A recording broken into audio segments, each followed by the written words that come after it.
Right, good evening everybody, and welcome to one of the last streams, I hope, for the new player experience of Factorio Space Age. Yesterday we designed this ship, which is in fact not the deep field behemoth Prometheum collector. This is just the ship which is going to take us to the edge of the solar system.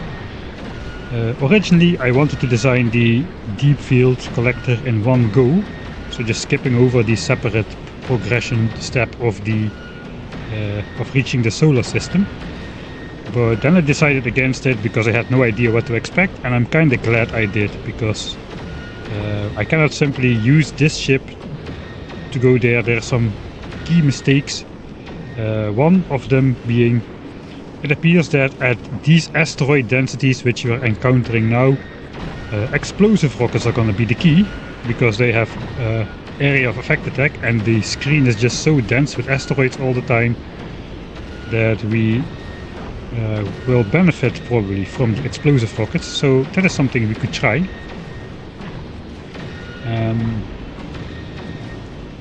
Second point being, my defense is not great. These edges get destroyed constantly when we go fast. At the moment we are not going fast.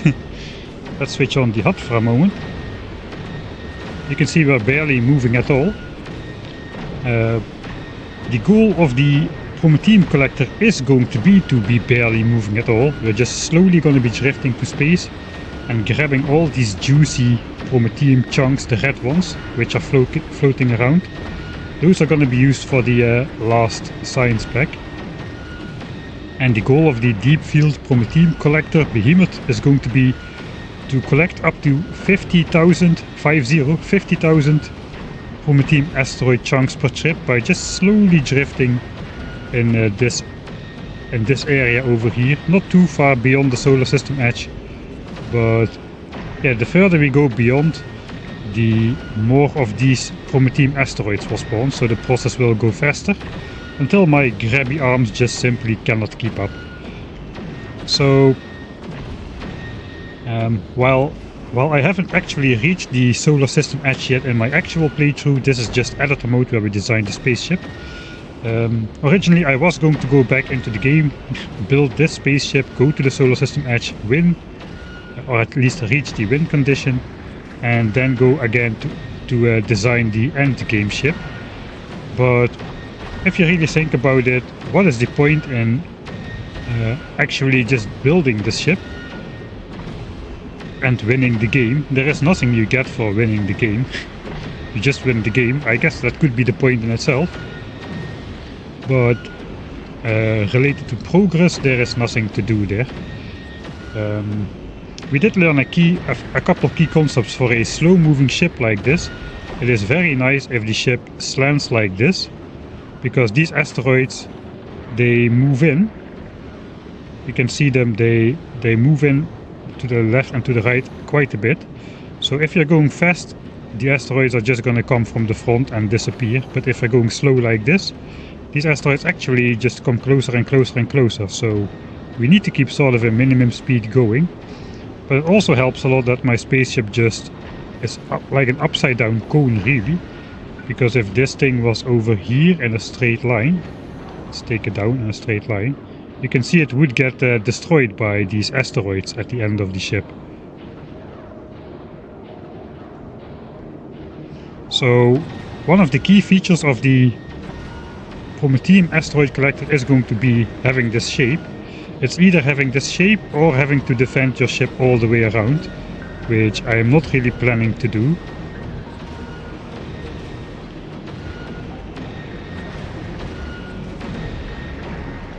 Yeah, I don't know, you could get a decent amount of science per minute going with this setup. I think once you got the ship going with the deep field collector and you've researched a couple levels of this research productivity, you're easily going to be taking 500,000 of science packs worth of Prometheum on a single trip.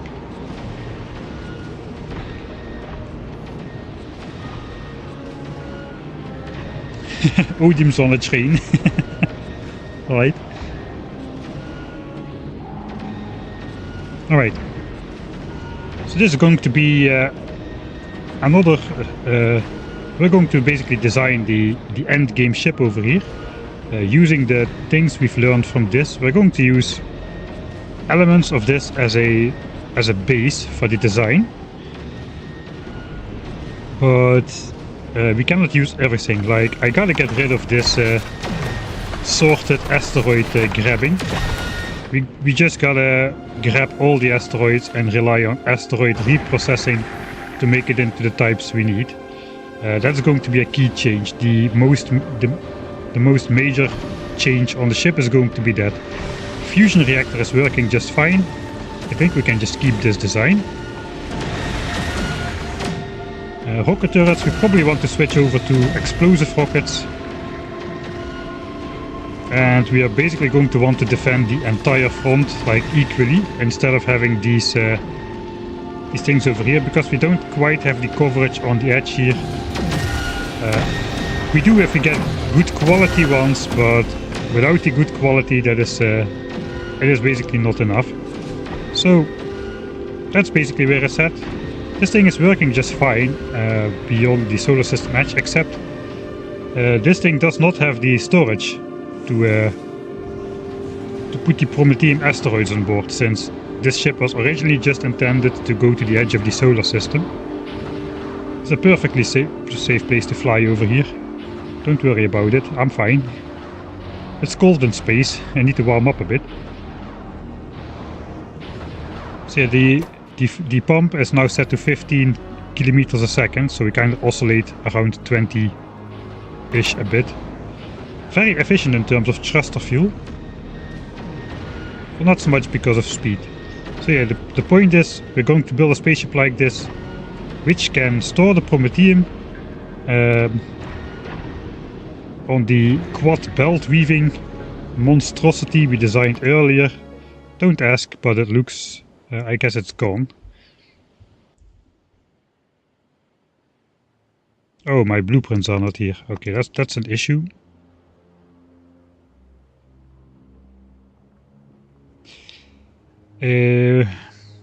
Right, so I updated the game.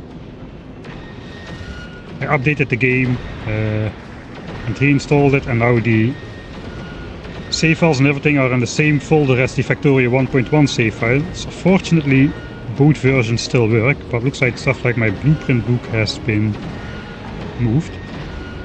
I'm just going to quickly go in. I think I can just copy my blueprint library from here.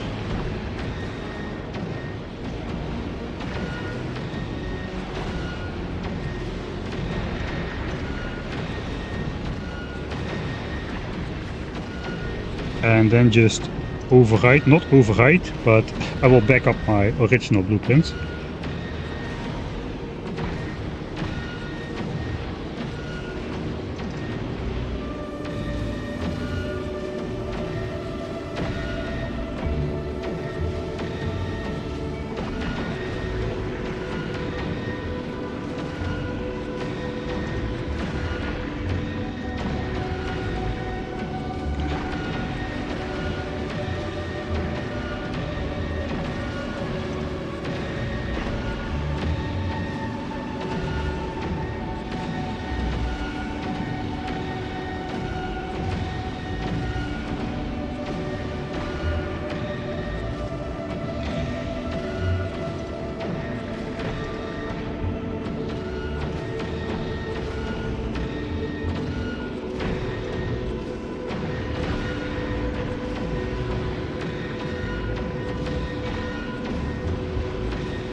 Alright.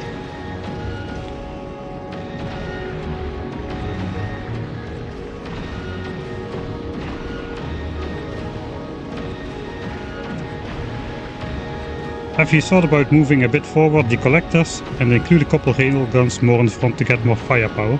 I think I'm just going to alternate the railguns with the collectors to get as broad of an area as a collection area as I can, instead of only collecting here in the corners. I've also learned that there are so many... Whoa, that is loud. There are so many chunks floating in front of here that I'm probably going to have enough with just 1 or 2 of these mixed asteroid grabbers, and the rest can be dedicated to Prometheum. I've just changed a couple over here as the proof of concept thing.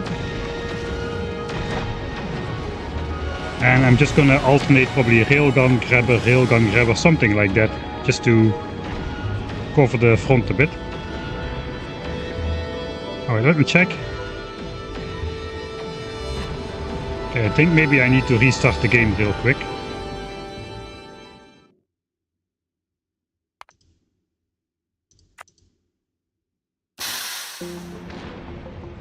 Hey, thanks Squiggly IP.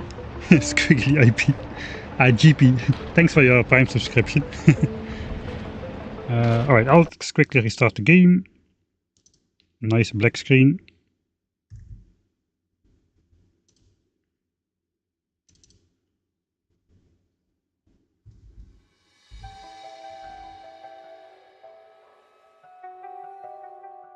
That should hopefully reset the blueprint files to the ones I just copied in here. So I did install Space Age in a separate folder from Factorio 1.1, but it looks like the user data has been mixed. So that's a little bit of a problem. Fortunately, at least I can still... Factorio 1.1 still works, so that is good, because my 10k signs per minute playthrough is going to be finished in Factorio 1.1. I'm not going to try to... that is the most Space Age menu background ever. Alright, so I am on the latest version.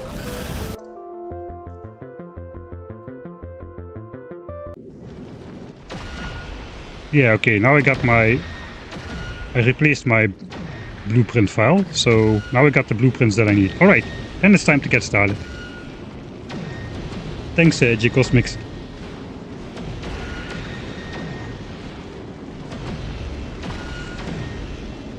Alright.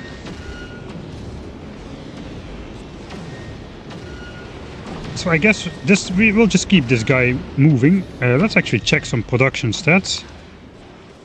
We are consuming 500 railgun shells a minute. We are producing for 60. All of them are active. We are then storing those railguns on this quadruple underground belt woven system. So this is basically 4 belts in one space, and all of them come out on this side. Yeah, they then are inserted into the railguns. I'm going to try to use this as well on the new ship with production in the back, maybe 2 sets of production in the back. I think we could use a little bit more firepower. I've had to upgrade these to the quality 3 assemblers, and I want to rely on high quality items as few as possible. Alright, what about rockets?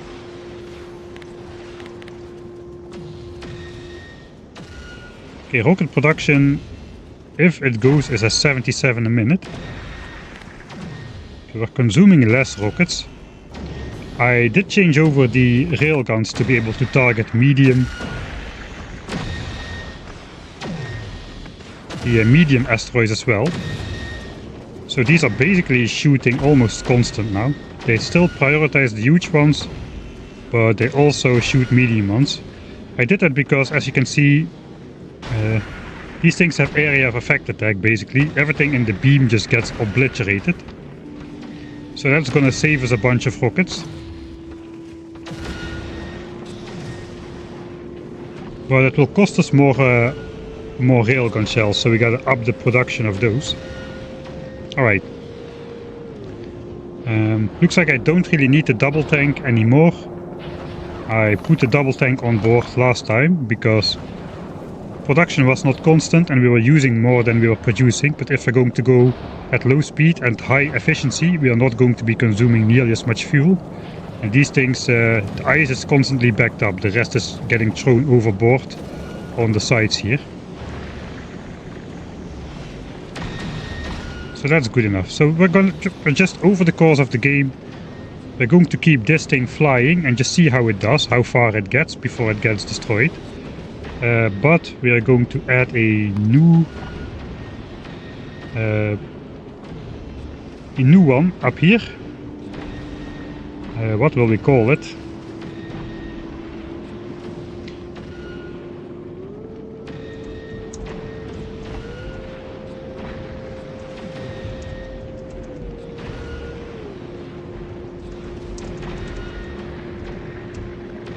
Let's give it all capitals, like a screaming madman. Right, we're gonna design it above northeast. That's a little bit annoying because we don't have a lot of asteroid chunks there. But I guess we can spawn in some of those just to simulate that. If we design it above northeast, there is not gonna be asteroids destroying the spaceship while we design it. So that is nice. So let's create that. Alright. So we're going to reuse elements of this one, so let's first just copy everything.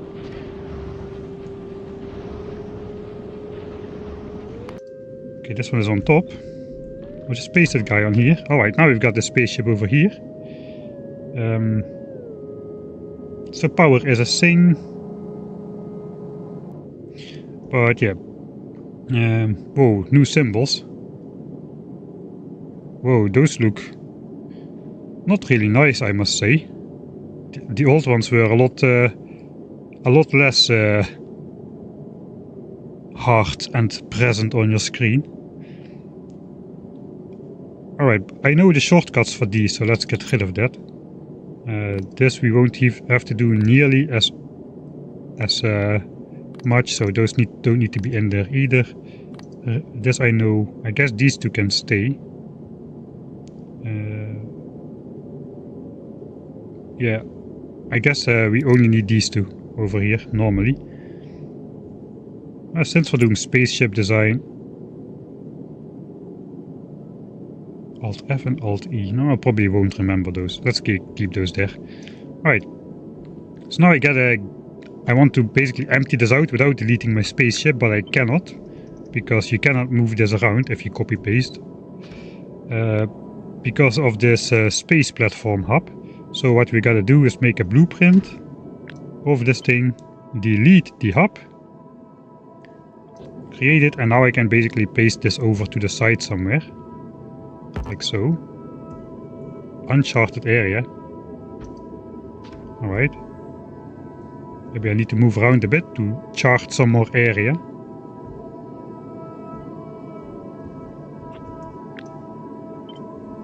Alright, so we can paste that to the side. And then we can basically get rid of this. And now we can just copy whatever we need and put it on the front.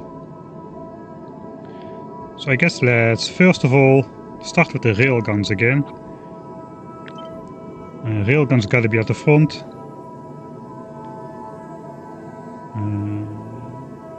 I want to make the build symmetric, at least for the defense part. Why are we creating a new spaceship? Well, basically, we did this spaceship yesterday. This one, which is supposed to get us to the edge of the solar system. We did a test flight. We basically got there pretty easily. We're now getting into the deep field. Original plan was to just go build the spaceship and then win the game. But then we will have to design a new spaceship to go out to the Prometheum deep field to be able to collect the asteroids. So the only purpose of painstakingly grinding the elements for this spaceship together is going to be that we can win the game. But we don't get anything for winning the game. There is nothing to gain from winning the game except the victory screen. So we're just gonna skip over that step and We are going to take into account the stuff we learned from this ship, and we're going to use that to design the real endgame ship. I'm not going to make it as tight as this one. I will try to give myself more space. Empty space is okay on the spaceship. We don't need to really care about that.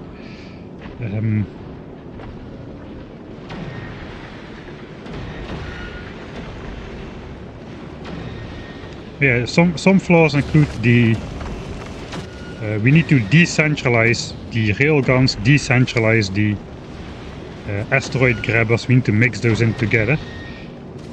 We need storage for Prometheum. We may need...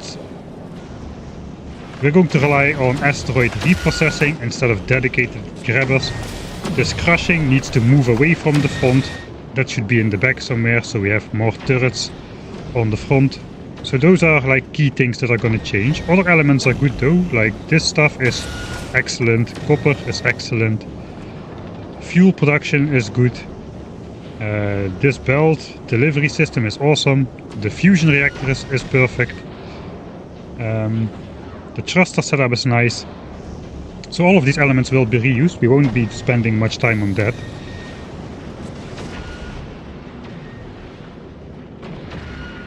The shape of the spaceship is good.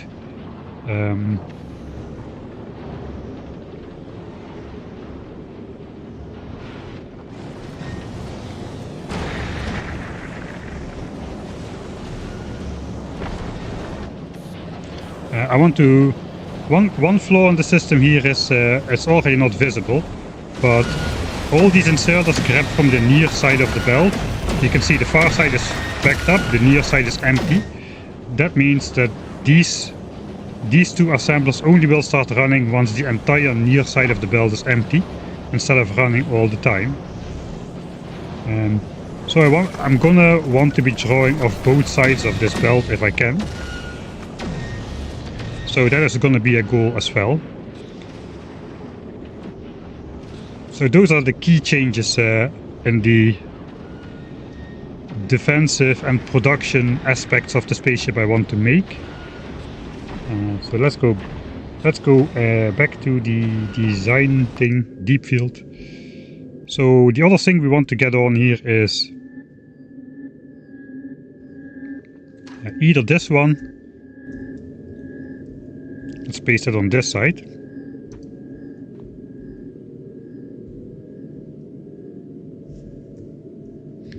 So this basically is a septuple belt woven underground system. In some points there are 7 belts in one tile. We've got the quadruple one spanning horizontally, and then we've got another triple one going through that vertically. And all of that just loops around at the edges. And this thing can store 50,000 Prometheum asteroid chunks. That's going to be our storage for those things. The belt weaving masterpiece made it into Factorio No today. That is funny. I'm working on a video on this quadruple belt weaving. I've got the first half done, which basically covers the belt weaving itself. The second half is going to be about actually having a functional use for belt weaving, which is new in Factorio Space Age. In Factorio 1.1 you can belt weave, but there is really no purpose, because you can just build more belts, there's infinite space. You can build chests for storage, you don't need belt storage in normal Factorio. But here you do, because you are not allowed to build chests on your platform. Everything you build must be defended from the asteroids, so then you need more thrusters because your spaceship is etc. So actually belt storage is quite useful here, since this can store 50,000 Prometheum asteroids, which is basically the equivalent of like probably my entire screen filled with legendary cargo base, something like that. So this thing has to be somewhere in the back of the spaceship, so it has got to be at least this wide. Let's put it below here so we can see how wide this thing is. The other option is this one. It's the same width, and it basically only features the quadruple underground belt weaving, not the vertical one. The storage capacity is actually exactly the same, since this design has got a lot more overhead with all the making all the turns in going in and out, and part of this is just triple belt weaving. So while the center is more dense, the outskirts are less dense, and here we've only got outskirts on the left and right side. The entire center is maximum density belts. So we could use this one as well. The advantage of this one is we can stack it as high as we want. So basically we can say we want 100,000 belts on there. We can just paste that together.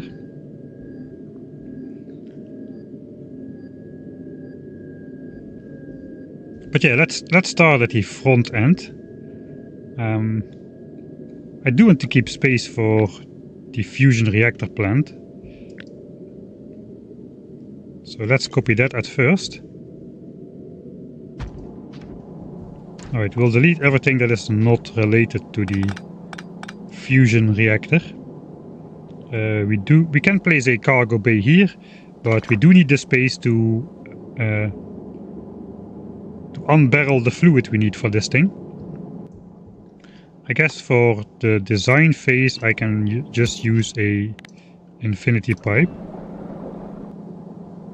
Alright, that fills up instantly, so now we don't need it anymore. So I guess we can put back the cargo bay.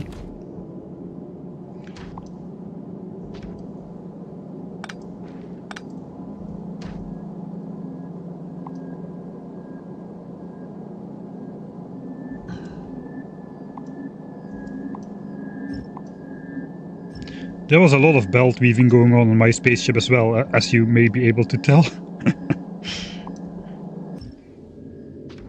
Alright. First of all, I guess railguns at the front. This thing is 8 tiles wide, so I cannot put a railgun in the exact center. So I probably have to do something like this.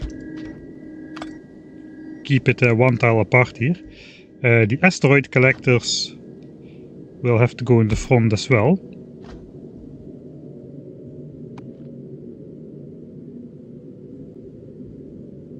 Where am I getting power from? Why is this thing working?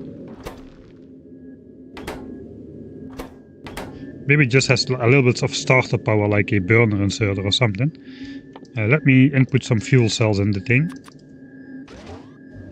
These cannot have quality normally. I really like the new quality selector. No more drop-down menus for every single thing you need to select. Now it actually defaults to the last quality you used, so that is nice. I can just grab anything. You also need to start up this fusion reactor with a solar panel. Just for an instant. There. That's a little bit weird. Alright, there we go. So no... That's going to be a change. We're just going to collect all the asteroids. This thing also doesn't fit in the center. I'm going to be relying on normal quality railgun turrets for this one. At least at first. Alright, so the railgun can shoot the asteroid collector. It is marked in red outline. So I guess the railguns have got to go to the front 1 tile. Yeah, that is good.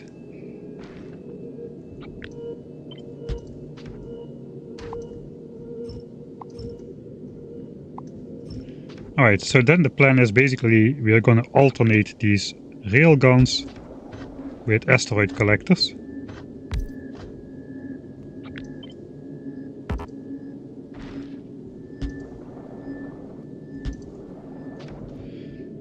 How many though?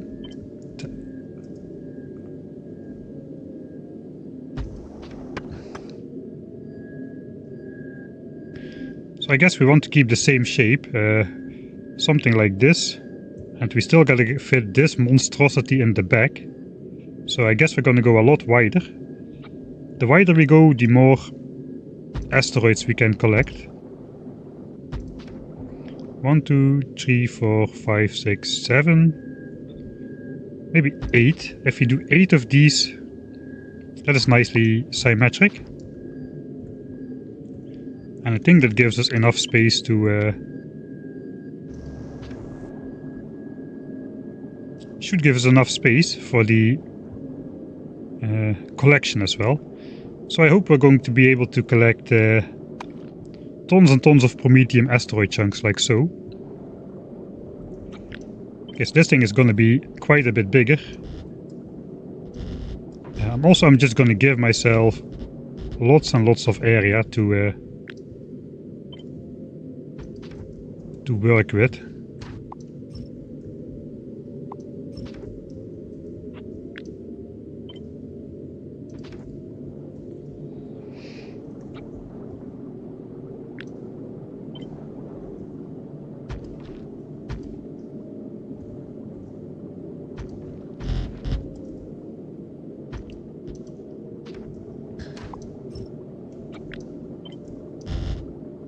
Alright, so I don't want a rectangle, I want this to slant in, but we'll get to that during the design phase.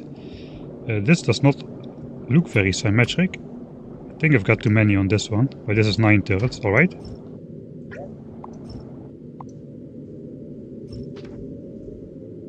Alright, there we go.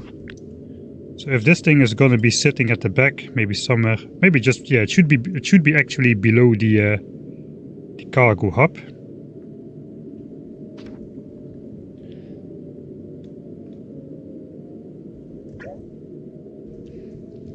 Let's just paste this thing on top of here, because this design is more flexible.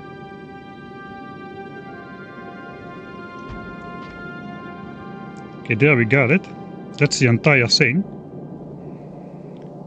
And then we can load these asteroid chunks into the hub like this and drop them, basically drop them to the planet, to Norvis, whenever we arrive there.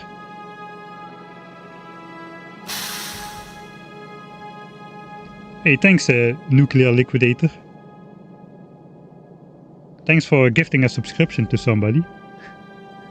Congratulations Palidator, no more ads for you today. Right. You never get anything for winning the game, yeah, it's just the way it is.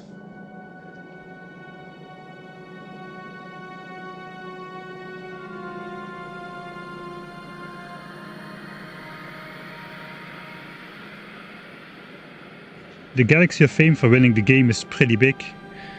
Yeah, the annoying thing is, I got there yesterday while I was designing the spaceship, and I flew to the solar system edge in editor mode, and I still got to upload my game. I didn't do it, but it doesn't mean much if you can just get there with cheats in editor mode, basically, after running commands.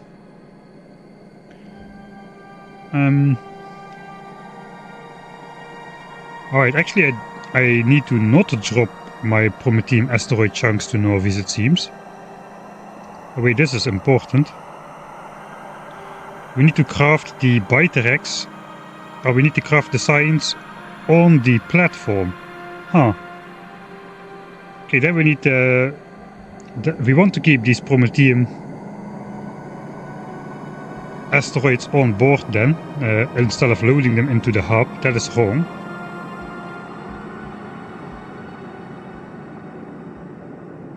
We still want the collection system though, but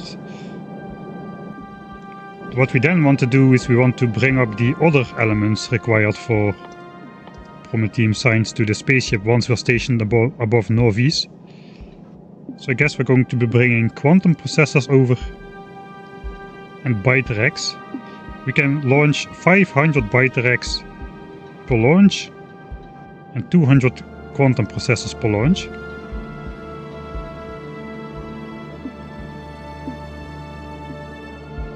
But we need 10 Biterex per science pack. But yeah, the Biterex won't spoil at least. We can just send this guy out to collect, then have him stationary above Norvis while science is produced. Made in cryogenic plant. Right, so that it's good we checked this. This could have gone wrong horribly again. So to make the last infinite science pack, we need these cryogenic plants. Those can make the Prometheum signs. 25 asteroid chunks, 5-second crafting time. But this thing already has a crafting speed of 2. So that's only 2.5 times.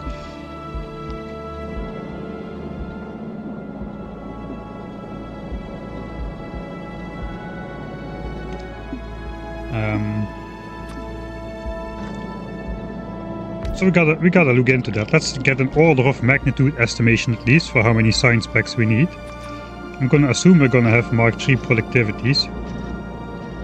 So that basically limits the speed to 20%. Still more than 1 science a second out of... still 1.43 science a second, even at minus 80% crafting speed. But we can probably bump up the speed a bit by using some beacons. That's already plus 30. Okay, that's 10 science a second. 10 science a second. And 13 asteroid chunks a second. Those only stack to 1, so that is 13 insertions a second. Oh, I think we have to test this. So how fast can we do this? I guess let's go to Vulcanus planet. There is nothing here anymore. So nice this concrete with the decoratives on top. Okay, I guess all my visual settings got reset as well. No show.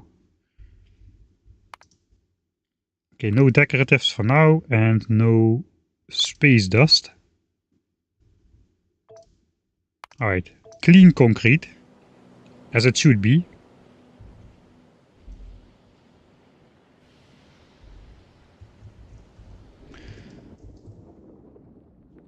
Alright, so we're going to be inserter limited here in making the signs. So how fast can we make it before we just physically cannot insert enough of those asteroid chunks? I think we're gonna reach that limit pretty quickly. Power. Okay, so let's grab the this one.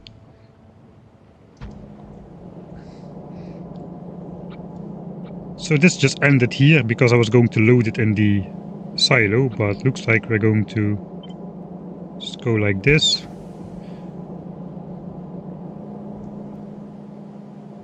And we just need to make signs. First of all, let's just spawn in everything. We'll do an infinity chest. With Biterex, those are stackable.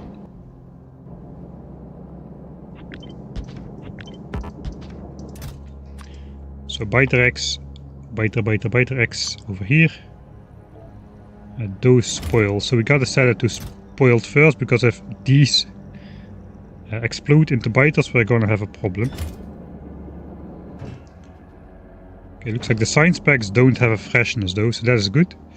Guess we'll use bulk inserters with a stack size set to 10, because we need 10x per insertion. That sounds like a good idea. Take spoiled first.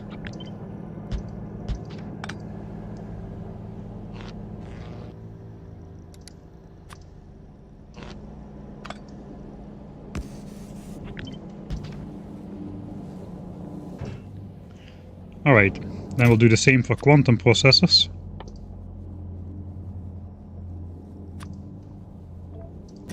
And we only need one, right? Yeah, only one. Let's just do this then. Alright, and then we need 25 Prometheum asteroid chunks. We're gonna spawn in a green belt for now.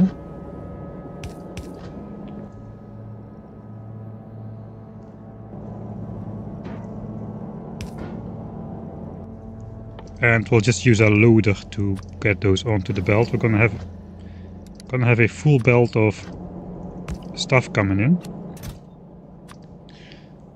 So this is the asteroid chunks. And if I rotate those onto the belt, it's gonna look like that.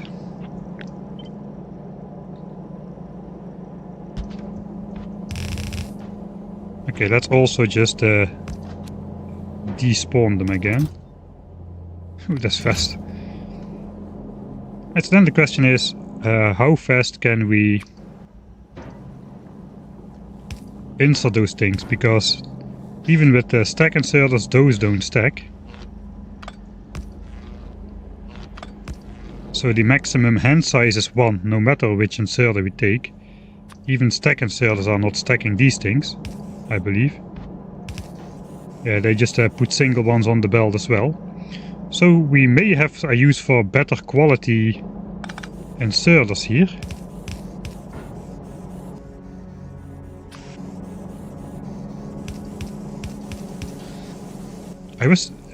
Is there a way to set the quality on these in editor mode? That would be nice.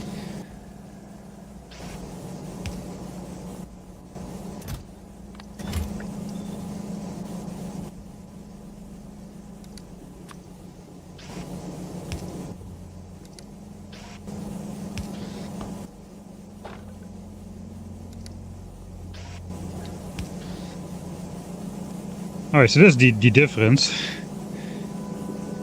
This thing rotates at 860 degrees a second, 1100, 1400, 1600 and 2160. So if we slow down the game, we can see the difference a bit more clearly.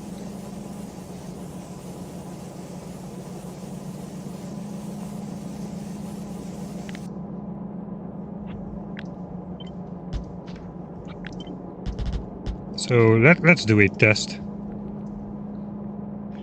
We'll run the game for 60 ticks.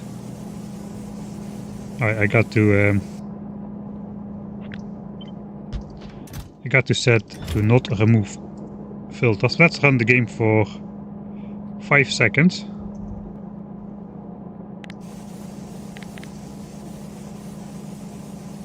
Okay, I missed this one apparently. That's okay. We've got 12 in here. I guess about 18 in there. 25. 36. So these things are twice as fast as the basic ones.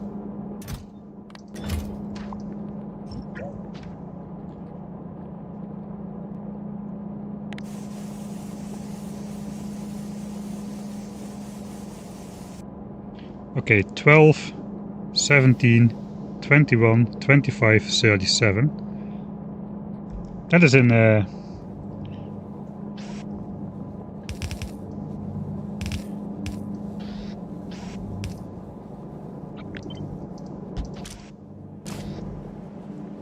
and that is in 5 seconds. So even this one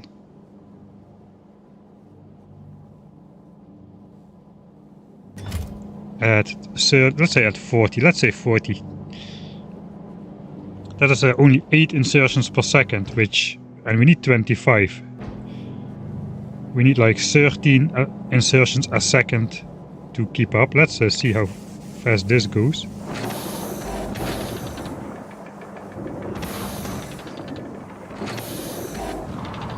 Okay, it is barely, it's almost fast enough.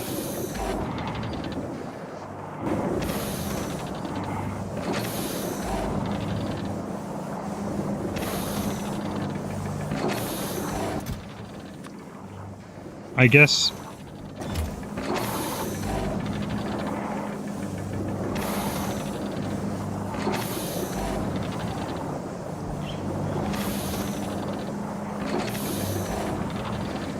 Have you decided what the goal of the stream series is going to be? No, not yet.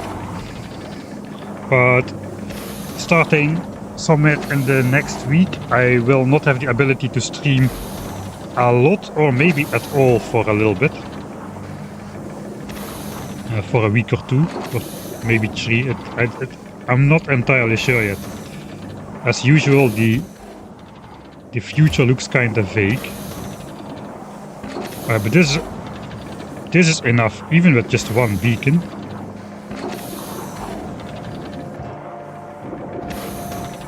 Even with just a single beacon,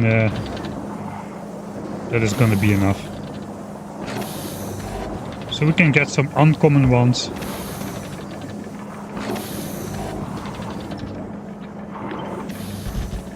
And those would be more than fast enough to keep up. And I guess we can always improve this later on by just getting better quality cryogenic plants, etc, etc, better modules, better beacons.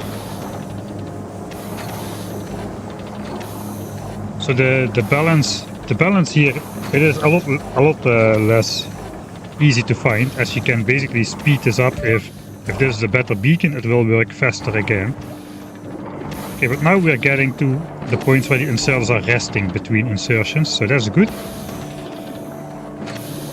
Just the uncommon ones can keep up. But yeah, let's also make these uncommon ones.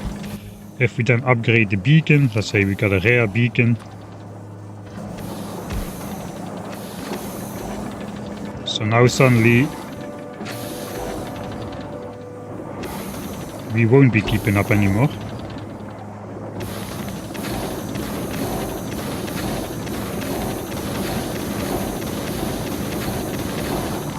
And maybe we are still keeping up. But then you can also get better speed modules, better cryogenic plants, etc, etc. It just keeps going.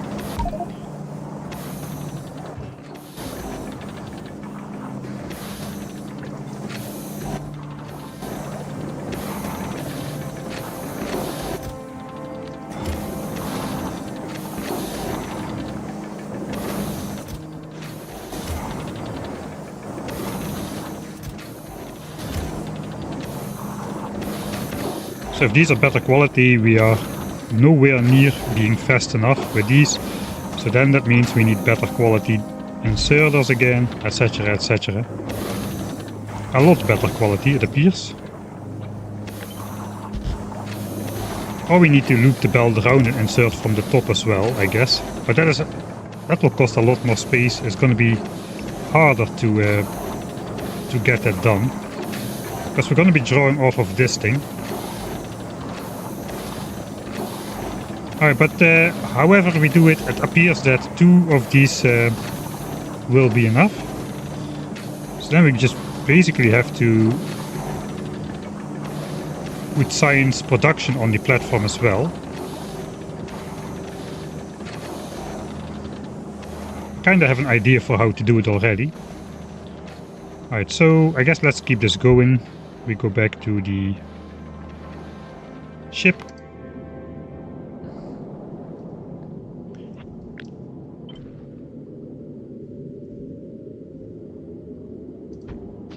Alright.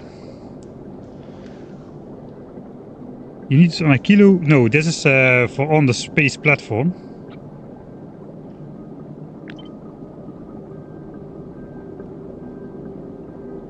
So I probably just want to build this like right under the right under here.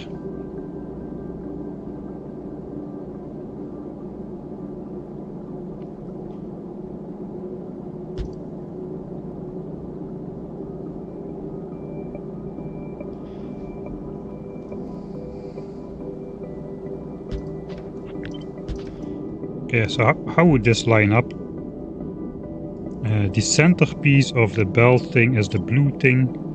So that has to be in the center. Okay, it is in the center. So let's pretend that this was still... We keep that going. We basically move this up.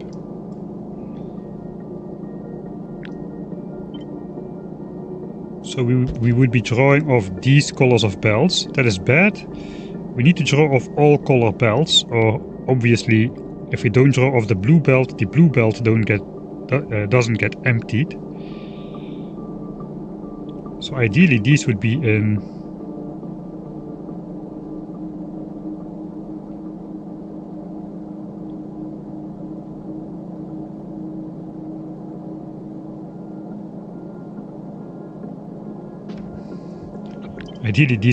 the center then. Now we are not drawing off the green belt, but if this is the final one, so let's say this is the final corner, it's gonna come back in. We don't need to continue with the yellow one. We can just replace this yellow one for this green one. And then we are drawing off all 4 colors. So blue, I guess yellow is only being drawn by this, but then green is only being drawn by this one. And red we are drawing off that bus as well. So if I want to be drawing off all belts equally, I should basically stop here. That means I probably want to have at least the... I wish you could upgrade the planner. Can you upgrade planner quality?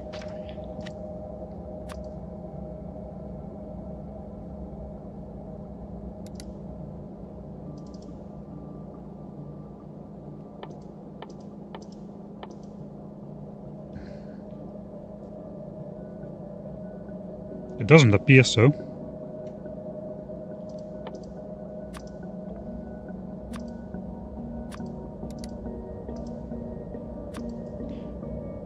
Looks like... Is there an everything symbol? Maybe everything? No, I don't think so. Does not appear possible. When bite racks spoil in space, they become biters. There is no everything symbol. Yeah, that's what I was thinking.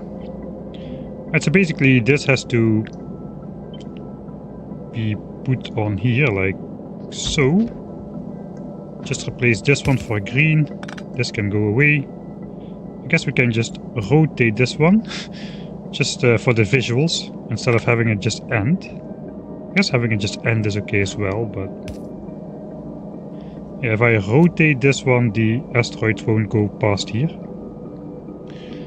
We do have the beacon problem like so. I guess we can maybe go 2 beacons. Then these will be asking for 20 chunks a second. We'll be making 27.5 signs a second.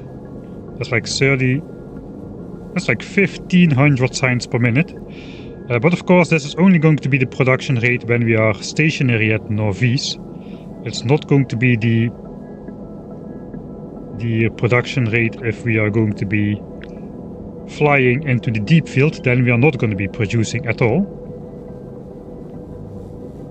On the other hand, I could just launch like tons of bite racks in here.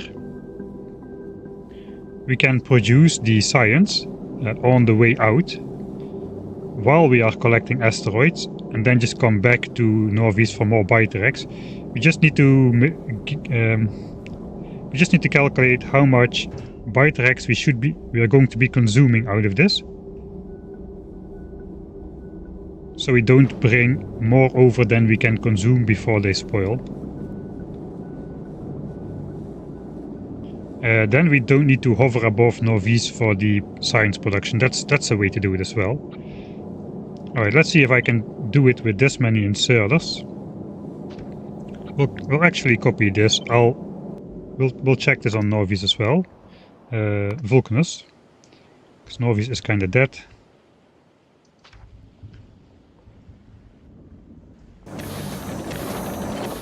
Alright, so we'll give it its own chest over here.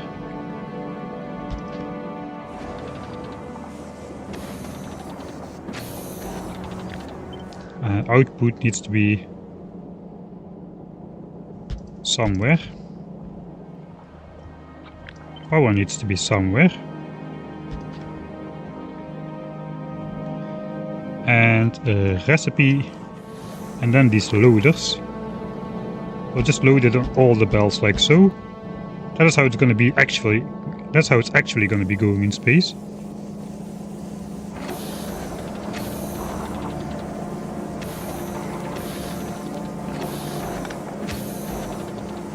Oh cool, it even looks like the asteroids go further.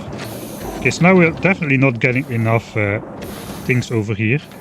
Let's use legendary quality fast inserters and see how that goes.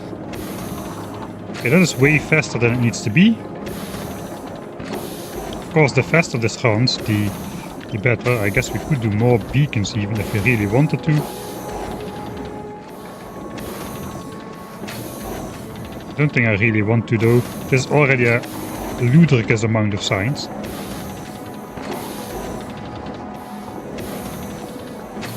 Why not stack inserter? Because the asteroids don't stack, and if items don't stack, neither stack inserters nor bulk inserters will grab more than one item anyway.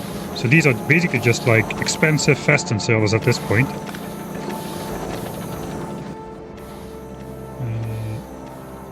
Are these all the same speed? 864? Yeah, the base speed of these is all the same.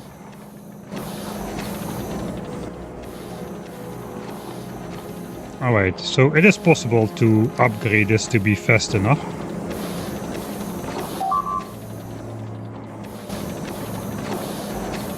Ah, yeah, I see. That does matter. That happens when you just upgrade something. Good spot. The colors are quite the same. So we haven't returned to Novisnet yet. No, I can actually. I deleted my Novice base in the save, so there is nothing on here anymore. Just biters.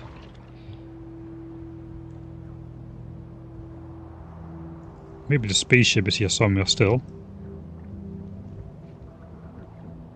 Yeah, the spaceship still survives, but now even the biters have taken over my base location since I deleted everything, so they expanded there as well.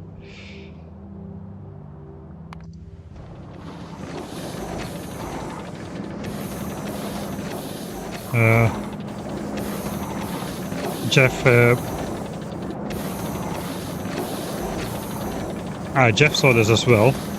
Looks like only I didn't see it. But yeah, we don't care about the throughput of these belts. We only care about the. I guess the yellow might be actually only barely fast enough to keep up with this.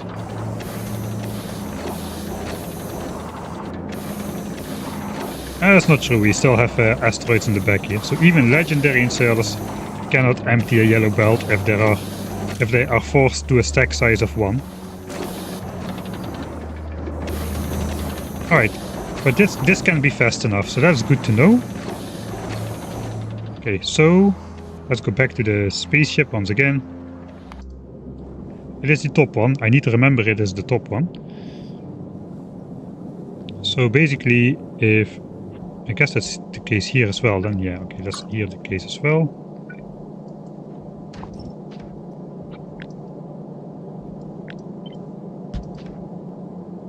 Alright, now it's correct.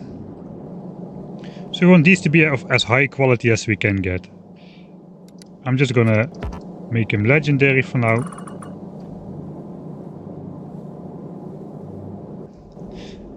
Okay, I should probably look then if epic would be enough.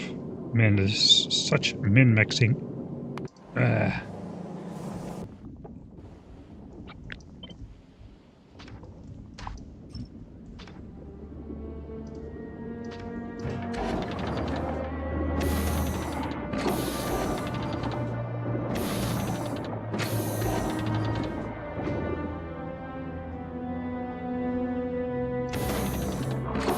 That's actually keeping up just fine.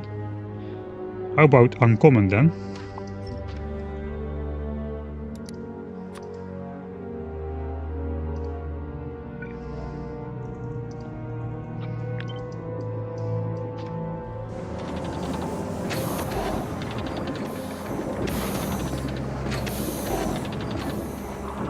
Looks like uncommon ones just ever so slightly don't keep up at this configuration.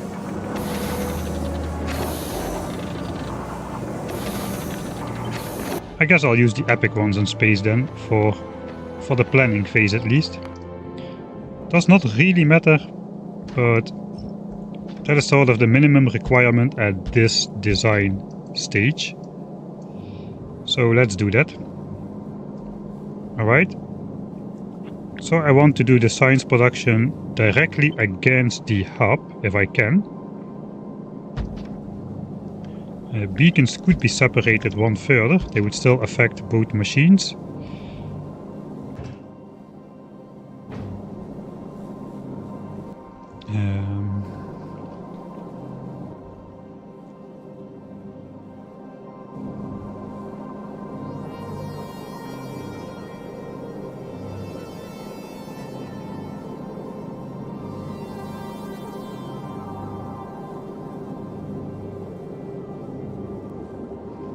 Oh, I would like to keep everything in here. I'm not really sure that's going to be possible.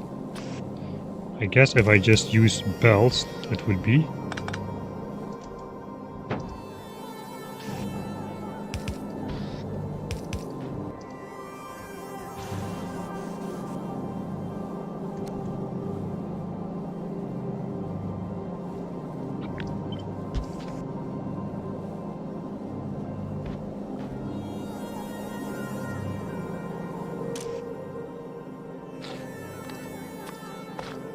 These are gonna spoil in my inventory.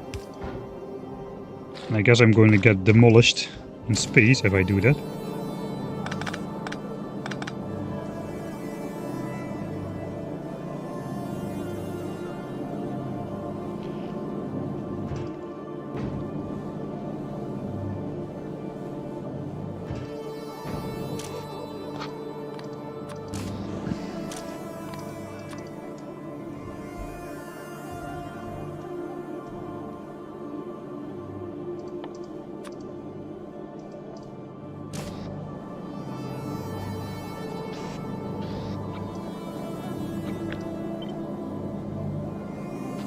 Ah wait, the quantum processors.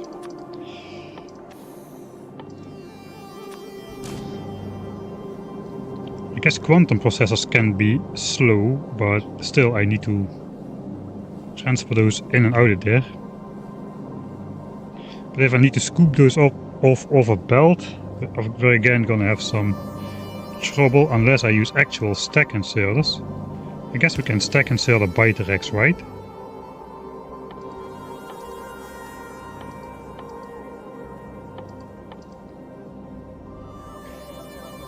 Where are the dang things?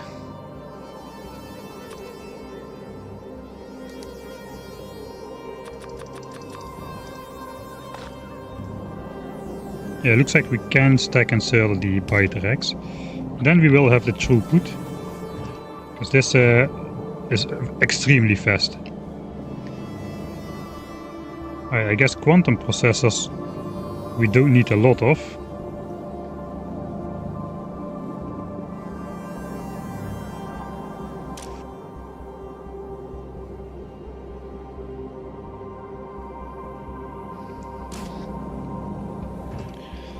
I gotta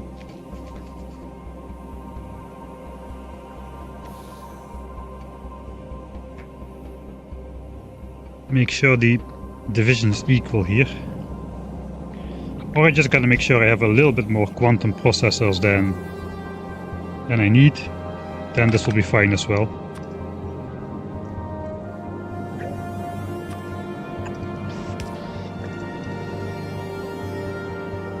.76 quantum processors a second, so that should be good enough, just a fast inserter.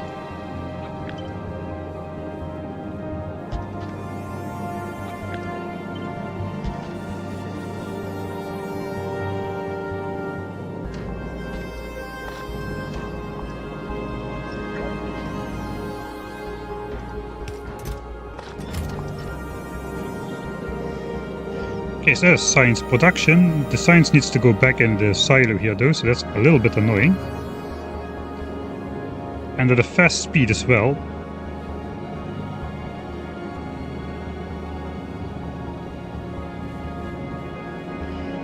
Right, so I either need to space these beacons out even further, which kind of negates the benefits. Now they no longer affect both machines.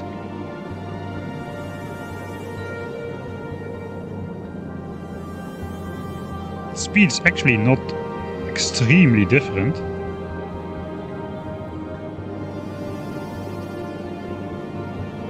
But yeah, then I may as well just place them at the bottom, if we're gonna be doing that. And then we'll just have a similar construction going back in, I suppose. Except with the science packs.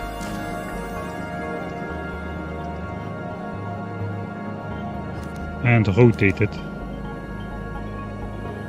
Ah, wait.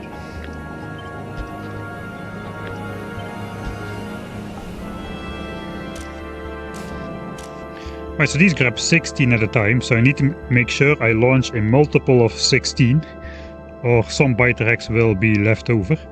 In fact, I gotta make sure I launch a multiple of 32. 320. I guess 1600. A rocket launch is 500 though.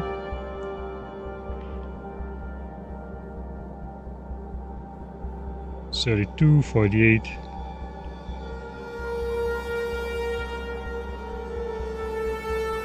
$1,600, 800. Is 4,000 divisible by 32? I don't think so. I think the closest one is like 8,000.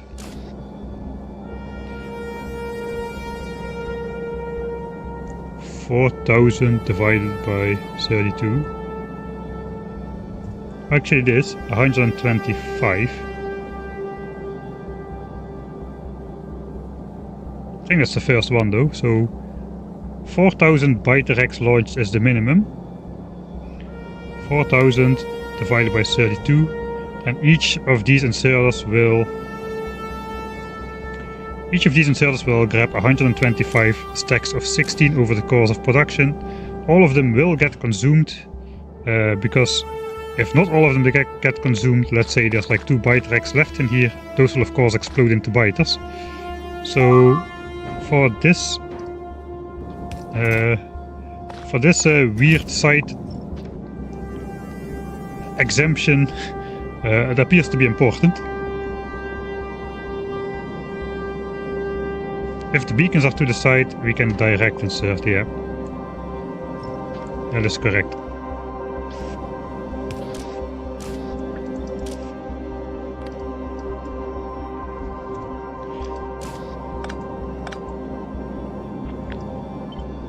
That saves a little bit more space as well.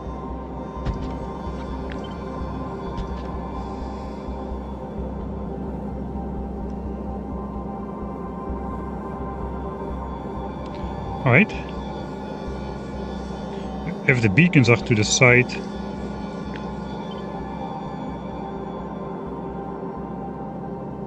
I do not want to draw off the red belt twice. Just one. Well, maybe we can do it. I mean, if the 2 of them cannot draw empty a yellow belt, 4 of them should not be able to empty a red belt. The problem is though then, like this we are drawing equally off both belts, and all belts have roughly the same storage capacity. That is not true. The blue belts have the most storage capacity, the yellow belts the least, because these just go out further every time. So we've got like an extra 8 belts of storage capacity over this distance of 28. So the red belts have like 25% more storage capacity. Let's just do it then. No, let's not do it, because anyway then we will be drawing slower off the blue belt. We want the blue belt to empty as well. So we're gonna do it like this. That is final. Alright, then we just need to hook up this thing to this thing. Like so. That is nice and centralized. We gotta feed all of these things. I've got a solution for that as well. And I probably actually want to use green splitters for that, because I suspect I'm going to be having a lot of Prometheum asteroids coming in. Hopefully 2 green belts, but probably not.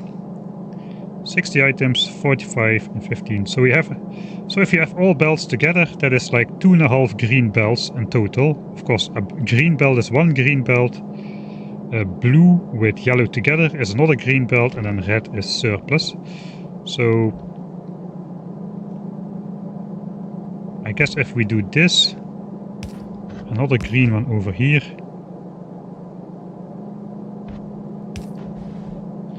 I guess we'll just do all green ones. Alright, one belt of Prometheum asteroids can come in next to this side. Because the other belt...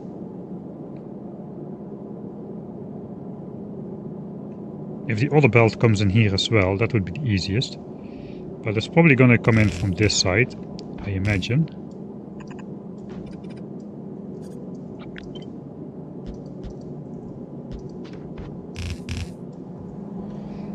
And then we have to do an unfortunate squiggle, either like this,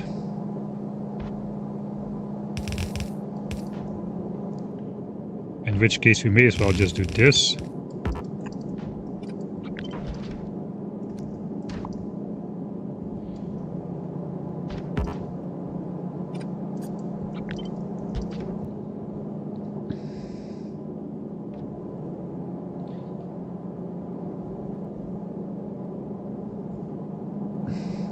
Or something dumb like this.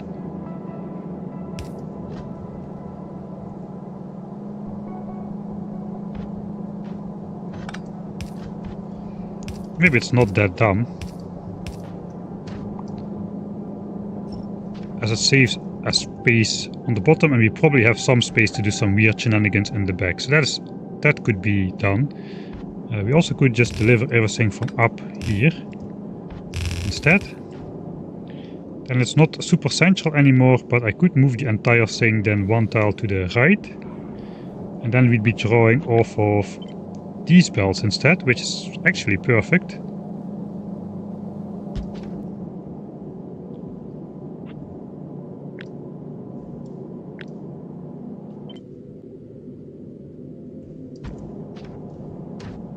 So then we don't have a weird squiggle.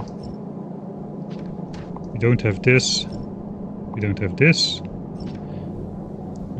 Gotta rotate this. So now we are drawing pairs of pairs of belts. That's actually nice.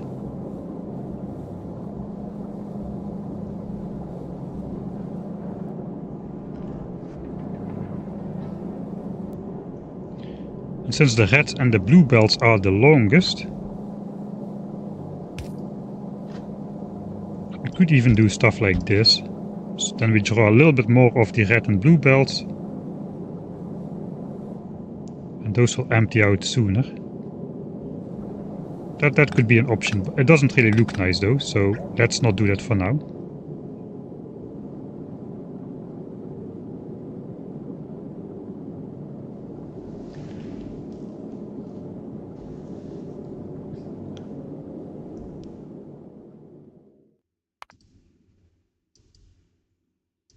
$280, let's skip a number. 284 Prometheum Deep Field Behemoth Design 1. Alright.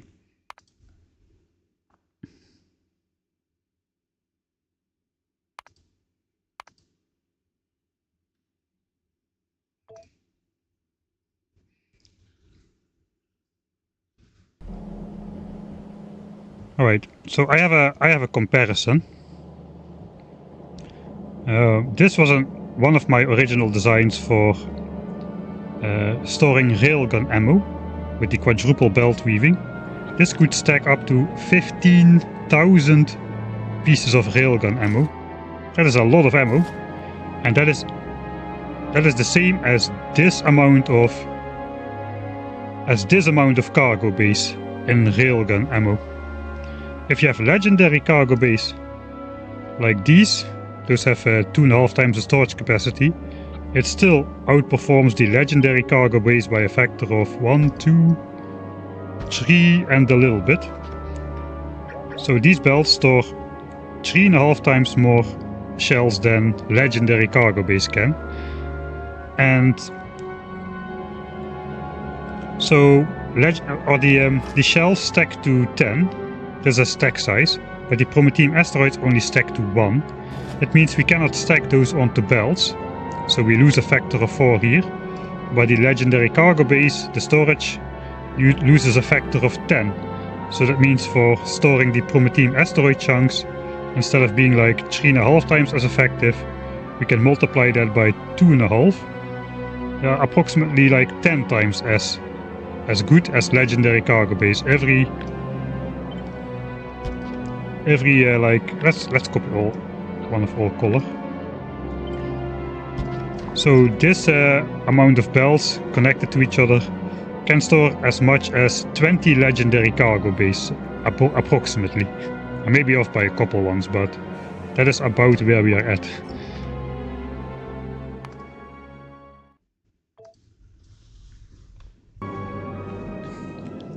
Yeah, we're using the stack inserters for the railgun storage.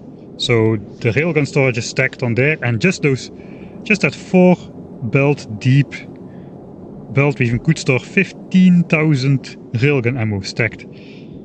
If Prometheum asteroids would stack, we could store like 200,000 of those asteroids on this area here.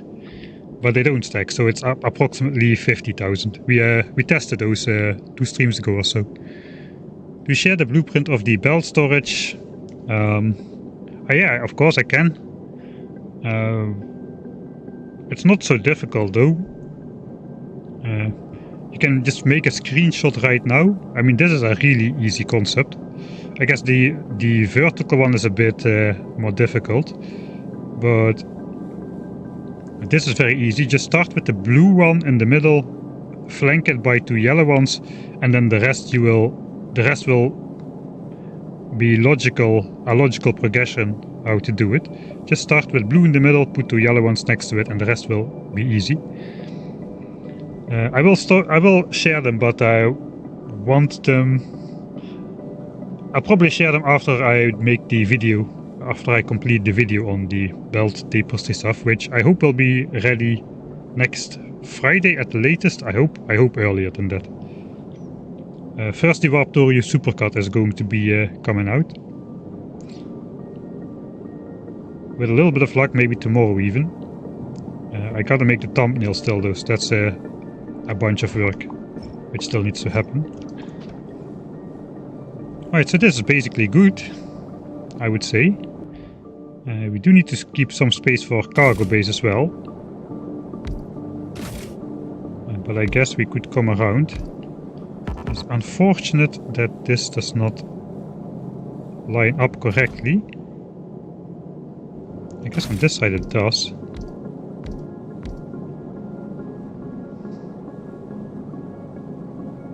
Right, so that will always be imperfect. There's not much I can do about this, I don't think.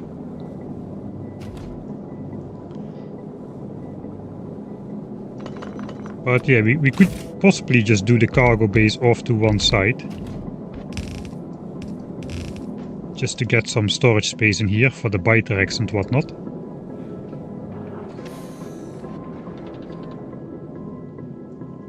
Alright.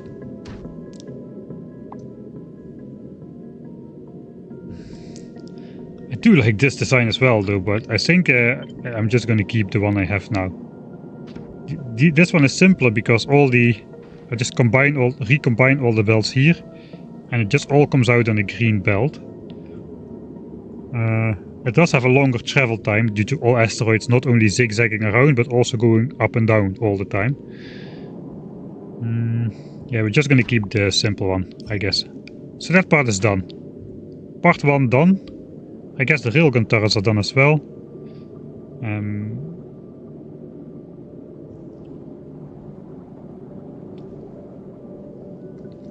And I guess I want a slight shape like this.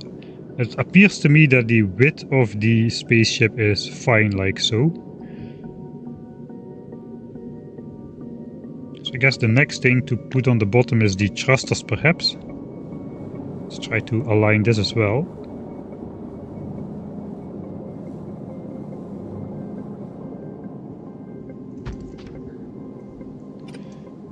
We'll just do the thrusters without any of the turrets and whatnot.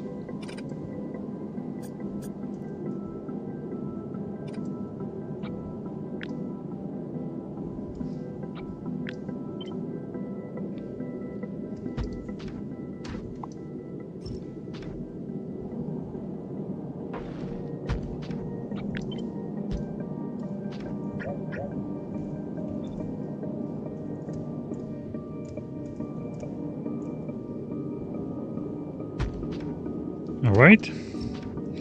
We probably could do even more thrusters if the spaceship is this wide.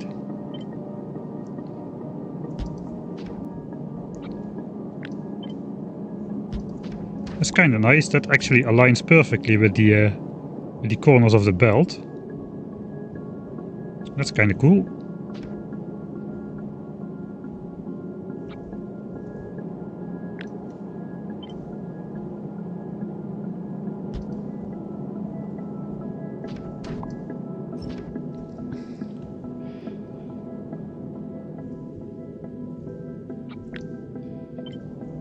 Okay, so if I follow this angle, we kind of end up that we need to go maybe a little bit wider still. I guess with more destruction we should be able to go a little bit faster as well.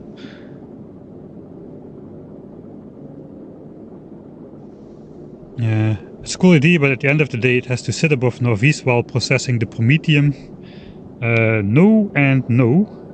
First of all, this produces like almost 30 signs a second. Probably we can even increase that by upgrading the quality of the cryogenic plants and whatnot. Let's call it 30 signs a second. That is 1800 signs per minute, which is far outspeeding any normal science packs I'm talking about, not science progress, just the pure science packs.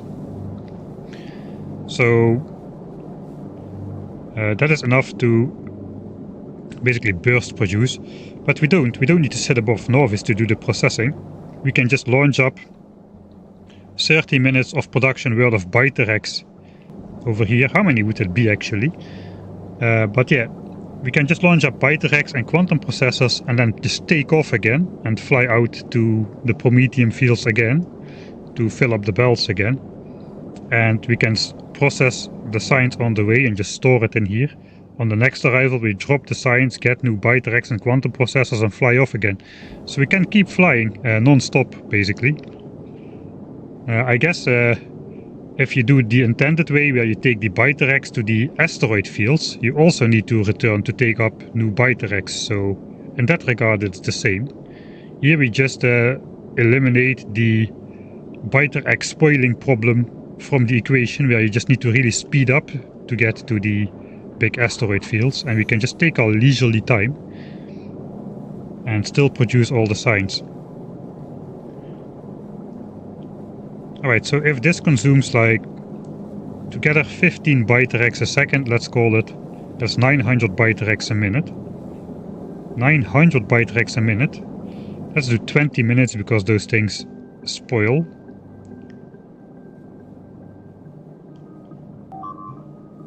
That's 18,000 Byterex. 18,000 Byterex. They stack to 100.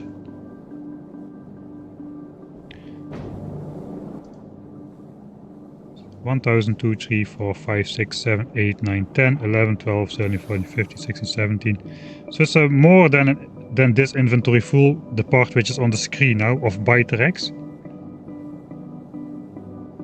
I cannot set this to... we have to manually keep track of it. 18.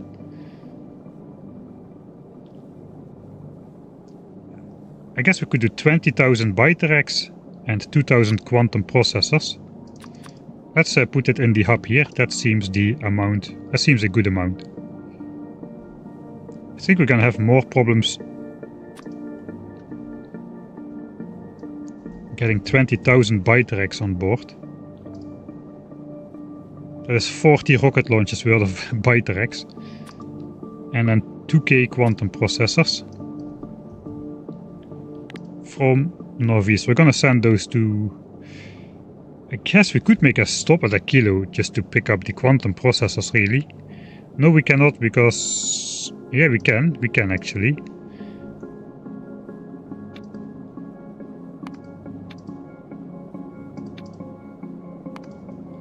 We just go to the shattered planet, then we go to Aquilo, pick up the quantum processors, then to Norvis, pick up the byte, then produce the science while flying back to the shattered planet again. And I guess we need to do it like this again. We can make a condition on here.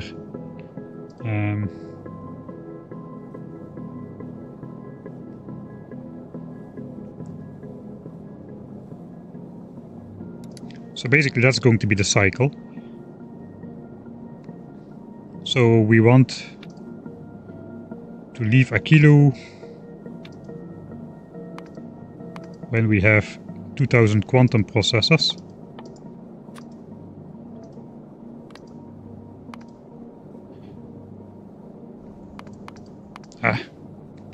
Wrong one. We're gonna have exactly 2000. I'll make sure of that with the launching stuff. We're gonna want to leave Norvis when we have 20,000 byte. Actually, that is not true. That is not true. Because we're gonna be processing those byte immediately. So we gotta figure out something different for that.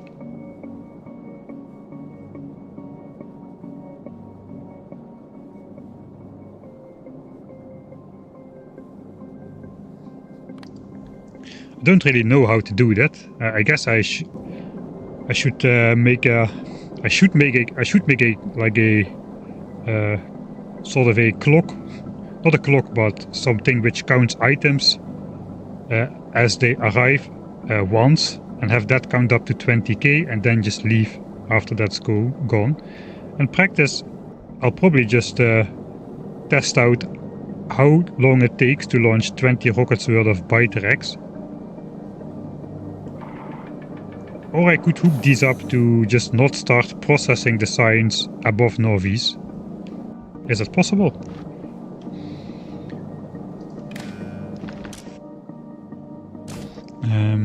You can read like location, right? Read speed. Ah, that is very simple.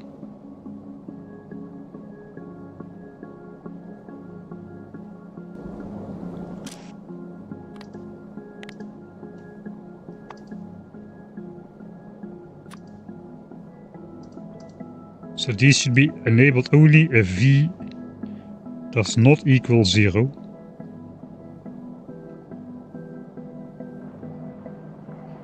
So now they're disabled. While we are stationary above Norvis, they are disabled.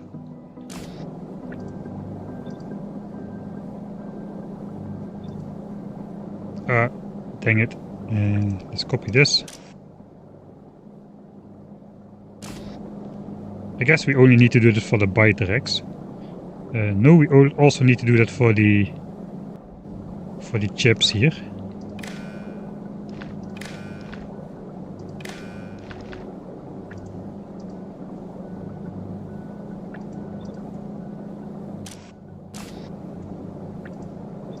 I guess it's easiest to copy the condition and just change this to quantum processor again.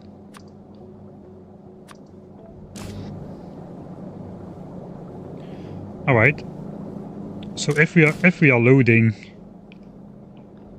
20,000 byte, that's going to turn into how much science? A lot. So 1 byte becomes 1 science, except we've got 80% productivity bonus in here. But I guess the science pack stack to 200 and the byte only to 100, so we need the same amount of stacks capacity for science packs.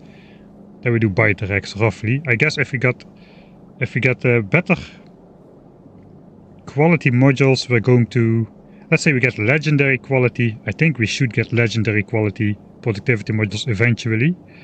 Then we would be producing 300 science packs out of 100 byte racks, which means we would need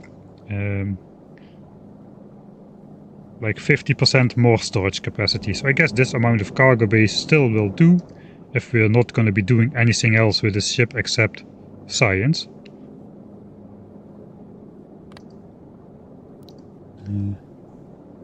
Alright.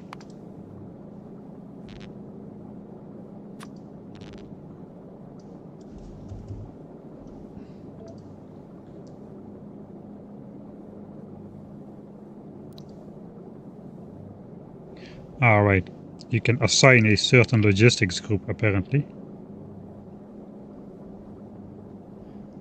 Whatever. I thought it functioned differently. Let's put this back here.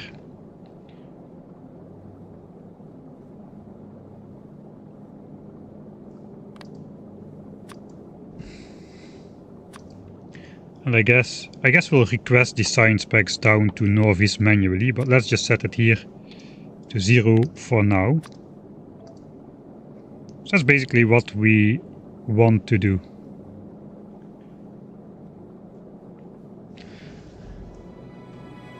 You could make an interrupt for returning to Novice when Prometheum's storage is full. Yes. That is in the cards. There is a better signal condition when Novice signal equals 2. Otherwise you disable inserts every time you stop. Novice signal greater than 2.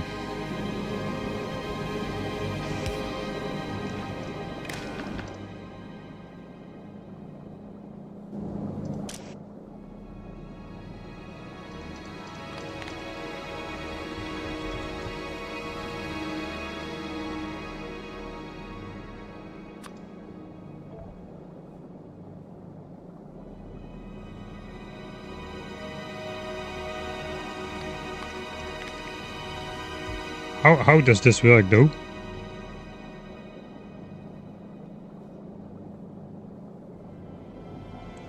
Moving from and moving to, alright.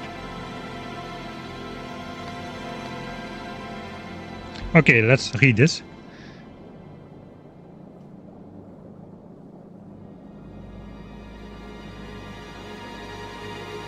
Moving from sends location of the departure.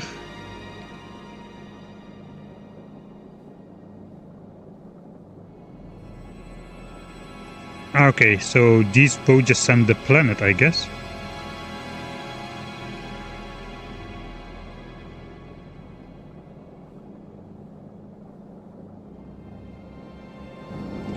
Okay, I can simulate that, just to try that out. Why is my infinity pipe of quality?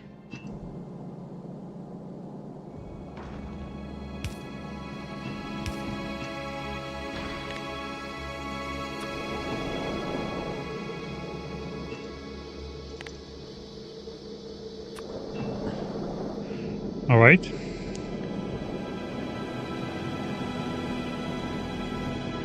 I'm gonna be in trouble a little bit. Let's save here in case this goes wrong.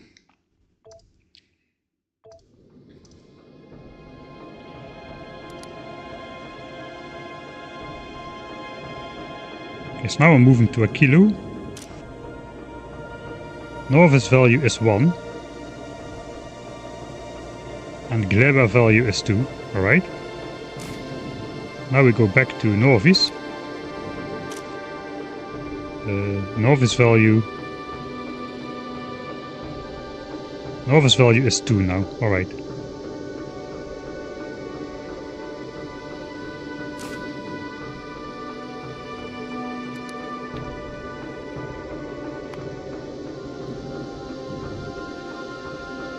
Okay, pause.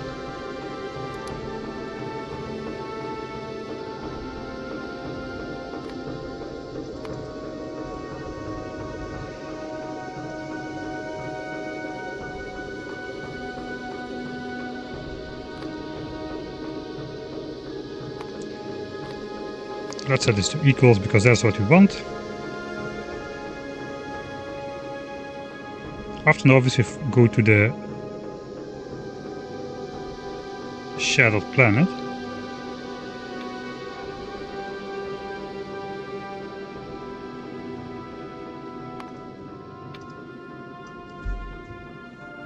This will work, right?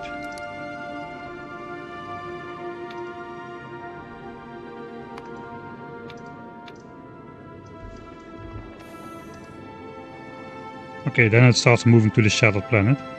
There's a fly condition instead of a wait condition here, so that works a bit different, it appears.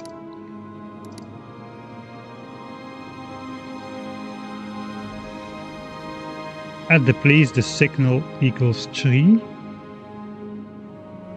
When parking it outputs both, alright. Okay, now signal is 3.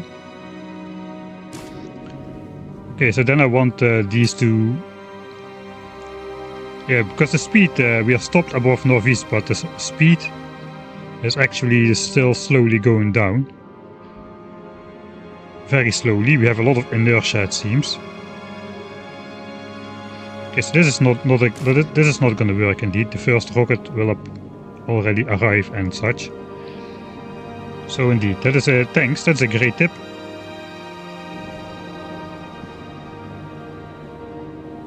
So if we arrived at northeast, the value is 3. So it can work all the time if the value is less than 3 basically.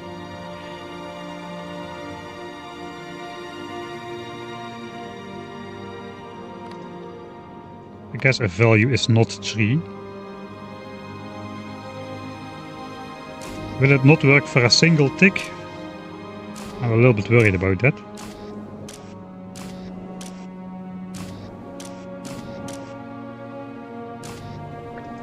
I guess let's try it out.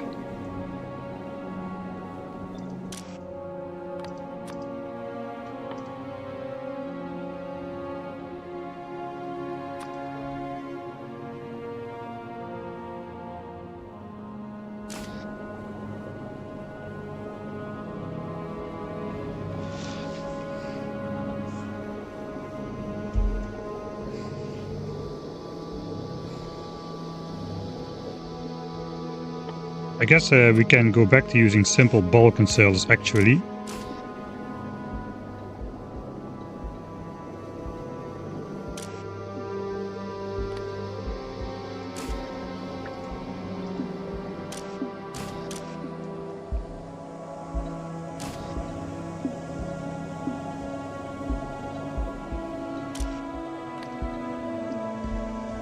Then we can launch an arbitrary amount of x because everything is divisible by 10.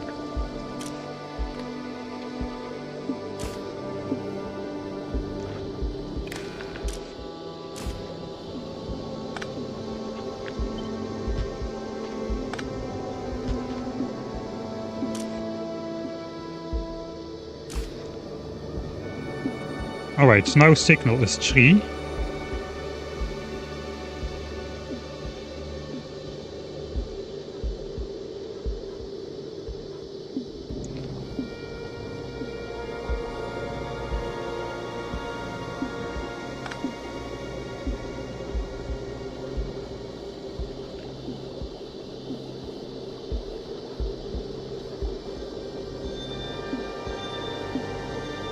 I guess these just need to not insert while we're above a kilo to not mess with the count of the quantum processors. On the other hand,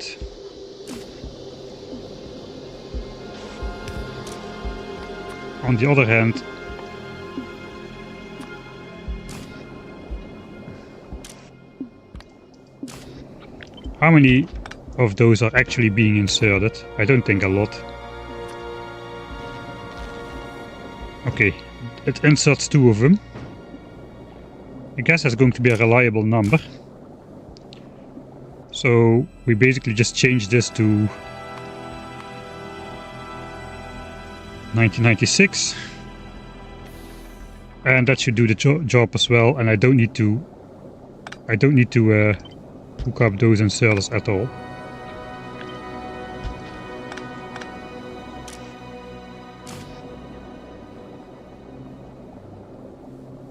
Okay, only these need to be hooked up.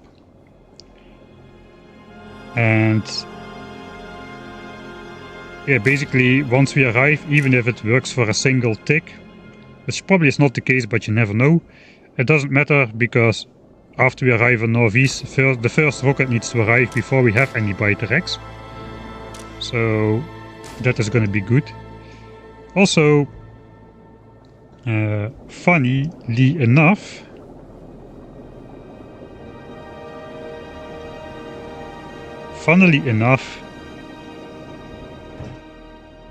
I know, it's not funny. Is it funny? Yeah, it's funny. So we need 10 biter eggs. We are gonna be bringing in 20,000, which we can process in half an hour.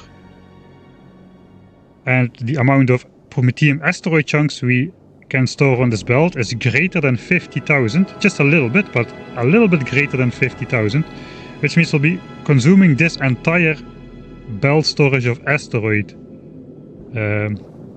into science. So yeah, we really should, basically we should measure this belt tile over here. I guess we might just put one in right here or something. Okay, we cannot hook up those. We cannot hook up beacons, underground belts.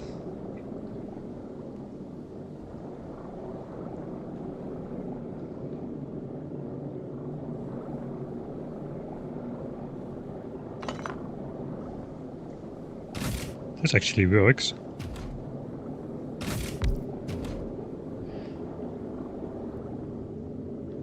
Of course, so we should probably just read to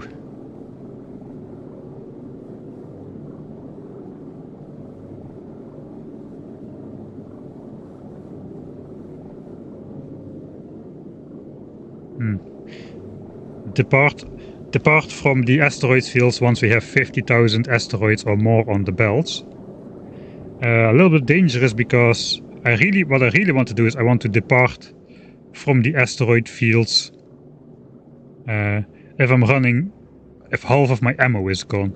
On the other hand, I plan to replenish my ammo at this rate we are consuming it, so we won't need ammo storage a lot. And we should be producing ammo as fast as we are consuming it, since we are basically going to be flying at this speed anyway. And looks like this ship has been doing fine. It's already past 200,000 kilometers. How is it going with ammo? Okay, we are using more railgun shells than we are producing. We have a gap in production for some reason. We may have been low on some sort of asteroid. I guess I broke my...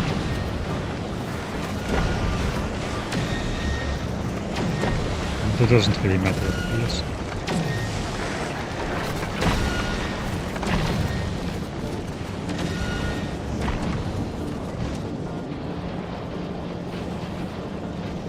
Okay, explosives. We're short on explosives.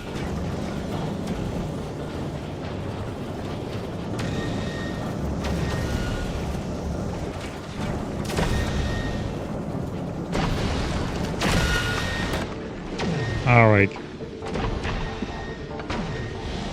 So it looks like sometimes we don't have enough carbonic chunks. So that's actually...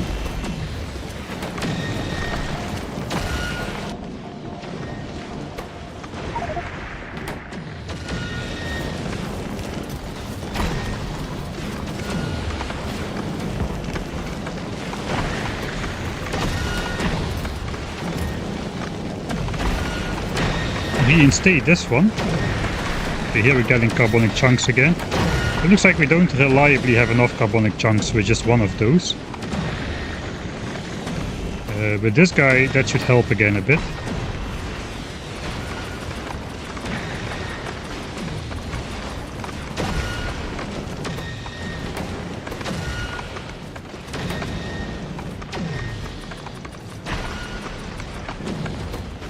let's simulate that thing was full.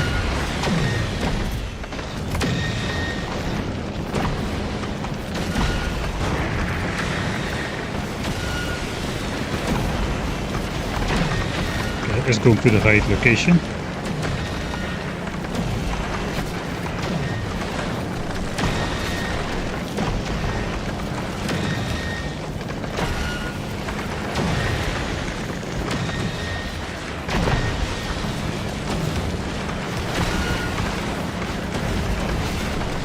Some of them going there as well for the fuel, that is good. This actually should not go on there at all. Right.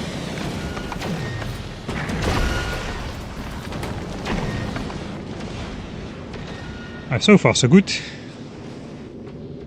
Pretty big density of asteroids already. They happen to be only around my spaceship for some reason. This area of space is totally clear.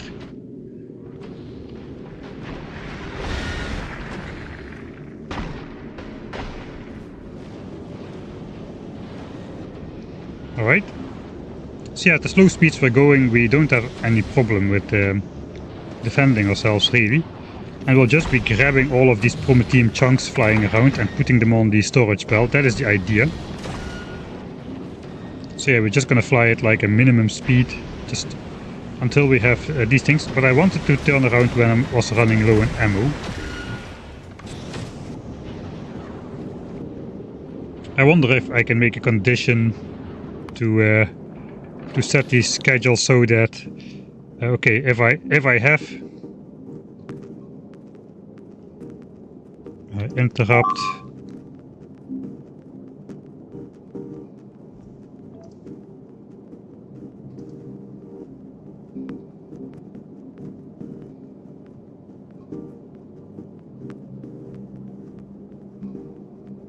okay. I need to look into how to program that then. Okay, you can interrupt. Okay, that is over here.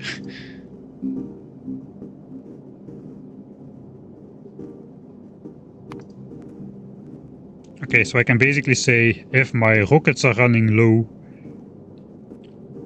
or let's say I count all the asteroid chunks on the belt. If asteroid chunk is greater than 30,000, which is like 60%. Let's go 66.6% of the asteroid is full, then turn around.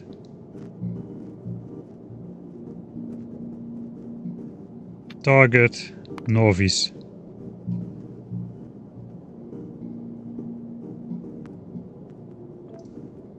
How does this work though? Because this will trigger, it will then just go to the first Norvis in the list.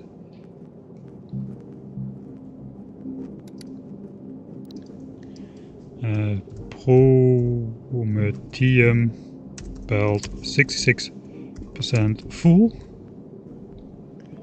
Okay, so I want to be flying out to the shadow planet. I will be filling up the belt. Once the belt is full for 2/3, the ship can turn around and will put the remaining 1/3 of chunks on the belt on the way out.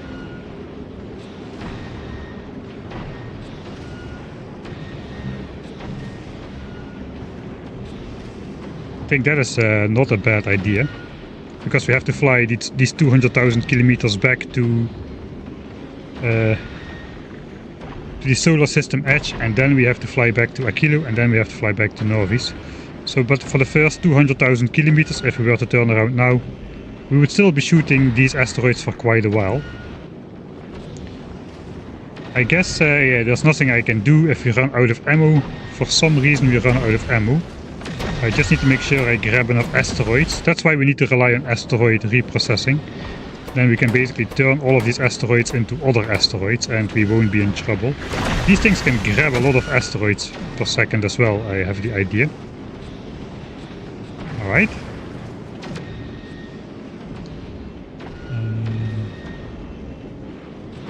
Wait. I'll re-chat a little bit more and grab myself a little bit of coffee. I do like how the spaceship just spoos the ice out of the sides here. reading the infos helps to understand. Yeah, the classic, we don't need no manual.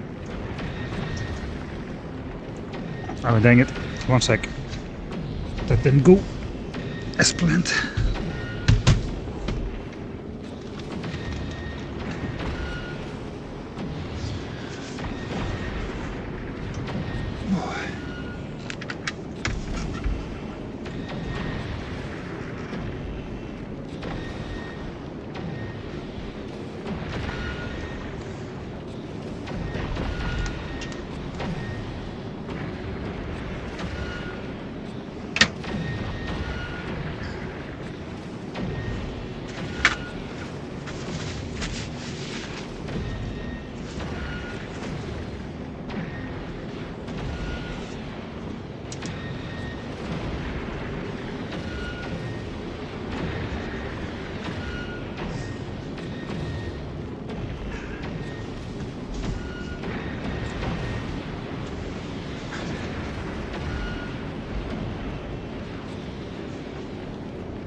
Can you get byte racks on orbit on demand, like by recycling productivity modules?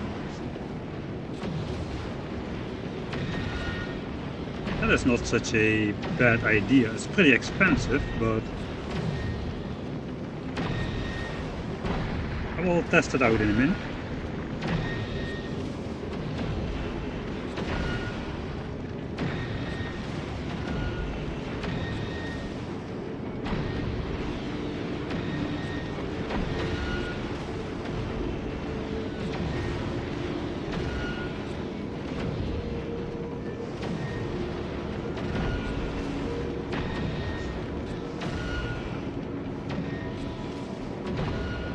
When the schedule only contains one stop, we won't reach the shattered planet. All the stuff we want to do to other planets isn't in the main schedule, but instead as an interrupt. Okay, so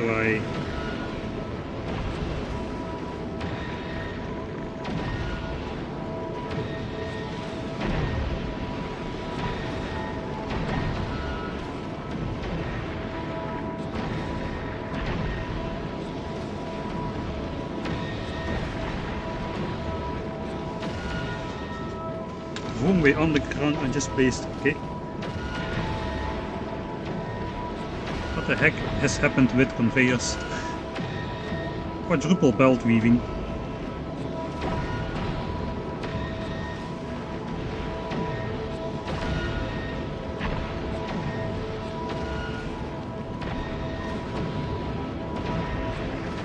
Going slow is lame. No. It's exactly as this ship is doing exactly what is intended. This is a, you should basically just see this ship as a very complicated miner. It's just mining asteroids out in the deep field. We are not traveling anywhere. We are just in the asteroid fields mining up Prometheum asteroids. We're not trying to reach the shattered planet with this ship. I guess we could, but it would take a long time. I think we calculated yesterday that at like 100 kilometers a second it would take a little bit more than 10 hours. And this thing is going more like 20 kilometers a second, so it's like 50 hours. I guess it could reach it. I don't know, the asteroid density seems to go way up once you get close to there. So I'm not entirely sure you can reach it.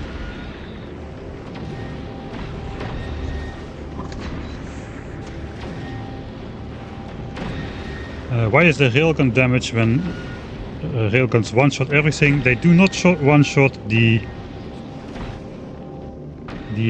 Prometheum asteroids. Those have actually got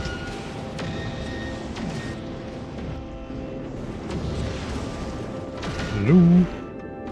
Ah wait, I lost the key.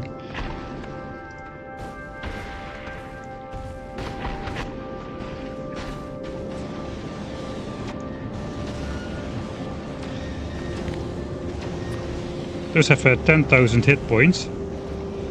3000 physical resistance. The railguns do 10k damage, so we are two-shotting them at the moment, which is why there should be a health bar on some of those at some point.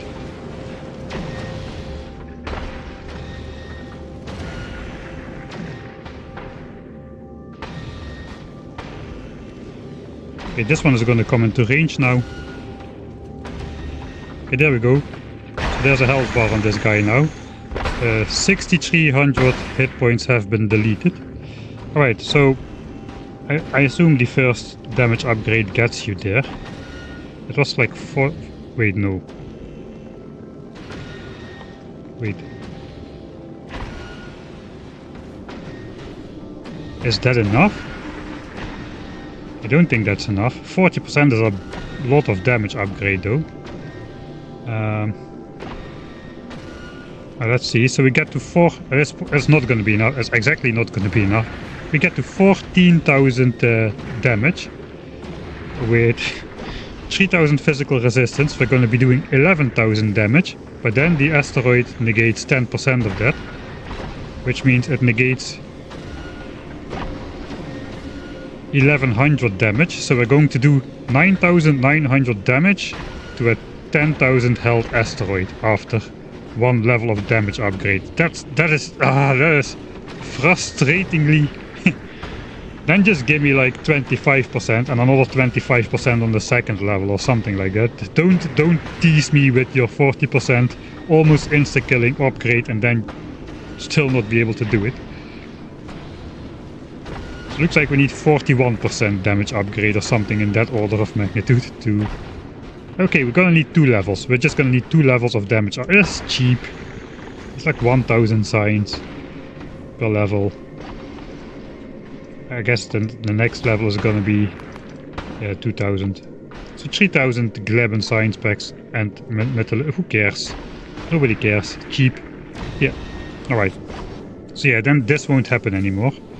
And I guess the other reason indeed is demolishers. Alright, I did something wrong with the interrupts here. I still don't understand interrupts. I have never used those.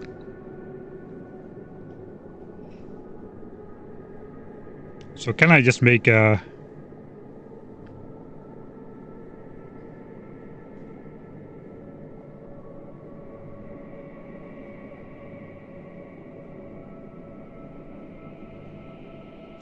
There is no wait condition. Can you not arrive at the shattered planet then?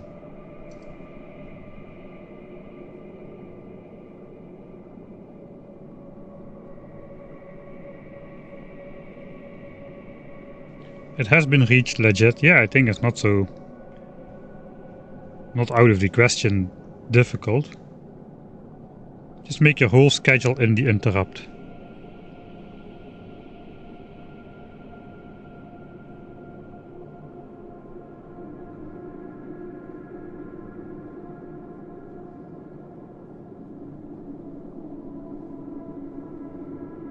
I guess we're still going to have the heading to thing, right?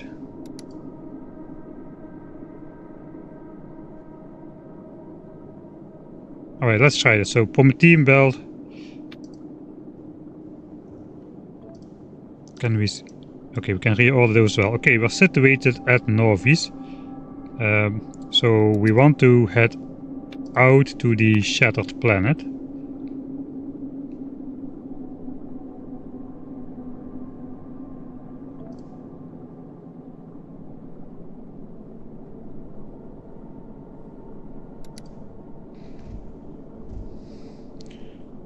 Oh wait, we gotta... Alright, so we have a condition and then we do the schedule like this. Alright, so I basically have to copy the wait condition.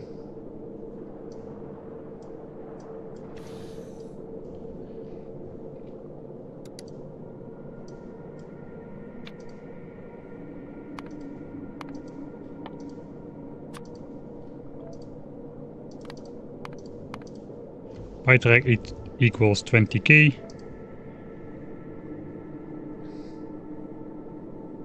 Okay, but that's actually not correct. Oh wait, I can add multiple stations to the interrupt. Okay, so I can do that in here. That is what you mean by make your whole schedule in the interrupt. I see, yeah. Alright. So here do it again, item count. Quantum processor. It should be equal to 1996, but I guess I should not save my...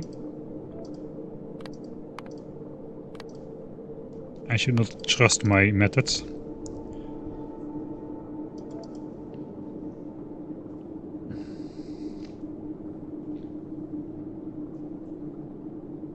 Alright.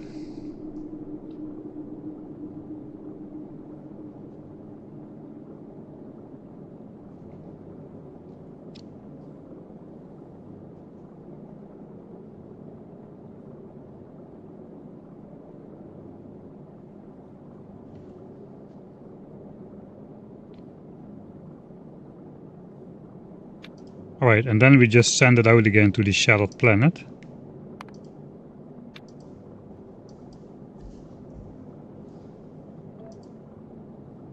So this should work, right?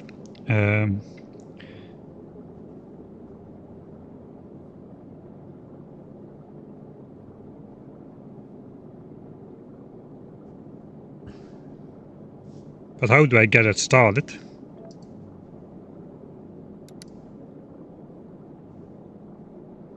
Because if I start this interrupt, it wants to go to a kilo. I guess we could load these in a kilo but first, but that seems a bit dumb.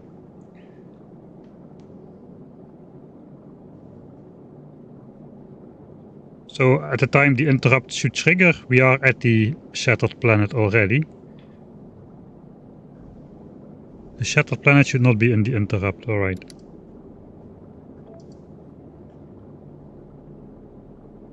So then I can just send it off manually. Delete, delete. We'll just send it off manually. And we've got interrupts. That interrupt will trigger once the belt is 66% full, and it will start its return journey, pick up the quantum processors, pick up the byte arrays, and then it will just fly out again to the shattered planet and start processing the science packs. Story repeat. I would like to make another interrupt, like low on ammo. I'm not sure if I will do this, but this sounds like a good thing to do, like if...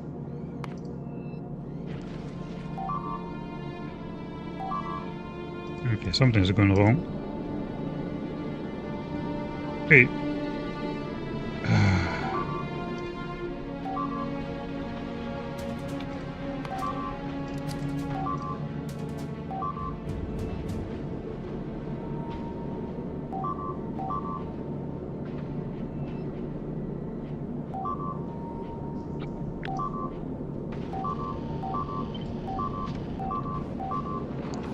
We are fine. Everything's gonna be fine.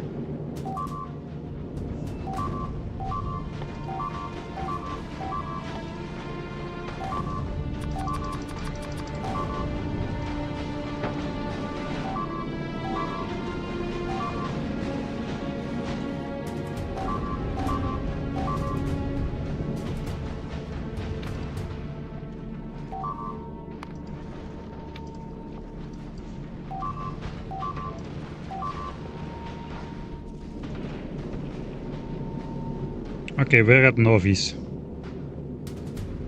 Can all these asteroids please go away? Go away. Go away. Go away. Go away. Away. Away. Away. Alright. Plop. No, no, no, you don't.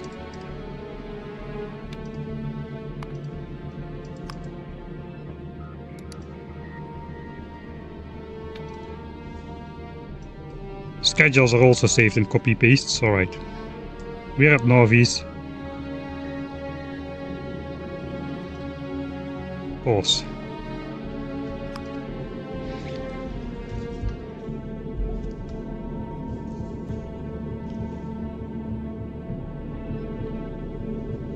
Solar Boy, was this what you had in mind for the interrupt schedule?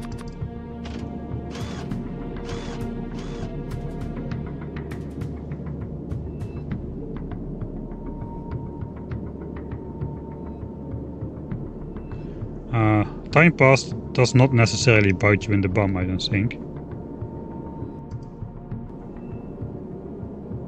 Ah, wait, yeah.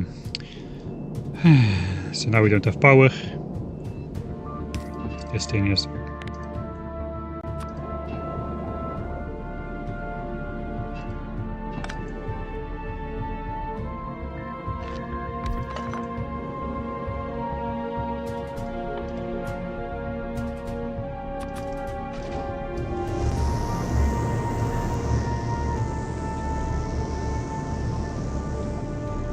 Okay, now everything is repaired. Alright. Good. Back to normal status.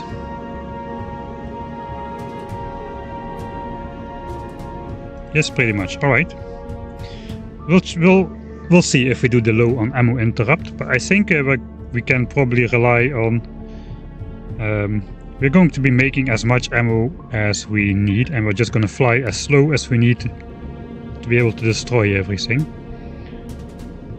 Alright, so what we got? We got a fusion reactor, that thing we've got. We've got the belt storage, we've got the science production, we've got the train schedule figured out. Now it's just a matter of trying to get all the other things on the belt here as well. I do kind of like my loader here. Let's see if I can paste it. So the previous problem was we were not drawing off both belts equally. I can basically prevent that if we are going to be drawing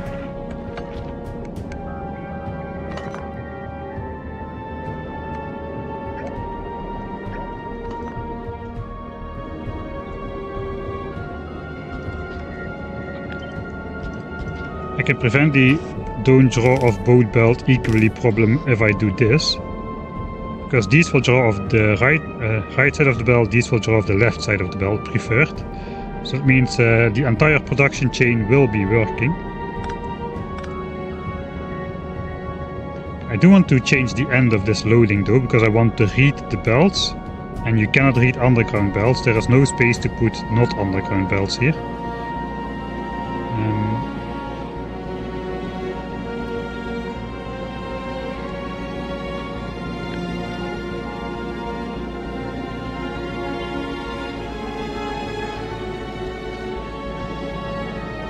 So I guess I want to use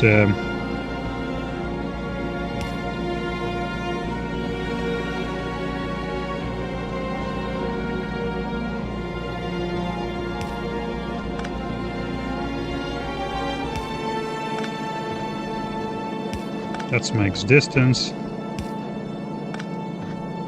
That also max distance. Alright, so if I now hook up the... Now we can hook up the belts. We can read entire belt. That should include the undergrounds, right? Yeah, I see the marker on the side.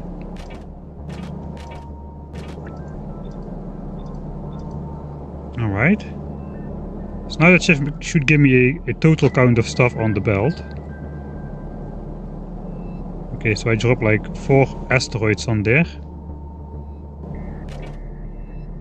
Okay, and it reads 4 asteroids, so that's good. What is less good is that these asteroids are now laying on the end of my belt somewhere. So let's delete that. Alright, and then I basically want I just want to copy the production chain on there again.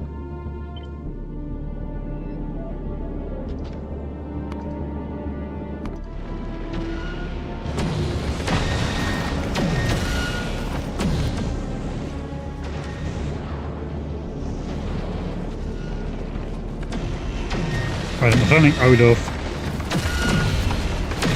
ammo. Let's stop targeting the medium ones and hope that does the job.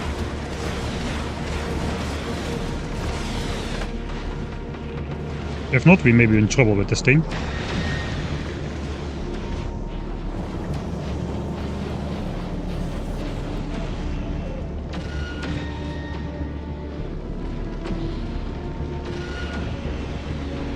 We're going to be using more rockets, but rockets we have plenty. Alright. We're still learning about the conditions out there as we are designing.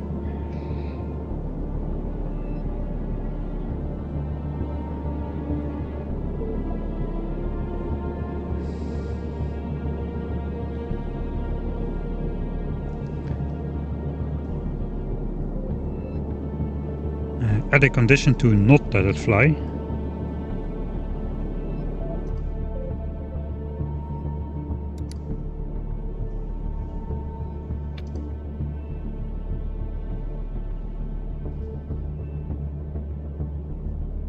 Paused thrust. Alright, we can delete this. Once it's ready to go, it can go to the shattered planet.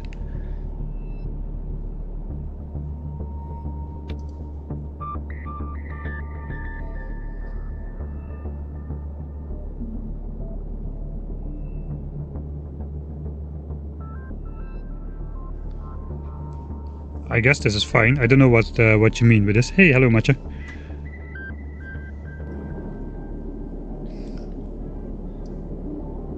Yeah, we're still looking at the color thing.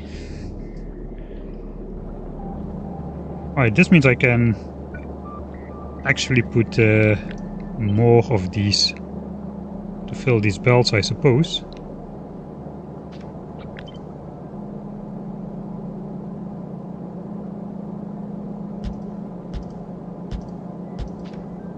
One can be filling the yellow belt, one the red belt, one the green belt, one the blue belt.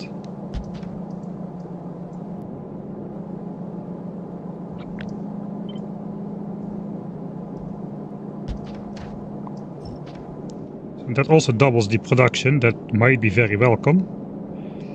Alright, so these things, they have currently got a shooting speed of half a shell a second, which means even if they are shooting all the time, they shoot a maximum of half a shell per second. We've got 16 of these guys planned.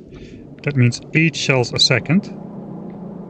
This with Mark III quality things can produce 1 shell a second for a set of 4, so 2 shells a second. That's actually a lot of shell production. Okay, so we're probably going to have to assume that we're going to be flying at a speed where we don't need to shoot all the time. But even if I have 2 of these stacks lined up,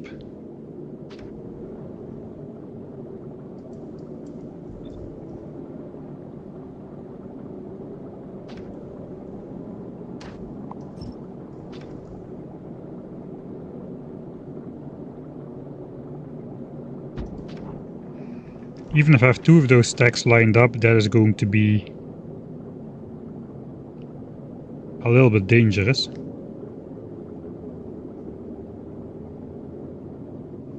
I can shoot twice as fast as I can produce.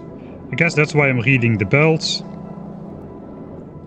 I can just tell the ship to come back if I'm low on ammo. Yeah, okay, I guess I know now what to do about it. So the other interrupt, basically I hook this count up to somewhere.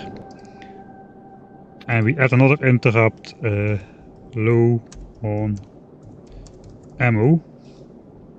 And we just say if item count railgun ammo is less than, oh, come on, less than some value, we have to check out what goes on the belt. But if we're under half a belt of capacity, we'll fly back, but not to Novice. We'll just fly back to do a lap of refill.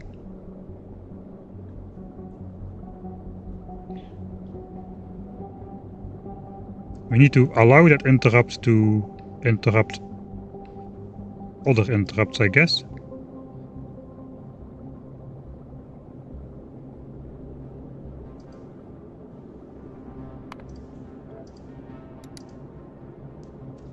Yeah, because this is now an interrupt that waits for 33,000 Prometheum, so I have to be able to interrupt this interruption with this interrupt.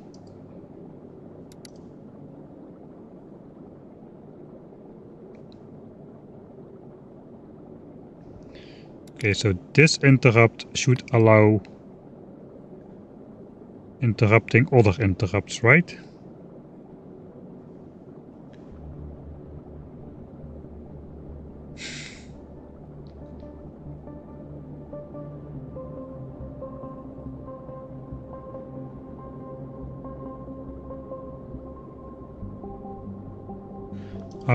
I'm not gonna lane balance the belts because I don't have space to do that. I would need to basically drag those belts out of there and then do lane balancing for each individual belt before sending it in, which I don't really want to do.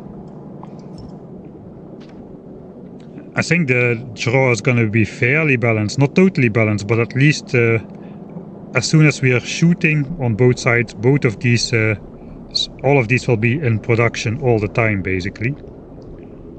Alright. Okay, so I guess that is fine. If we could add one which shoots like this, but I think that's a bit over the top. I did notice the asteroids are coming in mostly from the front. They have a little bit of angle to them sometimes, but not too much. But once you shoot them in parts, they actually can gather quite a bit of sideways momentum. So I definitely don't want to be shooting too many asteroids which we are not going to be mining, because those might come in at a much sharper angle and actually do damage to the spaceship if we're not careful.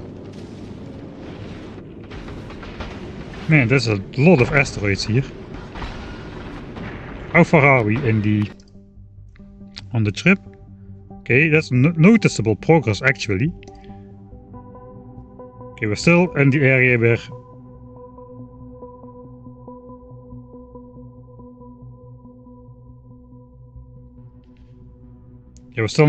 there's hardly any asteroids compared to how it's going to be later.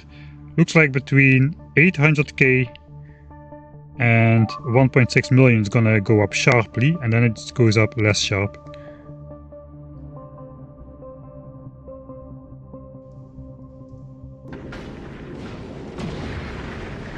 Okay, so sometimes we get some walls destroyed here. I guess that's okay. I cannot go much slower because then these asteroids with sideways momentum crash into the side of my ship. So even this guy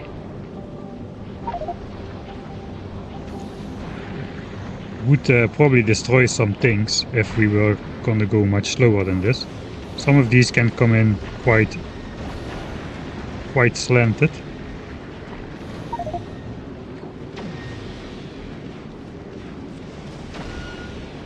Okay, let's do test the railgun damage upgrade 1. It's now researched. Let's see if we indeed do.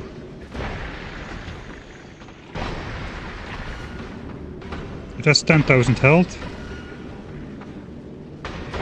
Yeah, it's left at 100 health with one railgun shell upgrade. That's just and it has 99% resistance to all other sources, so that means it basically still has 10,000 hit points against rockets, lasers, etc, etc. Alright, so we need 2 of those. Let's actually get 2 of those, because I'm gonna be researching those. That should save us a little bit of railgun ammo. So hopefully we'll be building that up again. Alright. Back to design thing.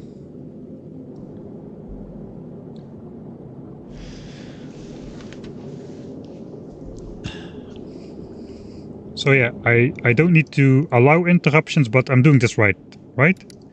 This interrupt should be allowed to interrupting other interrupts. So this interrupt is allowed to interrupt this interrupt. That's how I'm reading it. So this one I should set that flag.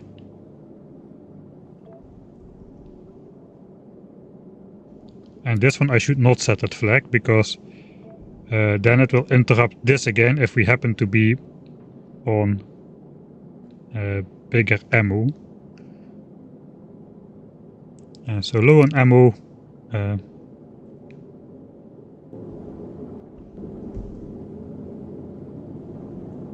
But low on ammo basically needs 2 It needs to read the ammo, or I guess rockets. We're gonna have rockets, probably explosive rockets.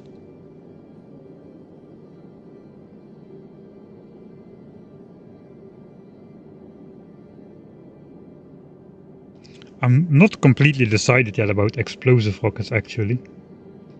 But, so let's just do the normal rounds, the normal ones for now.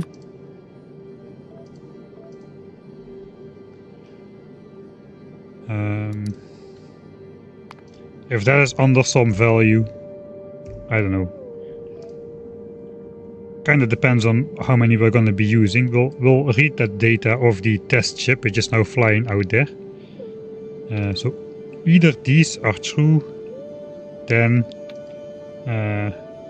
we basically want to make a victory lap through the solar system.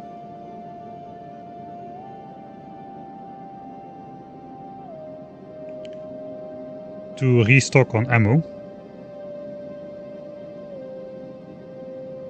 So we'll fly from the shattered planet back to Aquilo without waiting. We'll then go to Vulcanus without waiting. No wait, the Vulcanus is the inner planet. We'll go to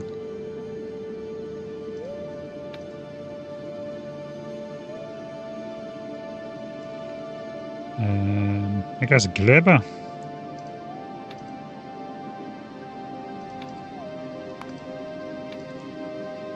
After Gleba,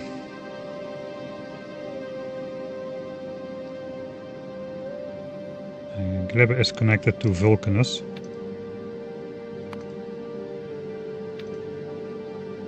And then we go back to Gleba. I guess we can just loop around through Norvis. Let's just loop through Norvis. That is dangerous because it's going... Yeah, I don't want to visit Norvis in this interrupt, because that may trigger some other stuff which I don't want. Probably not, but you never know. So let's go back to Gleba. We'll go out to Fulgora. The thing is, if you go from Vulcanus to Fulgora, it goes through Norvis by default, because it's a two-stop thing. And then we go out back to Aquilo. And then we go... Then we save. So if we're low in ammo, we're just going to go back, make a victory lap through the inner solar system where danger is low, which will allow us to restock on everything. Then we go back out to the shattered planet. And then if we're still low in ammo, it will immediately trigger again.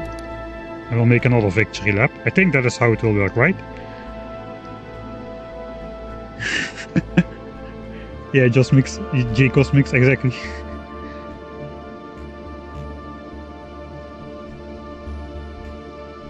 Fuel cells, no, fuel cells I'm not going to be out of. Famous last words, I'm going to be out of fuel cells.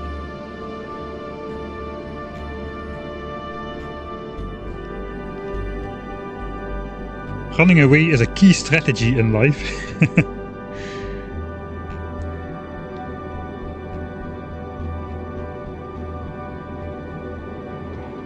So stopping to restock doesn't really work a lot, because when you're stationary around the planet, the asteroid spawn rate is really low.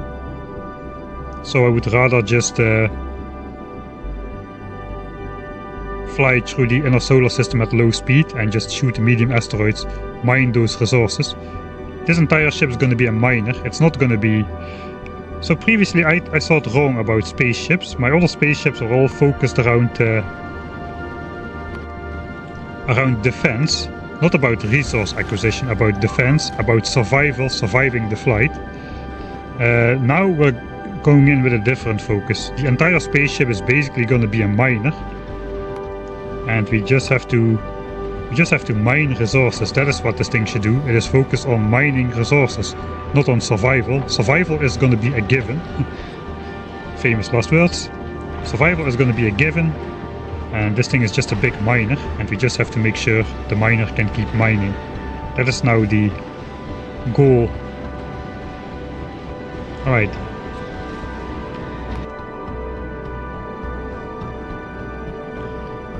Okay, so that is supply line 1, supply line 2. We have to hook it up, I guess, to this thing eventually. Kinda want to move this out a bit to the front.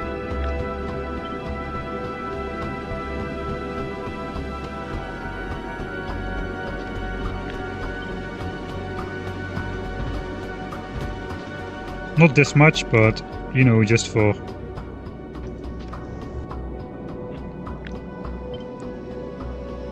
getting it out of the way sake.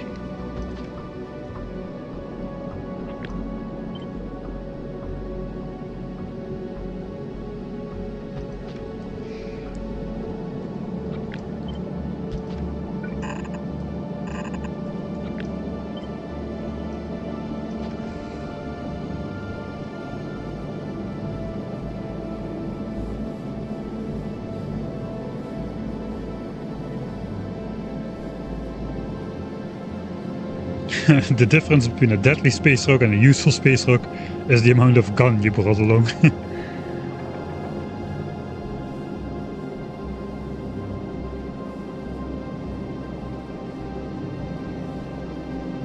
Yeah, I do use circle conditions in the pumps. That's how we're flying so slow on the other one. Right.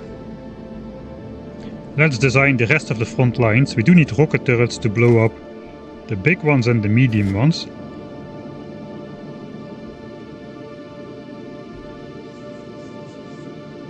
Ideally, I kept them mostly centralized in my other spaceship, without going too close to the edge, but I think I need to go just a little closer, because at this point, when the huge asteroids explode, they sometimes explode into a couple of big ones with a lot of momentum towards my ship, and the rocket turrets are actually too slow to take them out. I guess with the railgun turrets more on the sides, that should not really happen too much anymore. I'm still not sure if I want to take those chances. 250,000 kilometers and still going. We do sustain a little bit of damage sometimes now.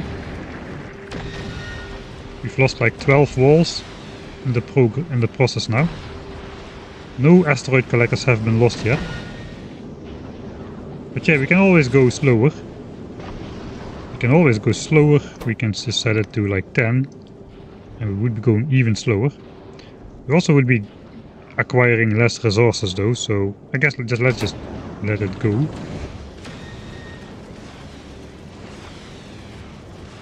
Okay, good news, good news. We are now producing more shells than we are using. Bad news, we are now using a lot more rockets than we are producing. That's the trade-off.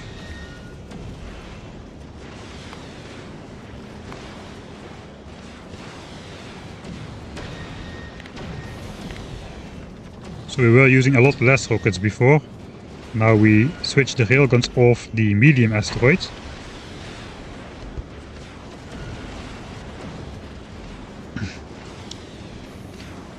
And the rockets are compensating for that. So I guess eventually we're running at a net loss of ammo on this ship.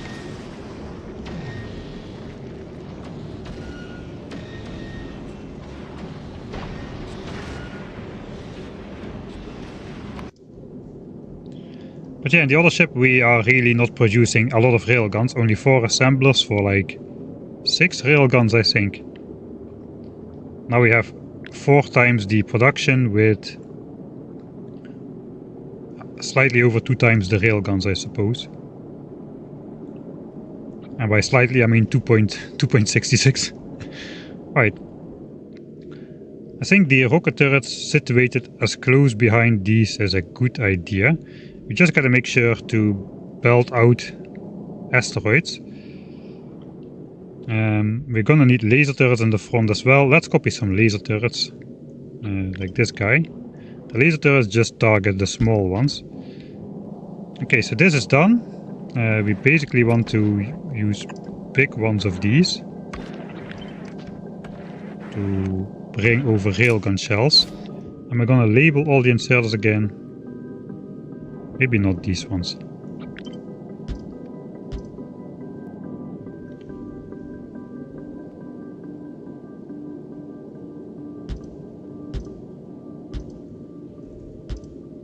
Alright, so that will distribute all the railgun ammo across the front line without using up a belt of space. With a stack size of 4, they will be fast enough to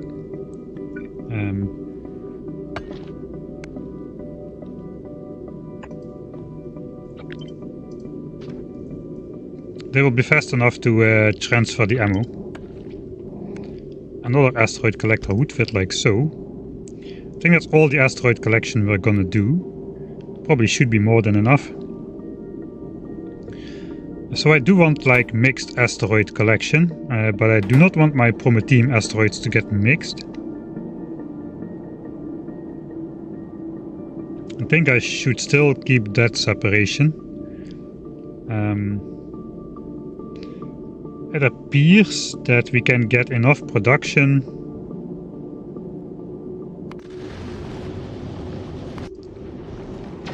It appears that we can reliably get enough production with not too many of these at the front. When the asteroids and the chunks are this dense, they're probably gonna be good. So we do need to take into account losses from the asteroid reprocessing. So if we want to make all the asteroids from asteroids, that probably, yeah, that cannot take productivity modules.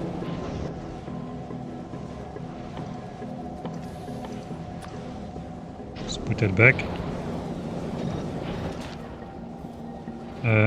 So we lose out on asteroids here. We get back 0.8 asteroids per asteroid. We're only going to be reprocessing if we... I guess we're first going to consume the asteroids which come from the asteroid collectors. And we'll only reprocess the excess into ones which we are low on. Not entirely sure I'm going to do that just yet, but that sounds possible. The reprocessing loses 20% of the asteroids, and it has a 40% chance, or let's say of the remaining 80%, we get a 50-50% chance that we get the asteroids we didn't want.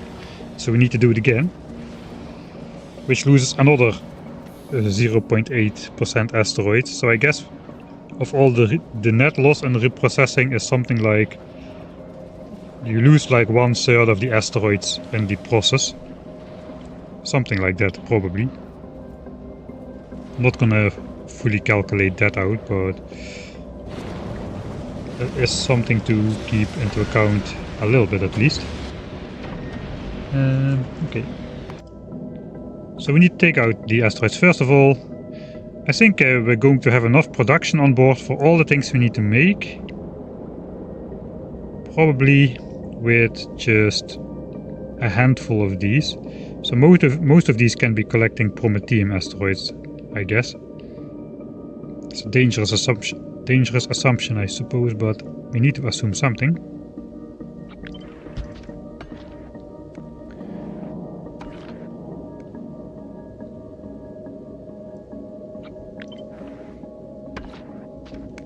Okay, so we at least need a little bit of space to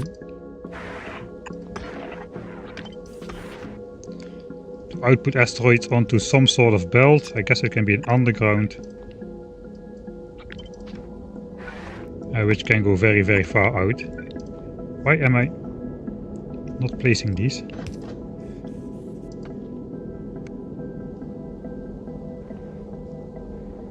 Okay, that leaves space for the rocket turrets to go up against here. On the other hand, if that is one tile further away, we have also got space for a laser turret in the front, which is probably a good idea to zap all the small asteroids into grabbable chunks.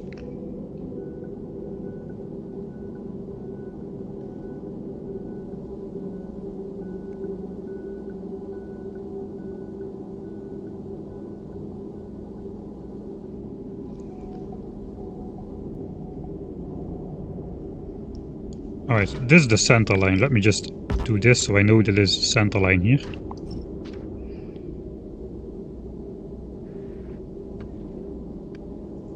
Yeah, so I guess we're gonna do it like this. Let's spot where the most Prometheum asteroids are floating around. roughly equal, or is it like...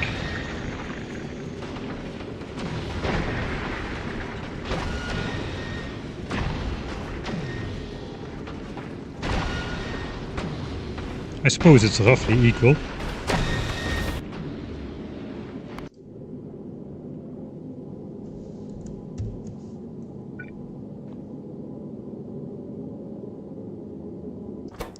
Okay, let's just try something. What if the ones in the center are Prometheum? This can almost grab all the way to the center as well.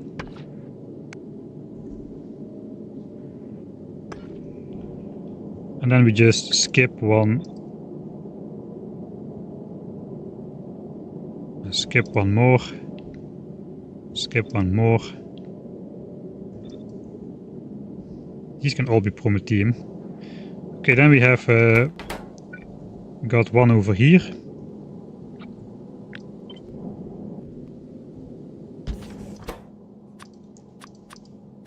Which does grab the other three. And one over here. And then we can just flip it. I want to be able to flip all of this design.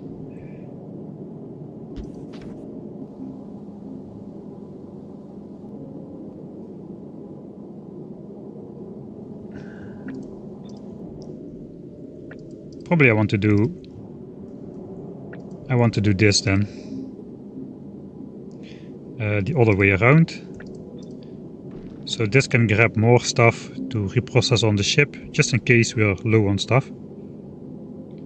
Actually, I still do not really need to do asteroid reprocessing. I can just throw the unused asteroids off the back of the ship again in the end.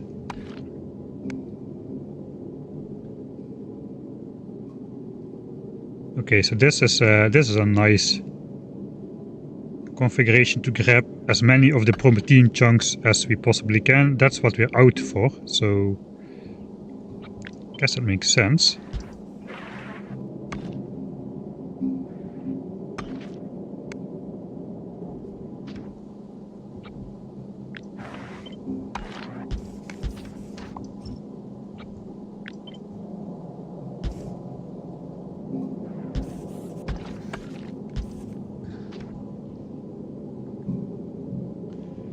And the lasers can then fit in like so.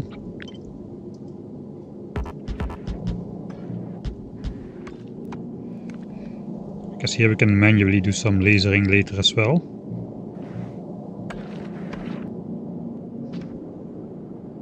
Lasers have quite a range and they have instant projectiles, so those can be more situated behind the rocket turrets later as well. The advantage is then they will blast the small asteroids to pieces right in range of these grabby things.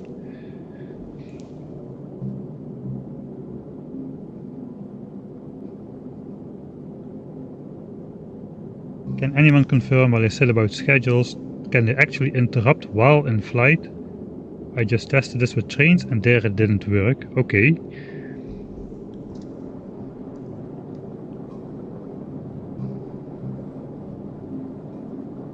I guess we can try this right now.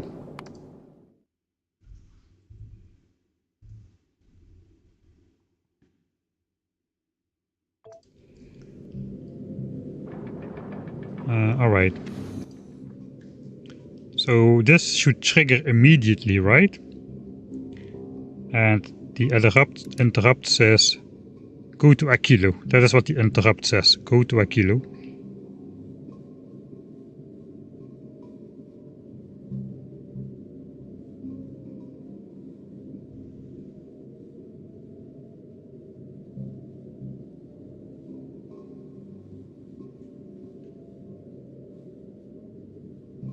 This will not trigger.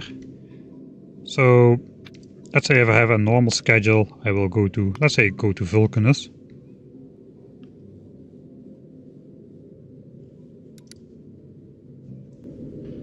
Okay, now we're going to Vulcanus.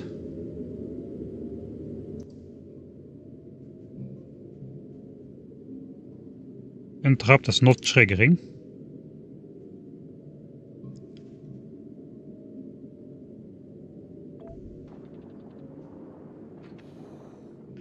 Okay, I say we go to Norvis. Okay, now we're going back to Novice. Will the interrupt trigger after arriving on Novice?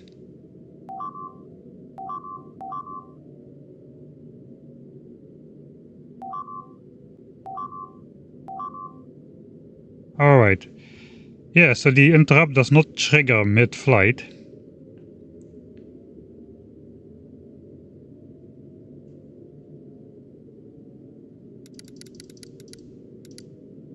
Well, if we were on the way to the shattered planet, it will basically just never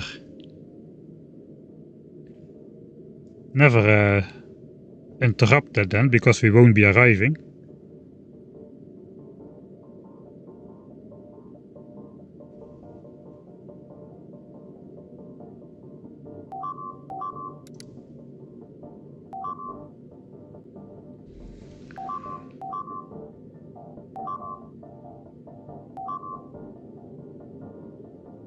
Just testing this with space stations flying to the shattered planet. Yeah, maybe there's an exemption for that one, since you are not supposed to arrive at the shattered planet, I suppose. Because we don't have a wait condition, we have a fly condition. So maybe you can interrupt after you are situated at the solar system edge. Let me try this as well. Oh, I cannot put a new platform at the solar system edge, so that is... yeah.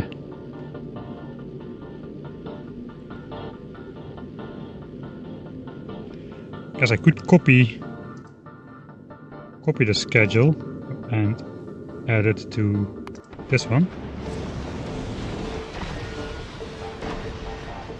Right.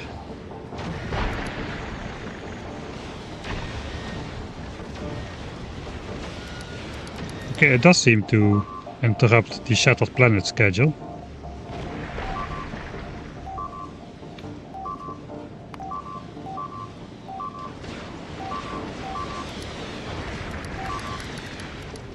Right, so now we're flying to Novice, it does not interrupt. Fly to Novice, it does not interrupt. Fly to Novice, it does not interrupt. Fly to Shattered Planet, it does interrupt. Okay, so Shattered Planet works fundamentally different then. So with Solar Boy, it looks like my test results say it will work on the way to the Shattered Planet.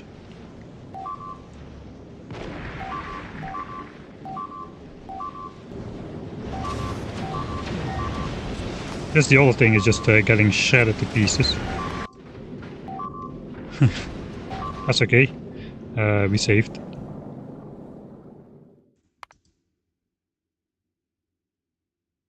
Yeah, that's definitely good, but it's also definitely good that we check this.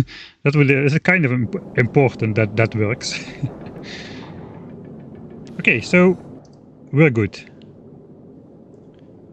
This will trigger on the way to the Shattered Planet. That is excellent.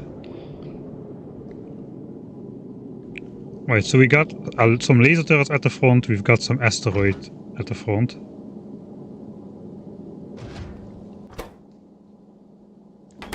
I guess again the asteroids are extracted one at a time, which may actually be kind of slow. How fast are we gathering asteroids here?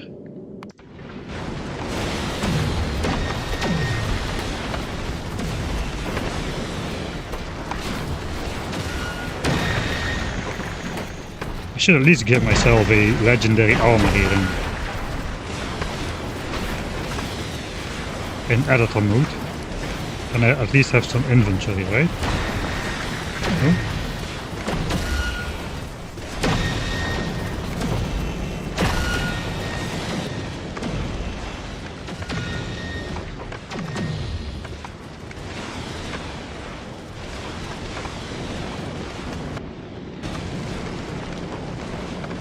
Alright, let's see how fast we grab some stuff. If there is no filter.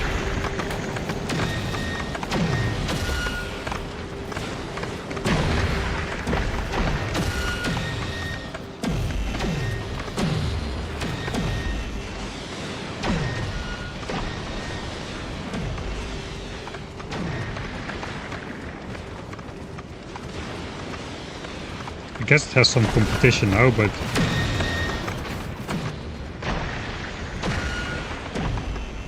it's pretty fast. Not stupid fast, it's pretty fast. Is it fast enough for one inserter?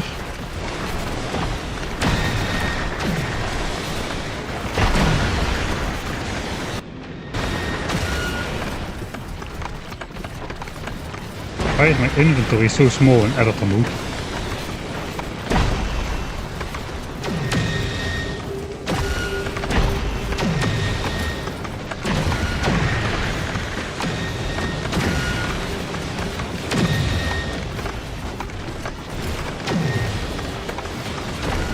Okay, I want to know if the one inserter can just keep up emptying this thing out.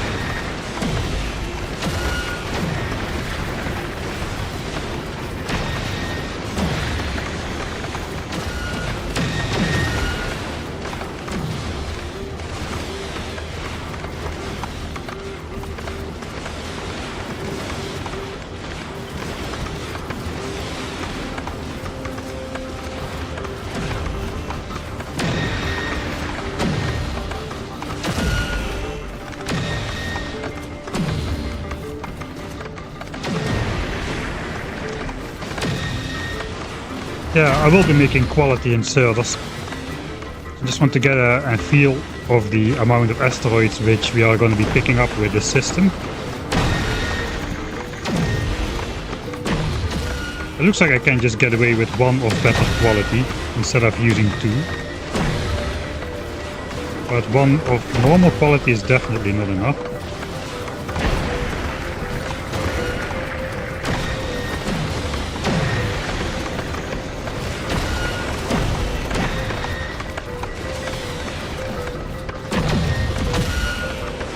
I guess there's no reliable statistics of how much these things grab per second. It does seem that the rare one is outspeeding the grabbing.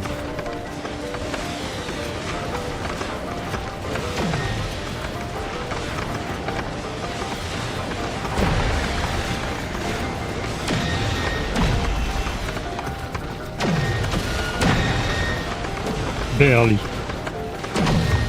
Barely.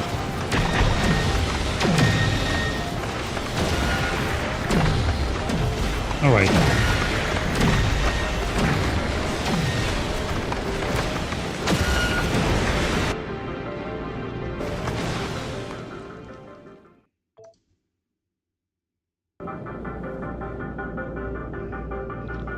So I either upgrade these or I put two of them there. If I put two of them there, I need to move the laser turrets one line back, but I can put a full line of laser turrets. On the other hand, this guy can only have one fast inserter outputting. I guess we're just going to use the rare quality ones. Those seem to be fast enough.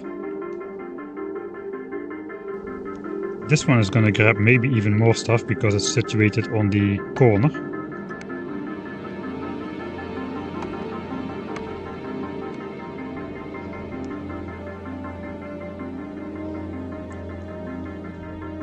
Alright, let's grab some rare inserters. We're gonna have to set up some quality chains to get this done then.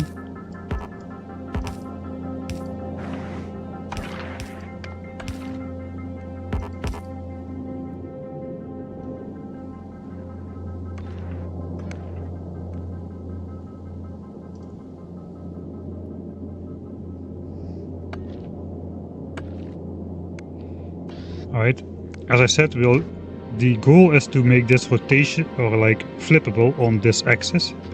So let me just destroy that for now.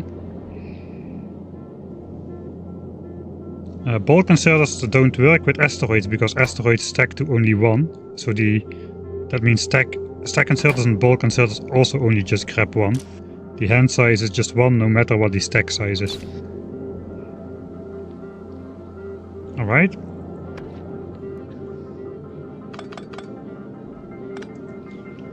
So the max distance is this. So the rest of the defense will have to fit in between this area over here.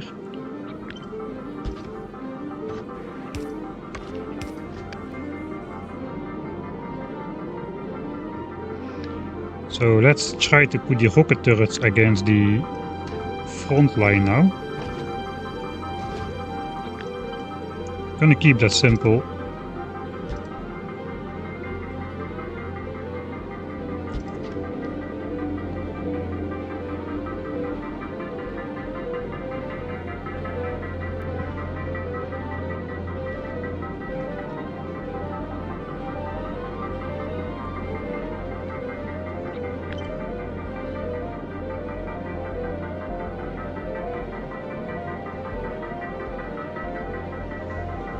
Greetings, have you been enjoying the expansion? Yes, very, very much.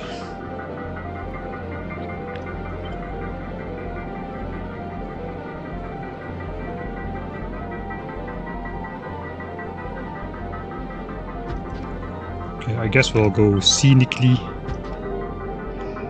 Is this too far to shoot asteroids? It probably is too far. On the other hand, I need some of the reaction time to shoot the asteroids here in the corner. So I don't want to go too far back.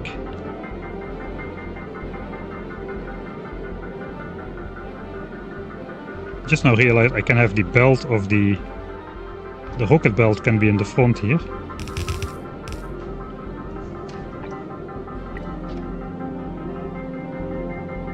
And I can still grab with all of these if they are one tile back.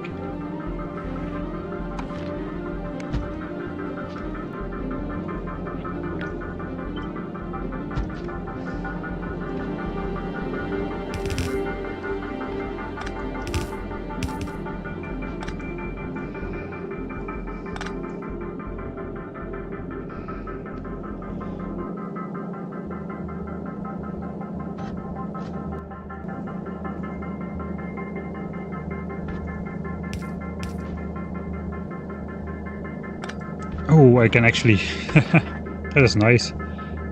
We can snake around through this small gap over here with the rocket belt. And then we can still grab rockets reliably.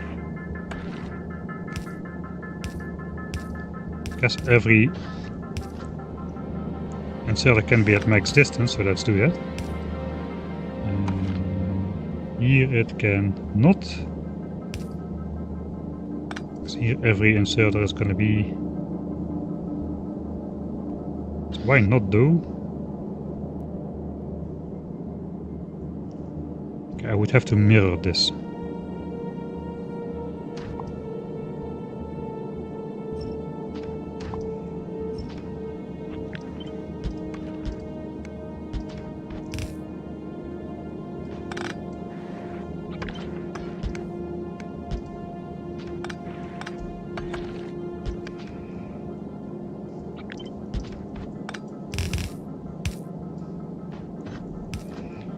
And they all can be at max distance here as well, except the last one, like so.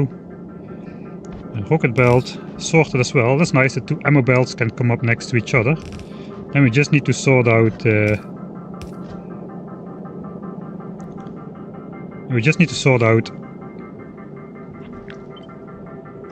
how that should go. I guess I could use more rocket turrets. We can also put laser turrets behind us now.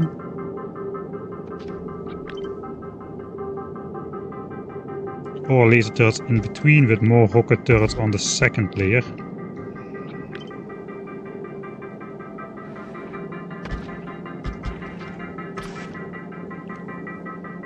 We can just long-handed insert that one.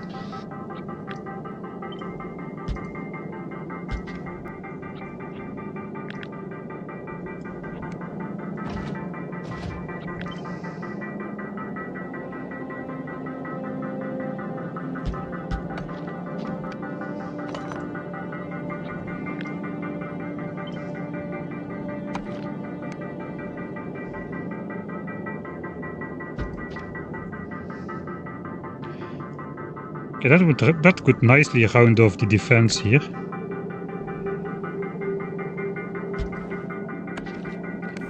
We can put some more of these in the corner over here. Alright, that's not too bad. We can do rocket turrets against here and just zigzag this over like so. To feed this one.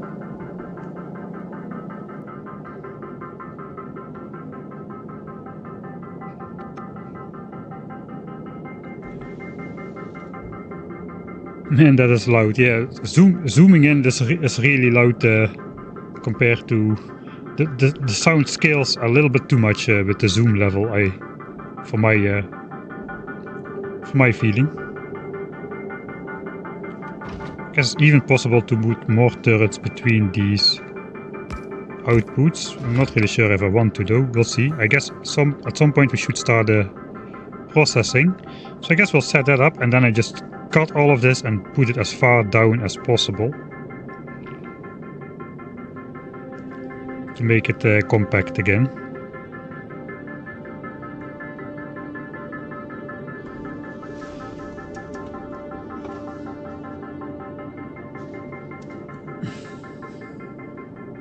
Higher quality rocket turrets in the third row for greater range. I think they should have the reaction time here. I also, since they have like a target priority list, I don't want them to target big asteroids over here over medium asteroids over here, as they are about to crash into the spaceship. So I think I'm going to keep the default range for everything. So if I give these greater range, then the range too much overlaps with the front row, I feel. So I think I'm just going to keep default on those. I'm only going to use quality on things I absolutely must use it on.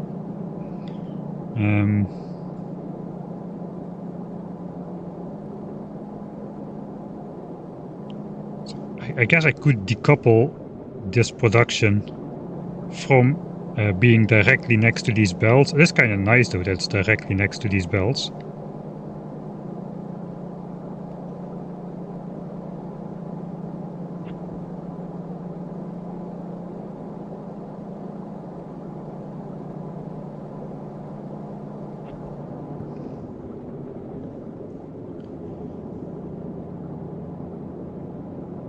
I guess it's not too hard to get some quality tree of these things. Let's see what kind of production we need to keep that supply though, because I think we're going to need a lot of that.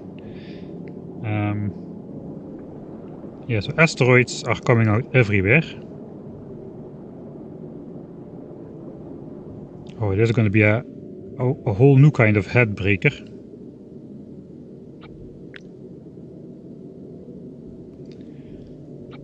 Alright, let's first get...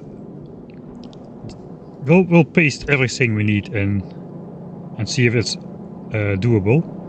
So to keep this guy producing we need 1.2 steel per second times 16, and that's still only half the shooting speed of the entire array. So 16 is roughly 20 steel a second.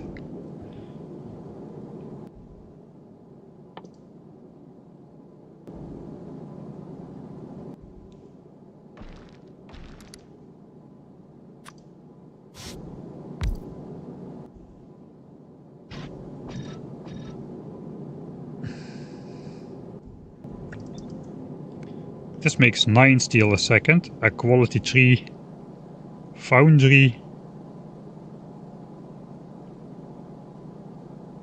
with normal modules. I guess we can get it to 10 if we also put some of these in there.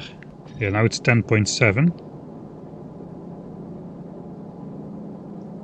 1.2, 1.2, 1.2, 1.2. That's 9.6. We need 9.6 though. This is 9.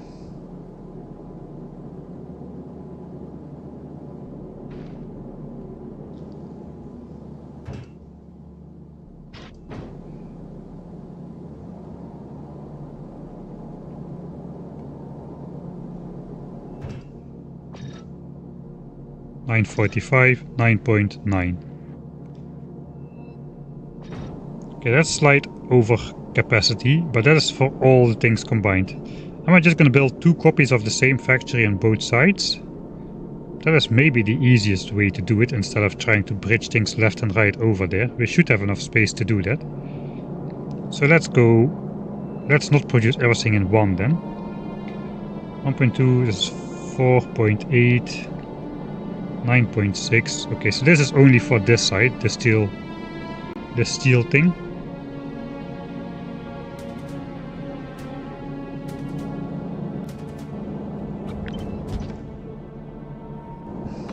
I mean, I guess it makes sense to put a beacon against these.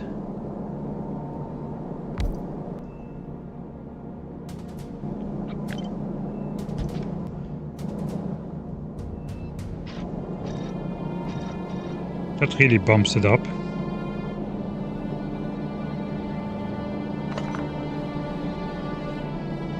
.24, 0.41. 0.54. 0.49.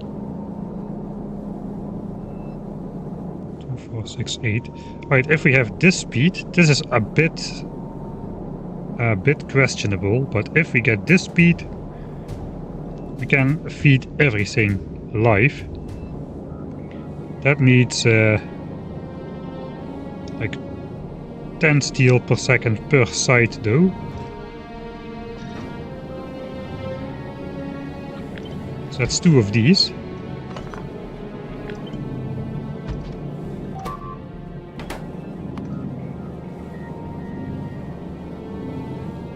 That sometimes happens, I guess. That's because the rocketers are too far off the corner, normally.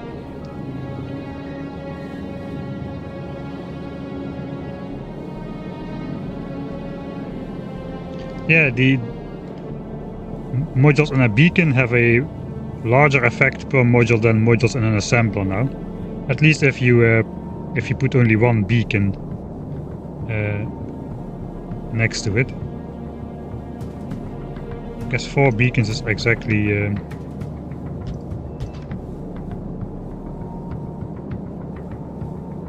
yeah, 50% each. So 1 beacon has distribution efficiency of 1.5. If you have 4 beacons, it is 0.75 distribution efficiency per beacon. The 4 beacons affect a single machine, for that machine basically, which is still 50% better than in vanilla per beacon. It only becomes less than previous in vanilla after like 9 beacons or so. Yeah, okay.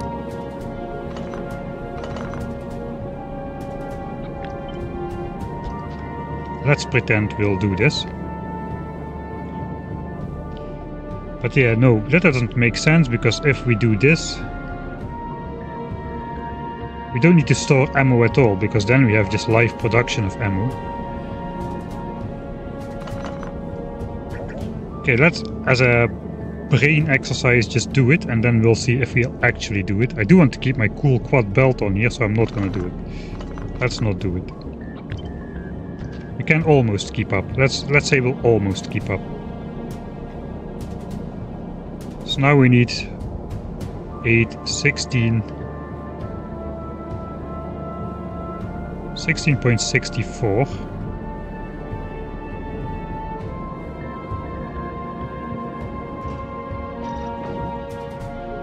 Can go back to normal modules and uncommon foundries, I suppose.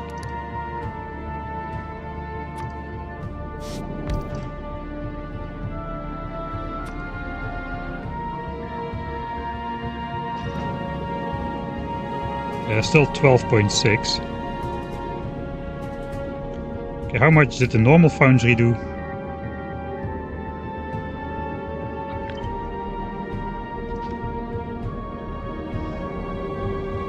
Oh, it does 12.6 because I'm put it in the beacons range. I guess I could. It kind of makes sense to do that, really.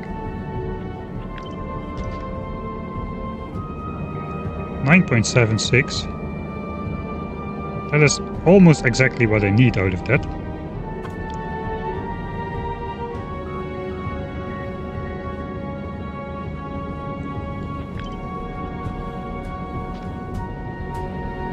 But I guess I also gotta feed in the resources somehow.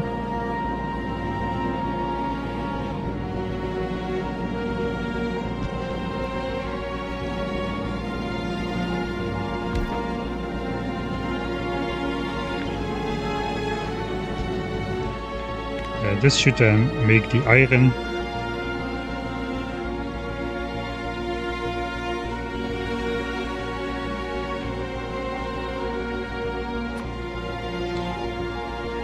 No, where's the recipe? This one.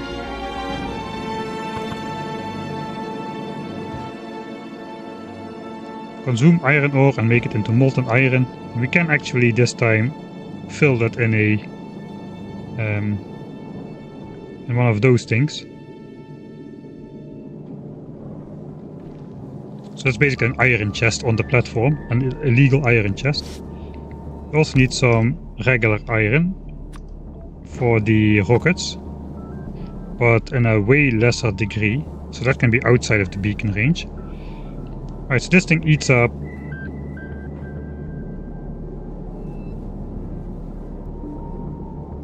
how many rockets am I using right now?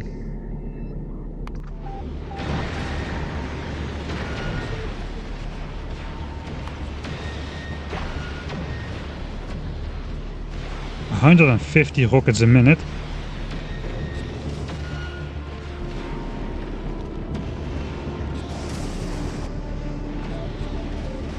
I'm gonna have like twice the front end, I think.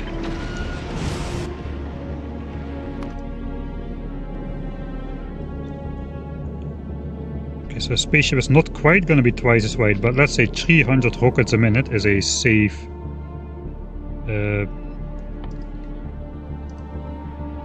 safe number.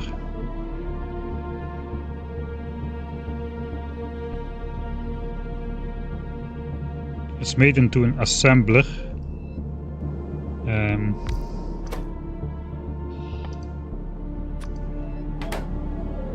So that's 5 rockets a second.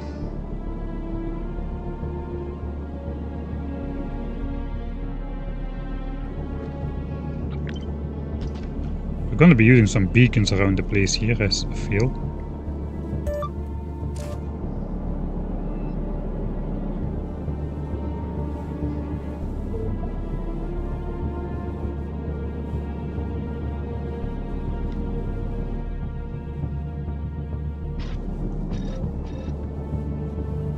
Okay, there's already 2.6 rockets a second, so we can still do it with just 2. That's 5 rockets a second, which is 300 rockets a minute. That's probably too fast, but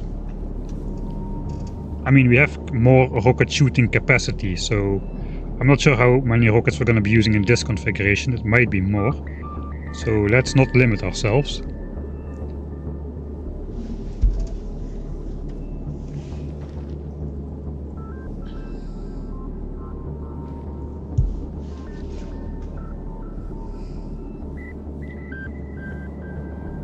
Alright, so these eat up over 10 iron a second. This makes 3.75 at the moment. Now it makes 11.2, that is more than 10.4. So we do indeed need no beacon for this guy. That means this guy eats 75 molten iron. And this guy eats 195 molten iron. Together that is 270. This thing can produce 488 a second out of 32 iron ore a second. Holy moly. But yeah, that's gonna be doable just with one machine. So we can even bring it in closer perhaps. We need steel, explosives and copper cable on here, so we also need the copper one. Also with a tank in between. I do want to make some buffers for everything on the spaceship as far as I can. Just to account for irregularities in the asteroid grabbing and stuff.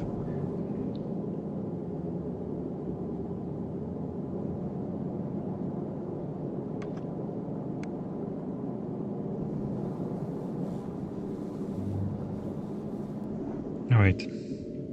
So previously our rocket production was hard limited. You can show that on the actual spaceship. So we could make this faster, but there is really no point in trying to make it faster than it is currently, because I was confined to this was the weakest link, the advanced carbonic asteroid crushing. So I put like a rare one there with Mark III speed modules, and that is the rate at which I can produce rockets. This thing is solely responsible for producing rockets, so The speed of this thing was the limiting factor, but now I can make more of those, so it does not need to be the limiting factor on the next spaceship.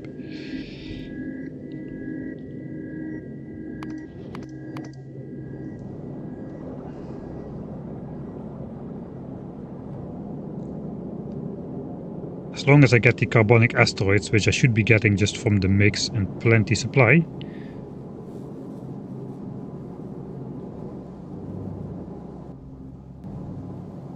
Okay, so I do need to connect this with pipes.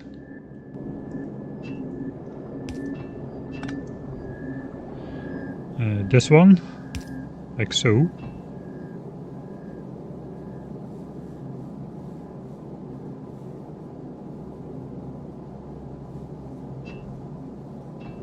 There's still an option to like snake a belt through later on if we need to. Alright. So all the steel is used for these things and for nothing else. The iron is used for rockets and nothing else. Right? Because we need iron ore for the fuel.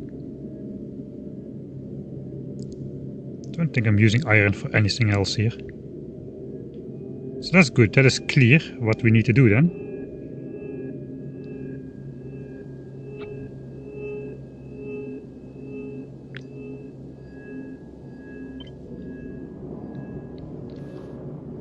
Next up is explosives, I suppose. I know, let's first do copper as well for this. And then we can focus on explosives. Explosives are shared between rockets and railgun ammo. So that is going to be a pickle. We're also going to need a lot, I think. We're going to need a lot of those.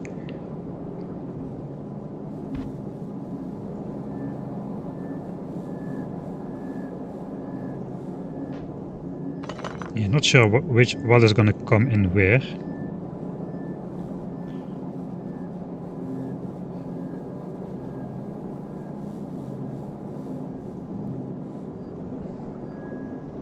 Alright, all of these require at least 4 copper cable a second. So that is going to be 32, say 35 or so, just to be safe. This produces 12 a second, so basically a normal one with normal speed modules is already going to be 36 a second. That is fast enough without a beacon even. That requires 60 molten copper a second, and this thing already produces 93 molten copper a second. So we don't even need speed modules in this guy either. So this can just be somewhere away from the beacons. That is going to pose an output challenge though. So perhaps we can situate it like so. As this needs both calcite and copper ore. On the other hand, I kinda learned my lesson. Maybe I should just give myself a little bit of space at least. So that there can be belt weaving going on if we need to. This is going to increase the height of my spaceship though, so let's not do it. In fact, we can move this guy down below then. And we can nest this guy all the way in, like so. Do I need a copper tank? Probably... I don't know how much molten copper this guy can store up inside here.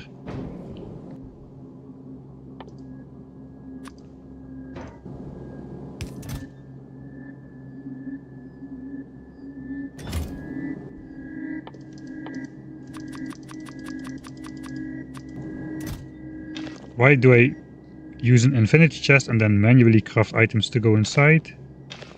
I don't know, but where is my calcite? I don't see it.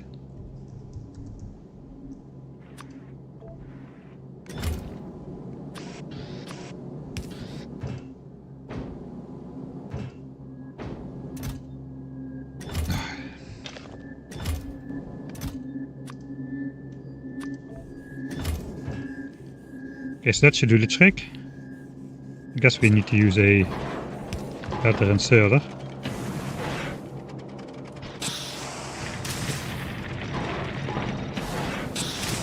500, 1000, looks like 1000.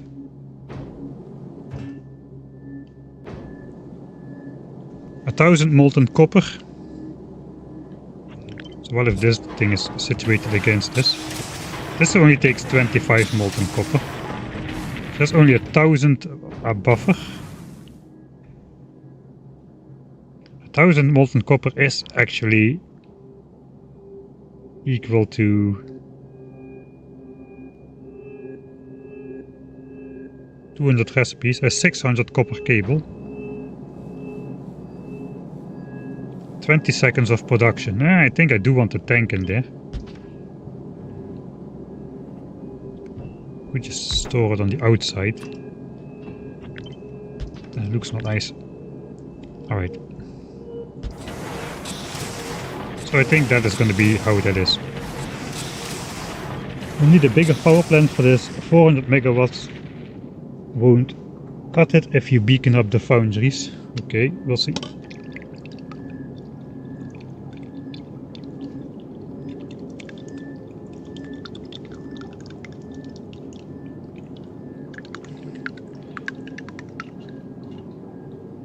I may have to put some efficiency beacons on board then. I guess that will... If I put efficiency beacons, then the distribution efficiency will go down, which also leads to less speedy machinery.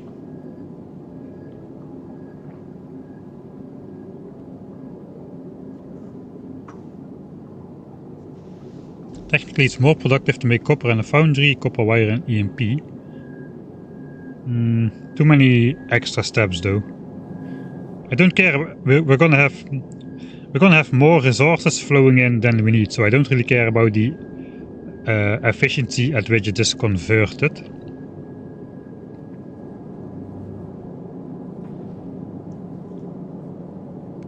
If I say that, then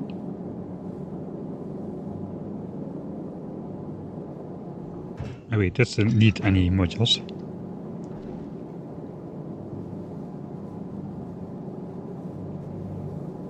These are going to be 10 megawatts each. But it's not too bad actually. I think we may be able to get there still. These consume 5 megawatts each. I'm gonna have 16. That's going to be 80 megawatts of these. Lasers. Lasers are not going to be firing constantly. They are 4 megawatts each. But yeah, they're not going to be firing constantly, I don't think. Because they consume 4 megawatts if they shoot like almost 5 times a second. Let's look at how much the laser turrets are doing. Nice to have a spaceship that has a tank. That's a lot of asteroids. And it's not even anything yet, man.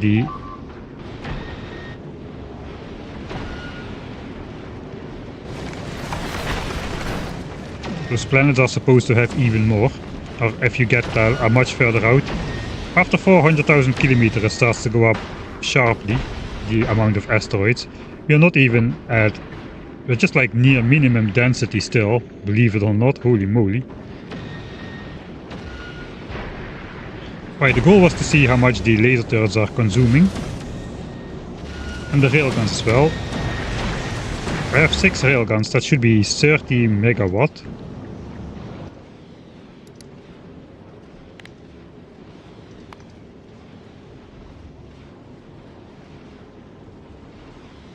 At the moment they're doing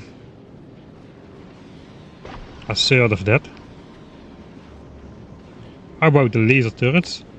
The laser turrets doing... Okay, that's a good benchmark actually.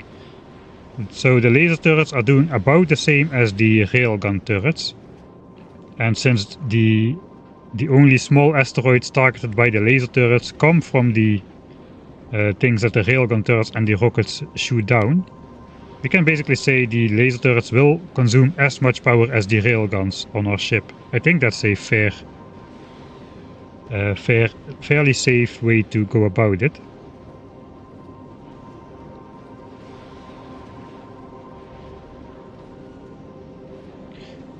It may be worth it to place a couple accumulators on the ship as well to account for sharp power spikes and dips a little bit. because the average line is over here, but we need to be able to supply this level of power. So we can build a power plant 1/3 smaller or so at 50 megawatts, and then we can catch spike up to 80 megawatts with the accumulator. As long as the average power draw is like 50 megawatts, we should be fine. Alright, that is a good thought experiment. I do know I have a bunch of level 3 accumulators somewhere. So let's just put these on the spaceship. That actually would be pretty nice to just put near the thrusters or something.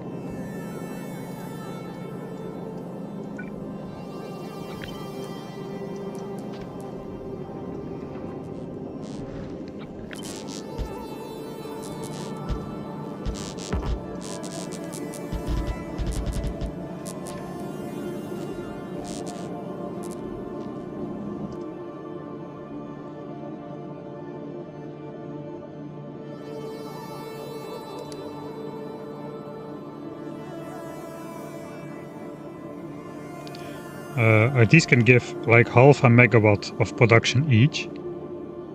So if I want to catch like 30 megawatt spikes, I need to have 60 of them, or they won't be able to provide the spike power.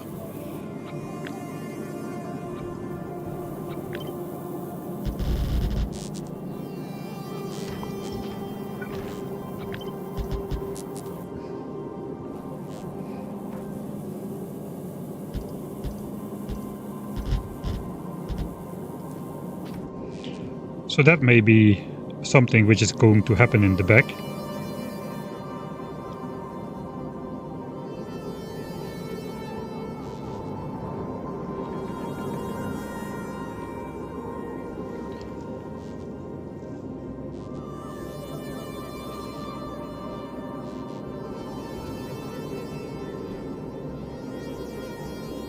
Do you find ship designing more fun now than previously? I found ship designing fun all the time, basically. But it is kinda brain churning at moments, especially when you start to tie yourself into a spaghetti knot. Like I've been doing on this ship. Also yesterday I was pretty exhausted from the day. Which is not great for producing some nightly brain power.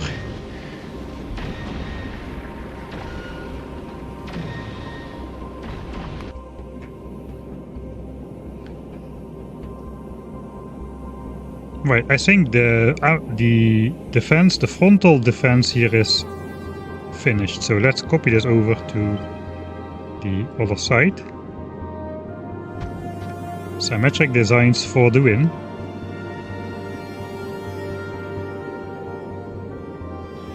So yeah, I think let's assume a not worst case scenario, not maximum consumption, but let's assume all of these let's assume maximum consumption. 16 times 5 megawatts is 80 megawatts, then 80 megawatts of lasers is 160. Rocketers don't require power.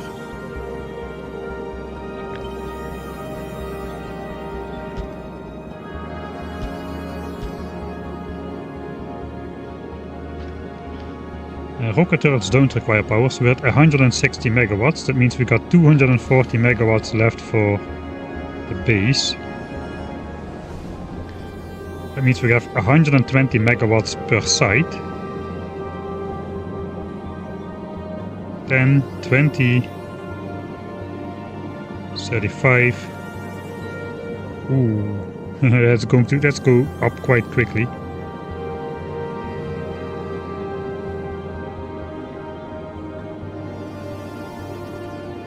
That is going up quite quickly, huh?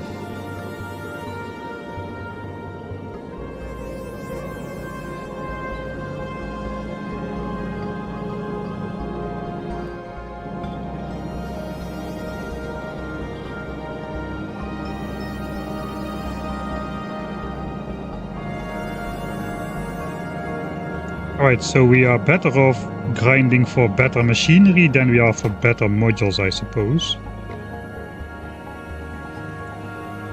Actually no, maybe we should also grind for better modules.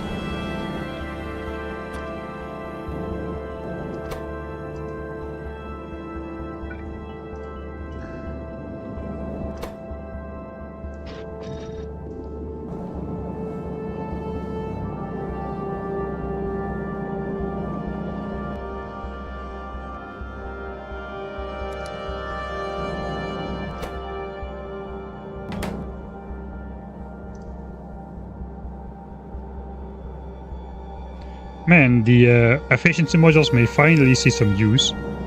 Either that or I have to increase the fusion reactor, I guess, but do I really want to? And my design is not repeatable as is.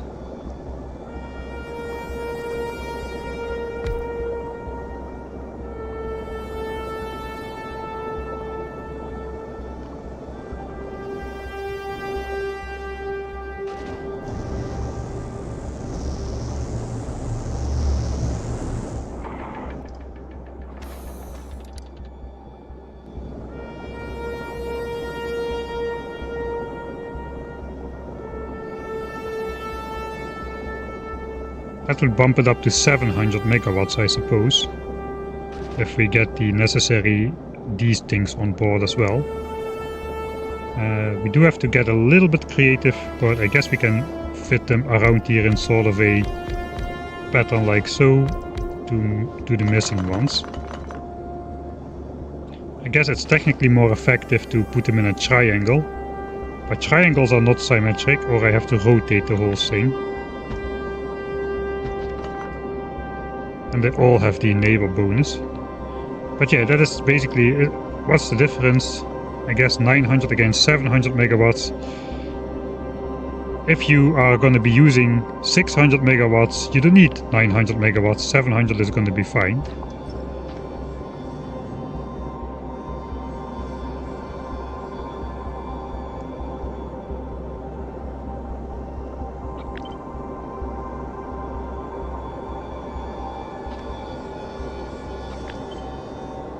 Okay, let's try something.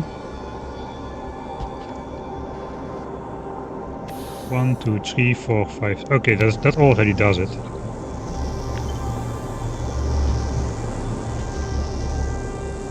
That's 700 megawatts right there.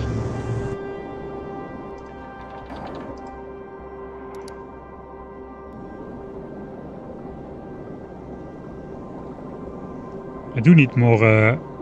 I probably need more fluoricatone. Actually, no, I don't think I actually need that. It will be fine.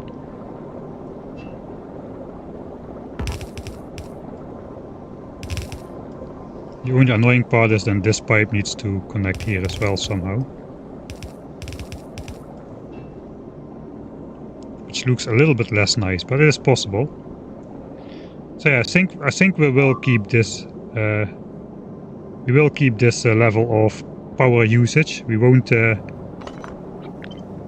try to diminish the power usage.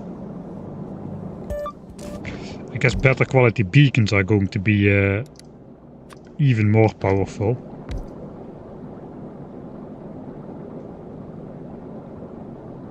This distribution efficiency 1.9 without using more. I know. They use even less power at higher qualities. That is absolutely OP.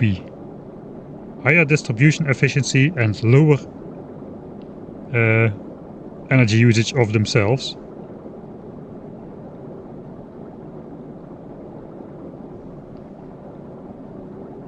I guess this 80 kilowatts doesn't really tip the barrel, but the distribution efficiency might. That basically, no, actually no, it does not. The distribution efficiency also increases the power usage of the machinery here. Now they do 2.32 megawatts, and now there will be 2.42 megawatts. It basically scales linearly. Alright, so that doesn't really matter then. It does not really matter.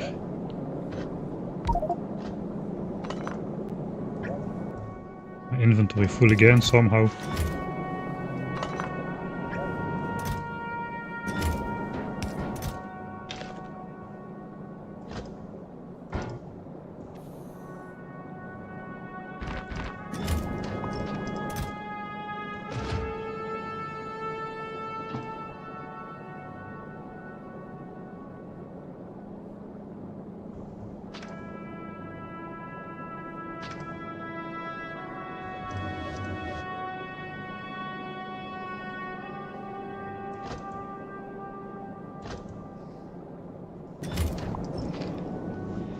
Let's make a save.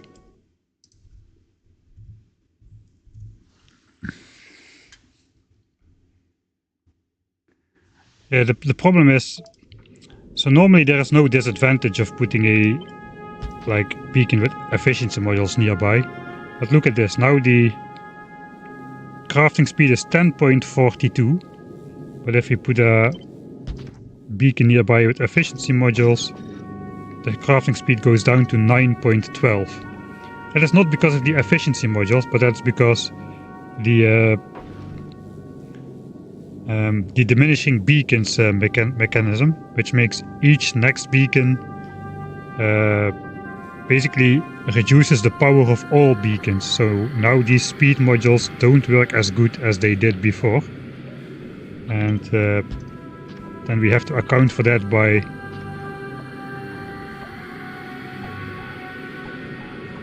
I guess to get the same, let's check this. To get the same result as this.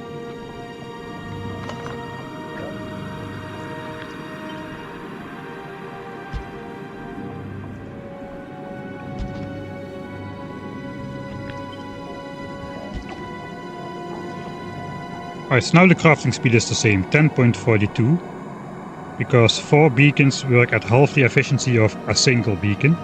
So now these 4 speed modules have the same effect as these 2 speed modules in the beacon. But because there's 4 beacons, all the beacons do only half the thing they would do if there was only 1 beacon. So now we have a little bit of efficiency next to there. 1.68 megawatts, 2.32 megawatts. Okay, that is not good. Efficiency beacons don't do anything in this case, because sure, this now consumes like 640 kilowatts less, but these beacons consume 800 kilowatts more. So the net power usage is going to be higher, and also this beacon is like 1.2 megawatts more because we have 3 extra beacons. So it kinda, maybe if you apply it to many assemblers at once, then it will benefit you again, but like it is quite a difference.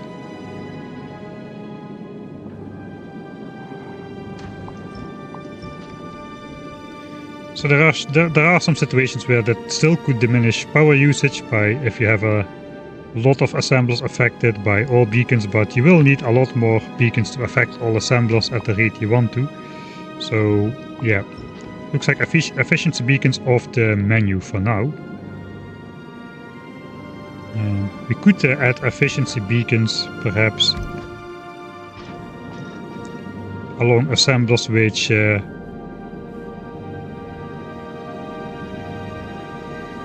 don't have any other effects applied to them. That does not include steel. Steel is beaconed, that is beaconed. But copper is not beaconed. It does not affect the speed of the modules inside. So this still has 36 copper cable a second with or without the beacon. But with the beacon, power consumption kinda halves, and this thing is now consuming minimum. So that is maybe a use of efficiency beacons which we could consider. We have to be very careful though, because it's so easy to affect the machine by a beacon, especially since we'll be moving around production still. So that's going to be last minute addition, efficiency beacons. But let's put it in the remind ourselves list by just putting it on the back of the spaceship like so, just like the accumulators.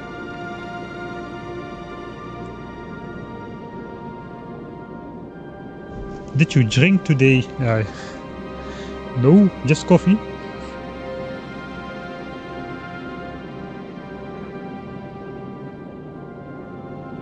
Triangle is symmetric. Yeah. Technically, it was not placed in a symmetric position on the ship, I should have said.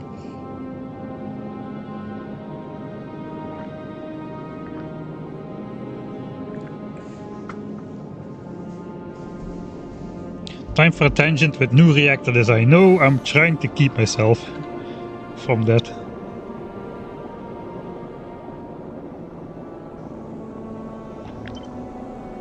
I guess this could move in still a little bit.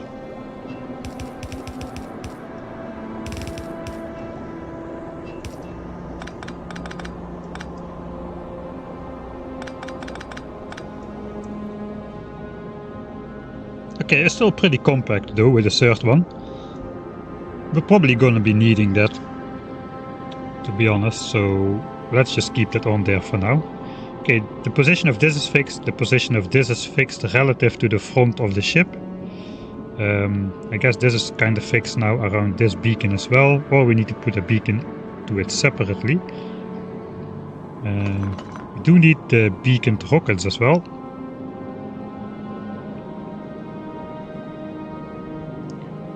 I'm not gonna put stuff on belts just yet. I first want to put the appropriate amount of machinery.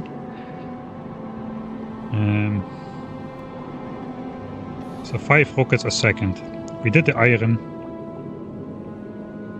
That is perfect. This thing is faster than these two combined. I guess we don't need those inside maybe. This eats up 200 iron a second. This 75, so 300 is fast enough. Means we can put these inside to reduce power again.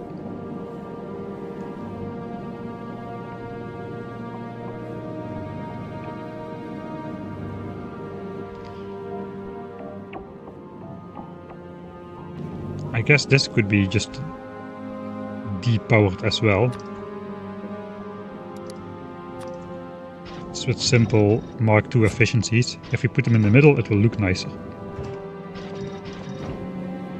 No.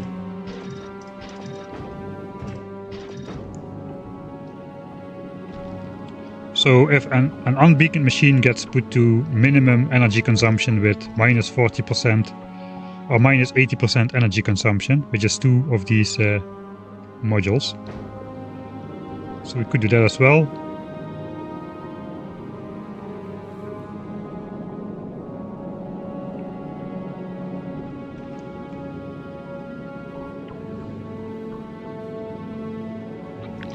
Okay, let's actually check what uses more power. I guess we need 5 of these for the same speed. 7.5 rockets a second. Ah no, wait. 2.6 is 5.2. This is 6 rockets a second, using approximately 6 megawatts. This uses 4.6 megawatts, so it is more beneficial. It appears to be more beneficial to use less machines, just with a beacon. How is that possible though?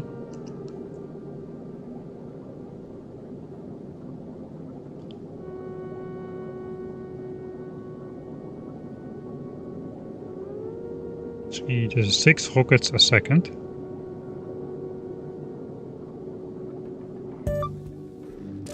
Let's try to get that to 6 rockets a second as well. 285.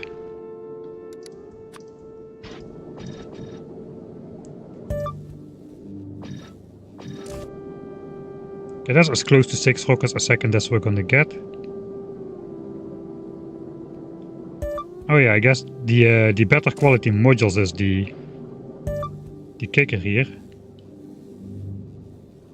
Since they do provide extra speed without an additional penalty on energy consumption.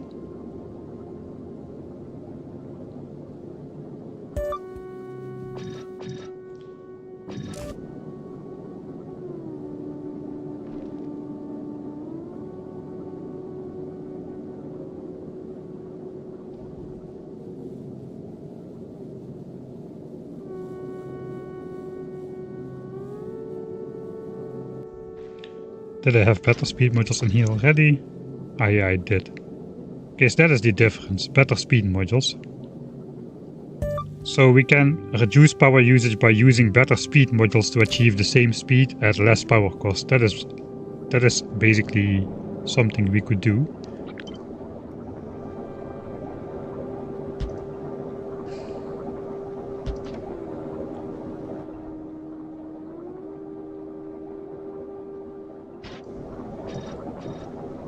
So basically this crafts at crafting speed 8.4 for 1.42 megawatts, and this crafts at crafting speed 6, which is a third less or so, at the same power cost.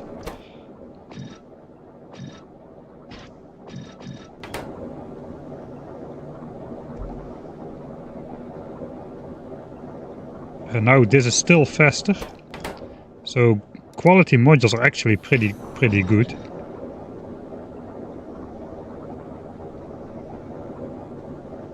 So now it crafts more than twice as fast at almost half the energy cost. What if we beacon that?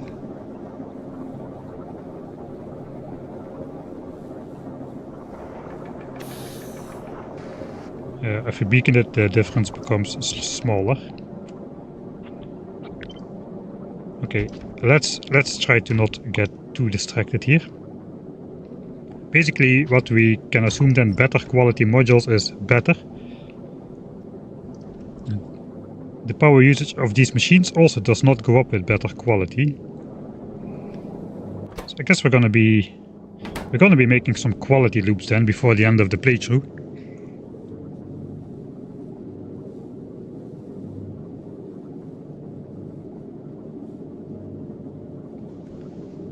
I can imagine that better quality modules are Mark II are better than Mark III, because the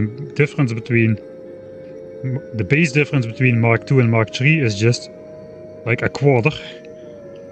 This goes from plus 2% to plus 2.5%, which is a very small step to make for going from Mark II to Mark III. Basically, speed increases from 30 to 50%, which is like a 1.66 times multiplier, whereas this is just a 1.25 times multiplier on the Mark III quality.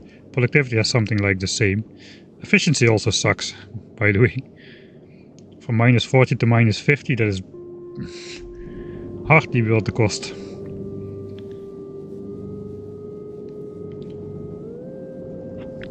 Alright. So we got iron. We need explosives. 5 explosives a second. And 3.2, 6.4, let's say 7. Roughly 12 explosives a second. I think I'm just going to put it in the calculator real quick. This is 5.2. And this was 0.83 times 8. I guess 5/6 times 8. So yeah, that's 11.87, so 12 explosives per second is a good amount to aim for. Explosives can be made into a cryogenic plant, which is good, because those are pretty effing fast. If you put some modules inside. It's gonna make 5 modules a second all by itself. 5 explosives a second all by itself. It's also gonna consume another 10 megawatts.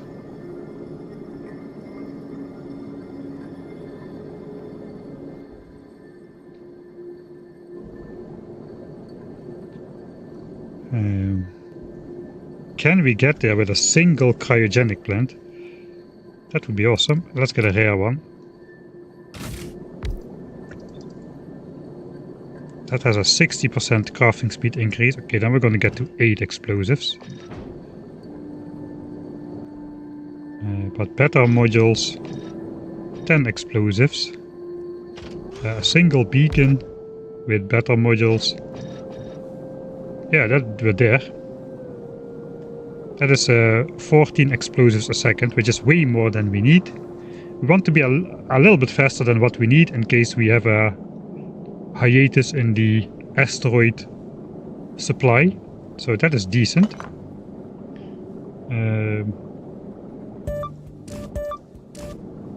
We have the same modules in here as we are planning to use for the rockets, so we may as well flip it onto there. Okay, that's explosives sorted. Also the explosives for here. So all of the resources for these are sorted. Iron and explosives for here are sorted. Now we just need to supply the sulfur and coal, and now we basically need to look at crushers.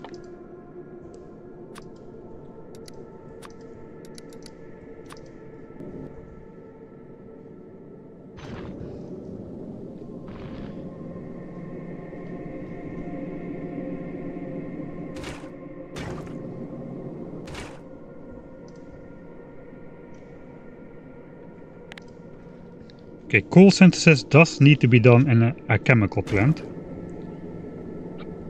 There is no way around that. It also requires water.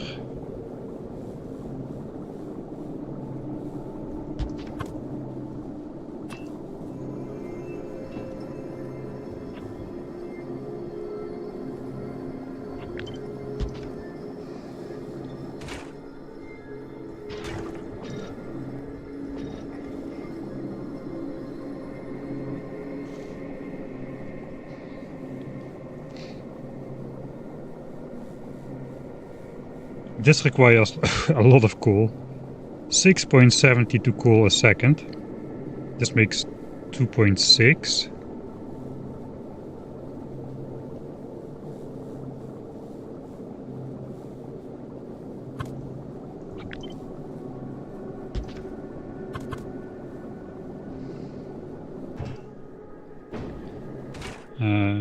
This is outputting, oh wait, this is outputting carbon and sulfur. I still need to make that into, I know this is outputting coal. I need to supply the carbon and sulfur from the asteroid crushing.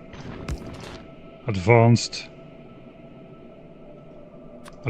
coal asteroid crushing gives me exactly the resources, the balance of resources I need for here.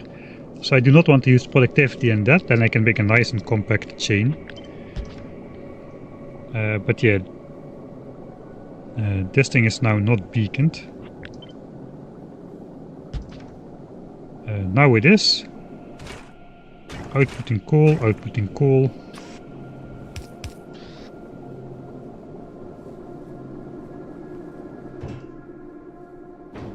Okay, sulfur can come in from here or something. Water should be pretty easy to connect in some sort of way. Even can go out of here, connect to here or something, we'll see. Ice cube machine still has to be made. 2.57 though, that is still not enough. This is going to be 7.5. 7.5 is plenty. But can I just pump these up still? 6.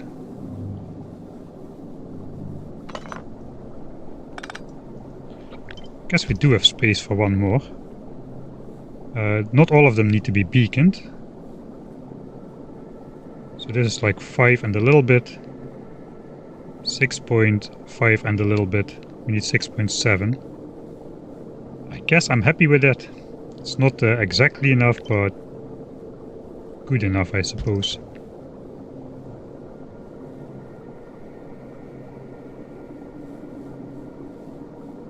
We are anyway producing a fair bit too many explosives, so that's gonna be okay.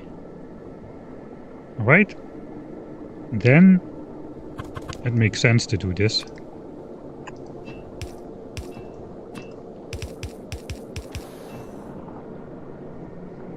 We need to melt ice cubes. Fast as well. 67 water a second. A lot of water. Let's say 70, 80, 90, 95, 120, 135 water a second at the minimum. Oh, I guess I can use quality... I forgot I can use quality chemical plants. Let's do that. I guess rare quality should be pretty obtainable. Alright, that's already over 4 coal a second.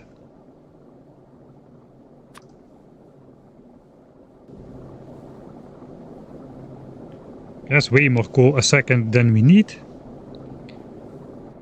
Let's go one level down.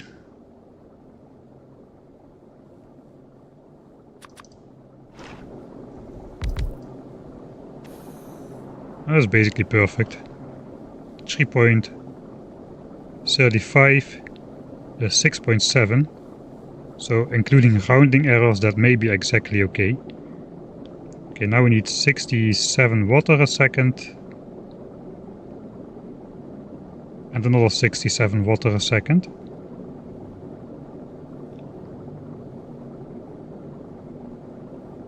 It's 133 water a second.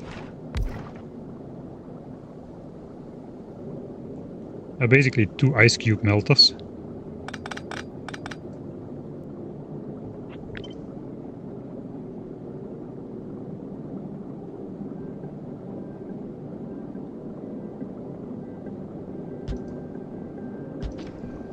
I guess 1 ice cube melter dedicated to this guy. 1 to here.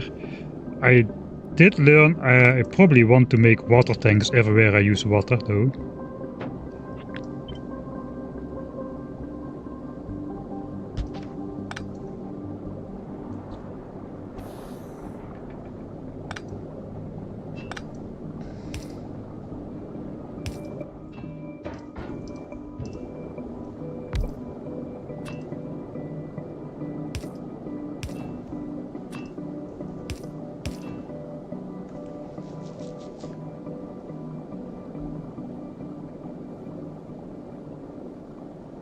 So that allows for water storage. You can also put it on this side.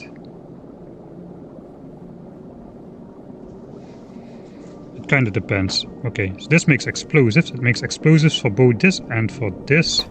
This only requires iron for the latter part. So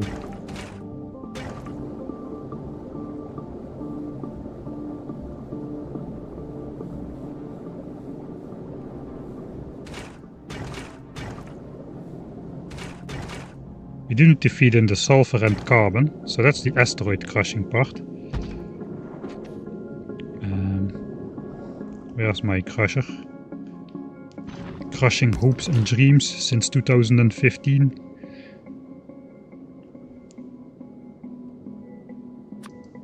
Okay, advanced crushing. This we're probably gonna need quite a bunch of these things.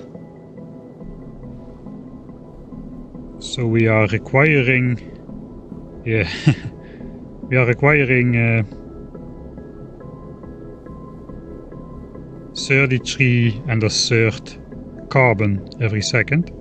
This outputs 3.6. That's 10 of those.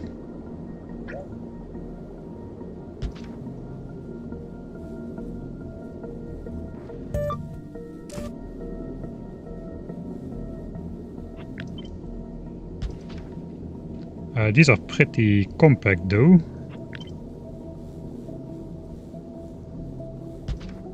You can fit 2 of them in beacon. That's something new in Factorio. That was never possible. Putting 2 machines next to a beacon and having them both be affected by that beacon. That's pretty neat. It's now producing 7 and a bit.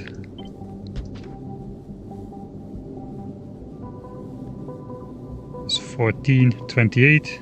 28 still not enough.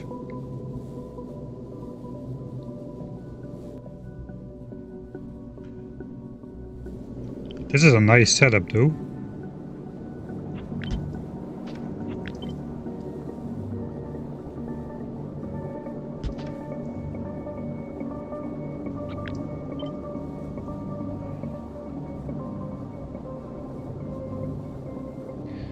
All of the results need to go in these things though.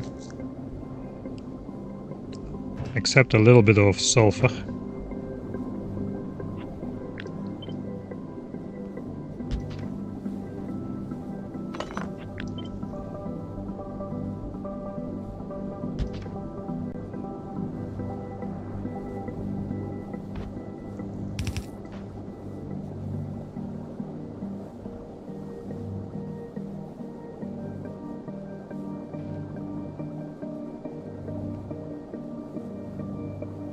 All the carbon needs to go in here.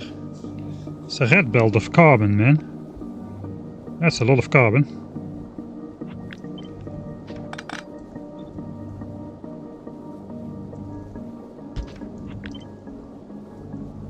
Yeah. 7 a second. I need to do that with not with long-handed inserters either. Okay, we'll output that on a belt then.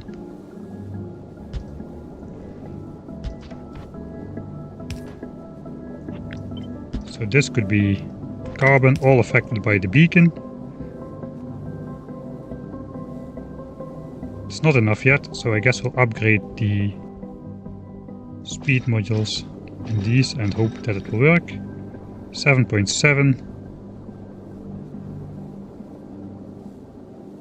15.4, 30.8. Ah, that's close enough. Close enough. I don't want to go beyond rare quality. I think that's going to be quite hard to get.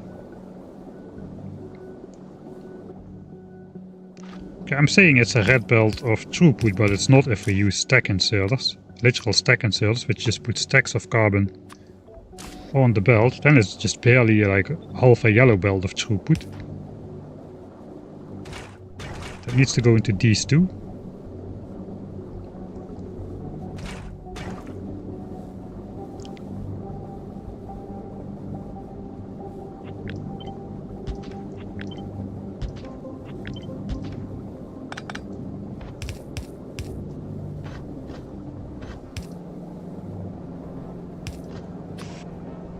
I guess here long-handeds will be fine to transport 3.35 coal a second. These can do more than one full rotation every second and carry 4 items in a hand, so they should be able to keep up.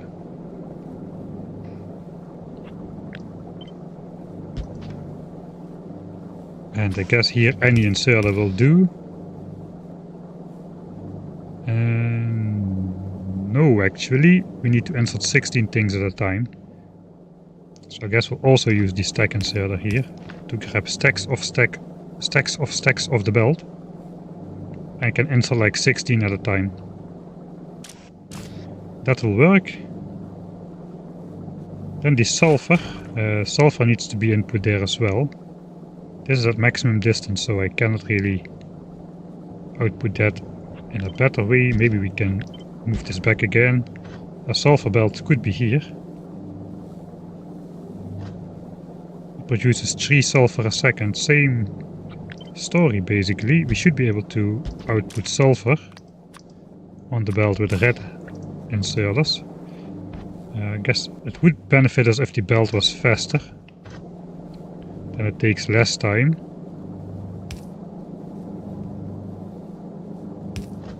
To put it on a belt.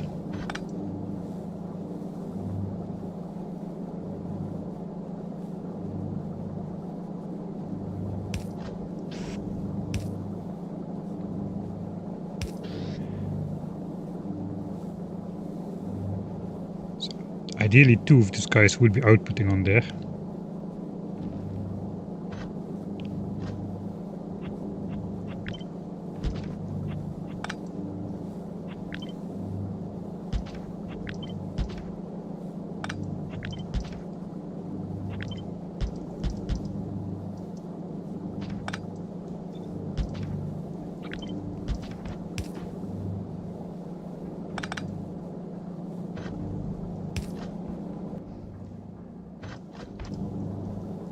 Right, so that is 1 belt for the left inserter, and then these sulfur things.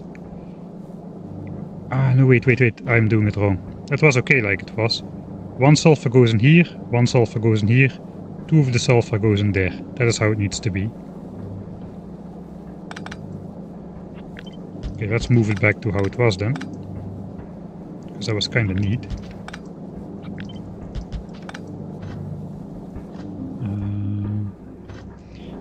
I guess this should keep up.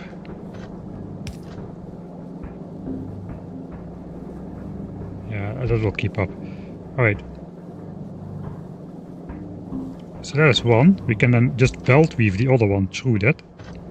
Because why not?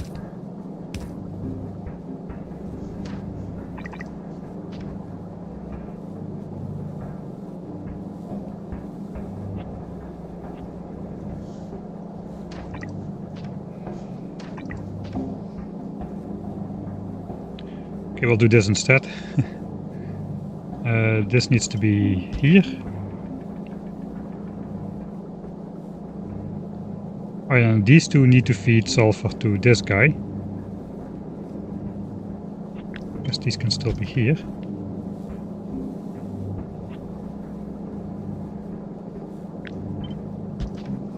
Okay, does this output correctly?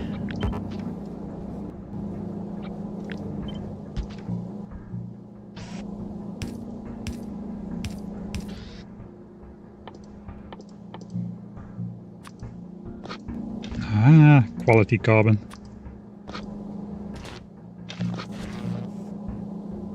Okay, now this puts outputs on the inside, which is, I guess it's okay. It doesn't matter on which side it outputs because it's going to be stacks anyway. Yeah, it doesn't matter. It doesn't matter. Okay, my mouse button is doing weird stuff.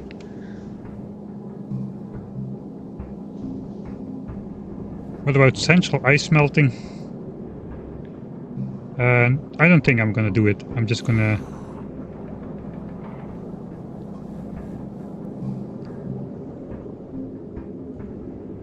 I don't know how much ice melting I need. I guess the other ice melting is only used for rocket fuel. I think I'm just gonna keep it simple. We may not even use the tank here. On the other hand, it does now quite neatly tuck into there.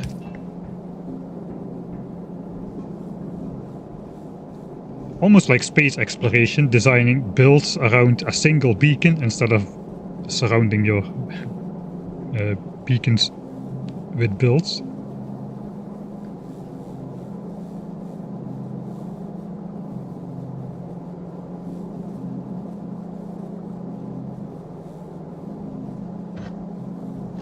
Okay, what orientation does this guy output in though? If he outputs on a... if it outputs on a belt like this. On the right side. Okay, that's excellent.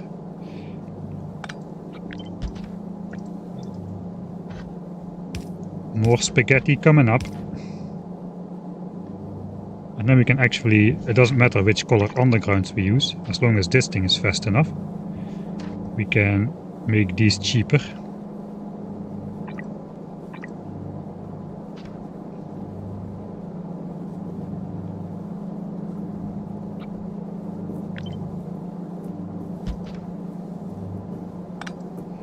The advantage is we can put stacks on the belt, which basically is like 4 times the storage space. 4 times the amount can go on the belt, which makes a small buffer, which is nice. How are we doing here? 355,000 kilometers in. And we're still doing... no, I think we're not doing good anymore. Turrets start running out. Alright, so that is not great. There's so many chunks floating around here. Look at this. Look at the overlap on those asteroids, man. And it's like that all the time, apparently. Alright, let's try setting the speed down all the way to like... Oh, I know a trick. Let's do -3. Let's see if the asteroid still go poof. 3, 2, poof! Yes! Alright. So we're still going forward. A little bit.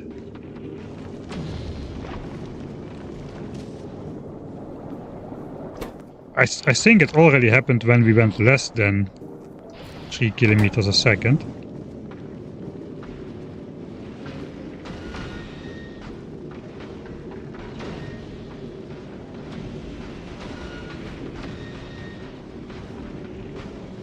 Right, we're gonna go fall back to 2 kilometers a second. Will the asteroids go poof again?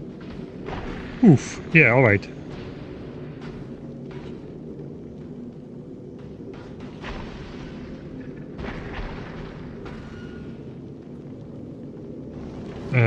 Okay, these things are gonna drift into my spaceship now, though.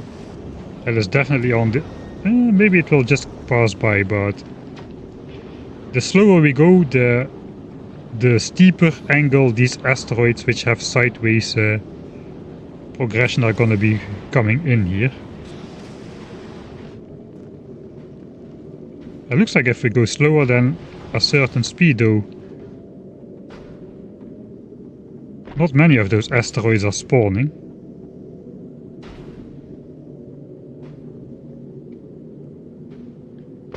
And most of them are exploding, except the ones which are intended to target my space platform hub. Those won't. That's the... so basically they make it easier for you to survive the trip. Or get your spaceship not completely demolished. On the other hand, the asteroids that are heading for your hub, those are not automatically destroyed. So you cannot really cheese the win condition. Alright. This is too slow though. 4, 3, 2. Let's see if this explodes.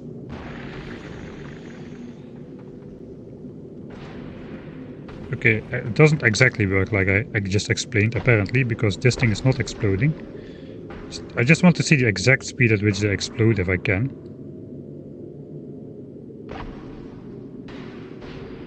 That thing just explodes on spawning in.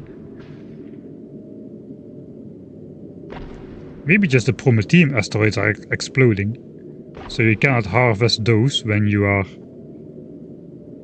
out in the deep field. Yeah, maybe just the Prometheums are exploding and the ones which are...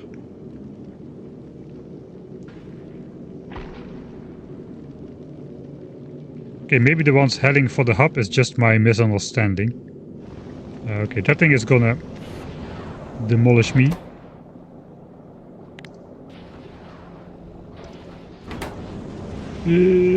Escape, escape!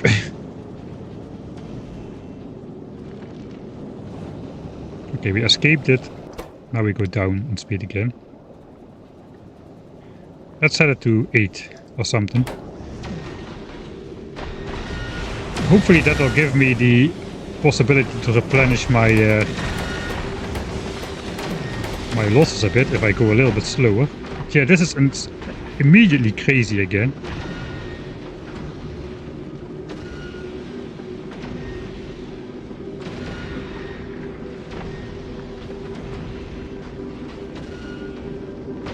Okay, we'll see how that is. We'll try this. We'll try this strategy. If we get demolished by sideways asteroids, I will just reload that, I guess. Because I want to keep the spaceship flying as a test, just to see, just to help catch mistakes in our ship, which we're designing right now, while it is happening.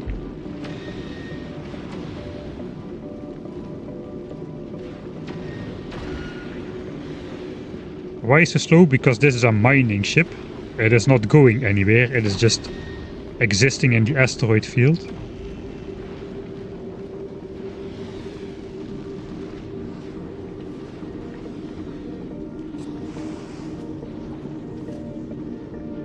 Okay, let's just speed it up a bit just to see if this is safe. I don't want to do a bunch of design work and then have to reload this one. If all the asteroids stay away at a good distance, that will be fine. Maybe I can find the exact cheese distance where we still spawn asteroids but make some of them go poof. I don't really care about the Prometheum ones at the moment.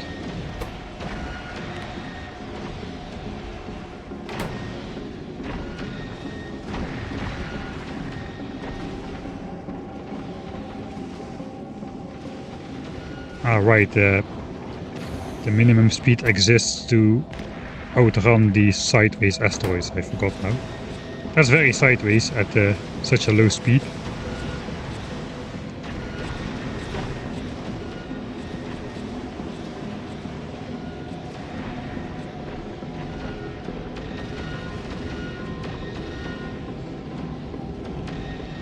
Also, I wonder, how wide do asteroids spawn? Is that a function of how wide your ship is, or could I just build something that encapsulates the entire thing and just shoots all the things in the center? Let's find out.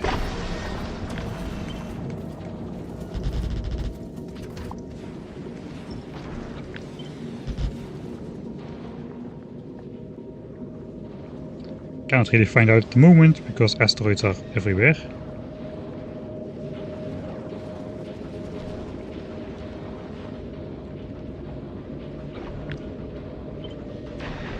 Okay, I need to slow down.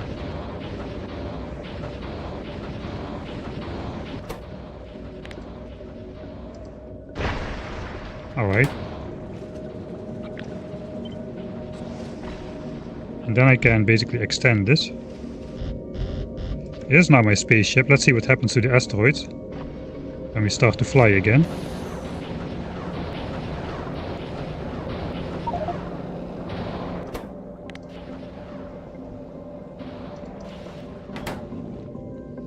Ah, no, okay, they are spawning wider now.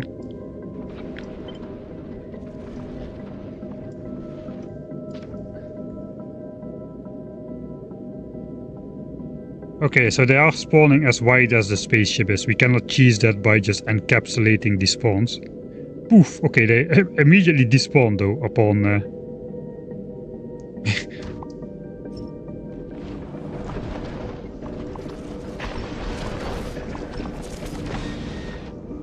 Alright, let's load the last one then. Looks like 8 kilometers a second is a decent speed.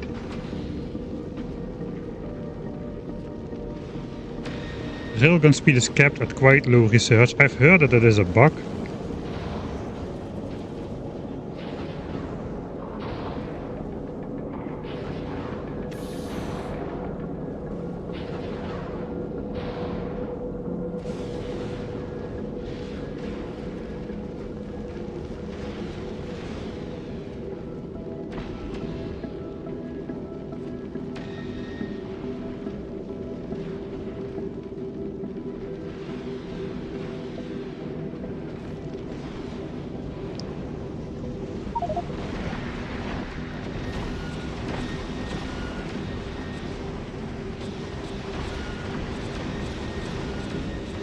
I think we'll be able to outrun the angle of the sideways asteroids like this.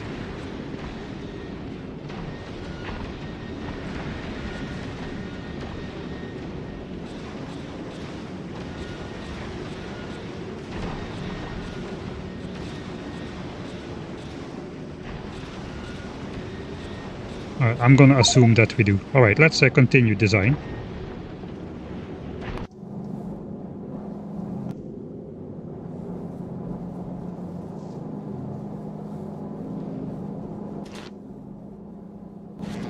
We need to feed all of these with asteroid chunks. They need to be fed 1.5 chunks a second. And the inserter stack sizes are going to be 1, so that's actually quite low. We're going to need fast inserters to insert those chunks.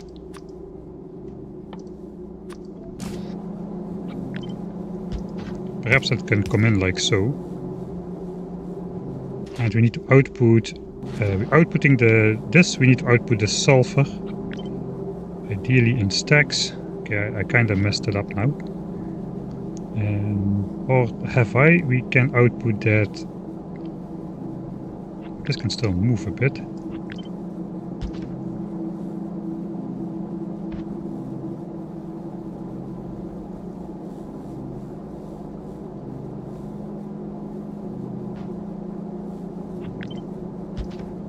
That is still affected by the beacon.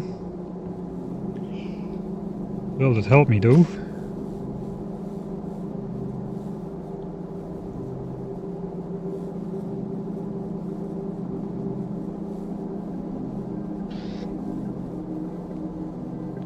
I guess we can do sulfur output on.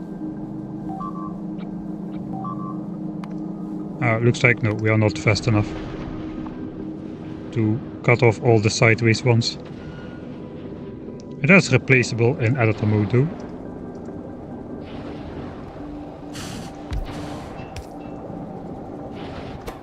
Okay, so we'll go slightly faster. Okay, some shells are stacking up again, so that appears to be working.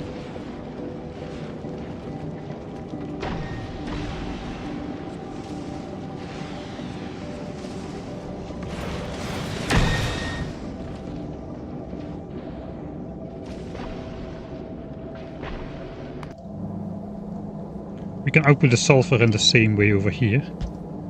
Just on a belt.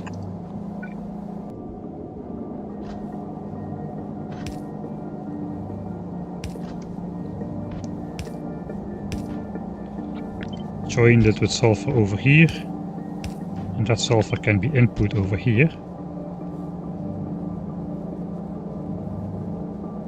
These asteroids need to come in from here, that's all. Asteroids come in. I guess if asteroid goes out, we need to somehow prioritize asteroids going out again.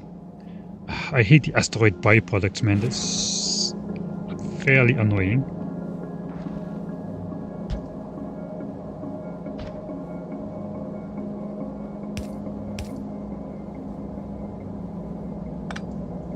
I guess if we do the asteroids coming in like so.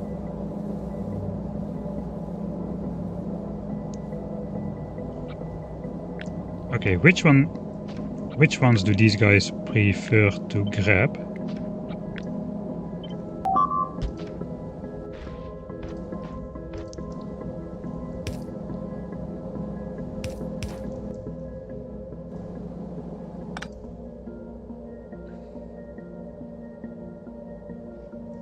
Wouldn't the beacon make pod modules better than speed modules? I guess it depends what you're trying to achieve. I think productivity is mostly suited when you want to build like mega bases and stuff, or if you're limited by a resource intake.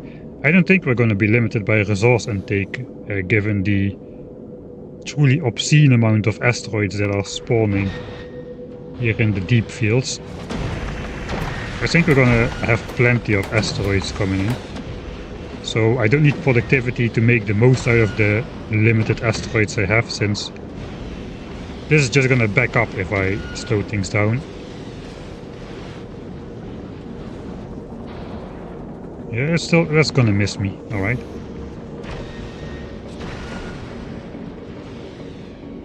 So I'm not gonna go for productivity in this case. Quantum asteroids, yeah, it looks like it's width based. Yeah, with the stack and cells, all belts become 4 times as fast, man. So a normal yellow belt can now transport as much stuff as a green belt if you use stack and cells on the yellow belts. So a fully loaded belt of stack inserted green belt is going to be 16 times as higher throughput as an early game yellow belt without stack inserters. That's truly insane. Because before the maximum, the end game tier, they had 3 times the throughput of a yellow belt. Now it has 16, including the stack inserters.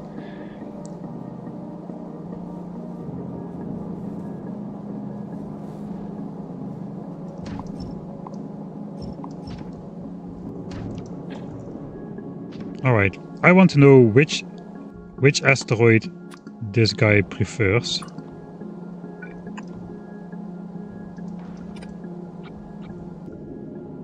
Again in map view.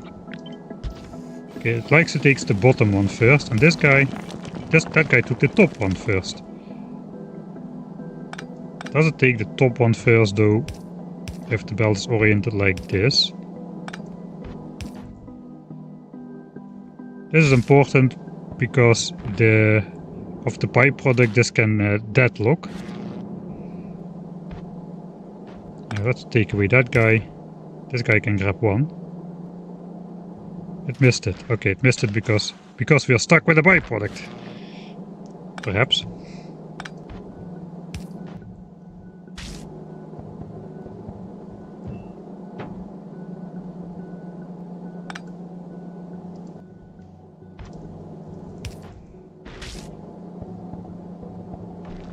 Alright. Give it your best shot. Okay, it took from the bottom. Took from the bottom.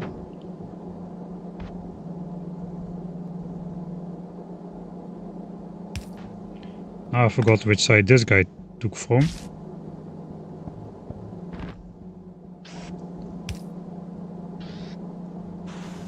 Also from the bottom.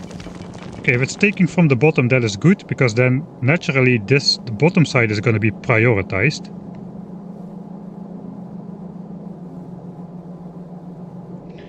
Okay, belt behavior is so weird. Let's do this and see which one comes out on the other side. Perhaps this is going to be different if it's an underground belt or not. I noticed a bunch of weird behavior on Gleba. I took off the bottom.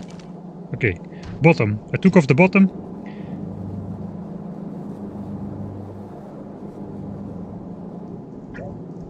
Still not done, because we're going to be mirroring the build on the other side.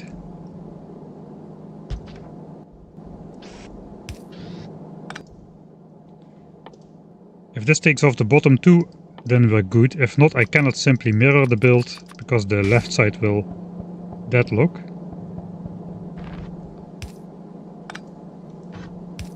Ah, come on.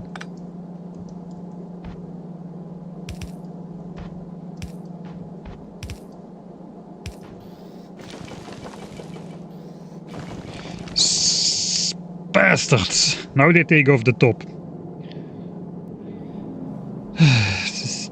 That is annoying.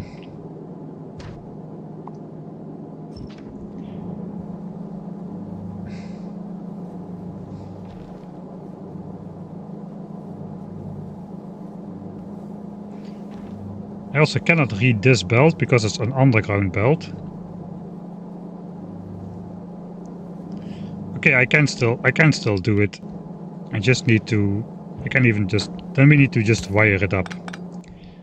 Let me just wire it up.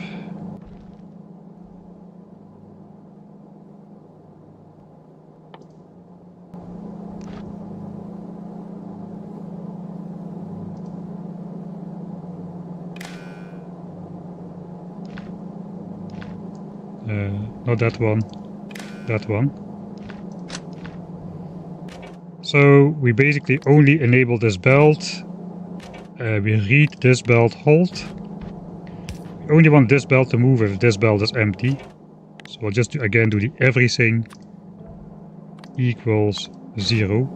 That means if there's something on the belt, even for an instant, it will stop.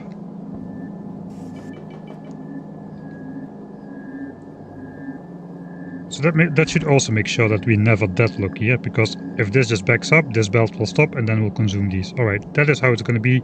This we can flip around. It is just a little bit more, a little wider, but we also can still do this to keep the footprint down.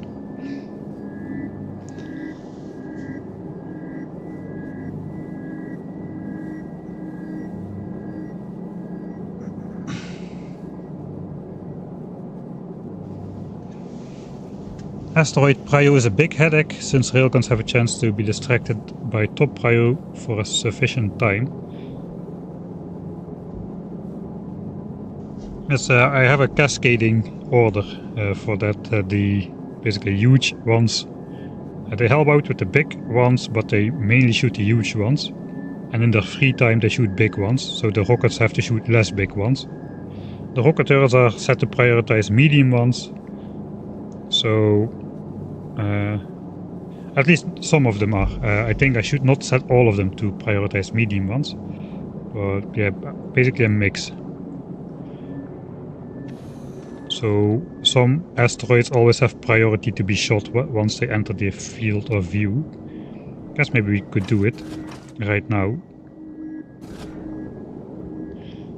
Alright, so which ones should be shooting the big ones? It depends if I want to save rockets or railgun ammo.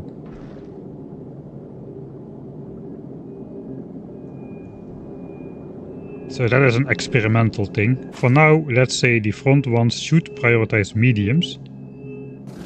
I think I have some of those on my ship here. So here I have the front ones targeting mediums mostly, which makes sure the railguns do most of the heavy lifting for the big ones, saving some rockets.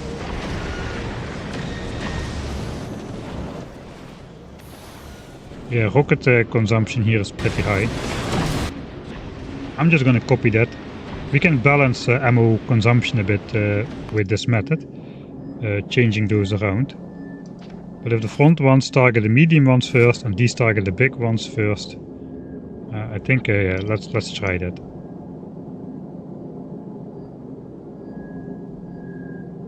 So this entire row targets mediums first, and only then big ones. We'll try that and go from there.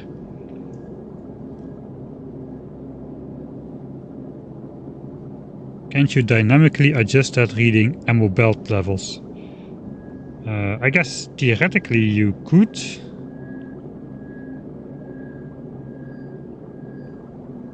But I'm probably going to be storing my rockets in the hub. I guess that doesn't matter. You can still do it. But yeah, I'm going to be storing my rockets in the hub.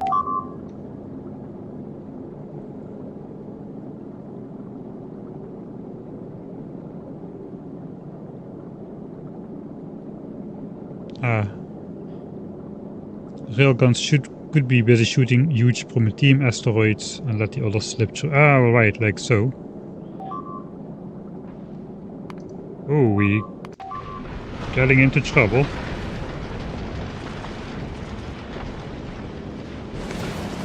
It's like editing Mike has to come to the rescue yet again.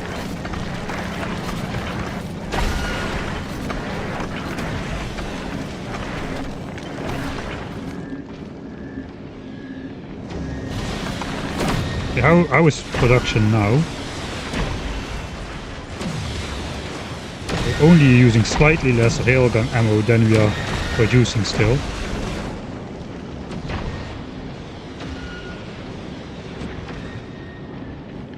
We're like 300,000 kilometers out though, that is insane. That's 1/10 of the way. I know, it looks like around... Okay, it looks to go up around 1.2 million kilometers. From 1.2 million to 1.6 million, it basically doubles, and then it just goes up slow again.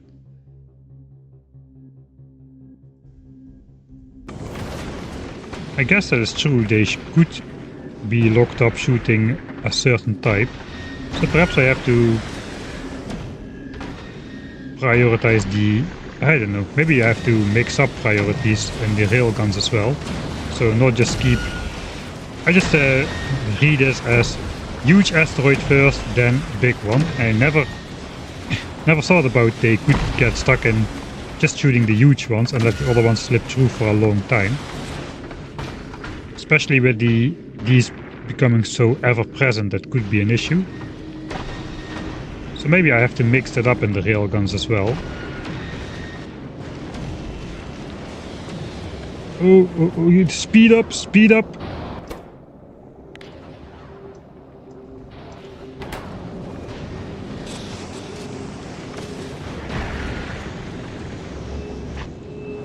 Maybe they just come in at ever more slanted angles or something, I don't know.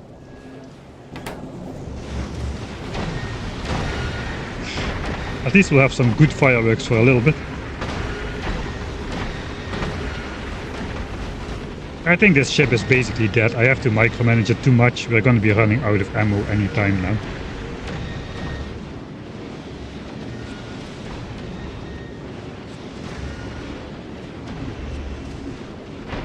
And the asteroid density is really going to go up like crazy. Let's save here. I think ship is dead. Ship is dead. Prop. Alright, we'll let it die. We'll let it die.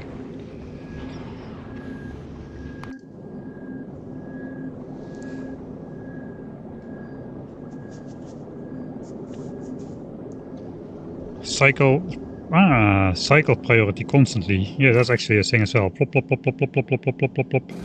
Just like, so if they just change priority like a couple times a second, they're not going to be stuck shooting one asteroid.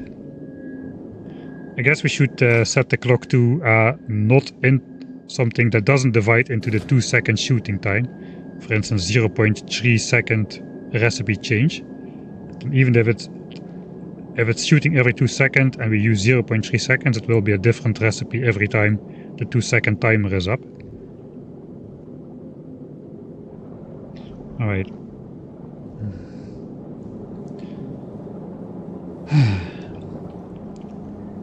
That is this asteroid done, right?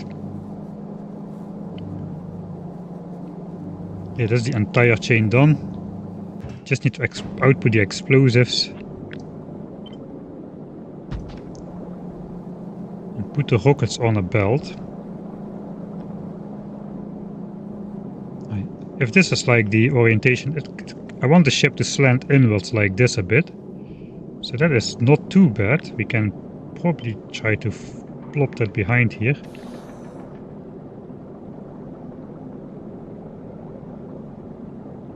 We do need iron from these guys.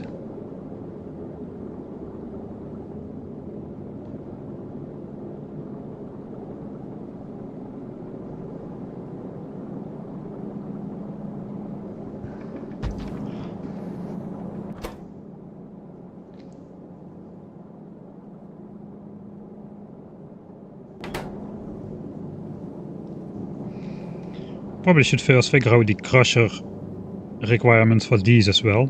I guess copper is going to be very simple. It's a simple crusher to crush copper or crush the metallic asteroids into iron and copper.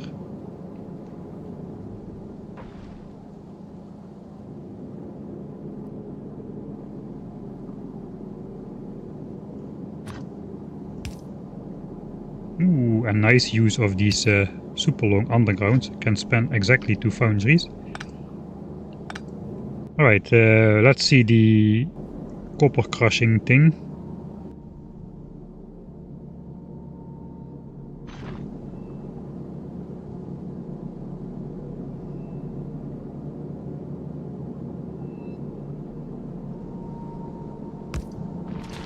If this guy does advanced crushing, it outputs 0.8 copper a second.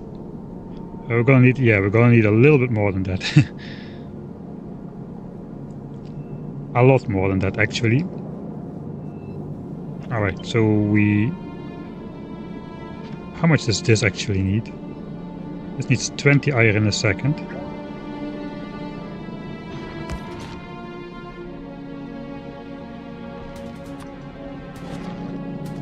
This outputs 10 iron a second.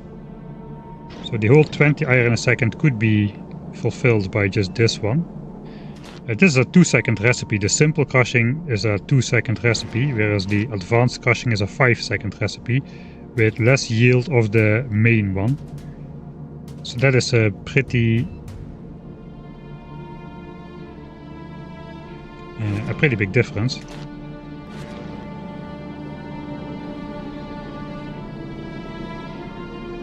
I think this is where my underground belt leftover thing comes in here. So if we crush crush copper here.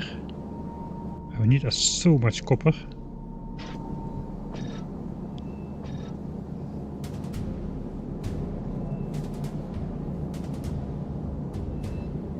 Okay, let's go rare crusher then. It looks like we do need the faster ones. 2.56. It looks like we're gonna be needing either 2 of those, or we're gonna have to have it sit in range of a beacon. Cannot really do it here because we need to supply these machines. We're gonna have belts. Let's remind myself that here's gonna be belts to feed the railgun stuff.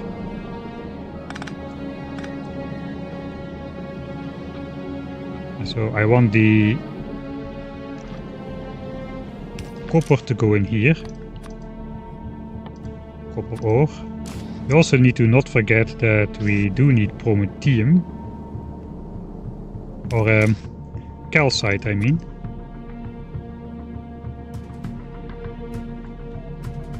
Can never find it here. Not a lot of calcite, but we do need some.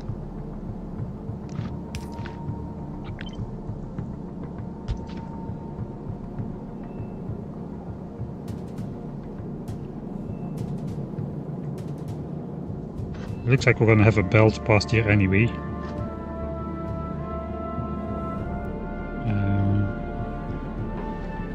Calcite is made from the advanced ice crossing thing.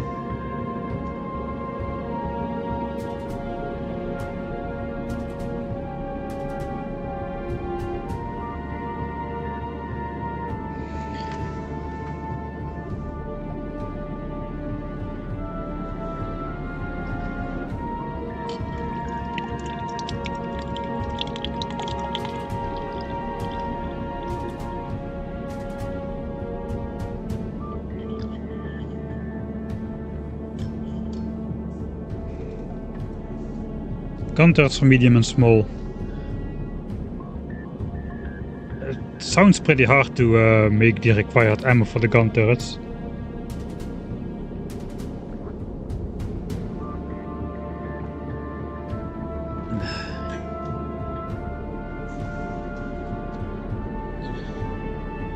If you want input priority, just stop a tile of belt of incoming one.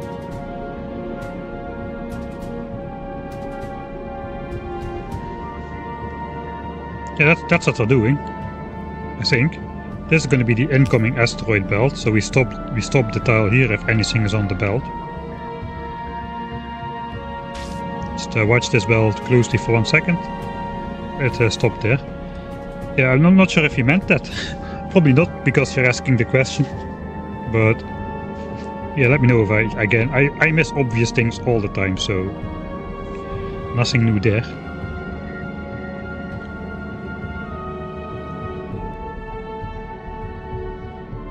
I yeeted my rare crusher out of existence.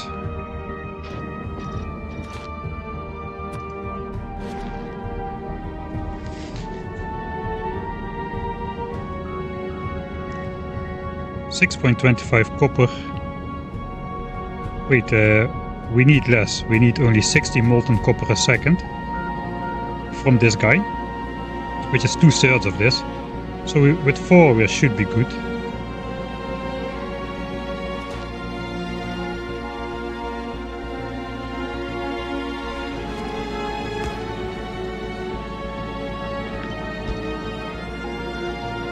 So 2 of those should be good enough.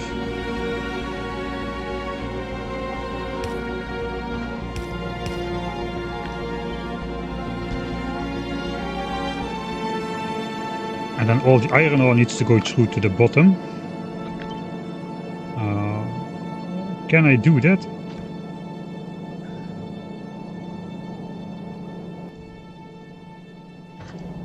Probably yes, but I need to do it a little bit differently.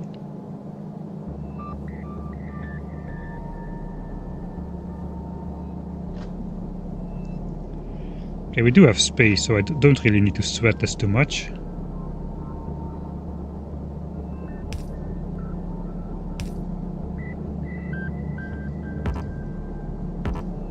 Oh, there's the machine already. Alright.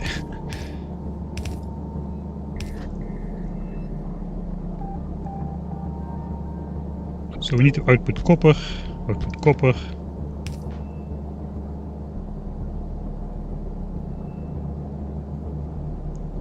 Could switch the machine over to the... We could switch those crushers over to the other recipe. I guess this is going to be fast enough if it's like basic crushing. It's going to be producing 60 iron ore a second and we need 20.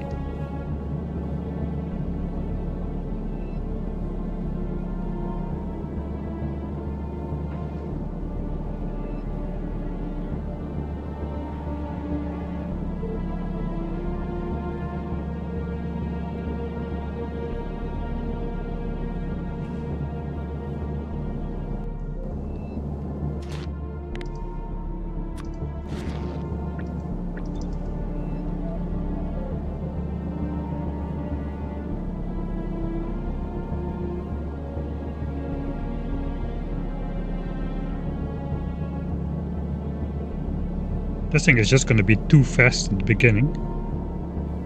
I guess eventually the tank will fill and then it will automatically slow down.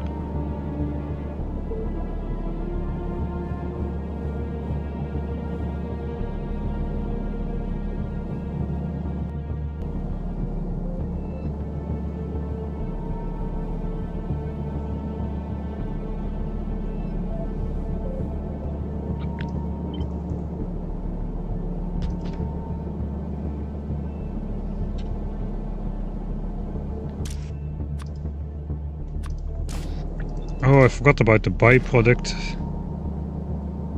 Oh, that is not good. Not good. You know what?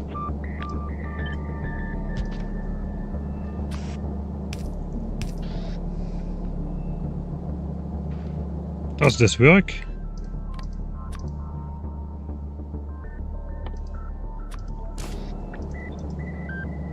That feeds the byproduct in itself. I just gotta make sure that it's prioritized somehow. I guess it will be automatically. I think this will not deadlock. The inserter will grab it and output it in the other one.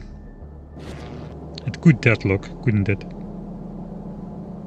I need to read the hands of this inserter, like read hand contents, hold. And then I should only enable actual asteroid insertion if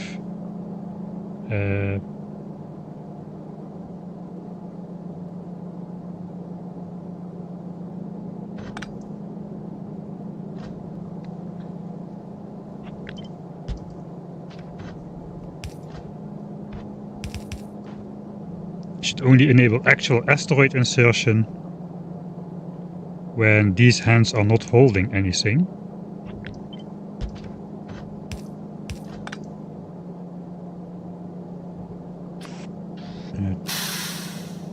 These consume only 0.59 asteroids a second in this state. In this state they're going to be doing more, 1.49. But they output 30 iron ore a second. We need like 20. So we don't need this much output.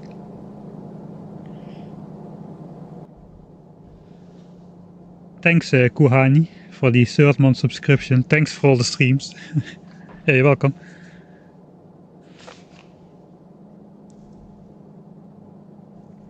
Do they even grab anything if the output is full? Well, if the input is full and the output is full, the inserter cannot take out the asteroid. It has gotten locked up a couple times, so this always needs to be prioritized somehow. I'm not sure this will work as I wanted to, but I'm just gonna hope it does.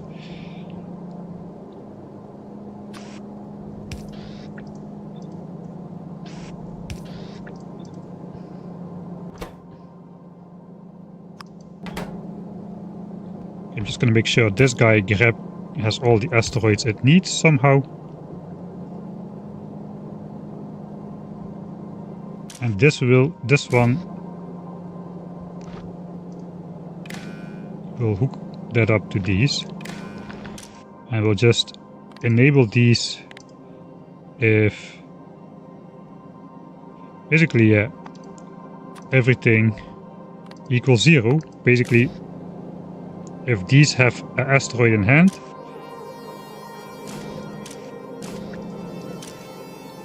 then these won't pick up anything. That is the idea. So hopefully that will do the trick.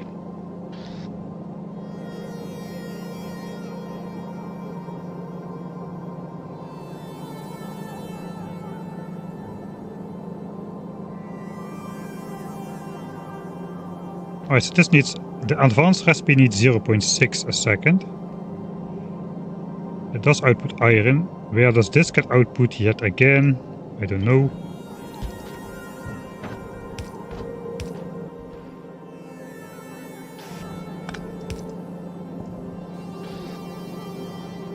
On the left side.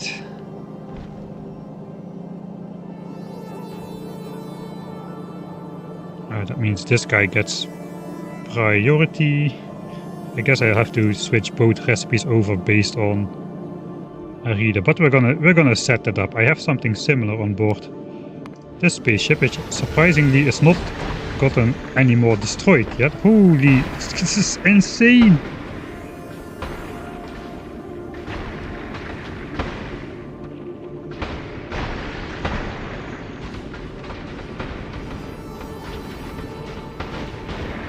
Okay, I had a sudden realization. The shattered planet is not a destination. You know why it's not a destination? We are flying through it. We are flying to the center of the shattered planet. It has been shattered and it's just consisting of a super huge density of asteroids just flying around. I think that is the lore of the shattered planet. It's literally shattered. It doesn't have a surface, you cannot build on it. It is just these giant asteroids floating around in space. What other explanation could there possibly be?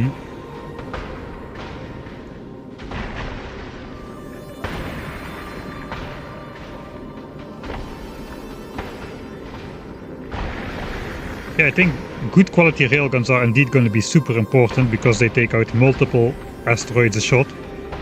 And the better the quality, the longer the range, the more damage they do with a single shot, basically.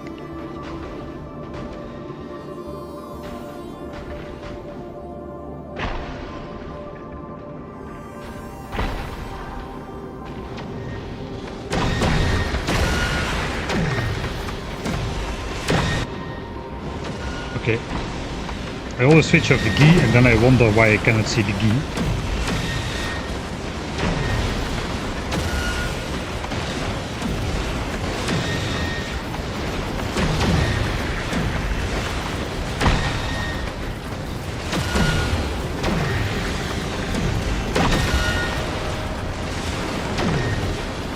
Let's take some drastic measures. Only huge ones will let the rockets do the rest. For as long as we have rockets.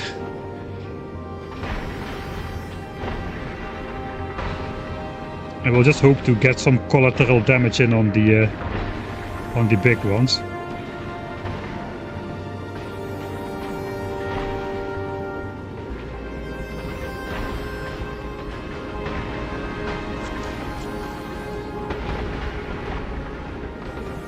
$400k, yeah, nice.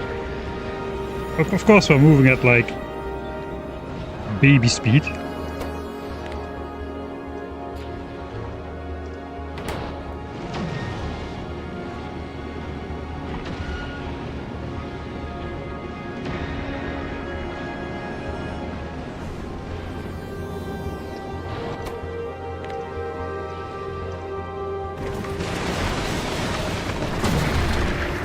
Yeah, we have way more stuff flying in front of the spaceship than we need.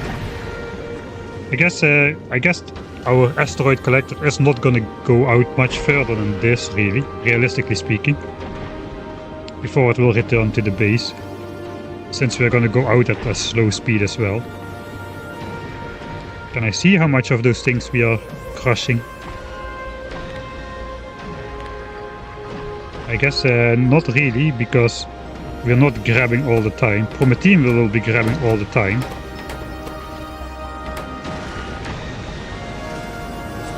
There's a lot of chunks flying about. I guess we can look at the kill count.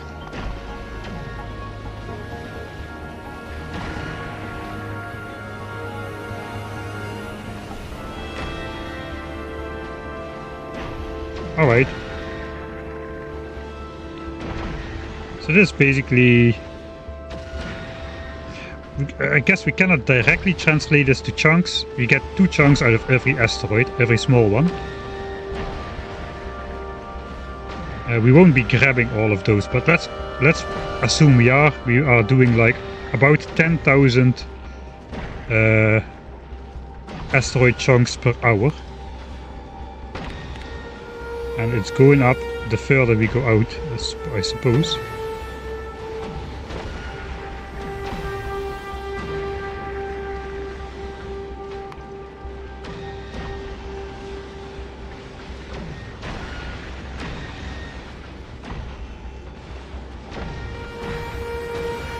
So if we're now doing them at 200 a minute, say 200 a minute we're grabbing.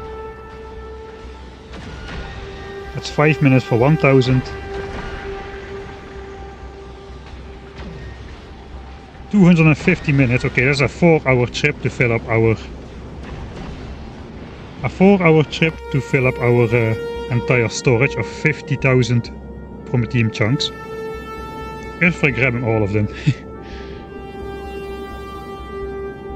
Wait, we can learn something more of that. If we're doing 200 a minute,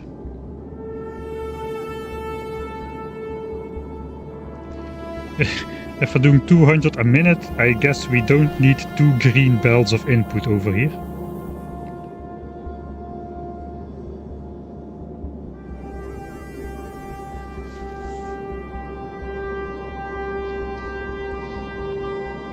But okay.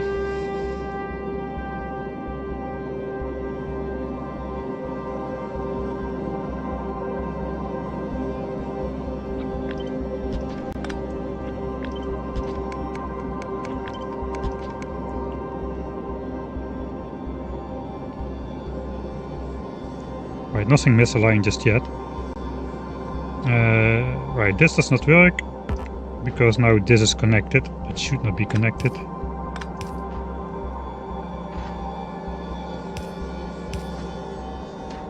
I guess it could be a yellow one.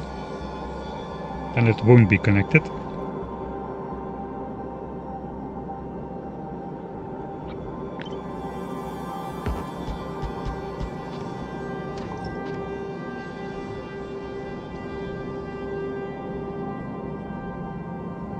Alright, I wanted to copy the decider thing I've got going on here. This one does it for the ice recipe, the other one does it for the carbon recipe. I know it doesn't do it for the metal recipe, so let's grab this one while the ship is still alive.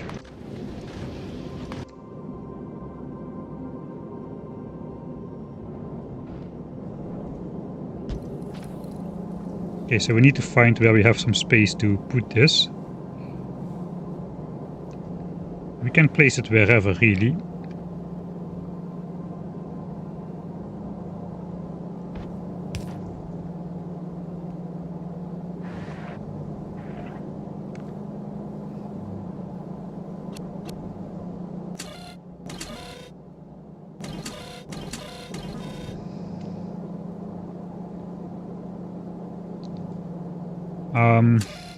Right.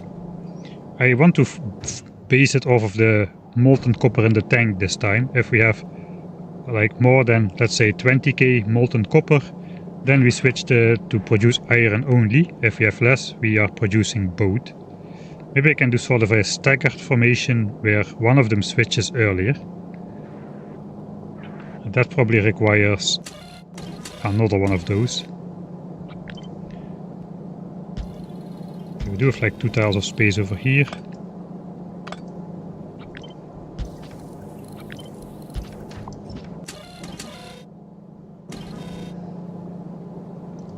Okay, so the condition is not going to be this. The condition is going to be molten copper.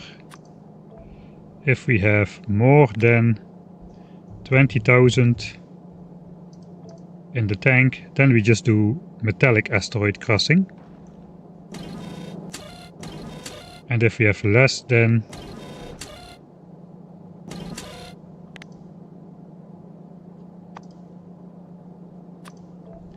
less than 20,000 in the tank, we're gonna do the advanced metallic asteroid crushing. I guess it is possible we have exactly 20,000 in the tank, so let's do this. No, that's not, it doesn't look so nice. That's not gonna happen. And it's going to switch off pretty soon.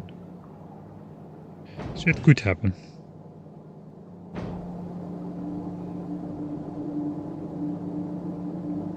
Alright, I guess the recipe just won't switch if we're at exactly 20k, despite us not doing anything. Or it maybe just will reset the recipe to nothing if the signal is not, the required signal is not present. Okay, so let's fire it up.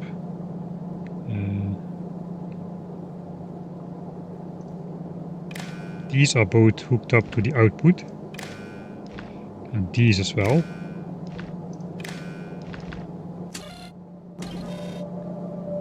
Then we select these to set recipe based on the signal. So now we do advanced metallic asteroid crushing. But if hypothetically this thing was full of molten copper,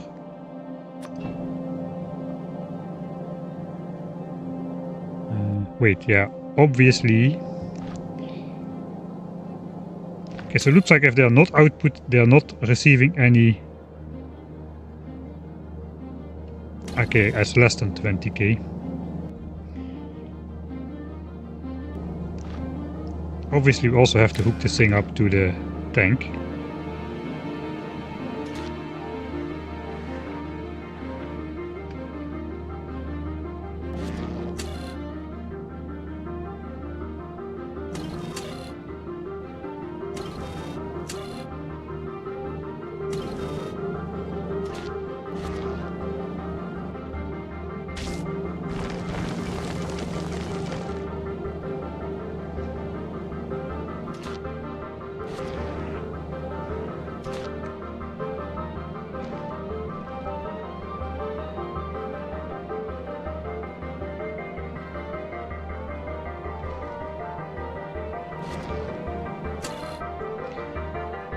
Okay, I mixed up my signals, I think. Should be all the way.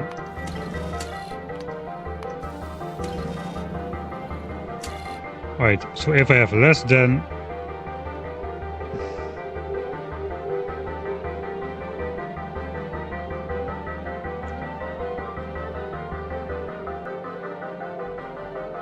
How is this true?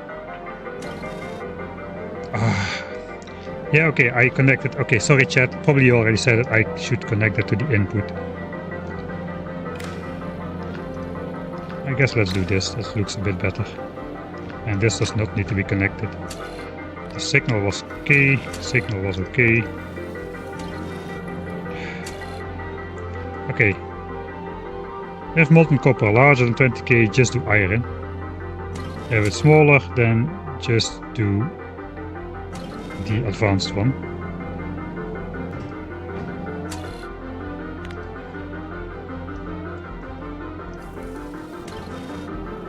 Alright, so that is kind of important. It does reset the recipe if the condition is not present, so I guess I need to do the equals or bigger.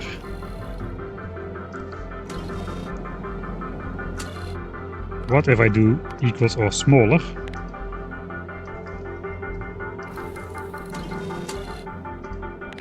Then they both are true.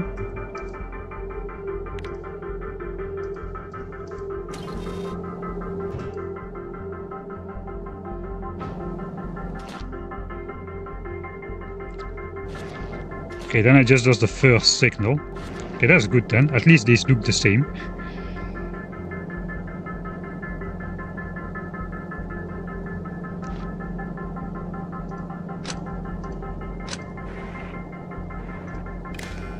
I guess we'll do this.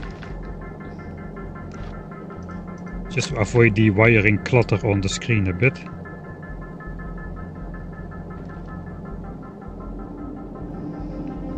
Okay, that is good then. That can just stay there.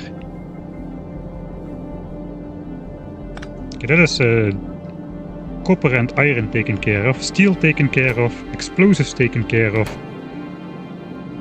That is the entire production chain taken care of for ammunition, I think. That's a benchmark.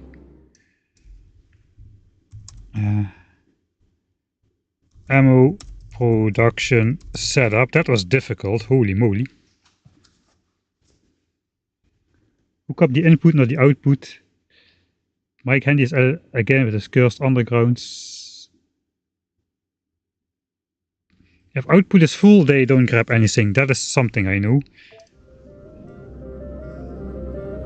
Probably all of you IT guys and coders are cringing at the screen that I allow two recipe setters to be true at similar times. But in reality, yeah, it's just going to ignore the second signal. I should set it to 20k though, or it will never change.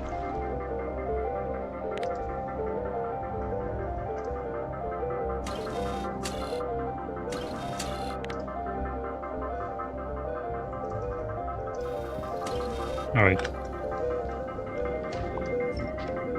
That is done. Now we just need to place it in a definitive location and hook up the belts.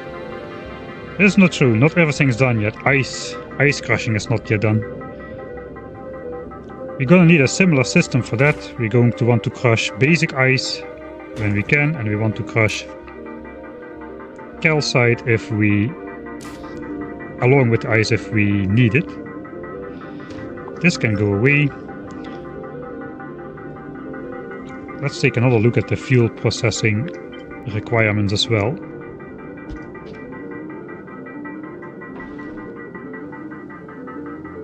We don't need an enormous amount of propulsion. It looks like we're gonna go for a symmetric build, and we may as well symmetrically do this as well.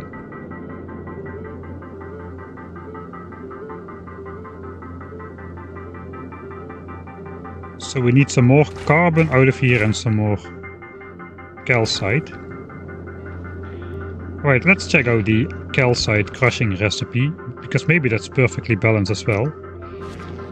3 ice and 2 calcite comes out of here.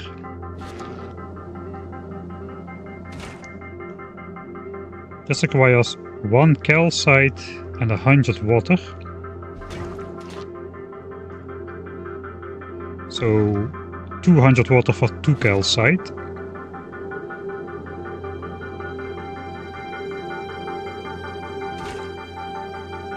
But we get only 60 water, 60. Okay, so that is not great.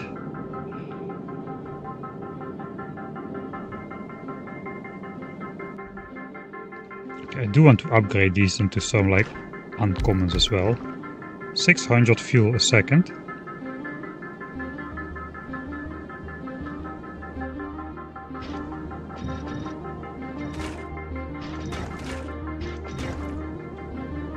$40 water a second, so that's now perfectly balanced. It requires 2 ice cubes a second, because basic ice cube crushing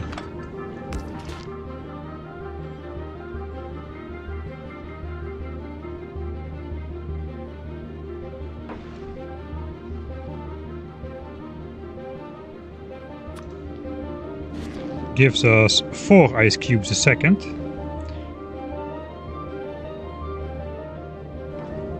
Did I take care of the byproduct? I took care of the byproduct here in a weird way.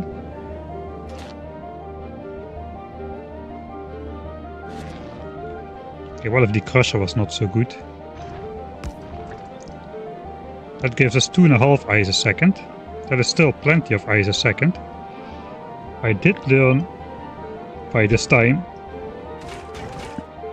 I do want water storage in between there.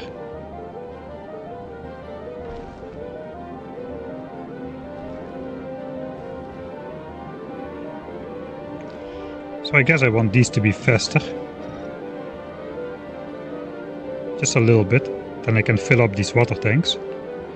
5 ice a second.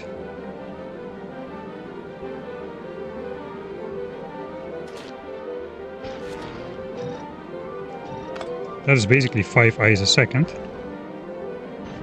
If it's just basic ice crushing. On the other hand, I can do it without speed modules.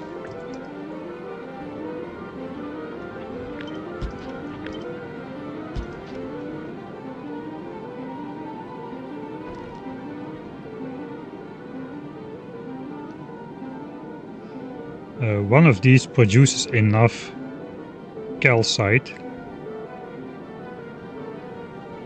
to provide this guy.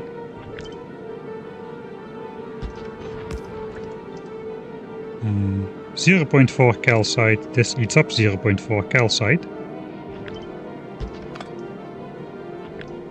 So what if... I mean, this ice cube melting goes in the same water tank anyway.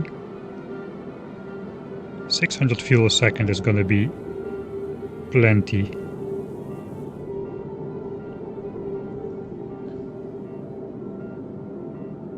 Yeah, I will have the space.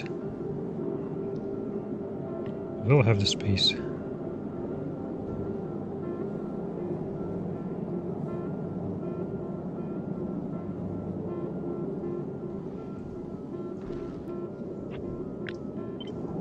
Can maybe do it right next to here or something. For now, let's give ourselves space.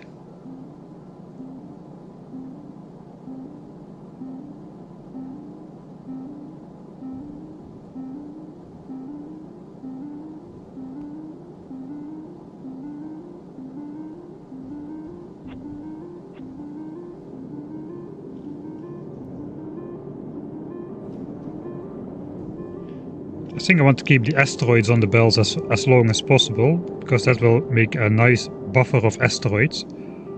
So instead of having 20 ice cubes on the belt, or 5 ice cubes on the belt, we have 1 asteroid on the belt. And instead of having 20 iron ore,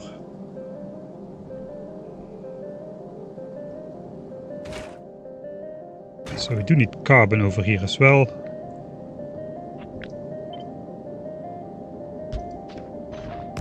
So we just do simple carbon processing here. It's not this one, this is simple carbon. That makes carbon for this guy. We need iron ore for this guy. But we only need 0.8 iron ore. Only 0.8 iron ore per second. That is easily leached off the foundries over here.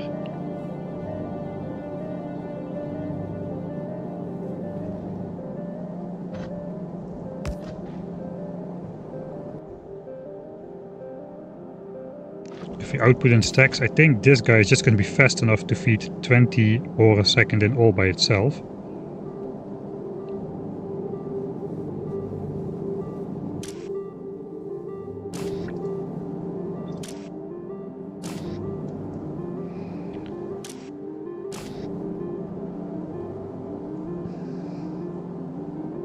And the other iron ore just goes to here.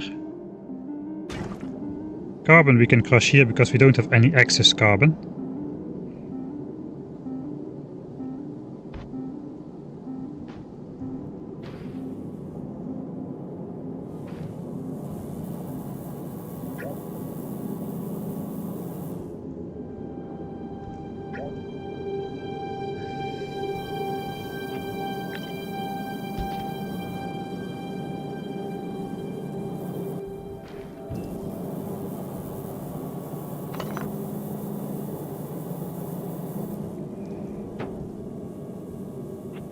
I think the thrusters should be a little bit further back, so I can flop a tank in between there.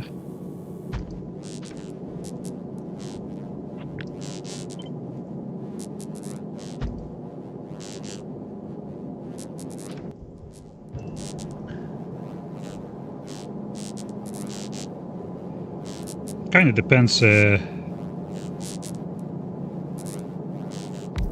guess we could do this. We need to feed both fuels in from both sides. But I want to be able to control the speed, so we need pumps in there. Okay, this might not be the best idea ever. Producing fuel on both sides of the ship is probably going to be not necessary. Perhaps I can just produce fuel over here.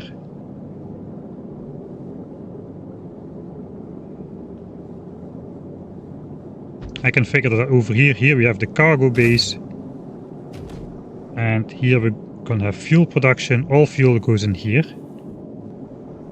Maybe we can have one pipeline snaking out to go down to this side. But I do want the pumps to be present. I can perfectly place a pump if I do this. That is the shortest possible connection. There's going to be a lot of excess fluid in there, but yeah, that's basically all I can do. And I cannot do that here because this thing is in the way.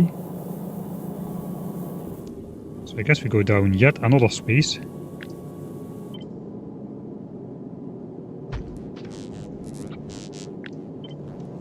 So I can do it here as well.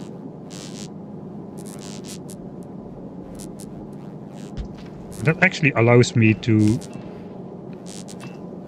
bring that pipeline through here.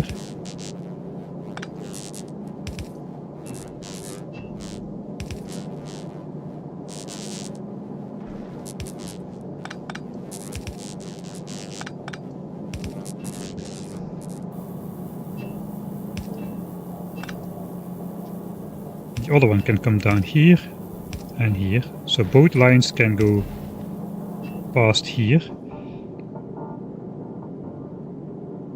Yeah, if I'm gonna have two pipelines going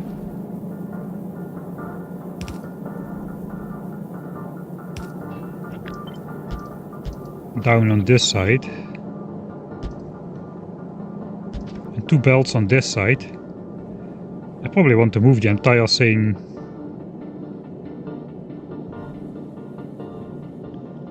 back to the center again, because now it's one tile off center because of these two belts.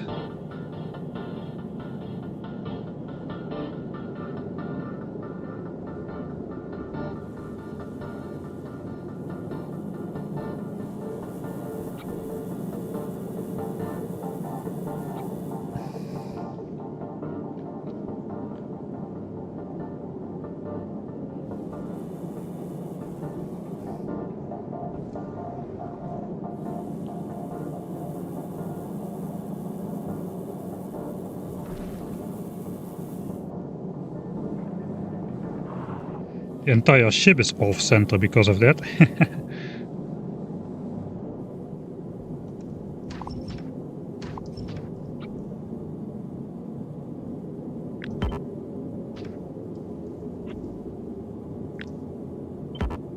Hey, my mouse button is breaking. Let's go every time.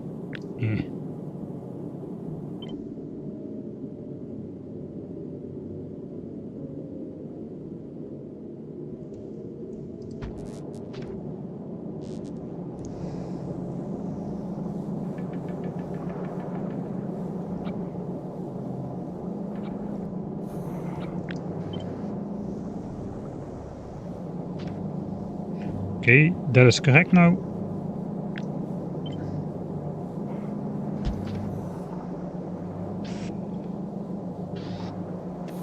Red. Flip it around. Okay, that's still good as well.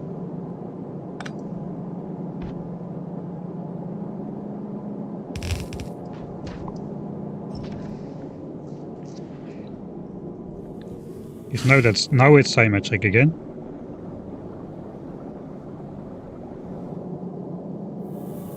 Right, that's good. Important things.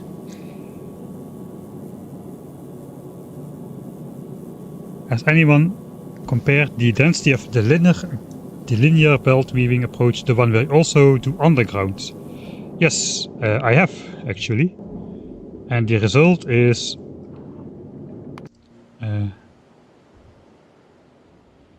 looks like some of these biter eggs spoiled. They are friendly biters though.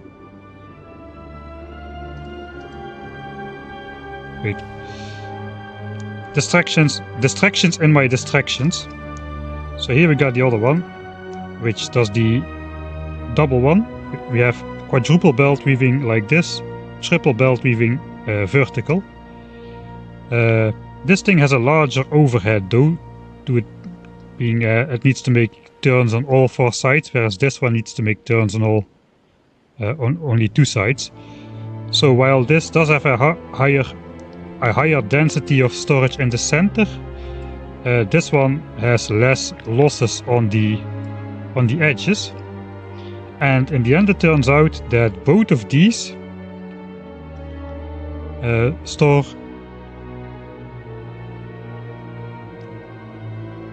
what was it again?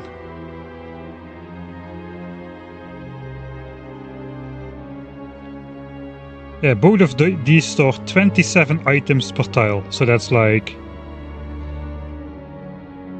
3 and 3/8 of a belt in a single tile on average, including the overhead cost of turning the belts around. So this has a peak density of 4 belts per tile, but the overhead reduces it to 3 and 3/8 belt per tile. This thing has a peak density of 7 belts per tile, but also some of this has only 3 belts per tile. And then the overhead around the edge is quite large. It also comes down to an average of 3.375 belts per tile. A cursed unit. How many belts can you fit in a tile? 3 and 3/8 of a belt.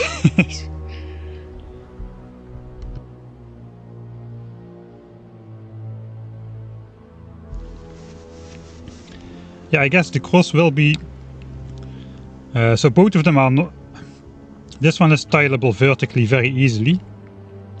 This one is tileable vertically, but you need to do some... You need to put some extra stuff in to make a tile properly. Both of these are not tileable horizontally, but I guess the efficiency of this one would go up slightly if you had like 2, 3 or 4 copies of it stacked up on top of each other. That is quite large. That's quite a bit though.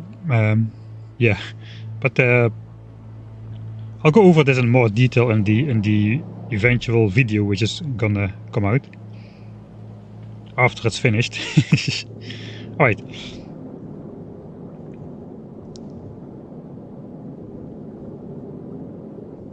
What was I doing again? The fuel. We were doing the fuel.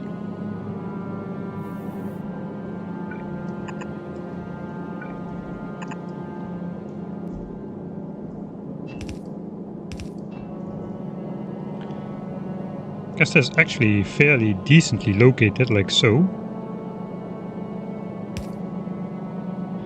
Which is the blue fuel and which is the red fuel? Red fuel is this one, which is the inside one. Red fuel is the inside one.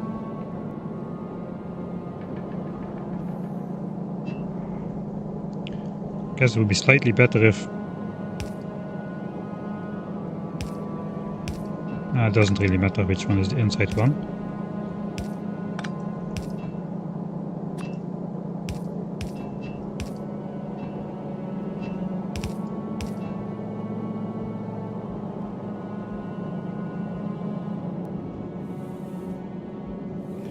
So I probably want to space these out a bit nicer looking. Maybe have them go on each belt tile just under max range.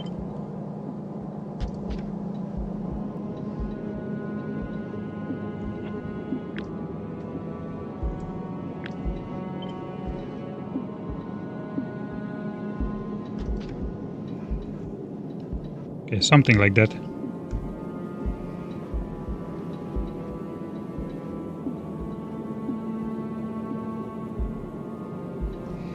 I wonder if Whoop will redesign endgame storage to something more intended. I think it would be pretty hard to nerf belt storage, really. The only thing they could do is make it illegal to belt weave. On the other hand, these kind of solutions are awesome. I mean, it's not game breaking. It's not game breaking or anything. Not like the infinite productivity exploit which existed. This is just a fun, like, exploring the realms of possibility thing. I guess it does kind of bypass the biter exploiting thing, but I don't think it's that game breaking really. It's just a different solution to a problem. Yeah, I know, don't take the belt weaving away. Don't take the belt weaving away. Hey, Pyrite.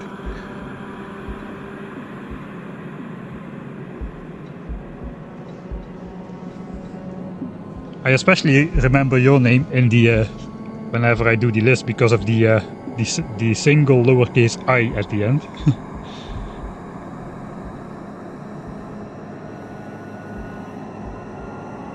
Okay.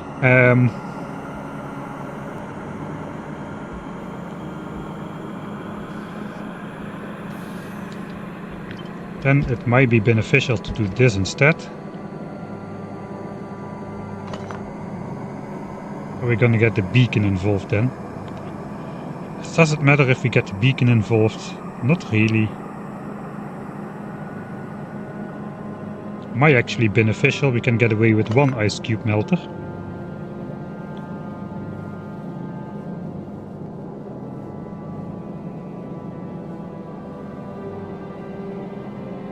Oh yeah, this is powerful.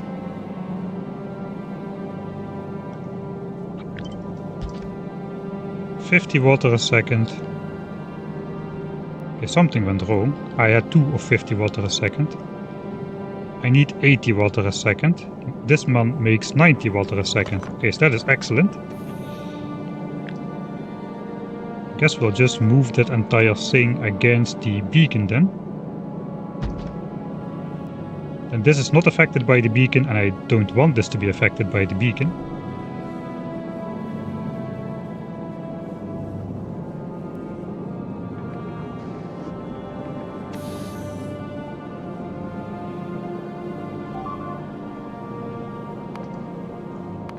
We haven't had much damage lately.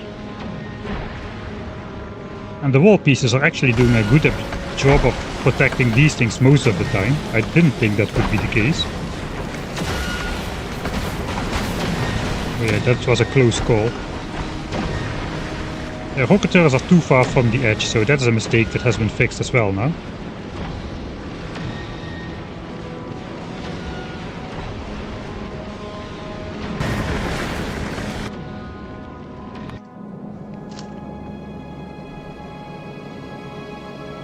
And mate account maybe is a last name, a random last name. Any idea when the first space age video will be a while. I was planning to do it all in one video, but it might be a long video.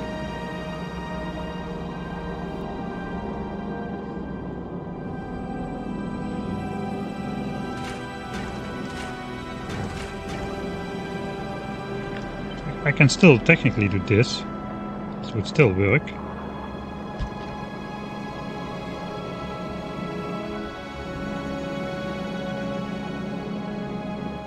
We can stack and further output the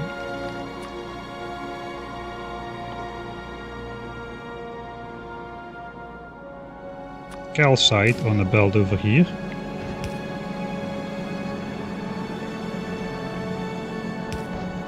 I guess we'll have space here. We can do a little bit of extra belt storage weaving here. Not really belt weaving, but just making sure we have space on the belt. Then we'll just grab the calcite from here. We do need to prioritize this ice being taken though. I guess we can just simply do it by doing this. Because this guy will grab ice. Even if he cannot insert it, the hand will be stuck on the ice machine. And the ice which is coming from the belt will grab ice and input it, but by that time this guy already will have let go of his ice.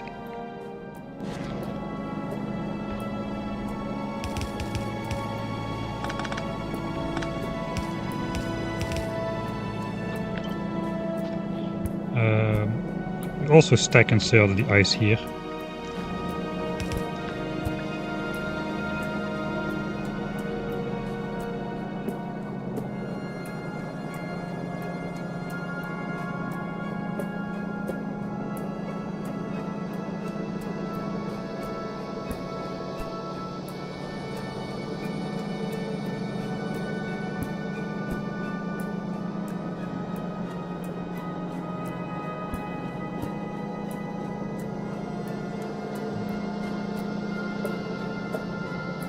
Need such a low quantity, I may as well upgrade the fuel production, really, why not? It's already rare.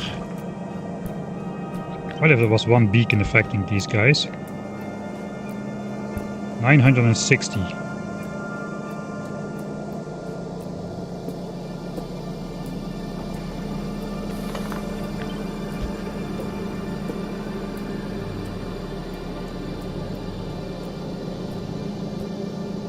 $960 fuel a second.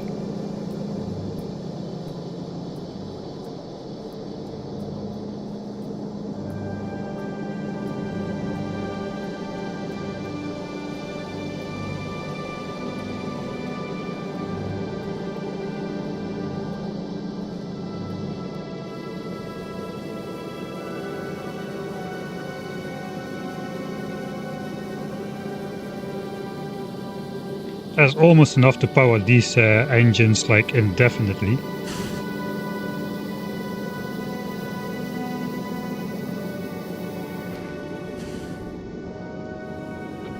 At maximum speed. 120 a second times 9 engines. That's 1080. Can we get to 1080? I bet we can if we just upgrade the beacon.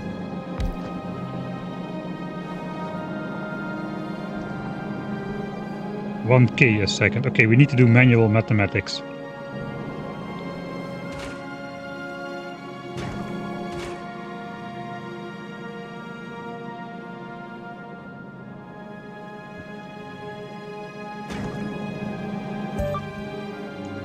Or we just overkill it. 1.1K a second. Okay, that crafting speed is a very rounded number.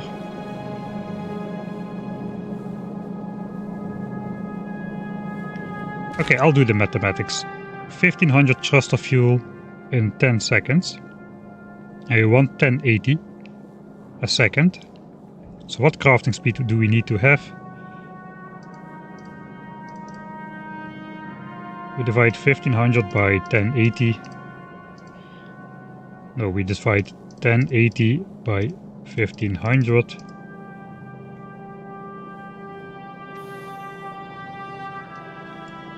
$7.2.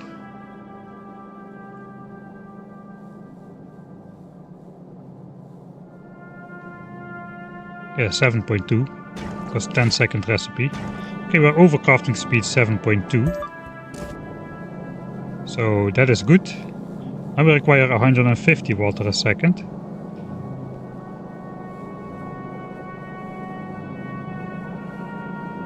So that means flip.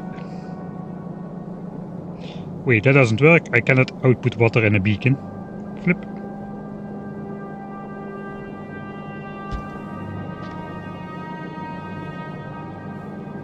We can let the water machine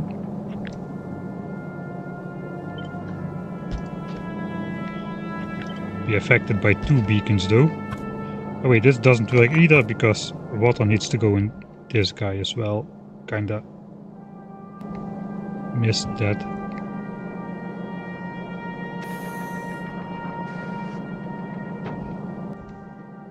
Alright, looks like it'll be less beautiful then, but it can still work.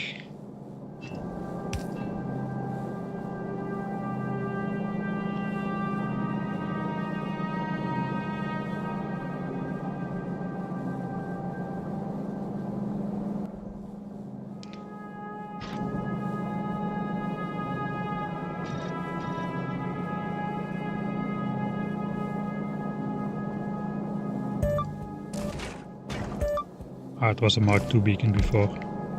Yeah, 7.5, okay. That's enough fuel production to fly at max speed indefinitely. Is it worth it, like, destroying the looks of this build for... Probably not. Okay, I can do it differently then. I can just introduce another beacon, it's not really a problem.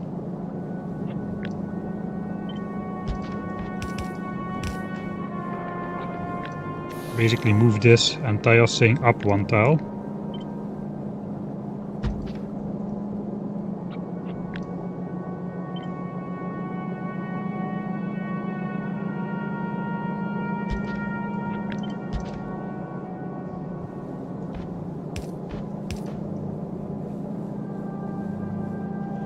We can put the beacon under here then.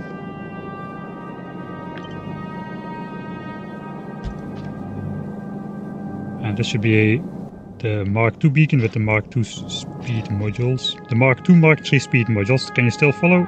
I'm getting lost already. Okay, crafting speed 7.5. That is good. Now the ice cube maker is too slow. By a lot. Because now I put that way too deep. So I can do this to have it affected by all 3 beacons. We're getting there then.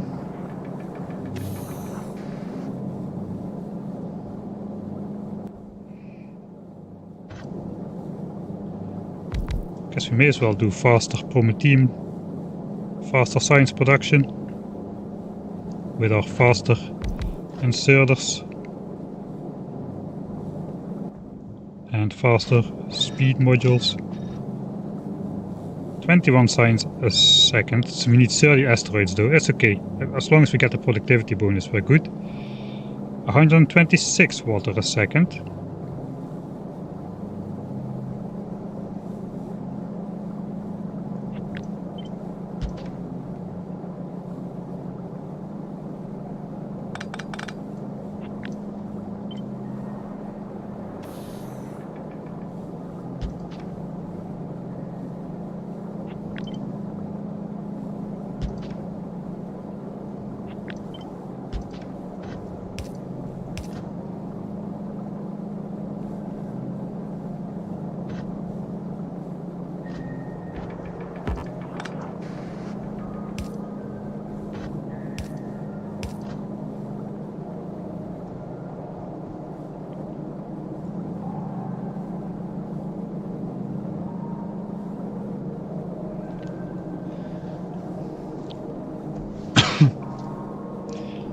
Alright, I'm gonna declare this thing fast enough. It's not fast enough. Why didn't I just think of upgrading this to like so? And we've got 200 water a second.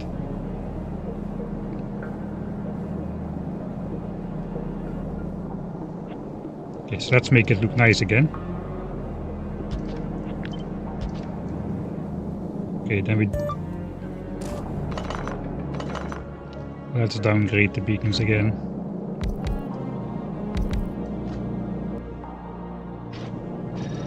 Since these are not affecting anything that much.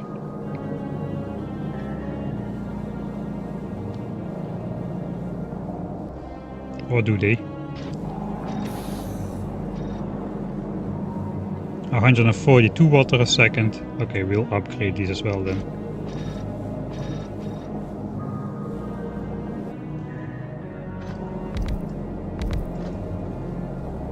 A 165 water a second. Finally we're there. We are producing more water than we need. We need 8 ice cubes a second.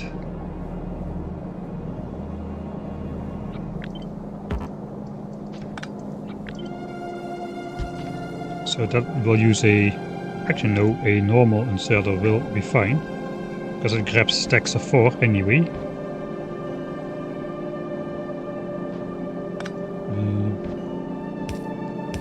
If we sideload it on here, that goes into the cursed underground belt. Does not even need to be, it doesn't need to be a cursed underground belt. You can just go like so.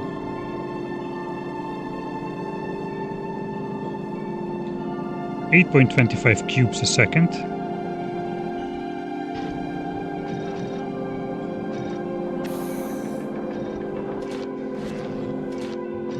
I think we can just use better quality crushers without the modules. 4 and 4 and 0.96. Okay, that's good enough already. That means we can put efficiencies in there.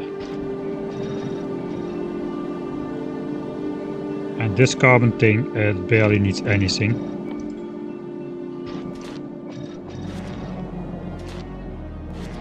We do need to take out the asteroids again, which are gonna come in somehow.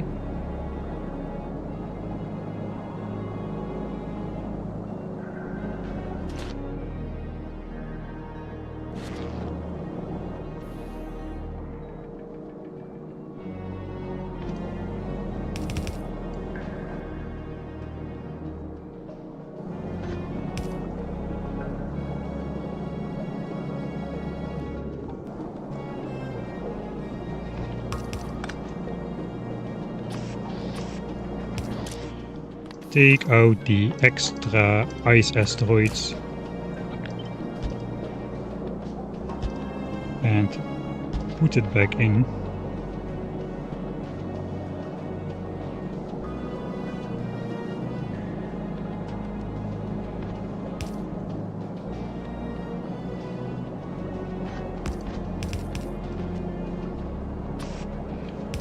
Put in ice asteroid.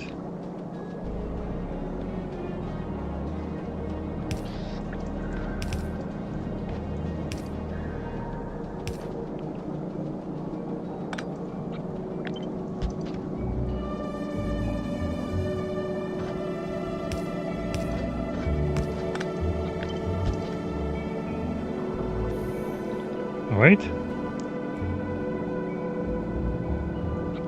Then if this guy likes to take off the left side... No, I shouldn't do this because I'm gonna flip it. I just should read the belt. Read the belt.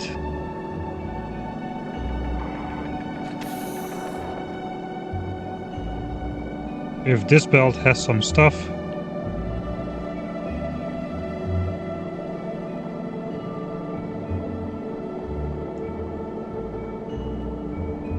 yeah, if this belt has stuff, then stop move this belt or something like that.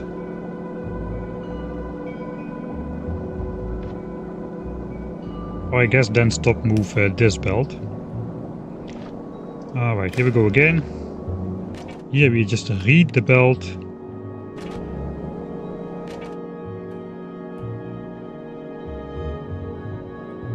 No, that's not true. Here we enable the belt. This belt has to stop. It is now stopped. Here we need to read the belt and hold. So I'm going to prevent it stopping if there's one asteroid on the belt, because anytime this outputs, then this belt will stop. I guess it's okay, we don't need a full belt of asteroids. Let's just, yeah, let's do it. One asteroid. Basically the belt needs to be empty. We go again. Everything equals 0, the go-to thing. So now if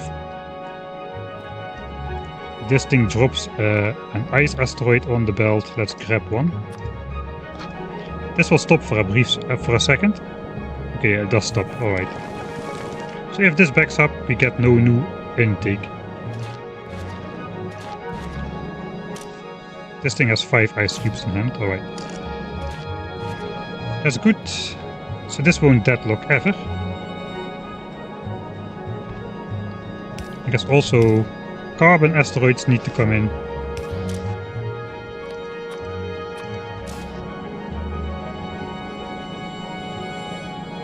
I guess we'll do a similar system.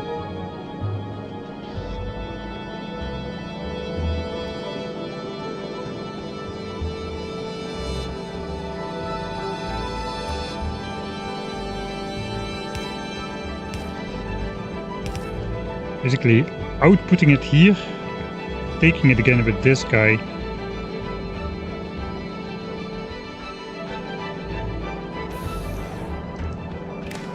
Then we do the same. This belt is only enabled if everything is 0. Here we read the belt and hold. So if a carbon chunk is dropped onto this belt, this will temporarily hold 3, 2, 1, drop. Alright, that works. We do need to set this to asteroids only. Okay, then we output the carbon. The carbon needs to go in here. We still need to supply calcite from over here. Oh, that's going to be a problem. I need a diagonal inserter.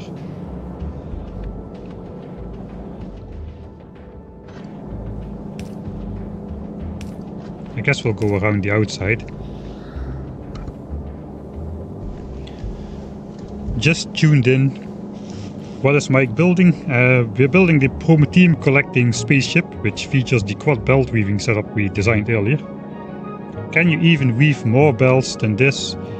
Yes, if you go vertical as well, but the average density of items stored won't increase because of the extra overhead you need on both sides. And this just looks a little bit cleaner as well. This looks more chaotic though, it does more justice to the madness that is this belt weaving.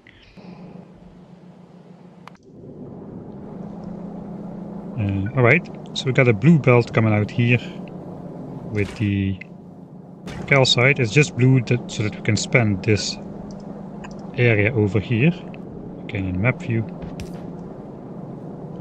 We still need to output the carbon.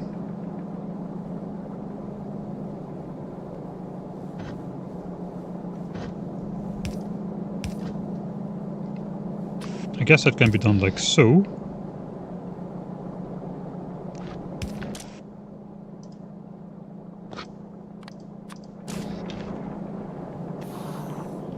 And we input it in here.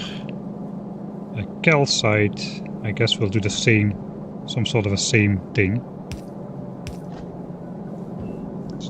Just input it like so.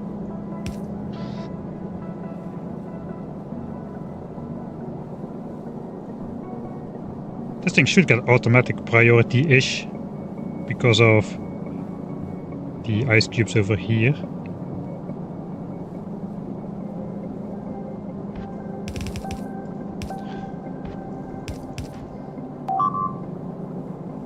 Still need iron ore. Ah yeah, we're gonna steal that off the iron ore build. So I guess that's just gonna come in next to here. Let's set this to iron ore. We'll label all the inserters. Calcite, calcite. We don't need a safeguard against this. We don't need to change the recipe because we'll be fine.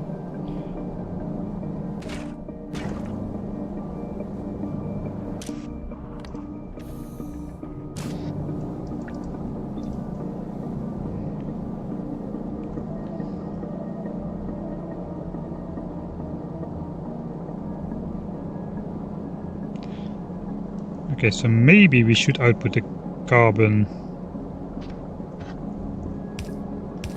here as well.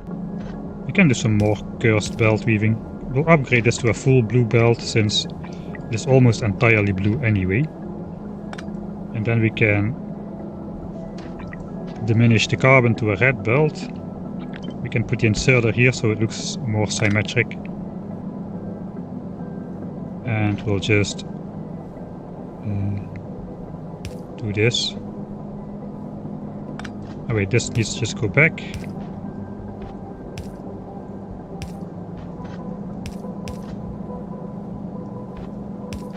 And then we can do this. And that will be good for the carbon.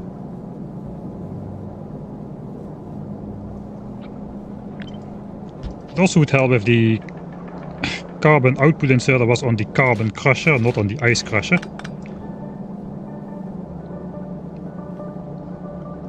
Okay, that's the asteroid. This is this thing done. That's the ice cubes done. We still need ice cube crushing for this setup independently.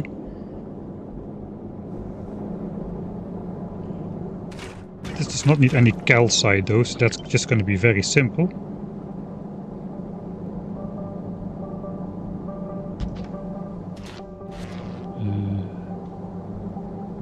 Four ice cubes a second. 4 ice cubes a second. Okay, we need twice that, so here we do need just a normal set of speed modules. Okay, I just wonder though, if I use a normal crusher with level 3 speed modules or a level 3 assembler with normal speed modules, what would turn out better?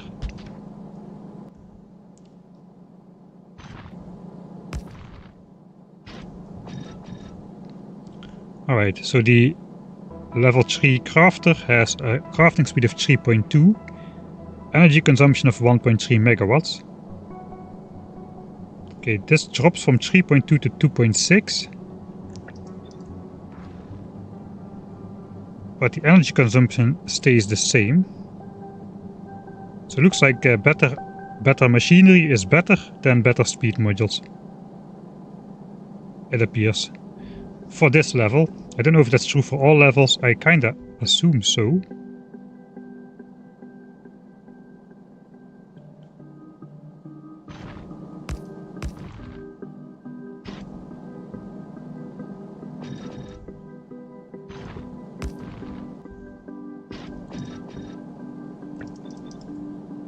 .6, 2.3. Energy consumption is the same. Right, so I guess that that is a pattern that continues.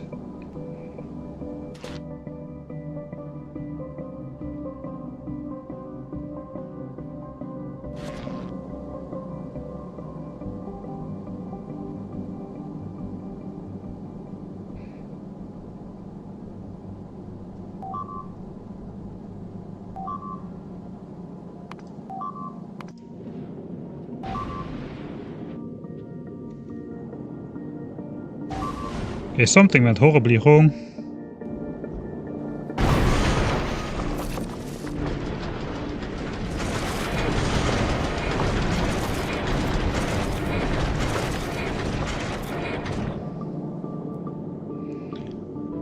We are stuck 400,000 kilometers out because we're out of fuel. Why are we out of fuel?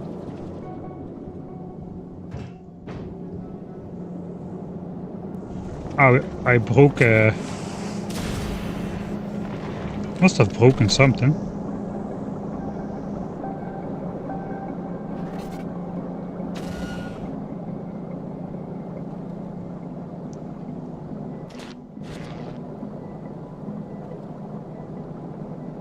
How is this receiving metallic asteroids? It's not at all.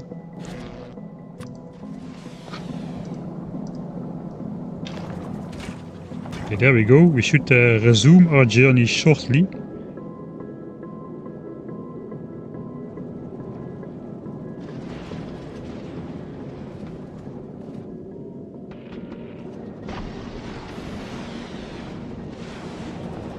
Alright, so that is not great. We have some basic flaws in the system here. I guess one of them would be this. So any byproduct from here goes in here.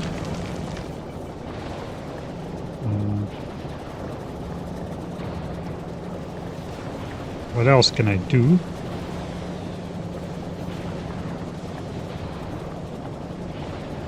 I guess I should also just grab him off this belt in general.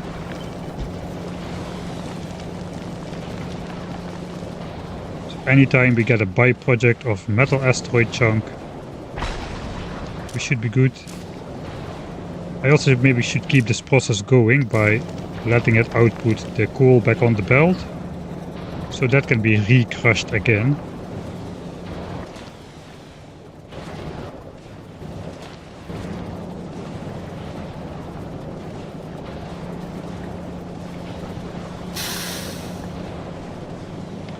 Hey, thanks Q9 Ice for the second month subscription. Woohoo! Yeah, that's the space platform is quite weird. It starts to be quite weird.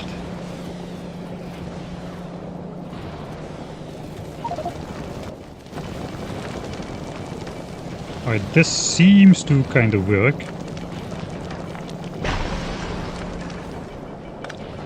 I may be better off even trying to do this, where metallic ones have output priority to the left.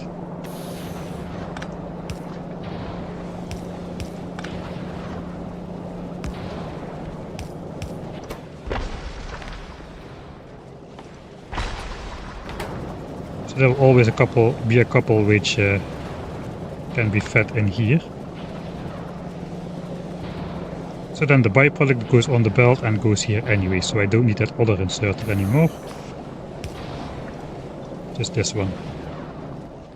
A bit of luck. That should keep on providing the iron ore we need. And we can keep surviving this onslaught of asteroids.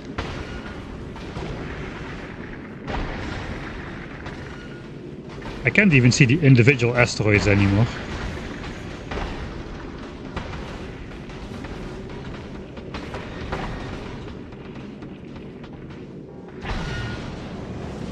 Re-rolling metallic into metallic.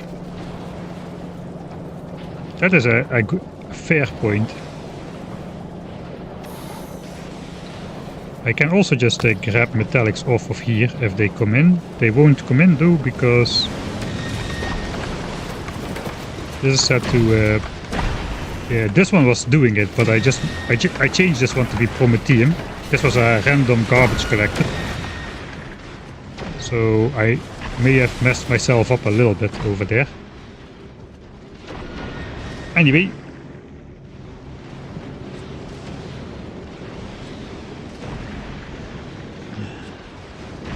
let's make another save. I'm gonna go to this one, do this away, and we'll save. Ice cube melting.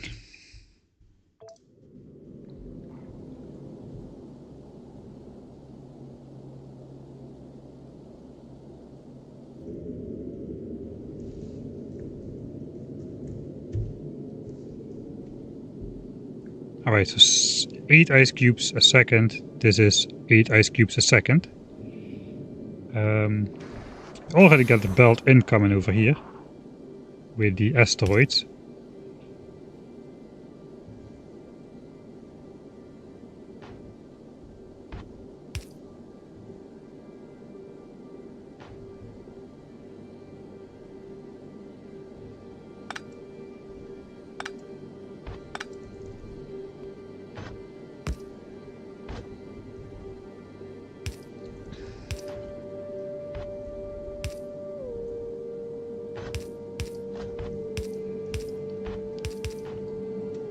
So if we also just feed out this to here.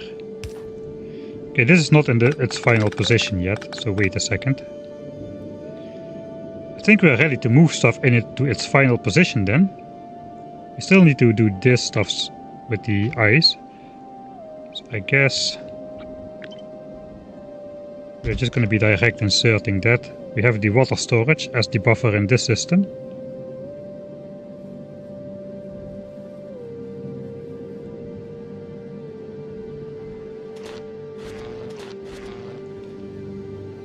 Oh, F me, I'm not doing the carbonic intake on this side.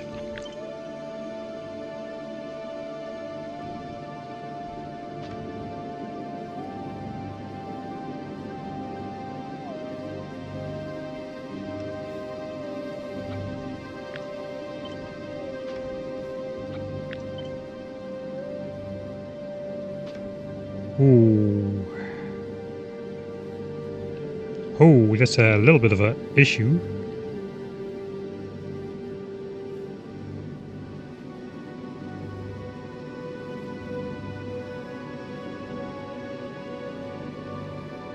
I guess I could just do it on this side. That would be that would be easy enough. Yeah, maybe I'll just do it on the bottom. We've got the carbonic asteroids coming in here, so we can just split that off.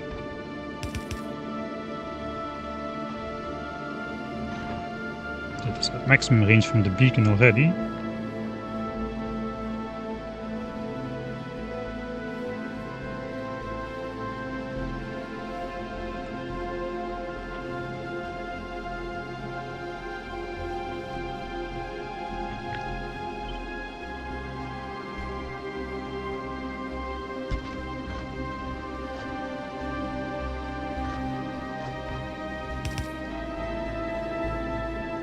That's outside of beacon range as well, so that doesn't help either. Yeah, we cannot move that further. Okay, we have to do it on the bottom then. We have to do a similar belt reading thing.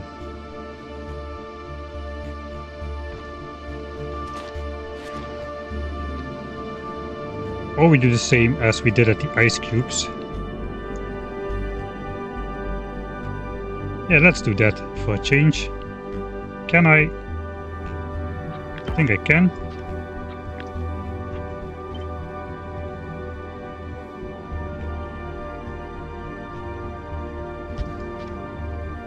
That should work. Then we basically do the same over here. Except we, of course, use these ones.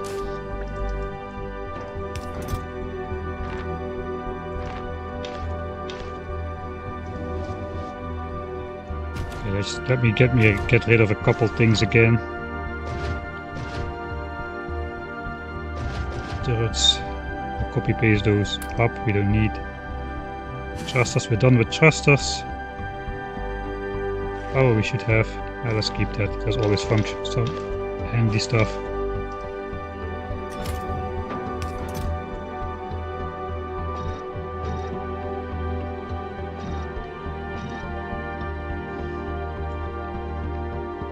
I guess we may do some efficiency beaconing later.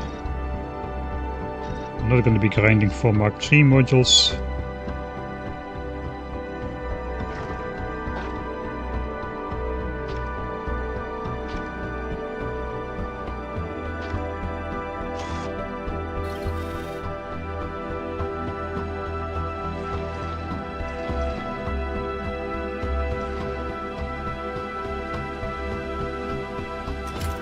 Right.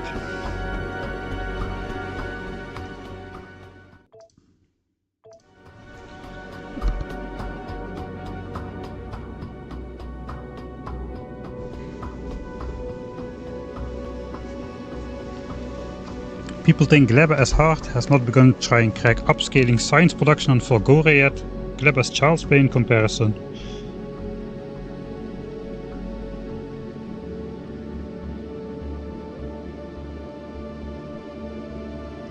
I don't know, I think for me Gleba was harder to grasp than Fulgora was. At least Fulgora uses already familiar Factorio mechanics, whereas Gleba caught me off guard.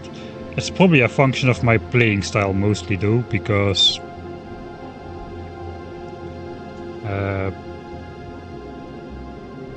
I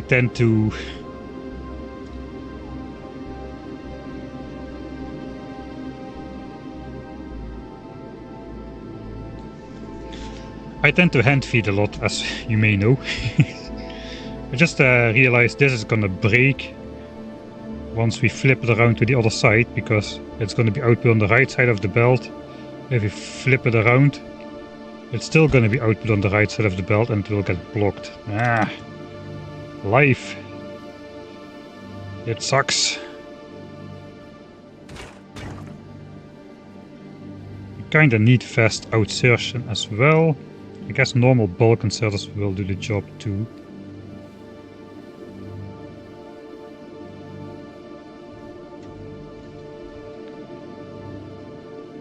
Okay, then we might have to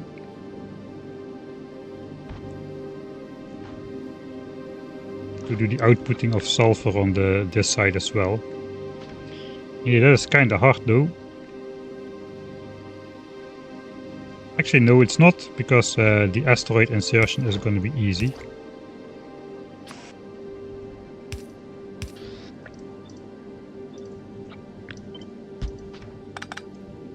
Similar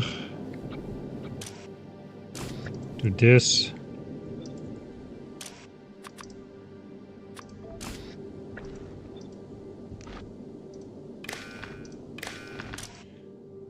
Only if these hands don't have anything inside, then these can insert.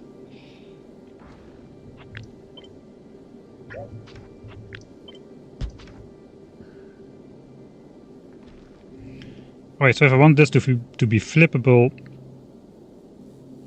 this has just got to go, unfortunately.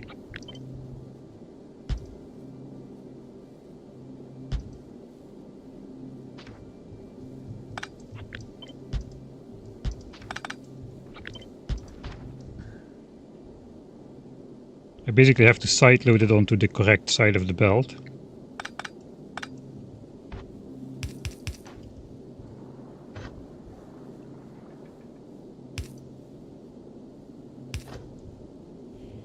Which is gonna be the outside.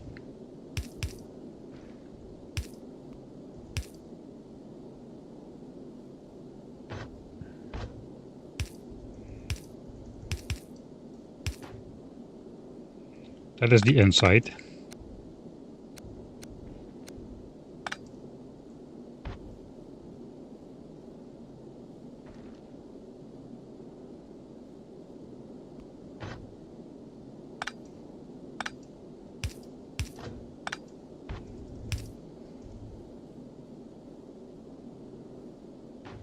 That is not helping anyone. I guess the key is to do it like so. That's again the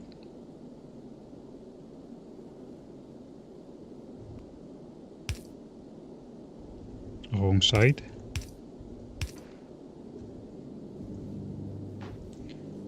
I have space. I have space. I can just do this. Why do I need to do everything so difficult all the time? That is a great question, and I do not know. Okay, we need a lot of asteroids insertion, so probably just gonna do this to make it look nice.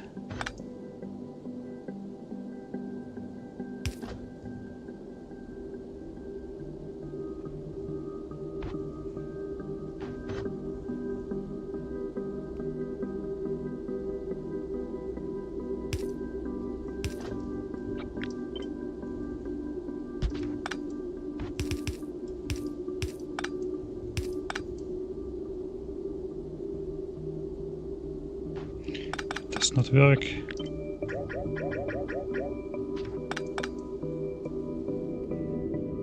Okay, I do have this belt of space as well, so stop worrying about it, just do this. Looks cursed enough.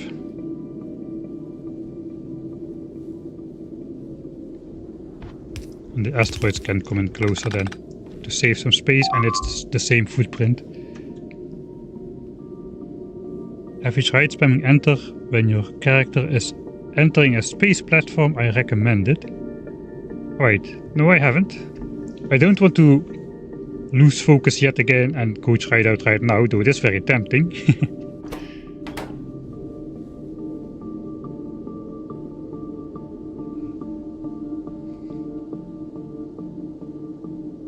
Yeah, Gleba is basically a burner planet. with burner fuel that spoils. And ingredients that spoil. Which makes everything a lot harder. Okay, I already forgot how everything works. Dang it. Alright, let's place these things on the ship. And try to not get deadlocked here. We can put some more of those things over there. We can put some more over here as well still. We do need to output the fuel cells. We were doing that here already.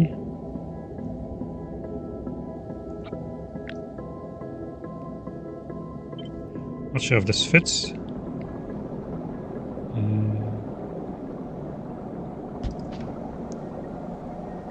Oh, that's cursed as well. Okay, so according to this inserter logic, we should be outputting on the top side of the belt, because this will then sideload the bottom. So if we're outputting on the top side of the belt,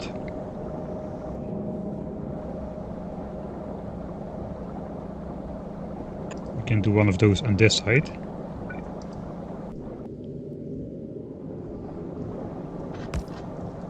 Top side, top side. Okay, now that is on both sides, so we can even keep inside of this footprint here without going out.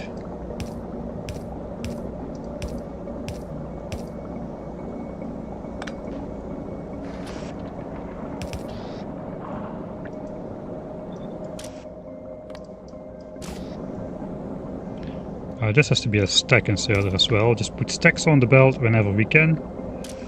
I guess we can just grab 4 at a time, that is fine.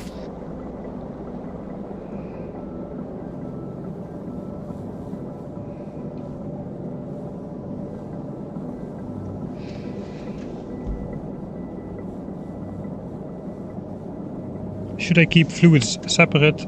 Yes, mixed fluid is should not be a thing. They just let you do it sometimes because you can do it with bots as well.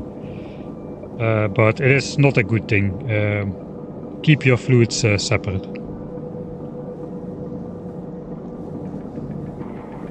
As a general recommendation.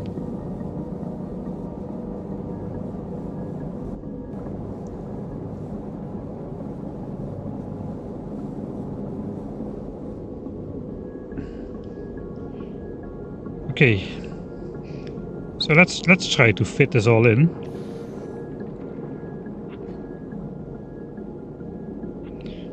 This is pretty much fit in already.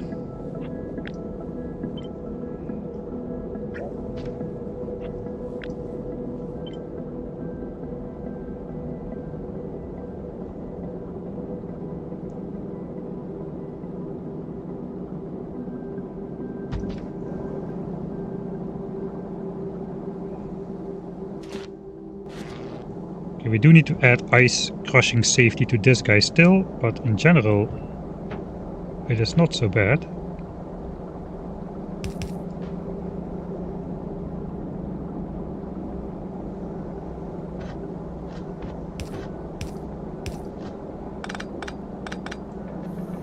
This can be the 2 asteroids for here, ice and carbon. We do need some space to do the belt mixing for asteroids and whatnot. So I'm gonna keep a bunch of space still.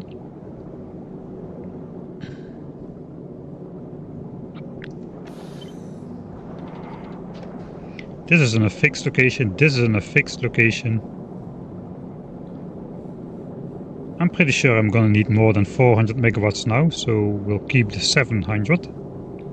700 should probably be fine.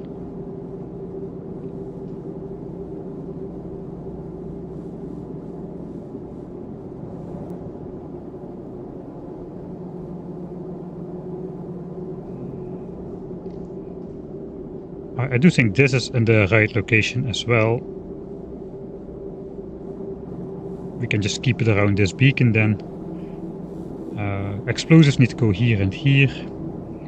I guess we can start leading. If this is in the correct location, let's start bringing out the stuff then. So this makes 36 a second. That is probably a couple stack inserters worth of things.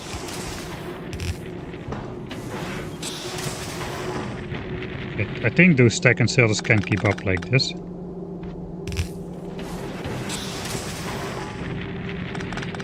Okay, let's delete it. Let's delete that out of existence and see if the stack inserters keep up.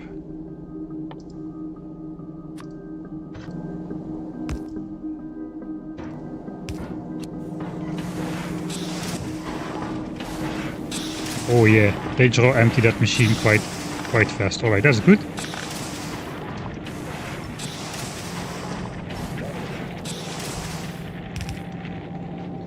That's the copper. We need half a belt of copper then.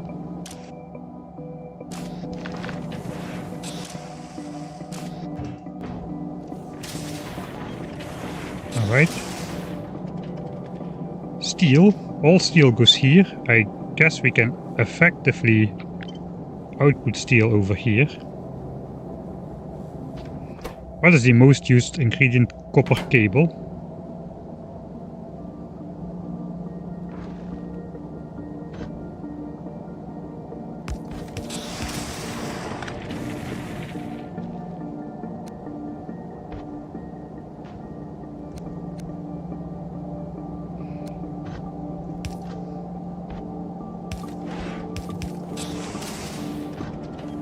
So if copper cable just goes here,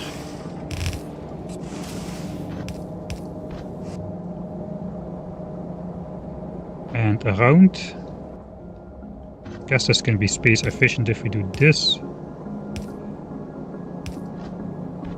and up,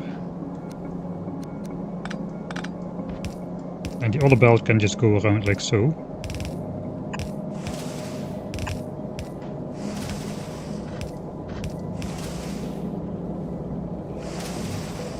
And then we need steel and explosives. Looks like we're gonna have a circular belt on our hands here.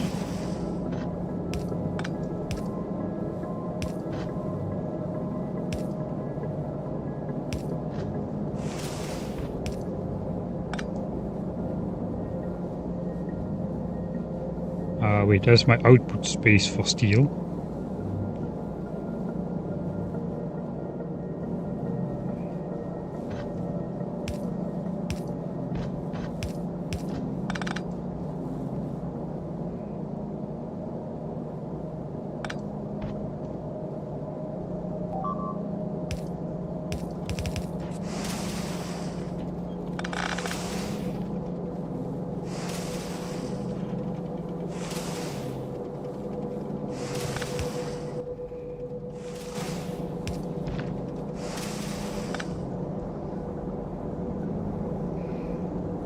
So copper is now going to be on the outside.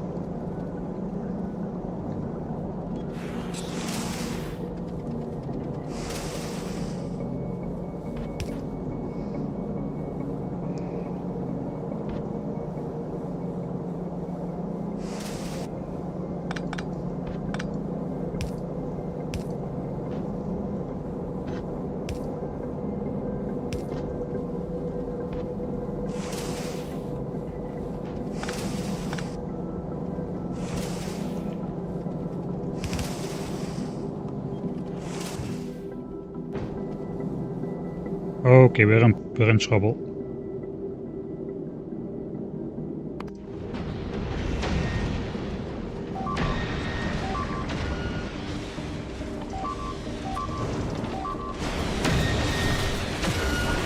Survive!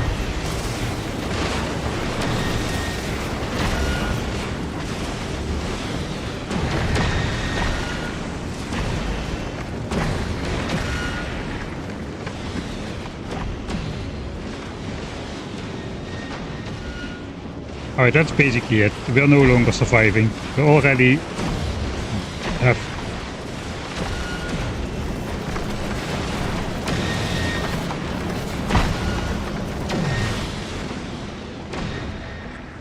Let's try out the explosive rockets, just to see how they will do.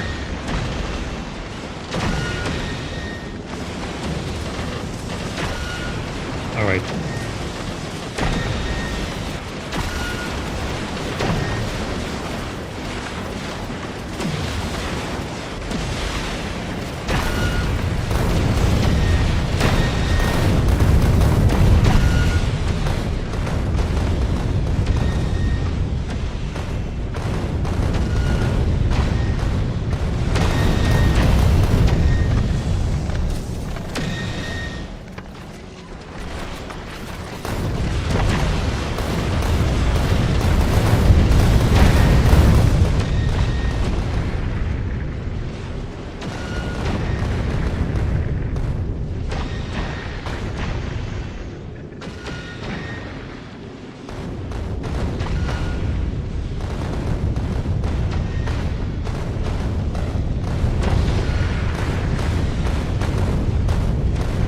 Oh, that almost entirely eliminates the need for laser turrets.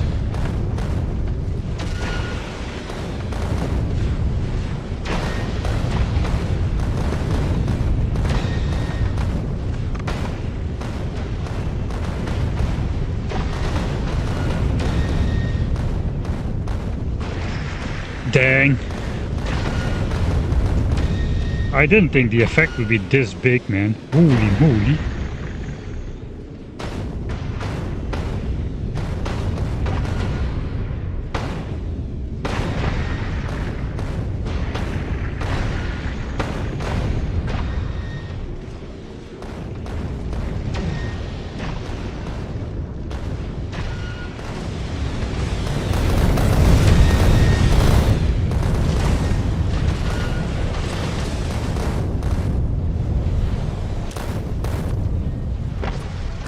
Let's try explosive rockets for a bit.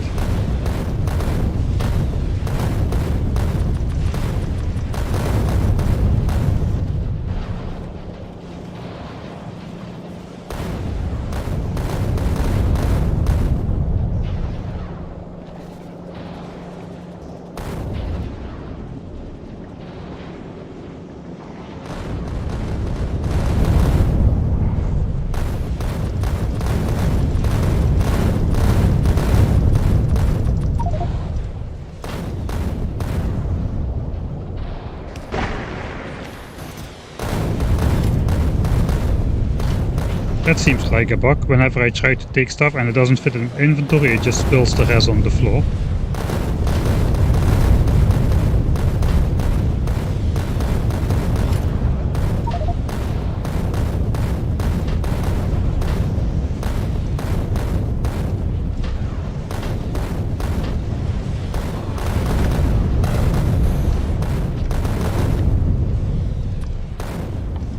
Item on ground.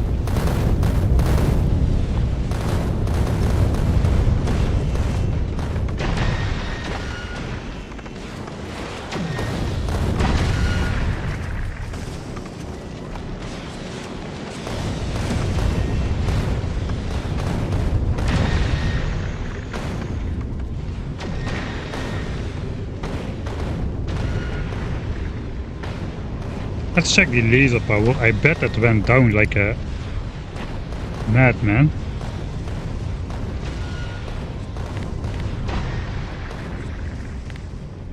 Yeah, look at that. Laser turret power consumption went down from 7 megawatts to nothing, basically. 3 megawatts.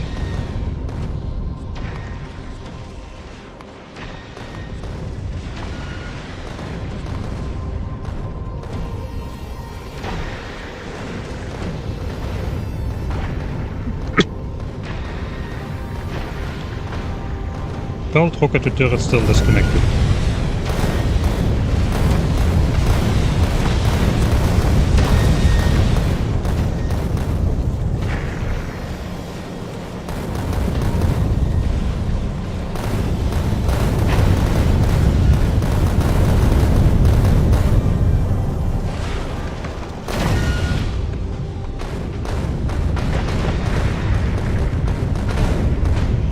Okay, looks like explosive rockets does seem the way to go. That is extremely annoying, because I just designed my rocket build around normal rockets.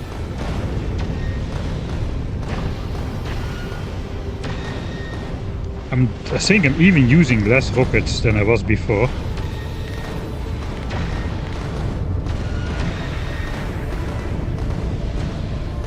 This line is definitely lower down the list than that one. Almost half the rockets only. This is just a complete debris field right now. They also seem to get the targets from way further out.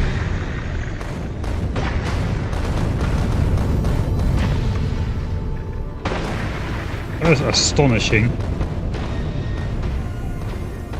Why didn't I try this before? That is what I really want to know.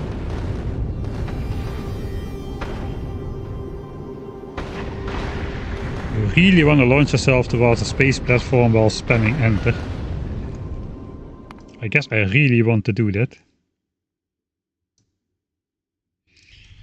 Why you no explosive rocket test, you idioto?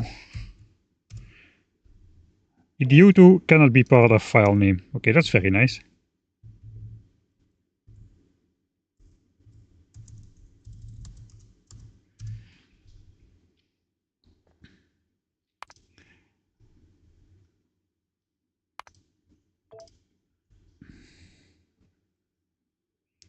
Can we not speed up the ship?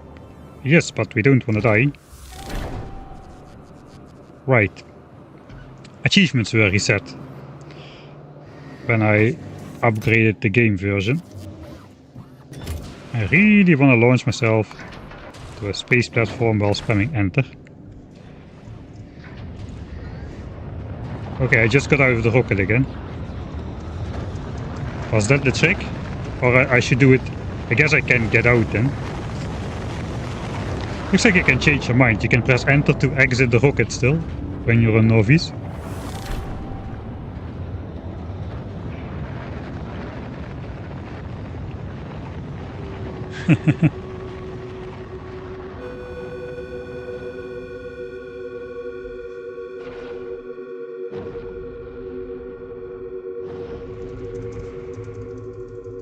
Spam, spam, spam.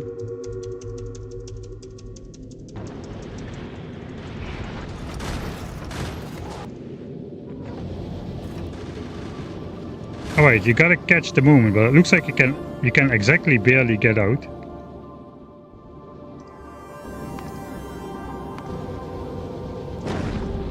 I can even get out while dropping myself to a planet. Let the pod go without me. Finally a legitimate way to get out of the spaceship. That's pretty cool. I guess that will be patched though, that does seem like a bug.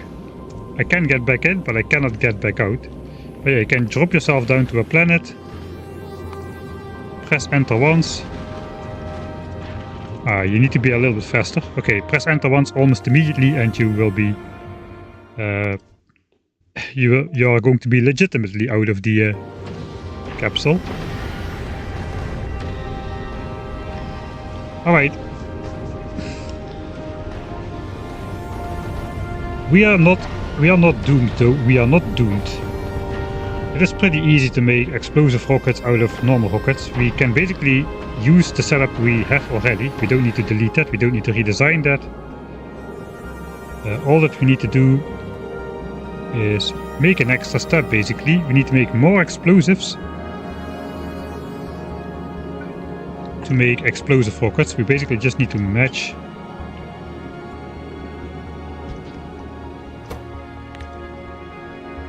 the rocket production capability.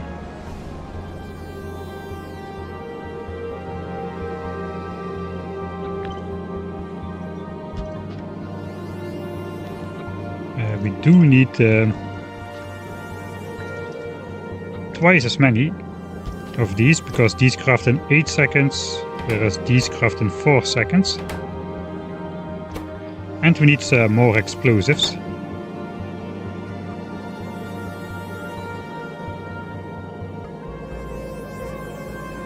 Okay, we cannot get the explosives out of one thing anymore.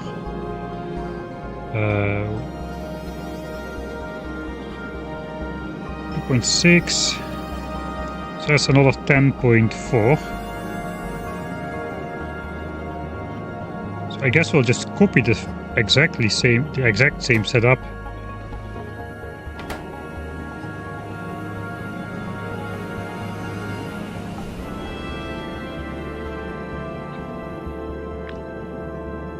Exact same setup, except I have this.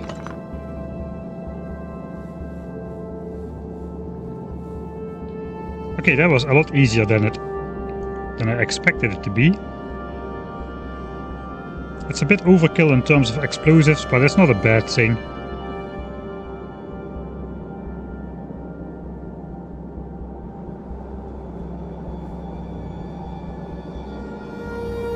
I guess we can get away with lower quality stuff then.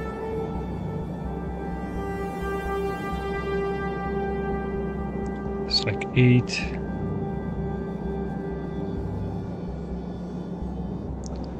Okay, let's redo the math for explosives. These need 0.83 explosives a second times 8. And then we need 2.6 explosives a second times 6.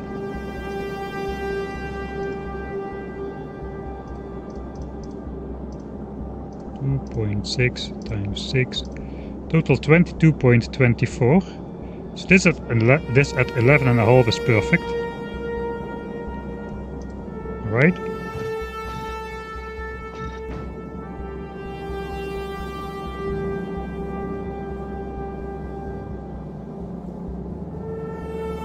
Then we may be able to get rid of a lot of these as well.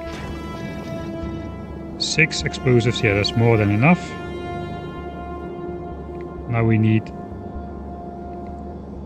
30 water a second, so these can go down as well.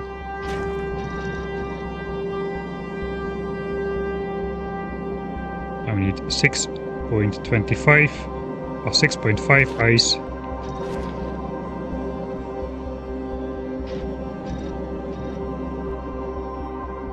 Which is good enough for an uncommon crusher. Exactly 6.5. Alright, that's good.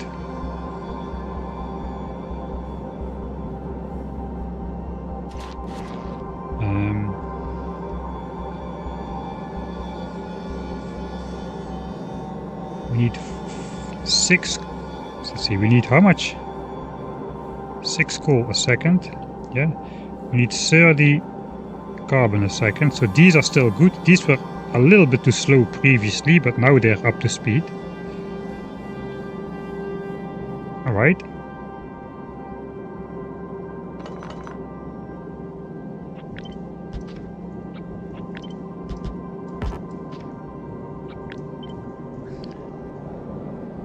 So perhaps we can do that against the back of this beacon, because we need the exact same beacon.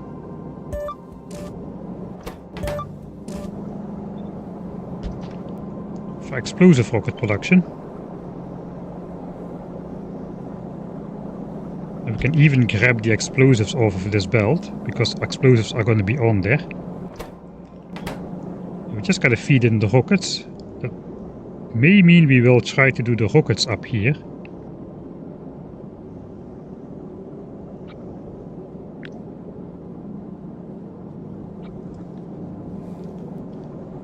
We can still do the explosives down here. We just need... I try to keep this in the beacon range, but...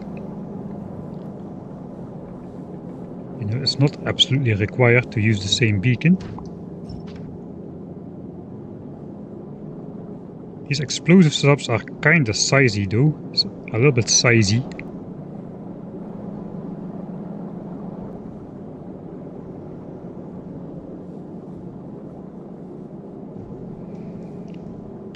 I guess the ice crusher does not need to be there just yet. We could grab from inside here.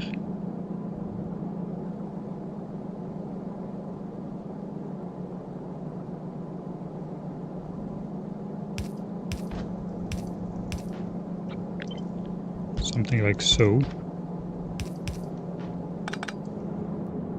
That makes it a little bit lower profile.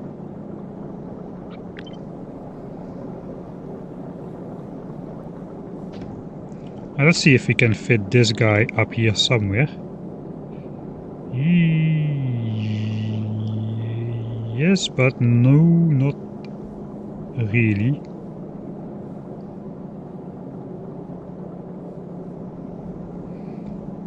Probably I don't want to be this tightly locked in here.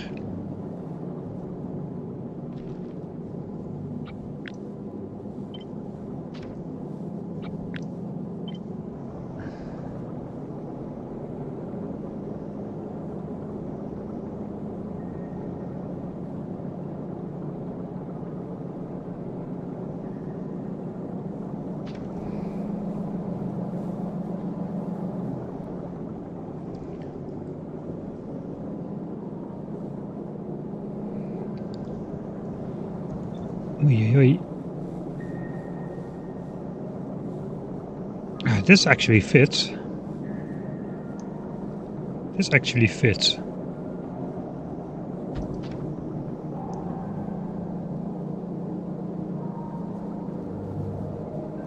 We can snake this out here, no problem. These asteroids don't need to come from up here. This just needs to connect to here.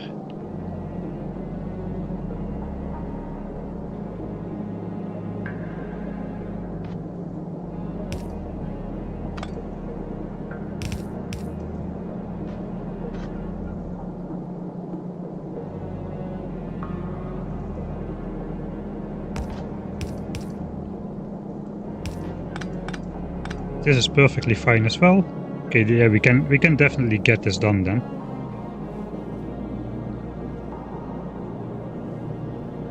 Right, so this will be explosives for normal rockets. The iron for normal rockets was close by. Now we'll just belt it around. That's okay.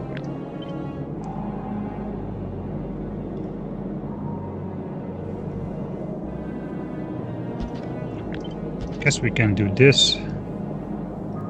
We can use that beacon to affect only these iron things, the rockets.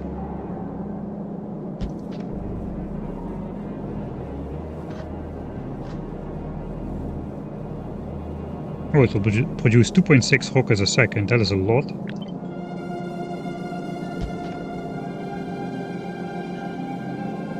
The rockets need to go to here. We can manage that. They probably come from the bottom.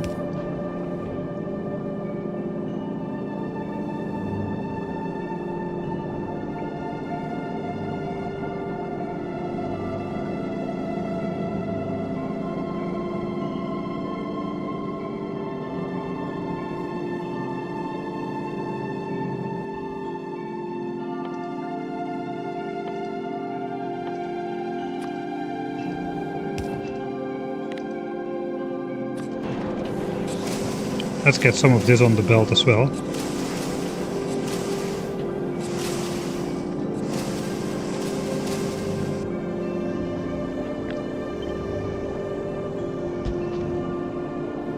We can put the rockets on a separate belt. We can still grab explosives off of here.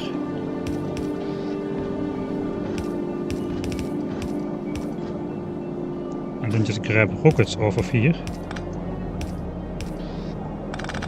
We can output explosive rockets out here with stack inserters, stacks of explosive rockets. And those then just have to go up here, that's all.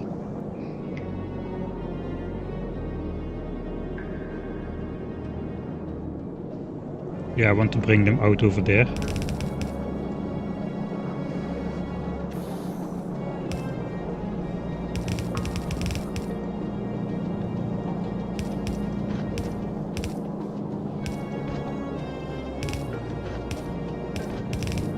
Alright.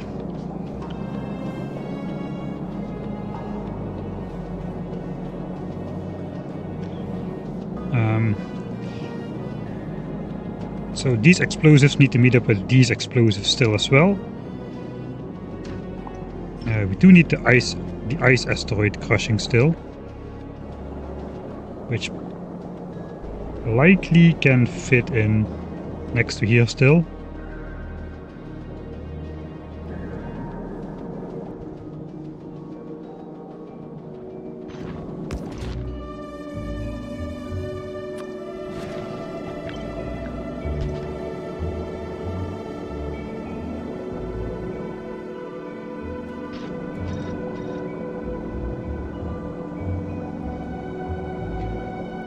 So we do need to put a system in place to make sure it grabs its own ice asteroids first.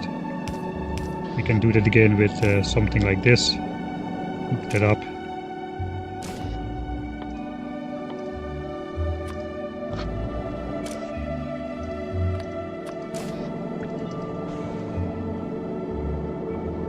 And output can be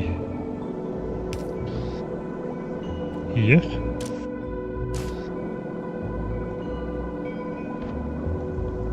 You can even sideload the belt on here.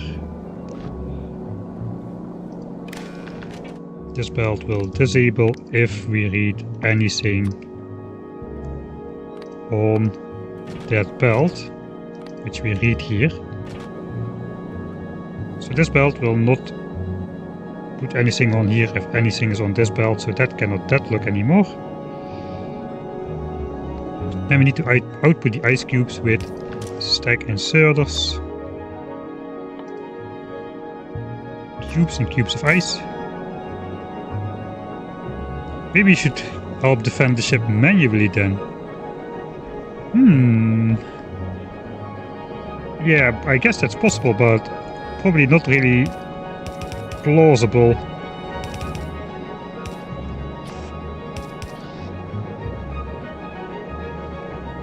Given that we need to make like hour-long journeys and whatnot.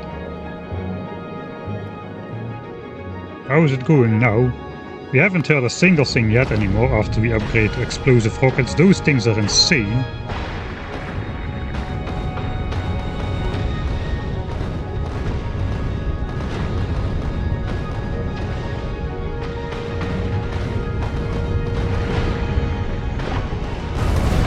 Okay, I guess in that case we do want all... No, we want a mix of targeting. Let's see how much Prometheum asteroids we're getting already.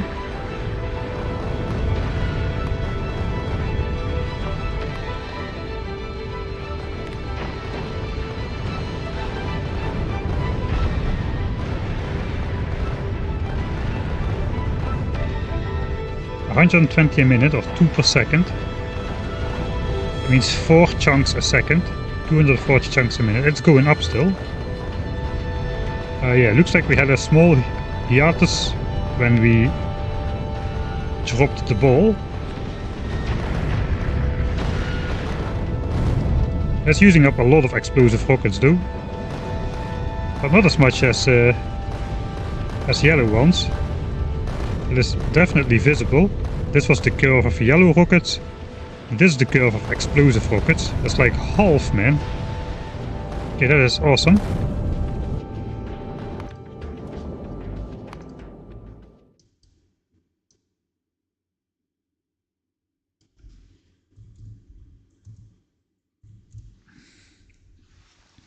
Quality on liquid is fake.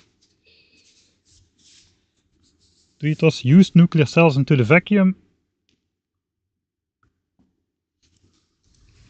I would not actually. It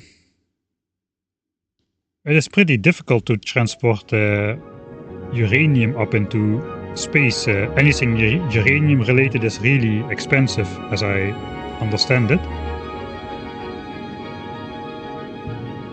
Alright, we are not quite saved, but we are savable. Just gotta figure out how to get the explosives onto the belt.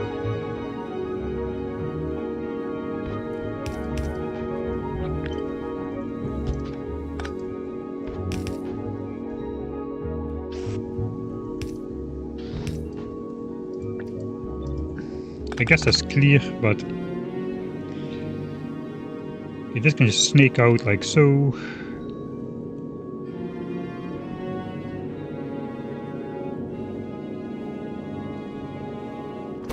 We need iron and explosives, outcome rockets. Because rockets could go out like so, perhaps.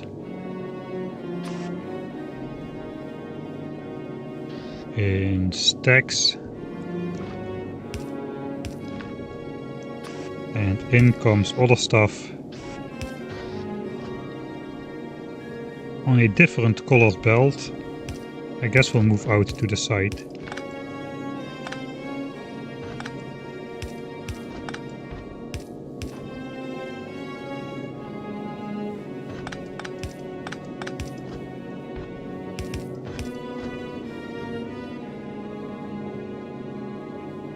So that needs to be iron and explosives.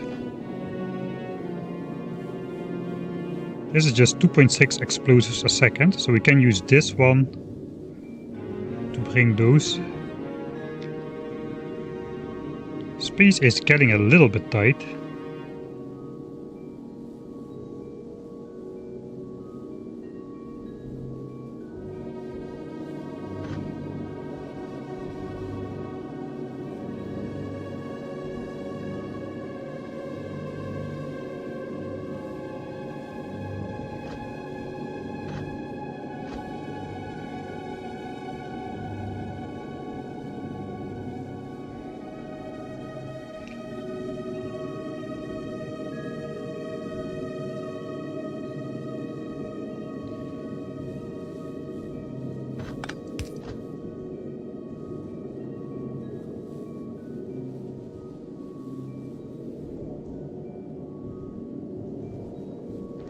This is going to be Prometheum only, this is going to be Prometheum only.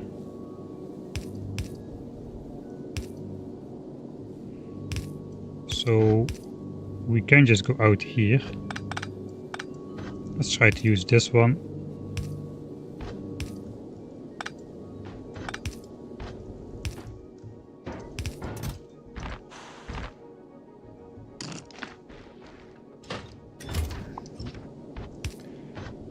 Right, that's one Prometheum belt out of there. We get another one out of here. Here's one asteroid belt.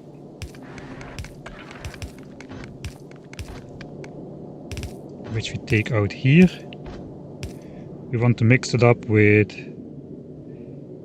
this asteroid belt and this one.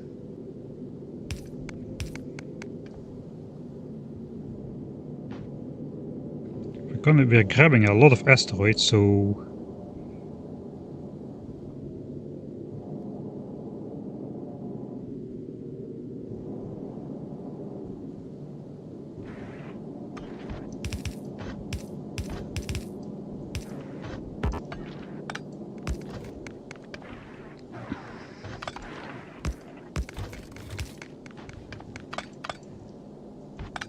you're probably just better off by bumping these into each other straight.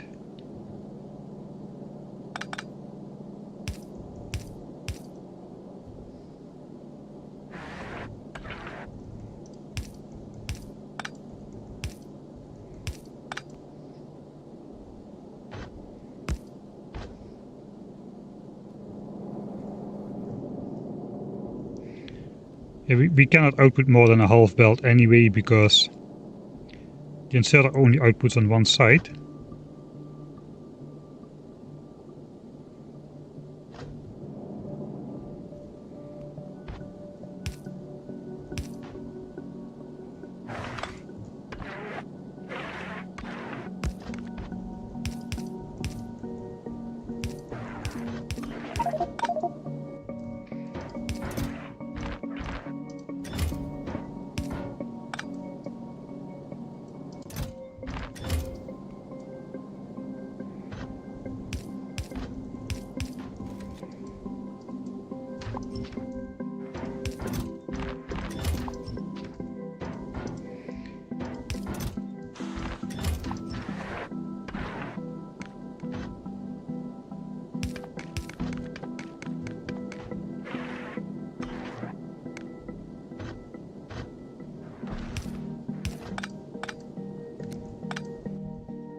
Alright, so that's a pseudo 2 belts of asteroids coming out.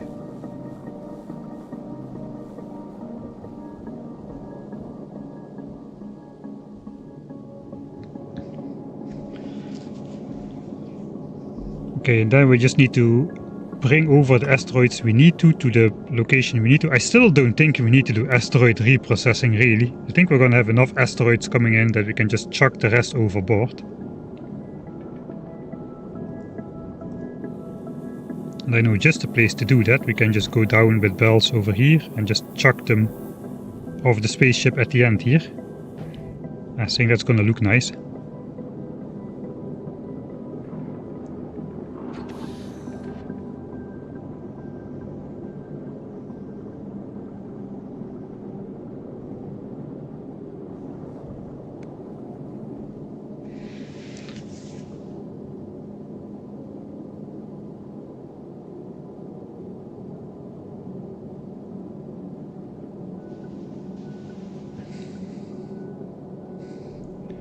That's an insane amount of grabbers. I don't really think so.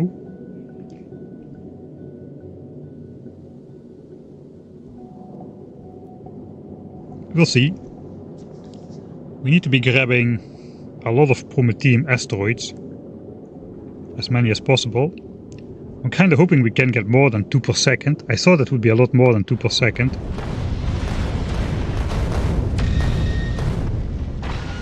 I guess it will be a lot more than 2 per second, because the front of my ship is going to be almost twice as wide. And we have railguns on the edges on our new ship.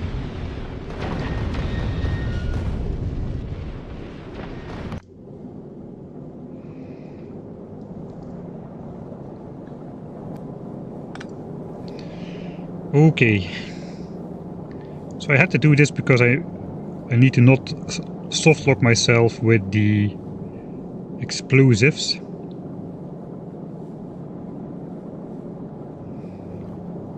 Those need to come out somewhere. I think we can go through here still. Yeah, that seems actually pretty easy. Or is it? Maybe not.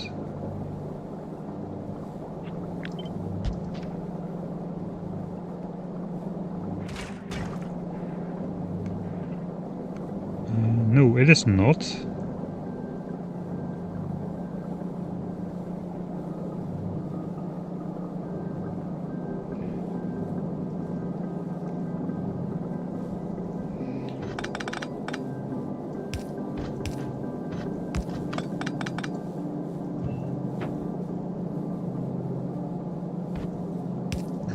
That can stay there. That has to connect there. Can I make it with a super long green one? It looks one tile too far. It is exactly spot on. But I cannot get them on that belt.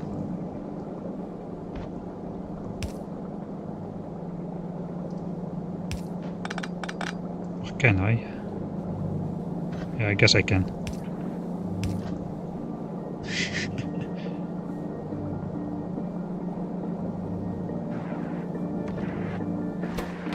Wait, what is this belt doing?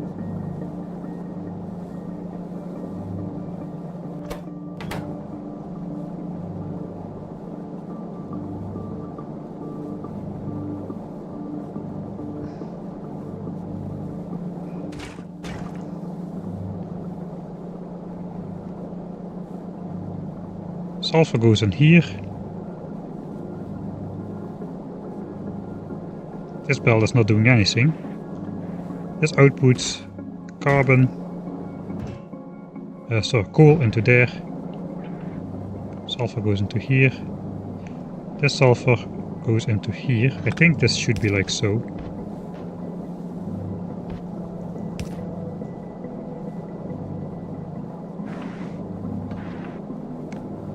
I think before I had the carbon going through here, but that is no longer the case, I think. We'll have to see this when this all switches on. It's probably possible to fix it if I mess that up as well. Alright, so now let's stack outsider explosives.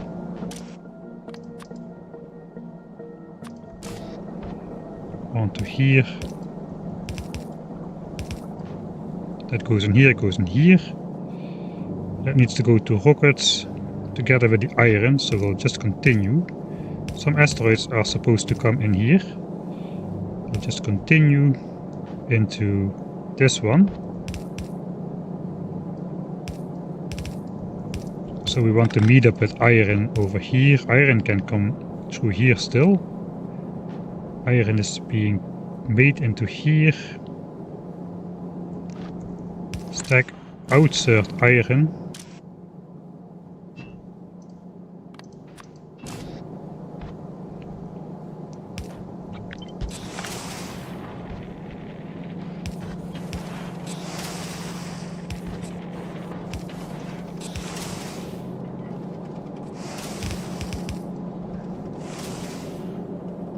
We need to meet up over here, alright.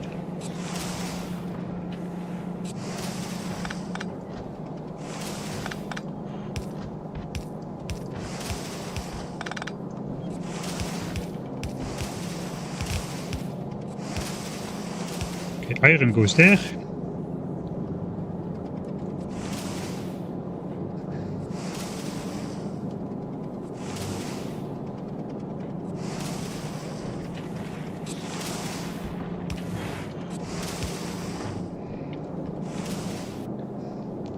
Alright, that finishes up explosives. I do need to output priority explosives.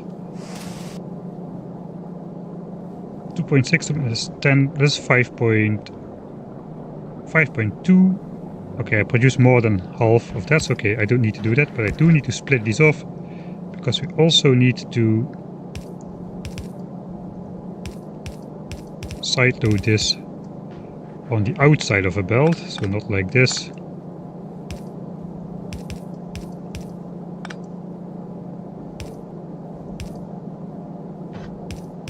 Let's make it a fake underground. That goes together on the steel belt. 0.83, okay, that's less as well. That continues over here.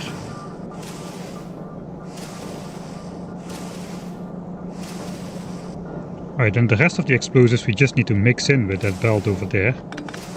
It means we need to bring out this belt a little.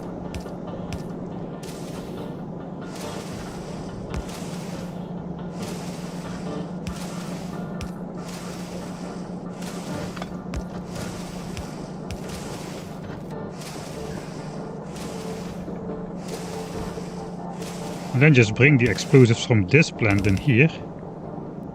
And that should be it. These rockets can go. That means this entire thing can move up a bit. Again, this does not need to come in from here.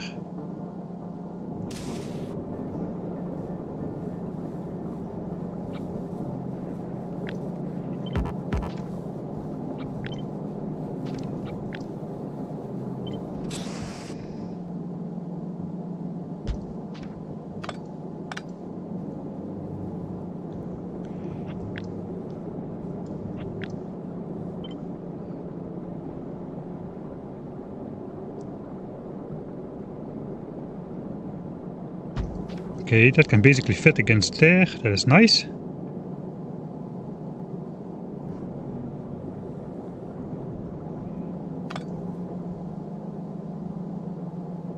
Ah, no, it cannot.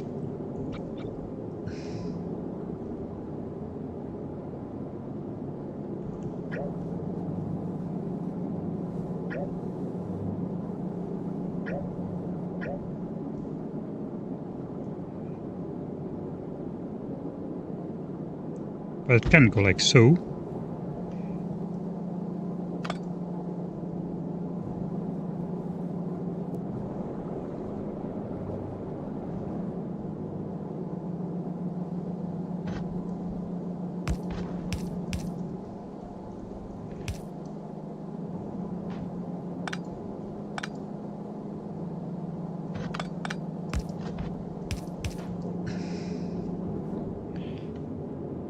Away.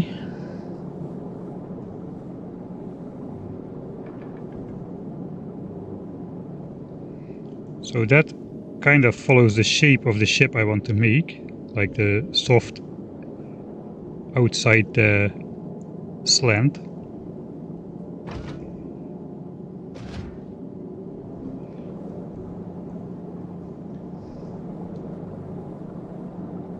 Alright, that's everything in its final place then. I kinda think it is. We do need to be sure that these are output on the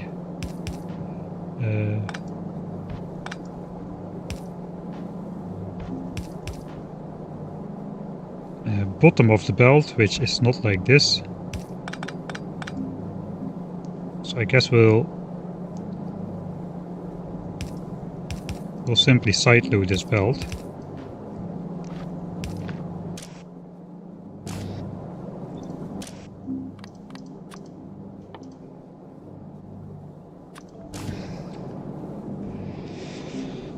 Oh, holy moly. Why does Vulcanus have an evolution factor? We'll find out.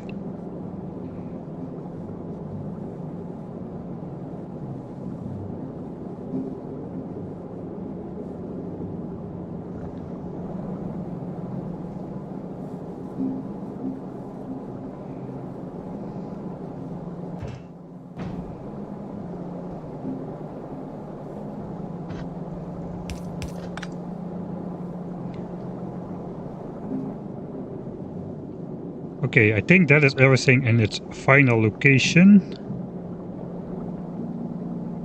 This is actually the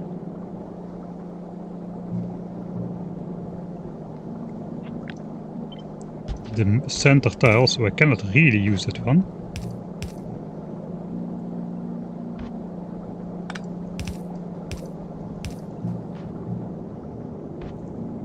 Alright, now I can.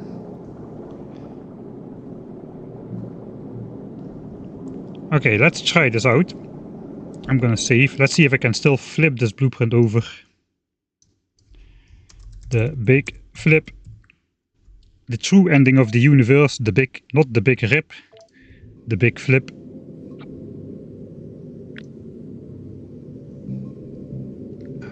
The hub can be flipped. That cannot be flipped. We do not need to flip everything though. This rocket fuel production should be excluded. I guess I'll do that separately. I'll just copy this for now till the bottom here. Keep the click, Mr. Mouse.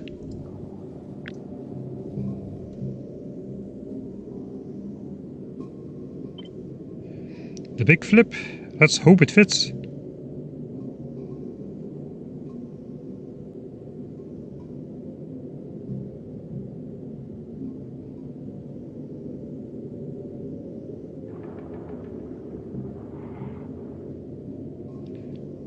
Appears to be fit.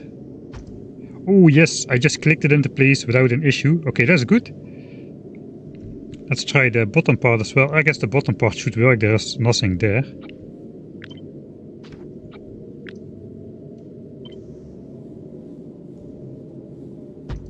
Okay, that works as well. So we have symmetric production, storage here, fuel here, asteroid storage here, but ammo production is going to be symmetric. I'll just put those away again because we also need to do the asteroid routing. I guess that should be able to be symmetric as well.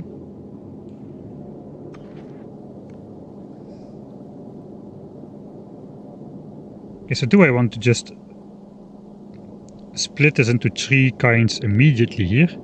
Let's see, what do we need? We need carbon over here and ice. Carbon and ice. Here we need metal. Metal should come in over here. Here we need carbon and ice.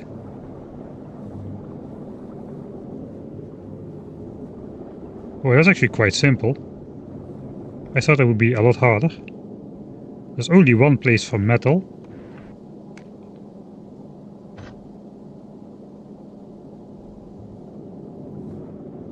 I guess I can do some priority splitting maybe over here instead of here.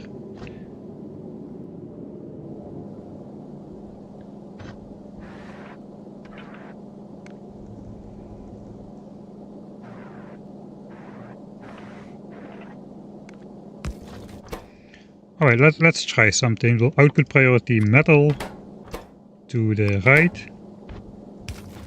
That's going to fill up my inventory 10,000 times. So let's just get rid. We're basically done with most of the design phase. I want to keep all of that though. I think we're done with legendary splitters.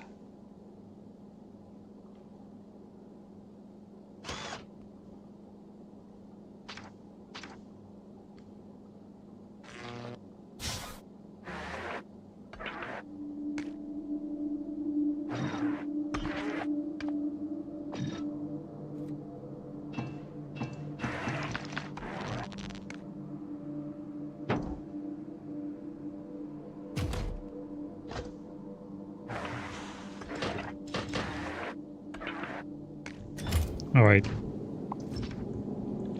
Let's see how this goes. So then immediately I want to basically just split this again with output priority to wherever it needs to go, and the rest just needs to be yeeted off the ship really.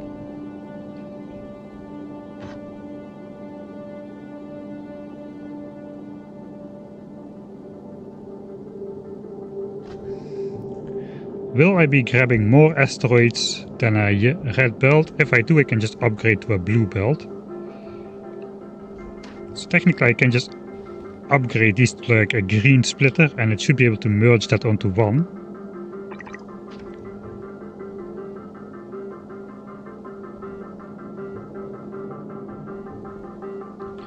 I doubt that's gonna be necessary though.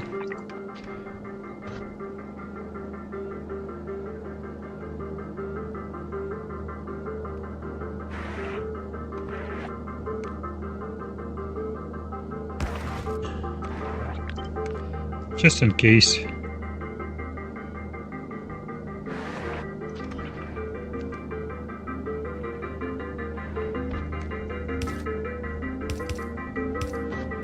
We can do this.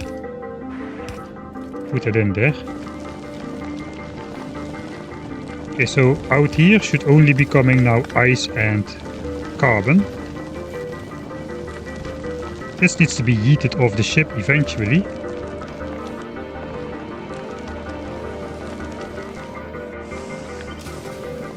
I guess we're gonna do it the other way. We cannot, we need to do it here.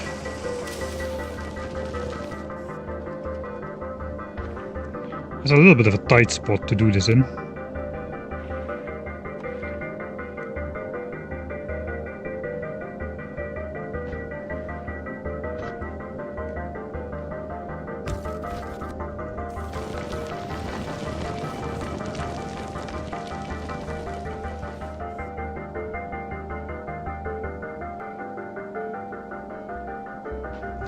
Okay, I can merge those and just give output priority to bend the fish.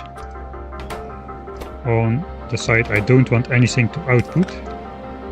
That will be gone then. Then I can just belt weave my way out of the situation like I always do.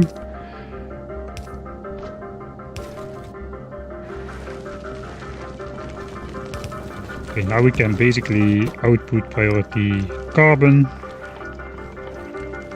to one side and ice will be on the other side.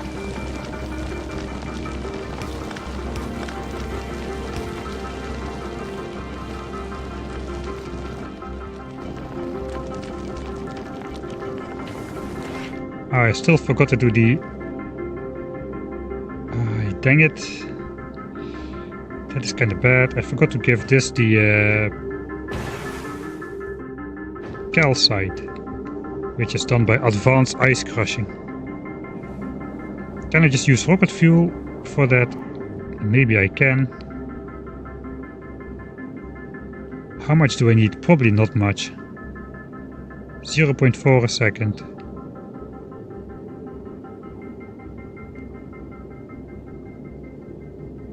.12 a second, so less than half a second. I'm going to imagine, yeah, this produces enough by itself. I will just yeet the ice overboard then.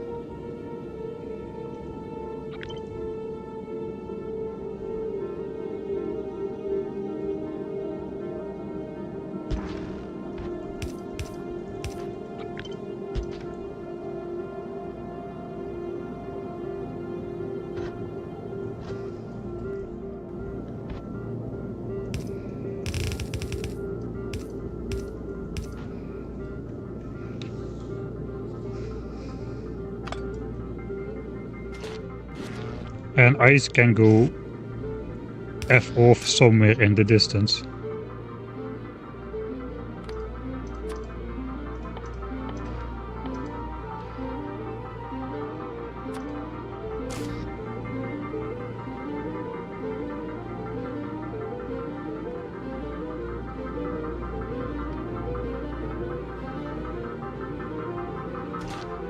I guess we have byproduct of the chunks. Let's do the byproduct off in the distance as well. It's only 5%, so let's throw that away as well. Right, in come the chunks. I need to bring carbon over here, and we need to bring ice over here. I thought I'd give myself a lot of space, and I'm still, what else is new? I'm still getting myself into trouble.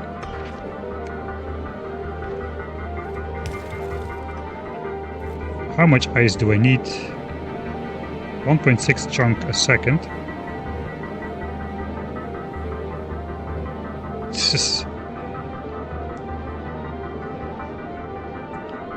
I think I have way too much firepower on board, but we'll see about that. We'll see about that. That's a dangerous thing to say. Carbon needs to go here and here, ice needs to go here and here, ice needs to go here. Metal is done. Metal just needs to be yeeted overboard. So let's use a long one, so I don't feel so cramped. There's a full inventory of chunks again.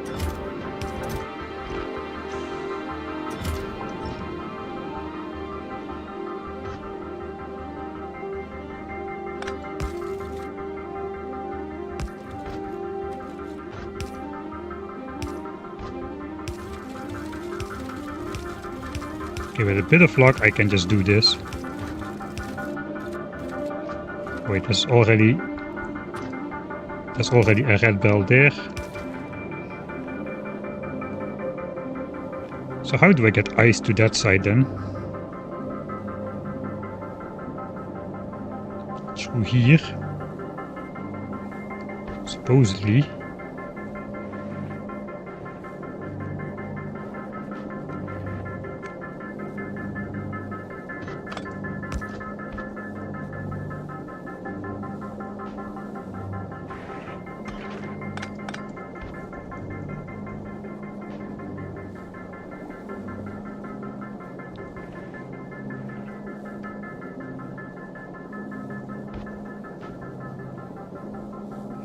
Okay, this one can be longer as well. So the carbon chunks can come in way higher.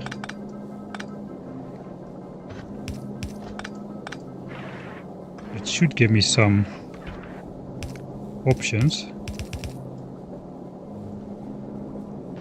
And the beacon is just in the way.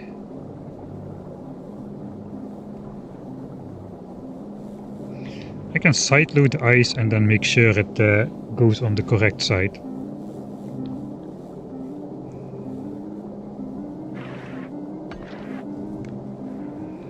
Okay, let's first try to get the ice chunks to here. I was planning to go through this horizontal, which kind of means doing something like so.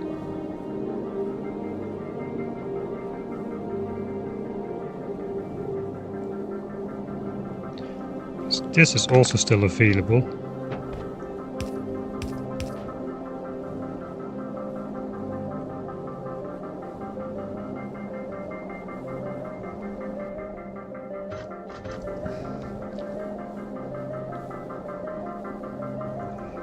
I need to go through here. There's no other way. That means I need to be doing some epic side loading.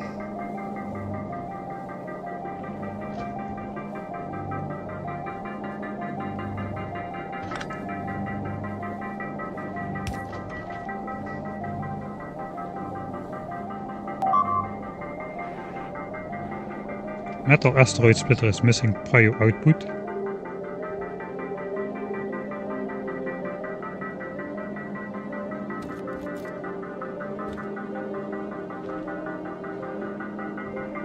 Ah, yeah.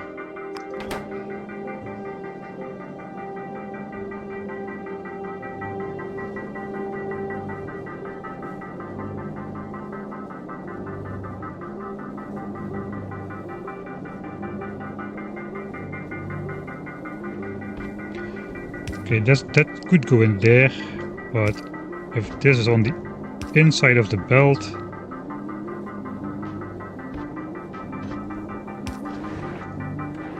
it won't work.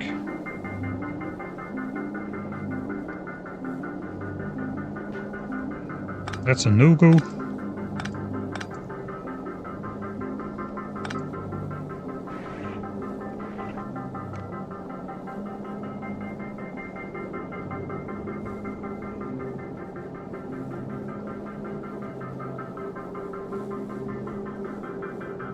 I can go through here. Technically, oh, that's horrible. But it'll work.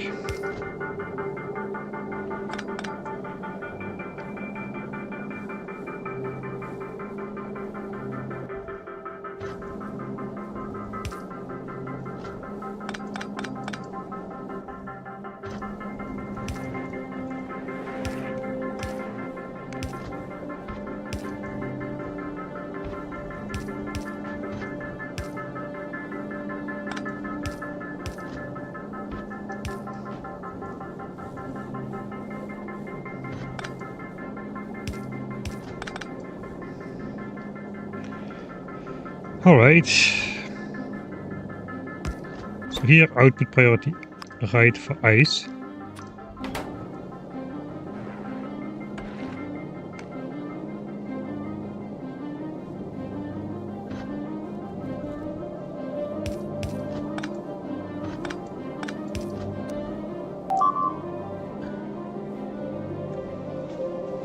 Every time the alert goes off, I panic and click over to Glabber. Alright, that should work. Coal goes on the bottom, both go on here. Then ice goes here and coal goes there. Alright, that should work.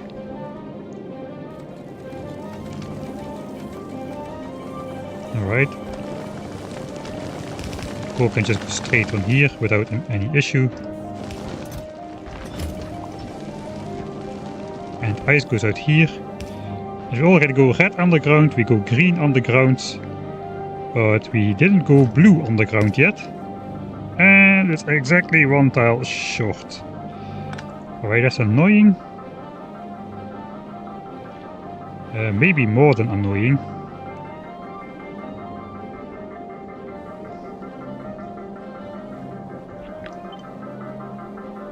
No, it's not. We can do it. Blue goes here. Et voila, we're out of there.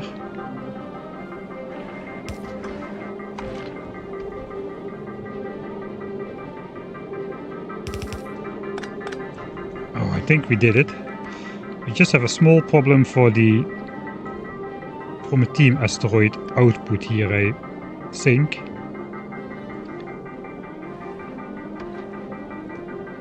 On the other hand, we do need to go with all Prometheum asteroids to this side.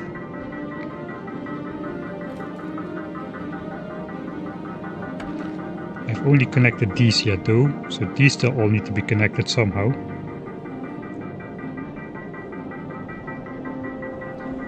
We could bring those in through the fusion reactor if I do it a little bit less weird. I guess it still will work even like this. No.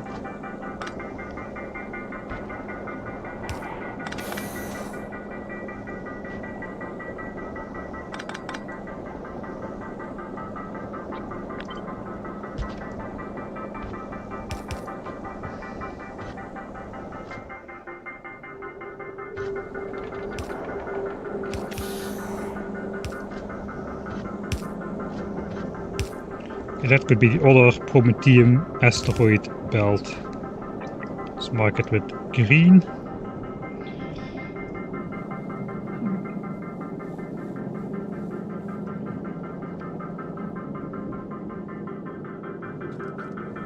Alright.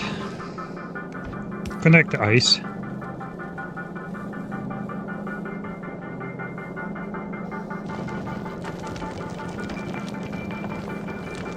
Ice cubes.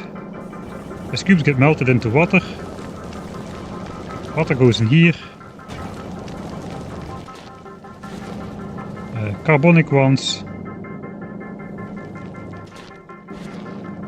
Okay, we just need more. We just need more asteroids now.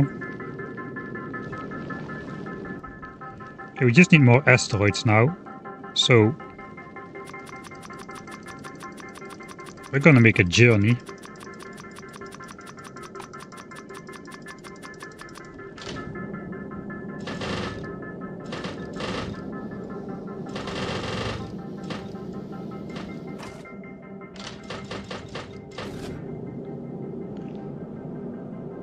Okay, with lasers and explosives we should have enough firepower to go through the solar system here. Let's make this a bit slimmer here already.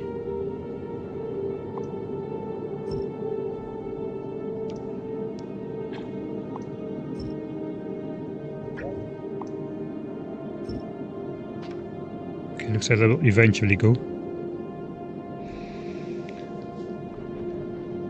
Can you spawn in asteroids? I don't know. I don't think so.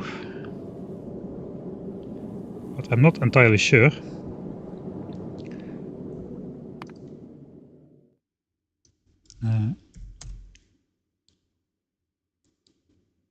Asteroid collecting journey.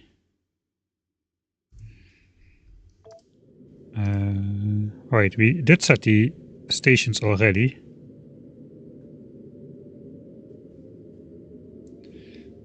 So I guess we can do the god dang it, Windows FU.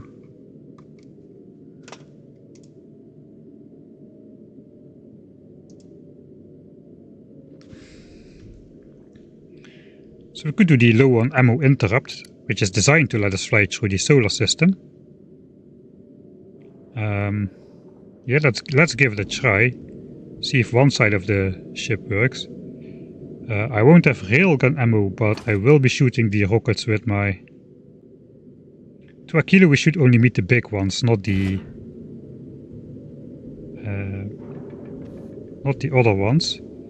I guess for now I can just let this belt go this way and flip around the entire belt. No, let's not. We'll be fine. I'll just manually feed in some rockets.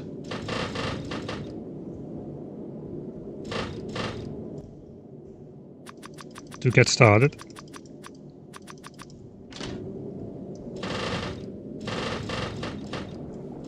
Alright.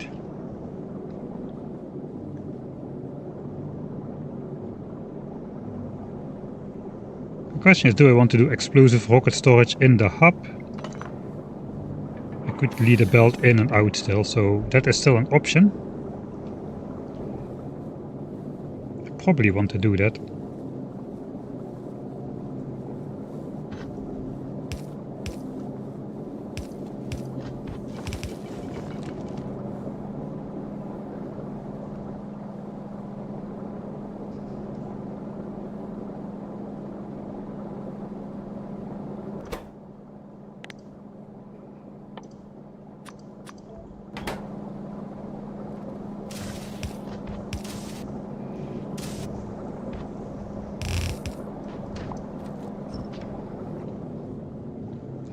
Right, I guess let's go on the asteroid journey.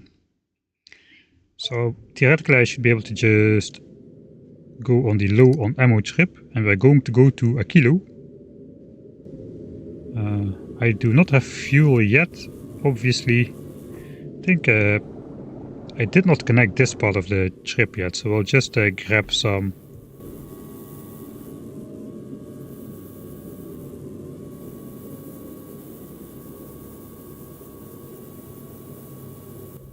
We'll just grab some fuel. We can probably go max speed even through the inner solar system here.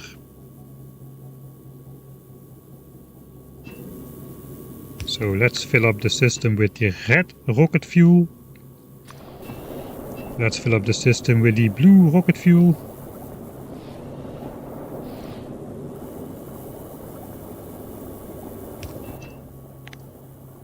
And we're off.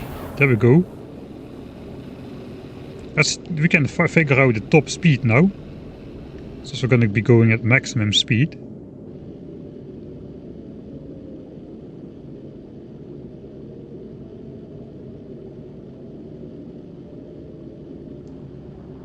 2,000 tons so far.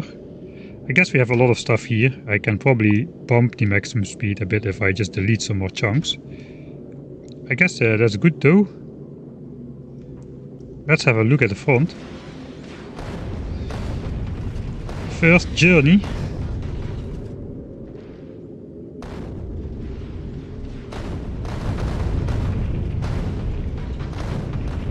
Alright, we are encountering asteroids.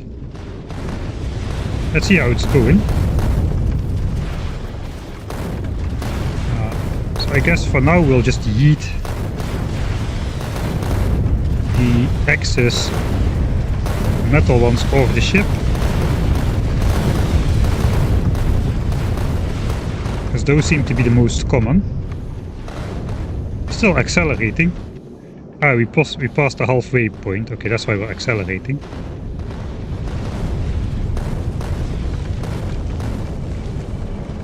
So much to keep track of.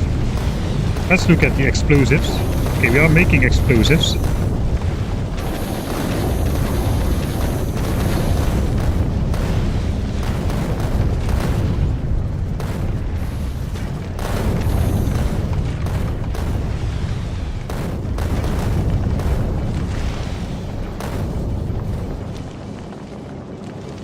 Alright, we are making rockets.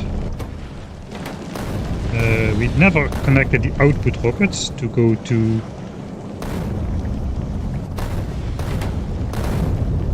this belt here. There's still a bunch of flaws in the system perhaps.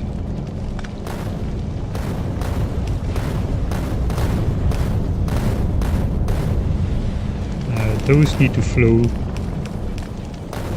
through here. Okay, then we're making explosive rockets already,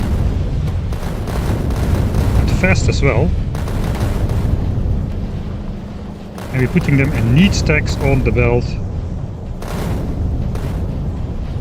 And those will be fed to these rocket turrets here. We're already on the way to a kilo.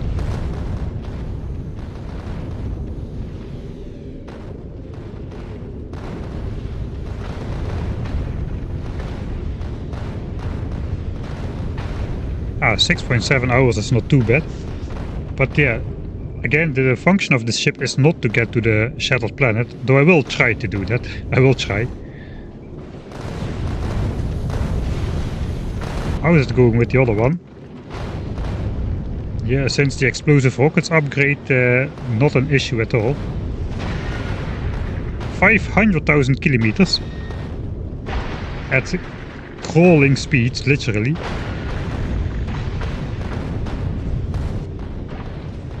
We may just be able to get away with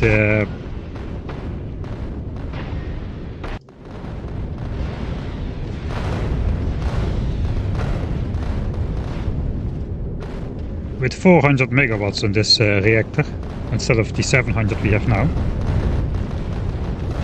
On the other hand, there is no such thing as too much power.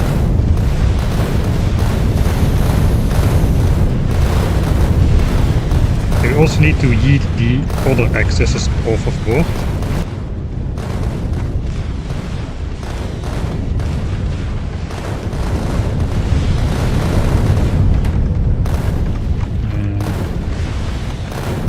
I guess for now all access ice is this. All access carbon is this.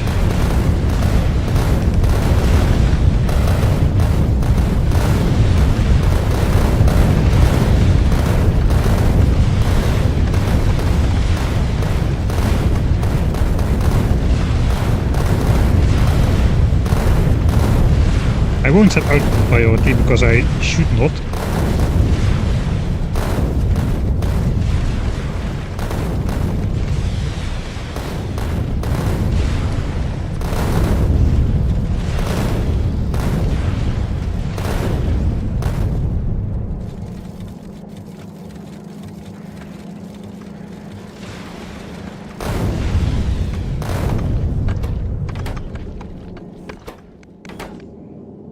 Alright, we stopped at the kilo. assume we're gonna continue.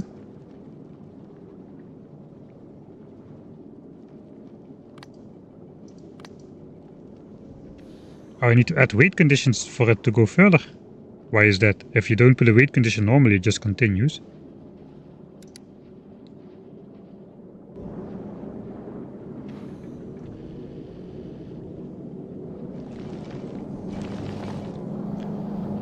Alright, but are we making railgun shells? No, because I... Okay, iron cannot go through here, I don't think.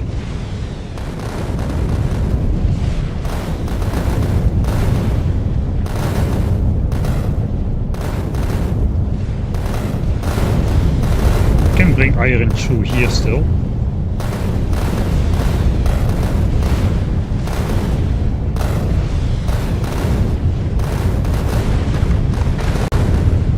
Ah, we went to Aikido, so we got a lot of ice asteroids.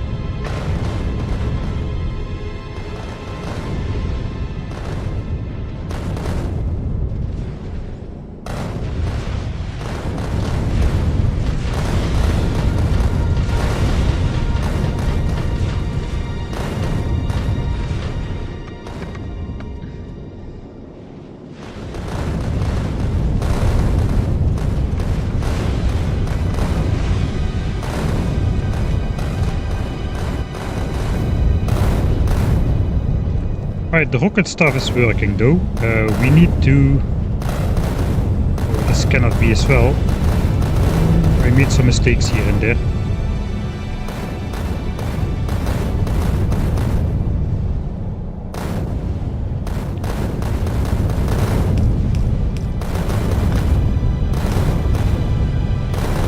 I guess iron cannot be here. We need to find a different way through for iron.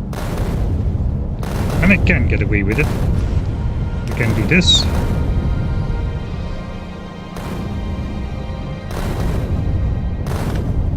No, I cannot.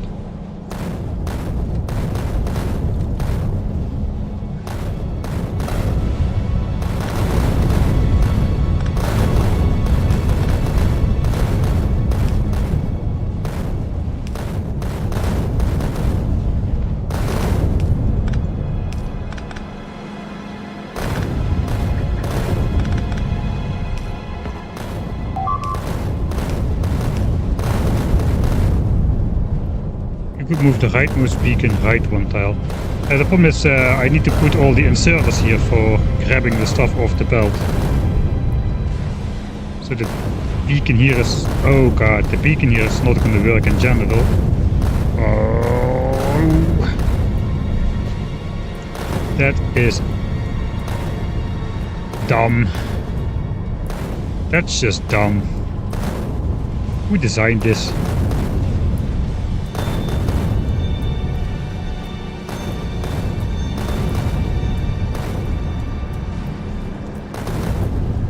Oh, that is so dumb. I just put the beacon there as a placeholder.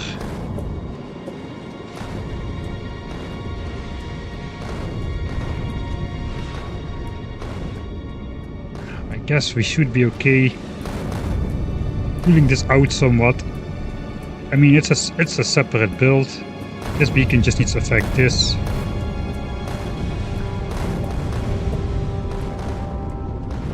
Alright, I guess we'll load the pre-journey save.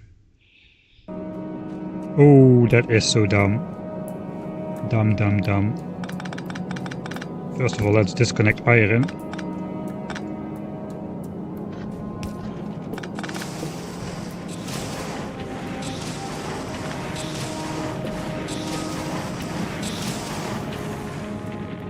Alright. The whole asteroid sorting thing is gonna break as well. I guess we have to redo that. Or at least the part which...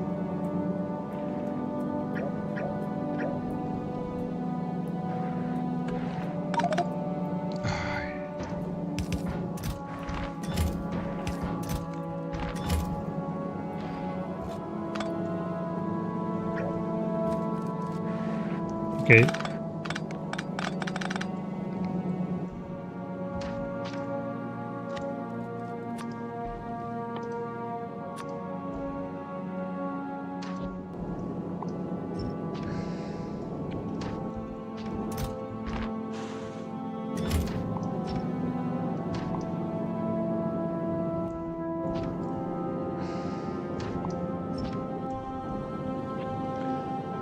Alright, let's cut this open.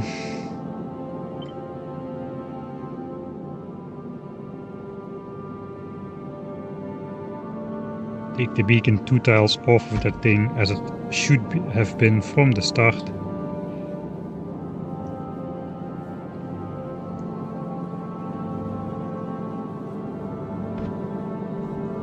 So at least the 2 belts can go here. It's still maybe saveable. Wait.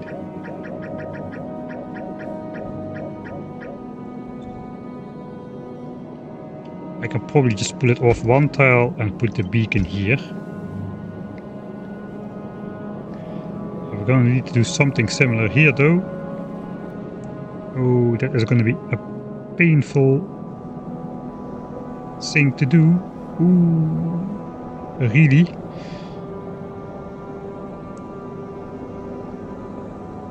That F's up the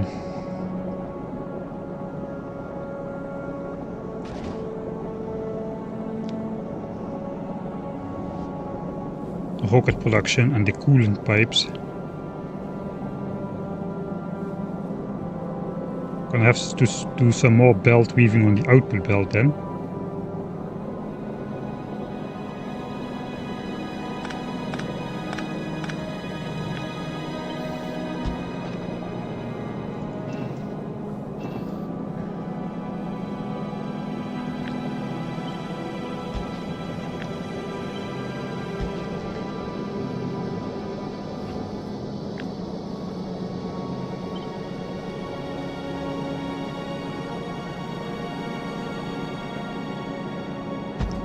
That pulls that beacon out 1 tile. It needs to be pulled out 2 tiles. Ooh. What does it? 4.16 copper a second. We could do the double insertion like so.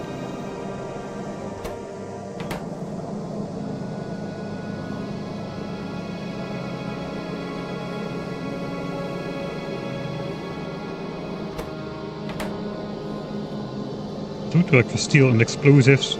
We may need a better quality inserter for the copper though.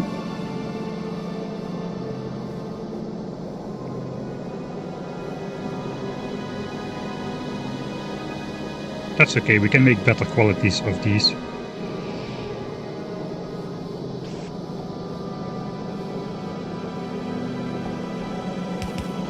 It does save up some tile space here. Rockets have to be output in stacks.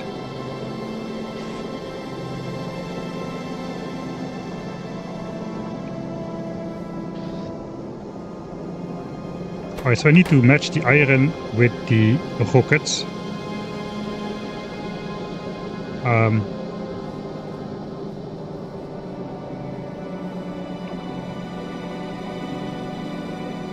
What is this belt even doing? I think that is now no longer a thing. Okay, we can do some warp-torian stuff here.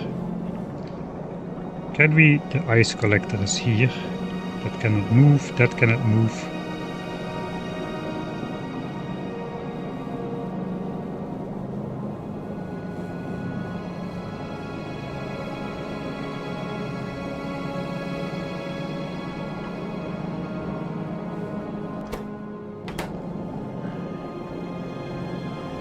Rockets and explosives. Okay, I can do this. Rockets and explosives. Copper cable. Yeah, this needs to be like so. There's no denying. That needs to be like so. I guess we have to make a separate input belt with rockets and explosives.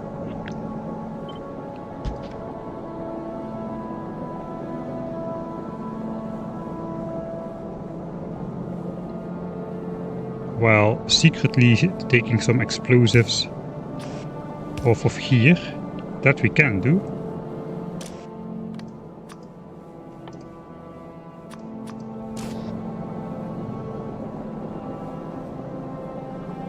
And here we need to do some horrible Horrible belt weaving solution.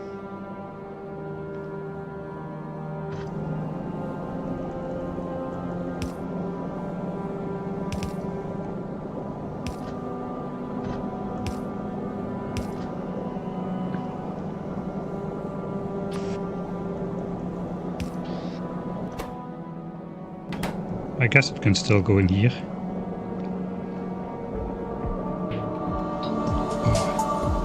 Oh, hey Mike. Thanks man for the raid. We are stuck in the Prometheum asteroid rocket ship design. Get ready for some cursed stuff. It is not on this side of the ship. It is over here. This is Le Piece de Résistance, quadruple belt weaving to store Prometheum asteroid chunks up to 50,000 pieces. This is not even the worst variant. The worst variant is this guy, which basically does the same but in two directions. Eventually it has the same storage capacity though, so I used the more simple, easier on the eye version. How are you doing in your playthrough?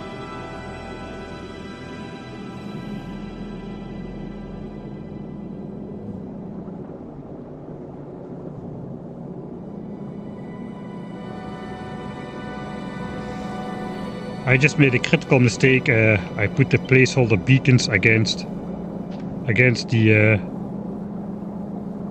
ammo production as an indicator, but yeah, I forgot that I actually need to draw off two belts here, so now I'm panicking and trying to resolve that a little. We're using the same quadruple belt weaving here, by the way, so I cannot move this over. So we're doing more belt weaving, nothing new really.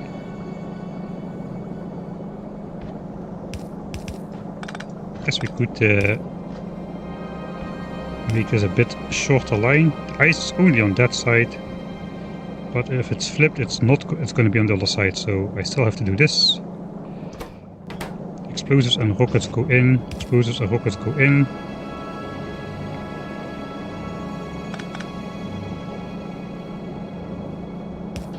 Alright, that doesn't work then.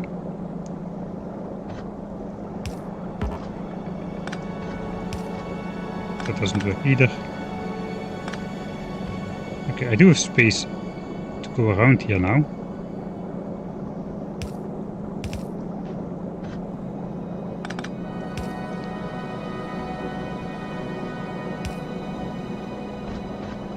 This actually will work because it's on the outside. So that means I can just come in with my belt with iron, no, with rockets and explosives.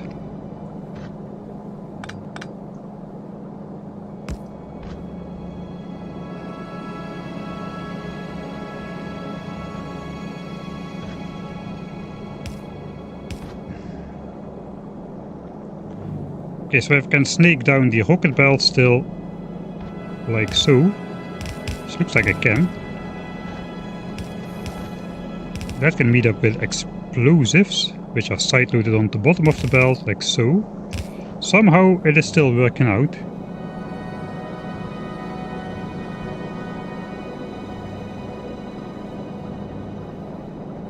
Alright, I'm not sure if my chat is broken.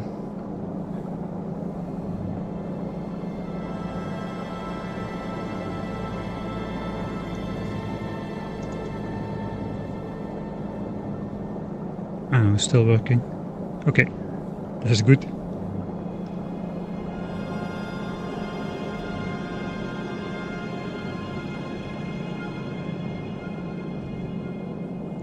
Yeah, both sides are working.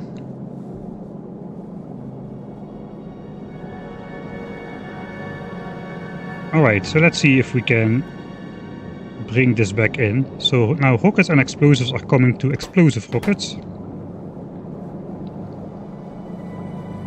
We need to do another double grabby over here. Let's already put the better quality ones in place here, because that is just going to be the case that we need to do that.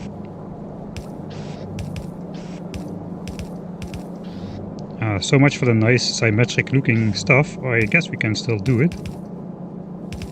Maybe that offers some perspective of snaking some other things through here, so maybe we can keep it.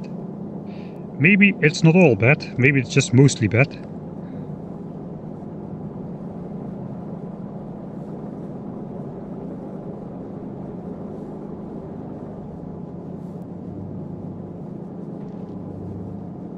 And then we can technically bring this in again.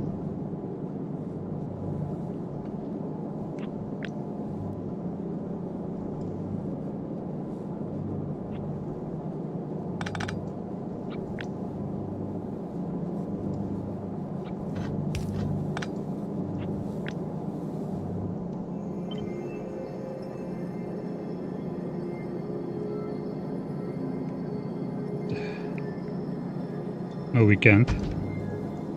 We can bring the beacon back again, so that is at least centralized from both sides. Okay, let's try to hook up everything again and see if stuff broke or not. Probably some stuff is not working anymore now. Alright, so we get iron on here. Oh yeah, we still need to bring the iron up. Okay, that's something which could go through here now. It could still go through here. It was already going through here before I thought I would need to move that out of the way.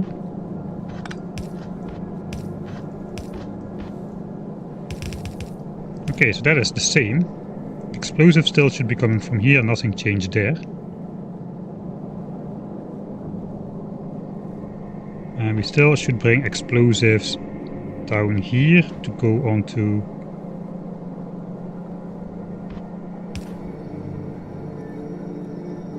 this belt together with steel.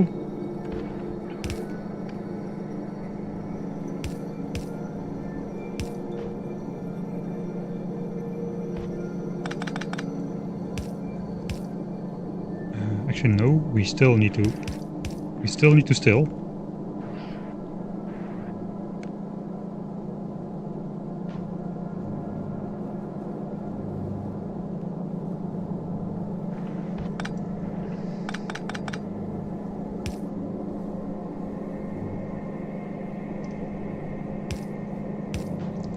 Okay, loaded on the top half of the belt.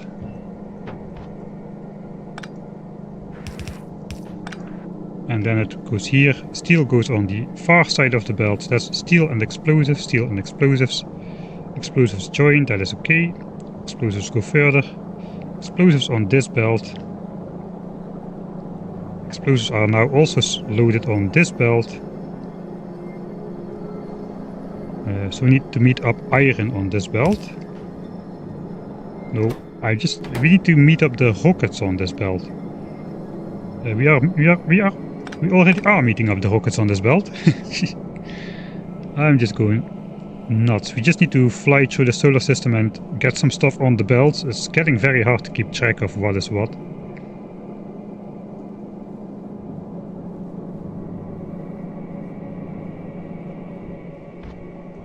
Yeet it into space.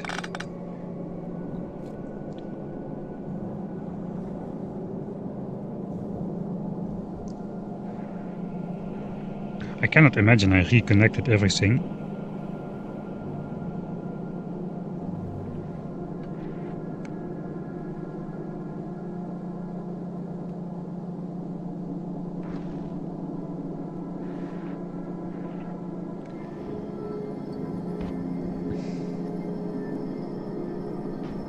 Okay, this offers some perspective though, because now we can output priority metal to here.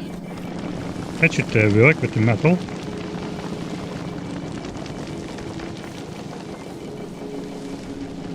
That's gonna make some copper eventually, as soon as we got some calcite hooked up. I guess for now I'm gonna fake in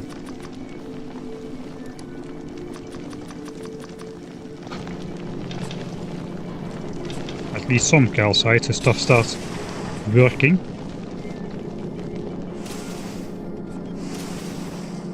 Alright, then this needs to be yeeted into space, but I think now we have space to bring that out. Okay, that leaves us with the...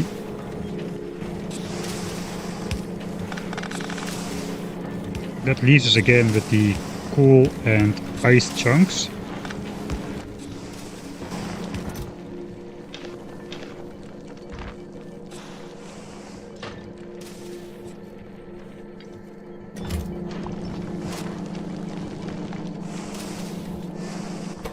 Now with less space.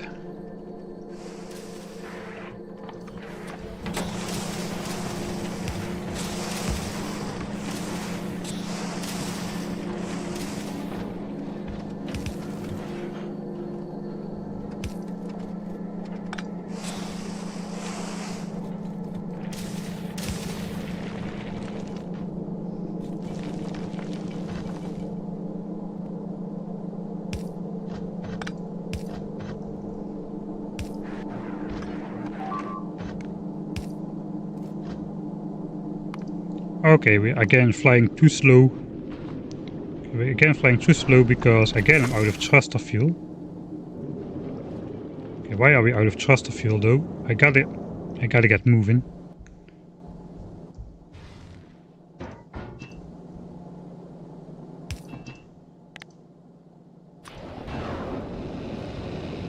Okay, we narrowly escaped that.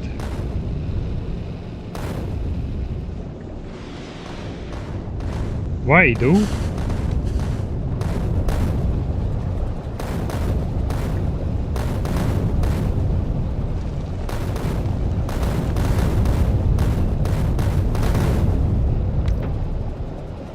Guess let's place back the tanks. Again the iron. Again the iron. Okay, yeah, I fundamentally did this wrong here. Alright.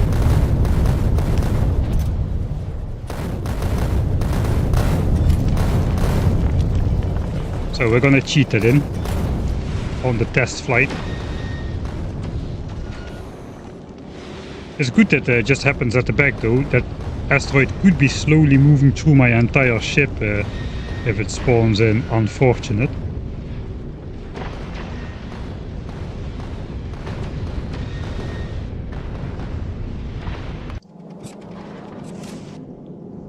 Okay.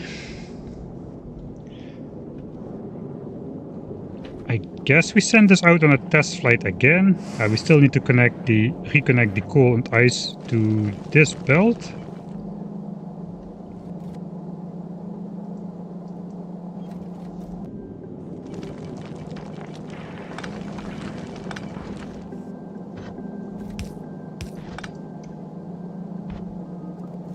Yeah, ice comes out over here. We need to bring coal over here.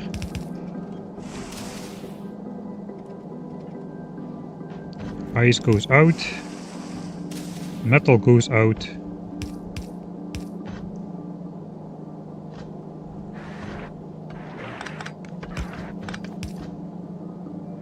Ice goes out. We need to again split off ice with priority to the right. The rest gets yeeted. Oh, okay, that is the end.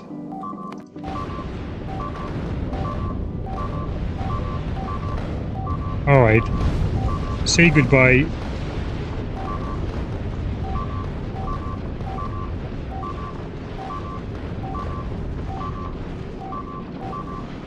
Say goodbye to this brave exploring ship. This is the end. No coming back from here.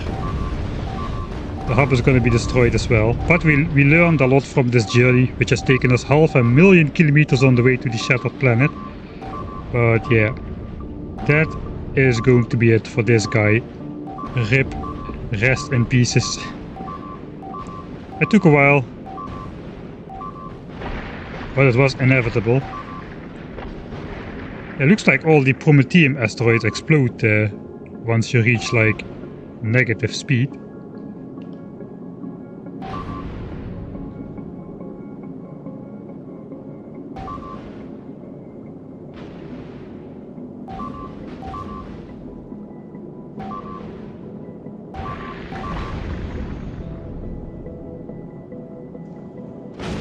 Alright, that is just gonna be lost.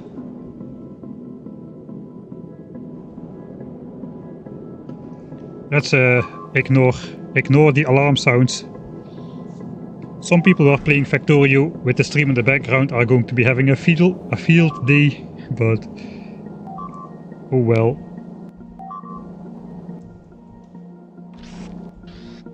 Where are my legendary asteroid tossers?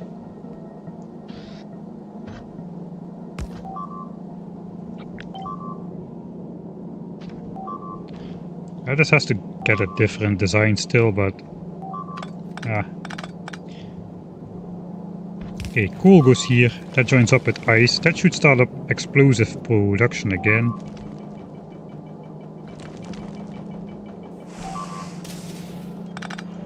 And then the remaining chunks of coal and ice all need to go to the bottom.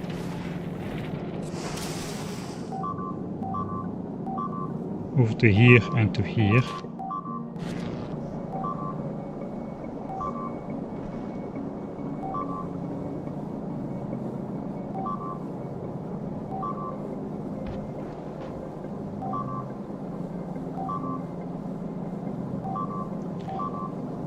And we need to get iron over here still.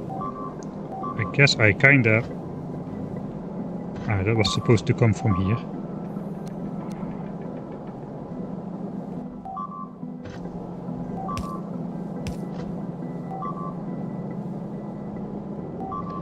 And we're gonna leach that off of here. Okay, that is still possible.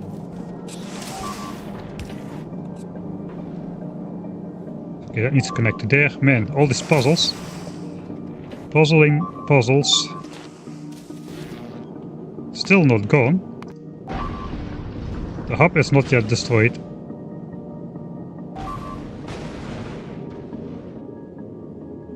It's just a matter of time now. Alright.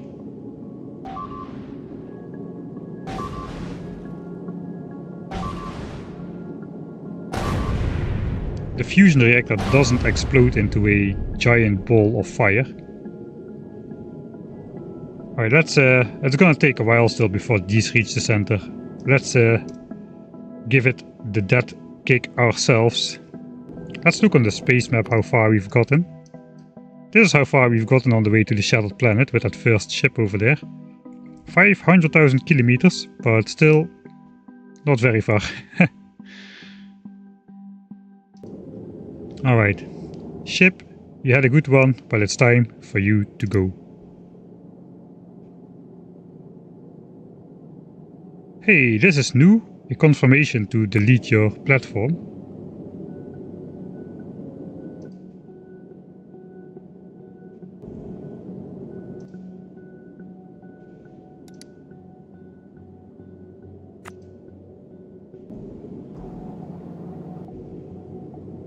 Maybe I cannot delete it while I'm looking, huh?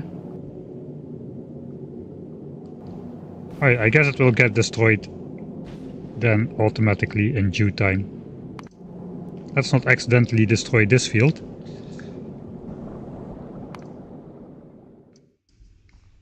Ship actually rip.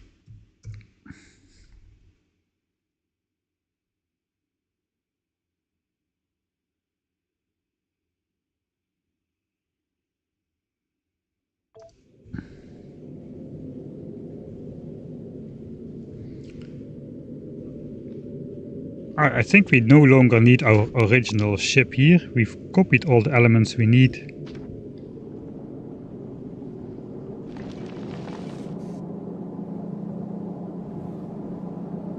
Okay, I do want to finish connecting up these things now. Even if just rudimentary.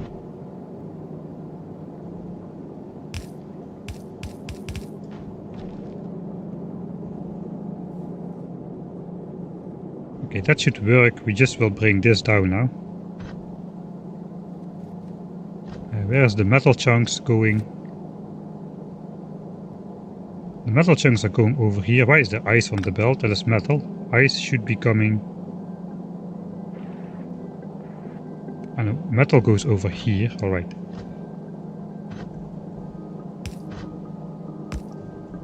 Okay, so that is metal chunks which will be thrown overboard.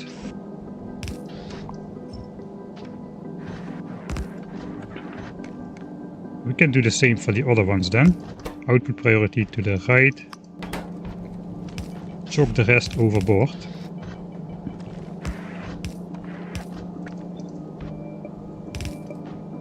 Okay, that should toss everything overboard we don't want. The rest can just come back.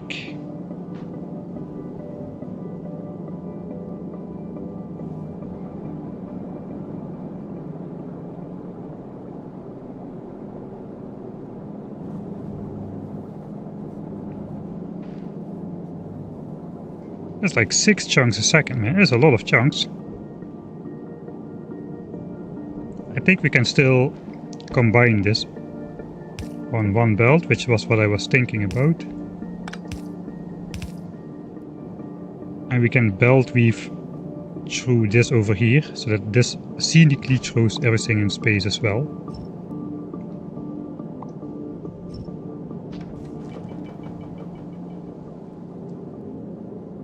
Do we need laser turrets this far back? I suppose not.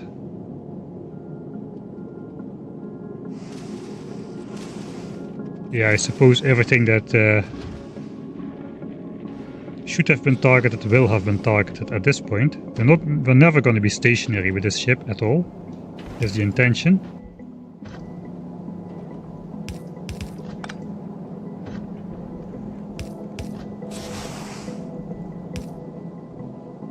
Alright, so that moves that out of there. It means we can just grab an ice asteroid off the belt.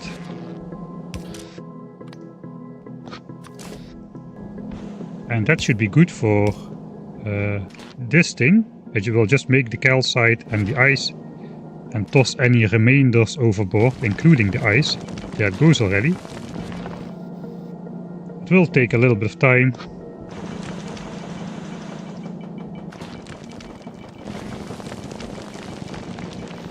That should produce all the calcite we need.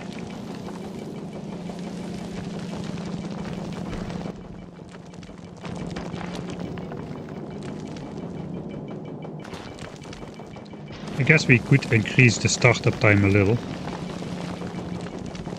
Or improve.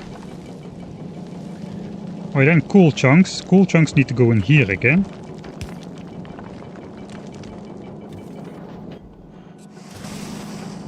I guess iron ore goes further down. Is that the last place we need coal? No, we need coal here as well.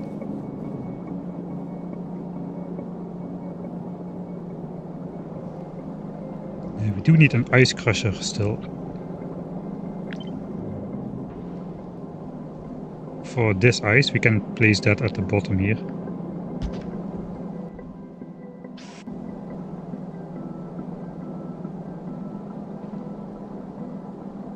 How fast were we moving? Like 15 kilometers a second. Not fast at all.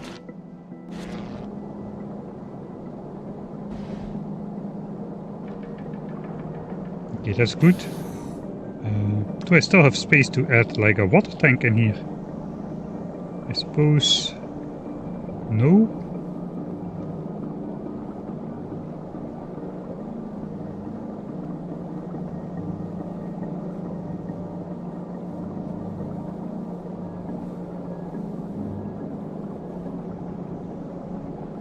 Yeah, I suppose not really.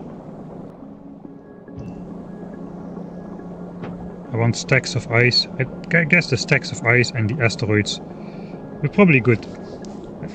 Probably good. It is not fuel. Fuel is the most important, I guess, to have a backlog of. The rest will be a long buffer system anyway. Okay, so the asteroids are coming.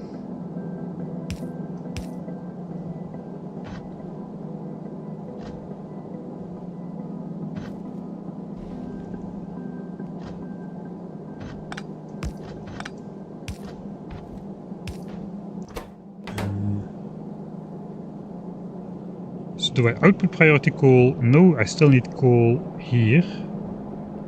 I designed that to come from above, which means I snake it through here. Okay,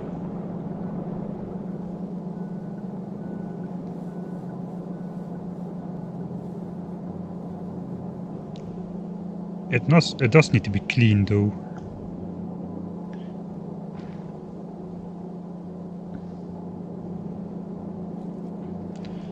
Alright, I suppose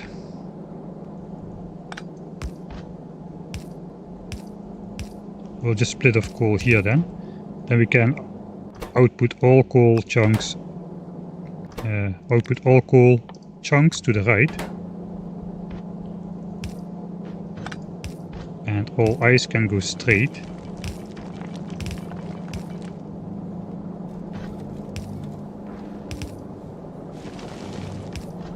The rest of the coal can come here.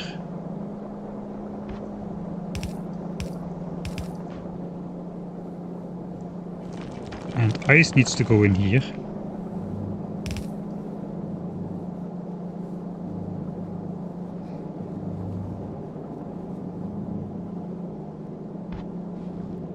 I guess we have theoretically got plenty of space to bring it around the back. We also need ice in here still.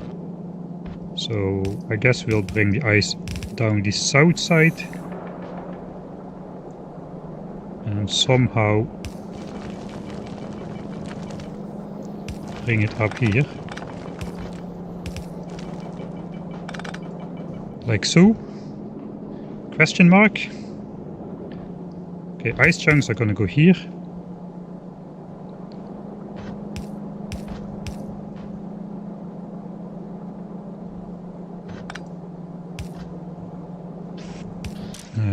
Grab ice chunks.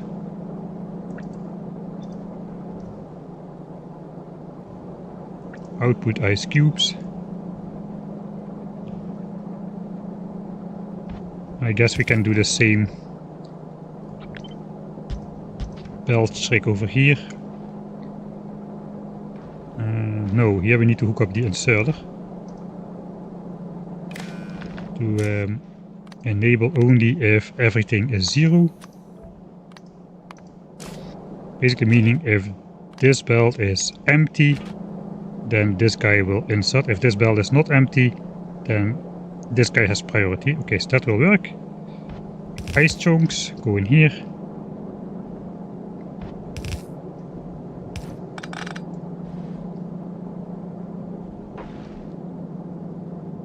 We still have iron ore, which needs to go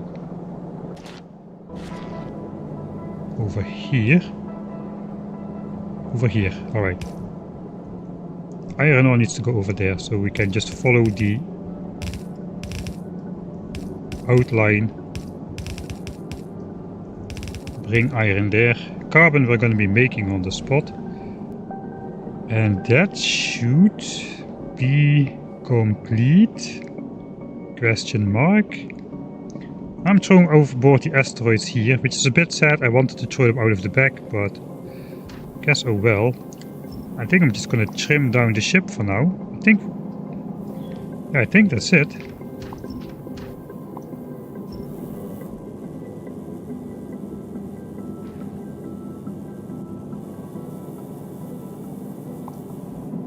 The Prometheum asteroid chunks still need to go here, but we won't have those just yet, so let's at least cut it until the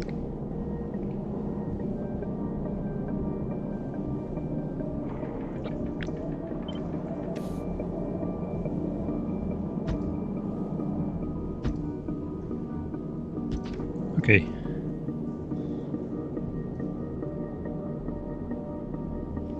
So somewhat like that. Alright. Okay. Solar field trip attempt 2. What's your plan for Biterex? Basically, when this ship comes back with 50,000 asteroid chunks, it goes back to Norvis, we'll launch up. How many again? We'll launch up 20,000 Biterex into space, which you can convert in roughly 15 to 20 minutes in these science pack assemblers. While we fly out again to the shattered planet, we can make the science pack, load it back in the hub, and once it's again full of stuff, it's gonna return to Norvis again, send down the science, get new Biterex, etc. That's the plan.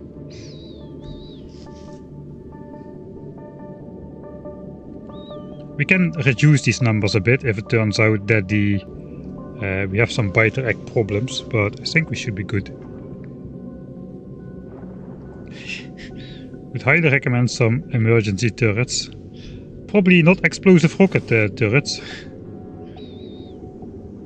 Wait, don't these do damage to my own structures if they explode stuff close by? That is a good question.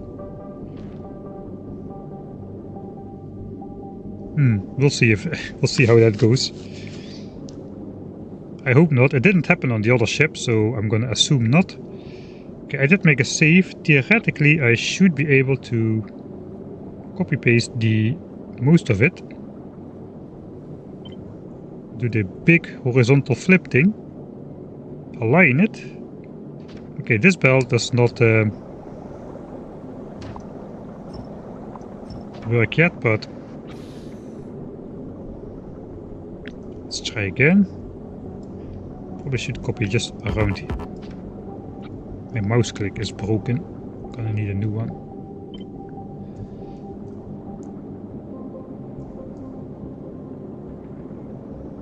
Okay, I clicked it in place without an issue. Then the bottom part.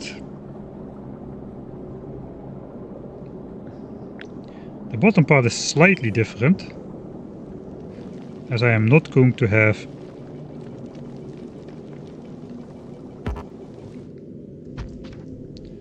we're not going to have the rocket fuel production, so this part can go. This part can go. No iron ore is going to be coming out.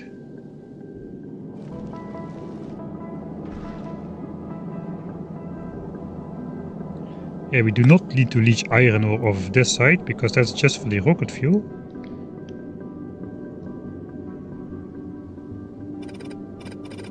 So this entire iron ore belt does not exist on the other side.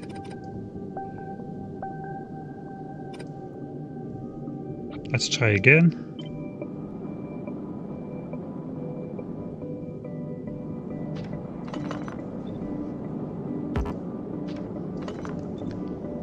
Just want to paste everything and I'll just delete whatever can be deleted after the fact. Alright, so that seems to be insertion for cool chunks for rocket fuel. So that can all go as well. Which means I guess this can go straight like so. I'll just use a fake underground here with Ben the fish marker.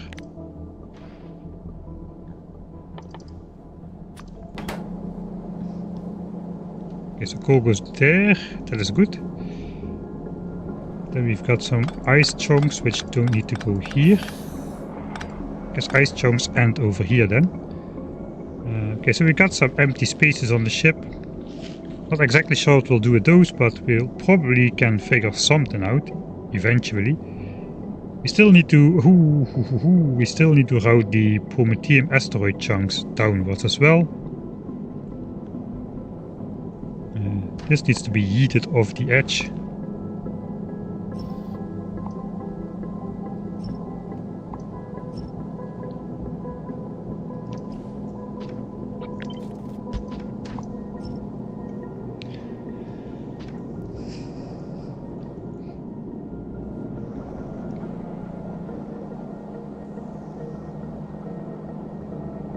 Yes, so this is maybe a slight problem or a big one, depending on your outlook on life.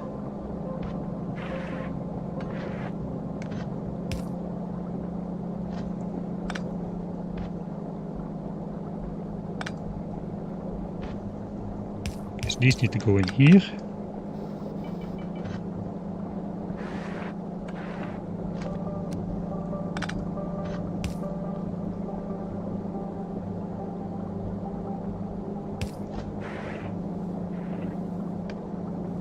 What even is this for?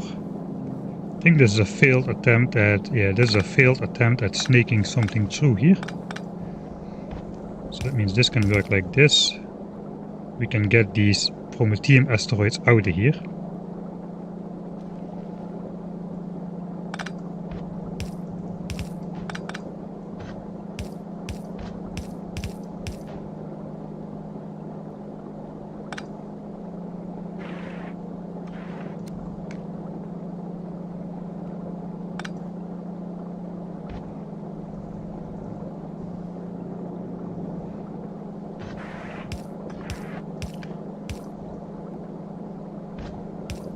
We can even do it in good old-fashioned belt weaving style.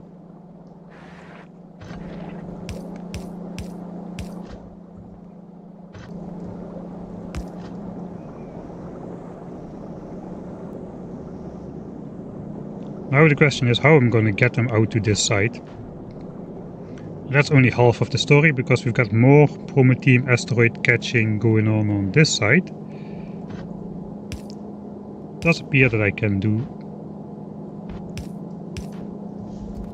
something like this. I'm going to keep all the Prometheum belts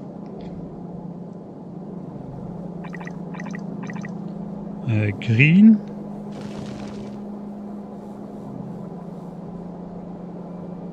Except if I cannot.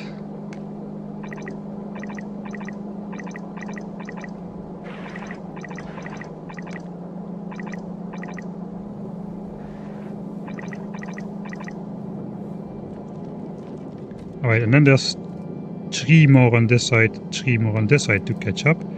So this can go like so.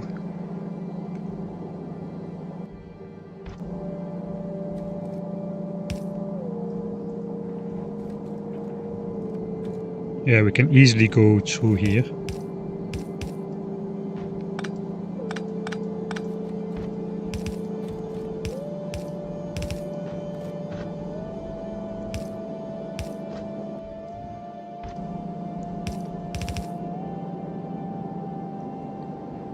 Or I guess we could do a triple belt weave in here.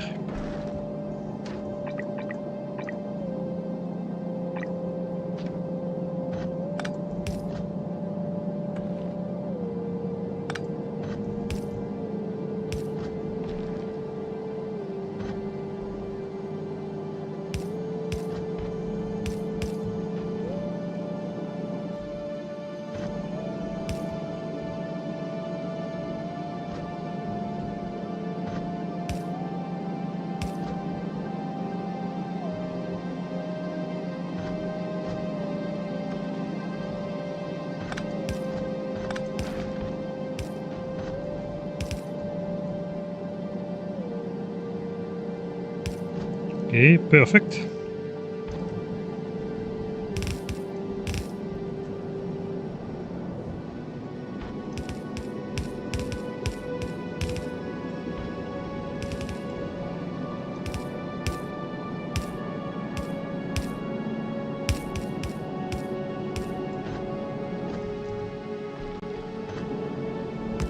Okay, and the other belt will have to come from this side.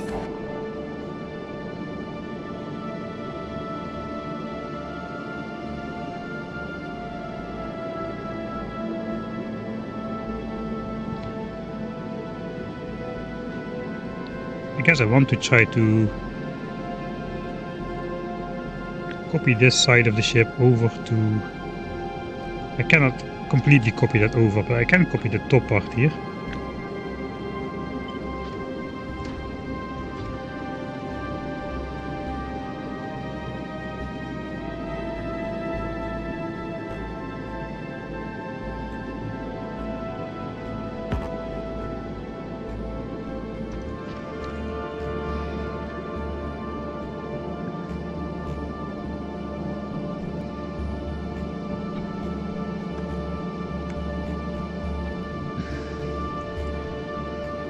Don't be scared.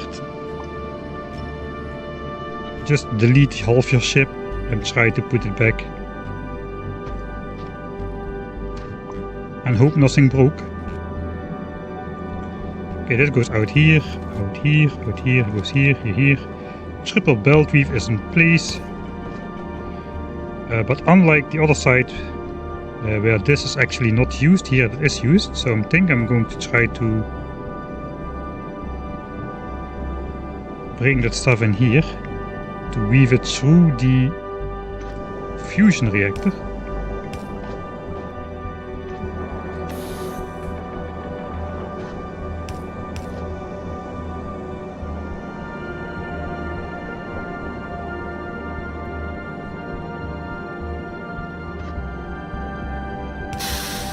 It should be trivial. Hey, thanks Rigby for subscribing on Prime.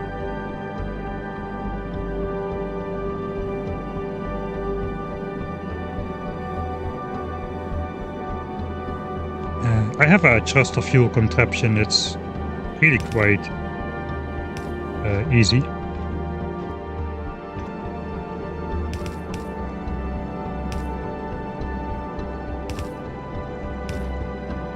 Okay, that goes in here, and then we just bring this over to here, and that should be it.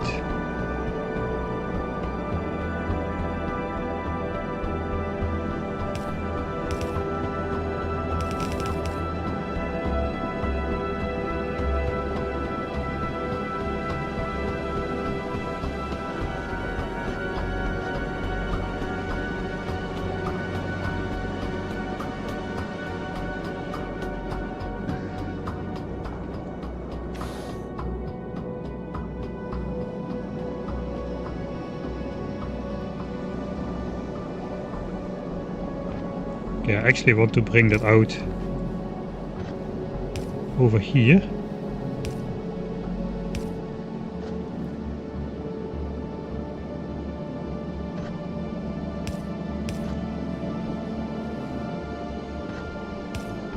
To join up with this belt. Because that is half of, that's 3 of those Prometheum grabbers left, 3 of the Prometheum grabbers right, combined on this belt. And then the other center ones are combined on these belts. And that has to come in over here. It's going to be slightly asymmetric as well, but that's okay. Can lead those in here. We need to get out here.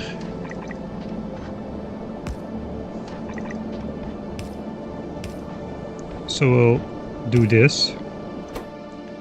Another homage to Ben the Fish. All goes out here.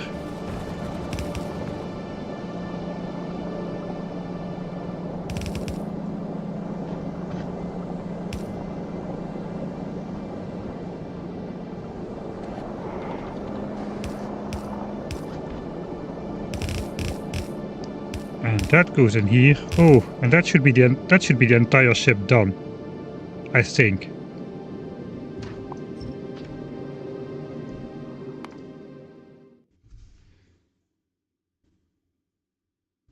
We did not take attempt 2. KL, entire ship done. V1. That's probably not entire ship done, but let's cut off all the edges.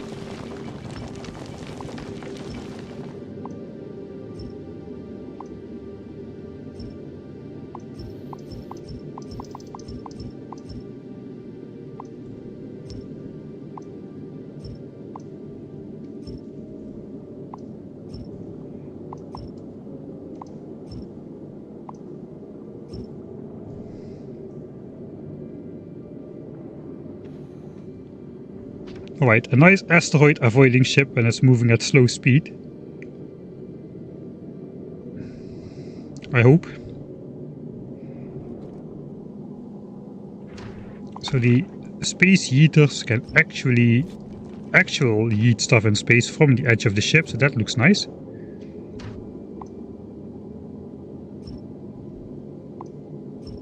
I can maybe even do this to make it look extra disconnected.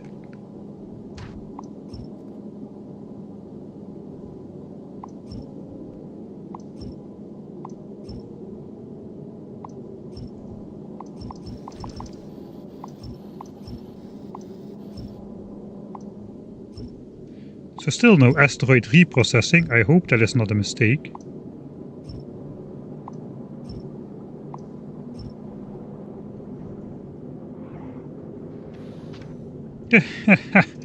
What a shape this ship has turned out to be, man. Holy moly. What does it look like? I don't even know.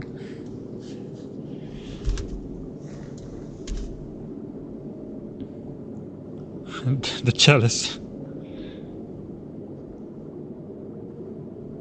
A flashlight. Looks like a flashlight. Okay, that's 2 votes for a flashlight. Dear God, the electric shaver.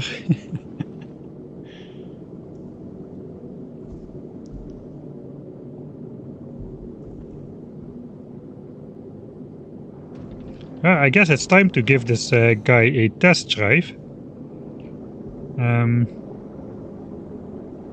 I guess one more thing remains to be done, and that is now we're routing the rockets directly into the rocket queue. I think I just want to, like, onto the rocket belt.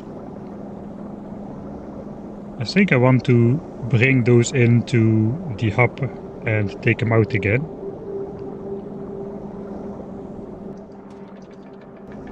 So we will have the hub storage to utilize for the flight. Okay, no more. Oh no, wait, still have some building to do.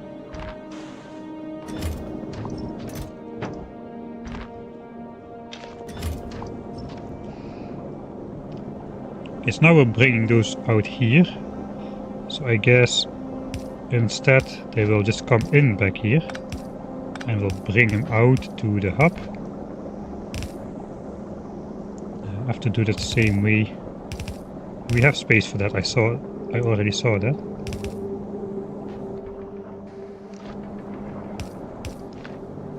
We need to filter these on explosive rockets.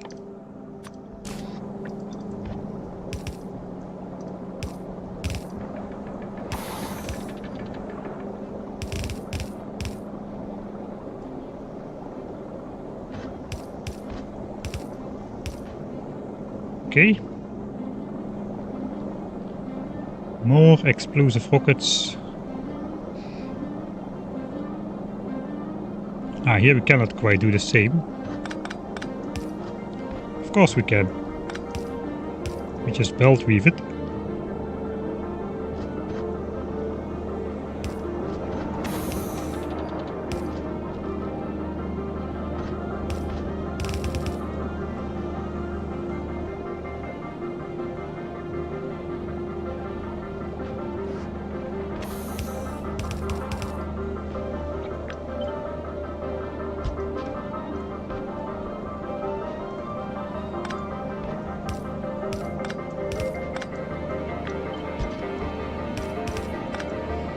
Same horizontal.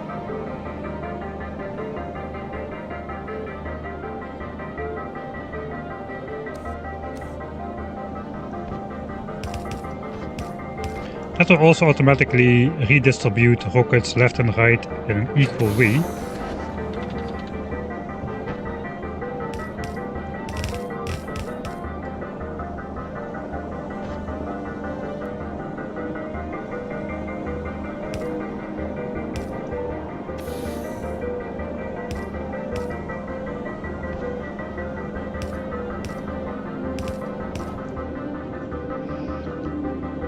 Right, so we have some extra space here to do some more belt weavy storage for rockets or whatever. Or maybe even do some asteroid reprocessing. If we turn out to be short on some asteroid, we can do that here. Or here, or here. But as a beginning, that should be it. We do need to set some wire conditions on this. To only insert rockets. I don't know how much I should say, less than 10,000. If you have more than 10k, then don't insert. I have to calculate how many slots we'll have available, but that's a good start.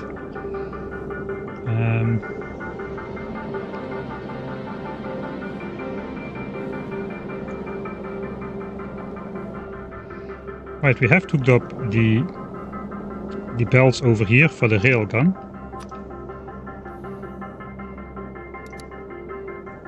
Now we need to place some cableless substations, I suppose.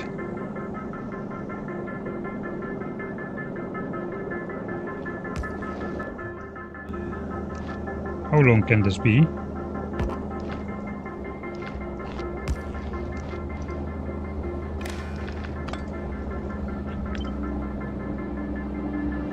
This long?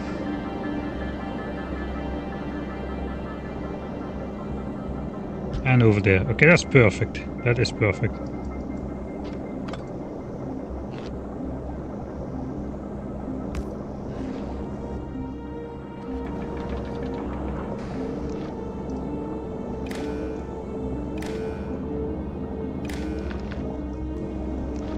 We don't need the copper wire, it is just to measure the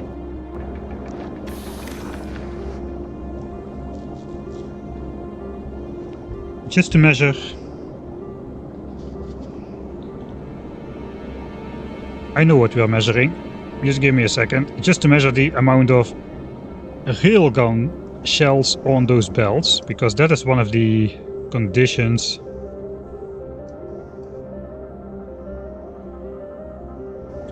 We have. So I guess if I throw a railgun shell on the belt, let's do the yellow belt, because that's the slowest. I should be able to read it in here now. Yeah, one shell is on the belt.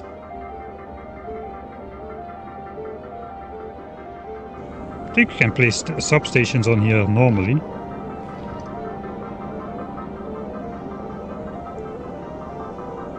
Because you need something to bring the wire signals across if you want to wire up some stuff. I don't see any limitations on minimum pressure or whatever, like with burner inserters. Those say they need to be placed on a planet, basically.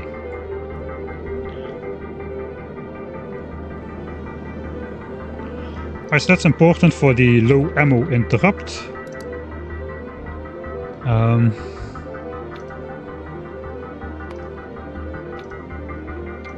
Looks like these all need some waiting conditions.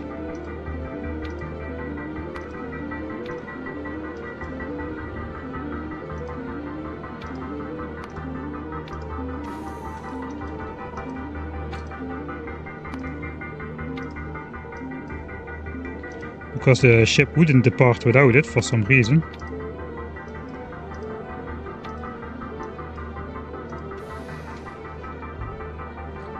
I guess I can delete a kilo from the list.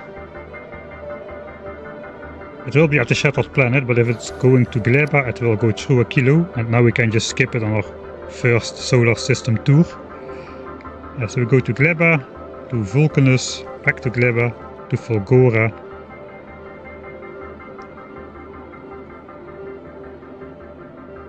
And then back out to a kilo. That is good.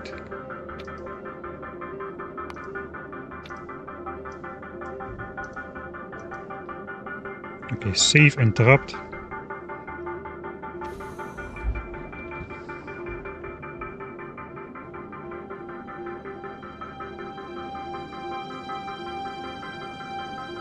I just realized the low on ammo interrupt can break the Prometheum thing. I guess that's okay. We'll probably just be launching less Byte-Rex and less quantum chips up here, to be honest. Because the Byte-Rex are going to be spoiling in production on Norvis already as well. On the other hand, it doesn't really matter, because we are going to be consuming spoiled first. If we enable that at least. Okay, let's just try like this.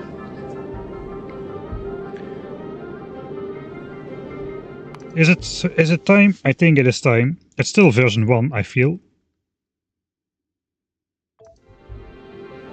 Belt wearing gives me anxiety. Then look away now. What about this one? Is this any better? If you need to choose between.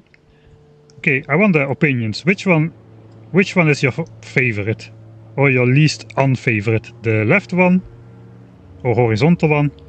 Or the right one, the orthogonal one? That one is just much better. There's order. I would say there's order here. This looks way more regular than this thing. Right, left, right, left. Okay, 50-50. Your vote matters. I could watch the left one all day.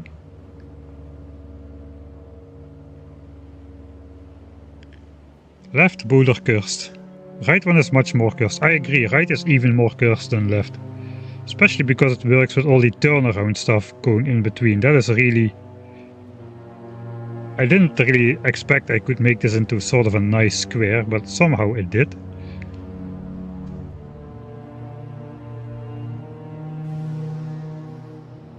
Alright. Let's go on a test flight. I'm ready to go on a test flight. I'm kind of nervous, but why should I be nervous?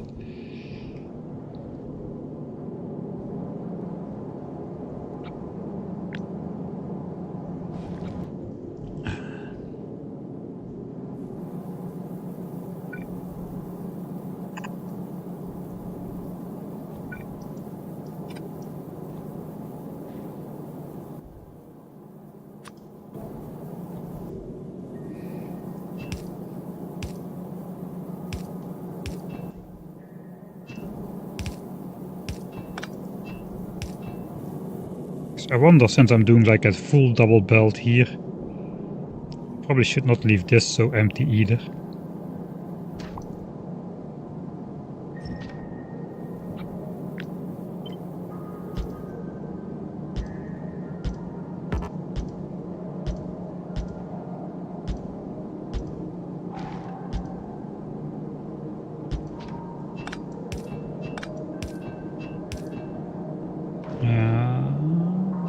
Good work.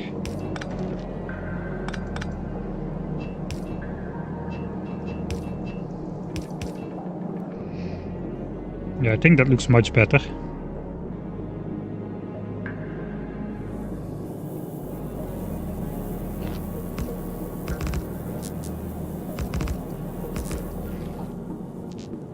Yeah, that doesn't look right at all.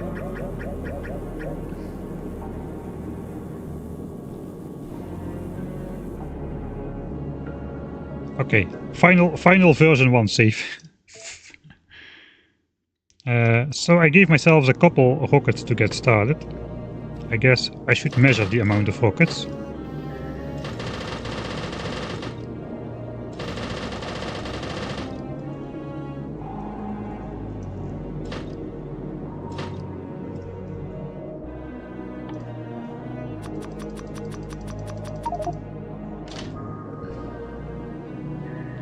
Oh god, I did it again.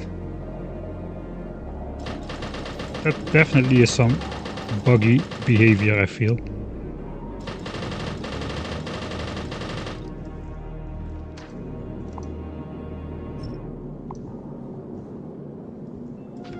Alright. Final version 1 save. So I gave myself a stack of rockets and everything. So let's go. So theoretically I could just send it off to the shattered planet. It will fly to a kilo, then go to the shattered planet, then the low on ammo interrupt will trigger and it should go back. But on the other hand, let's just start with this one.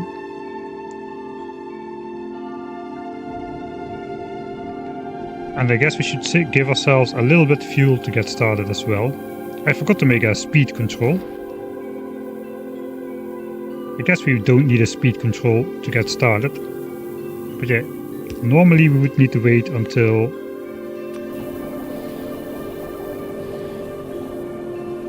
we had at least a little bit of fuel in the pipe. Okay, there we go. Now we can see the true top speed. We only weigh 1778 tons.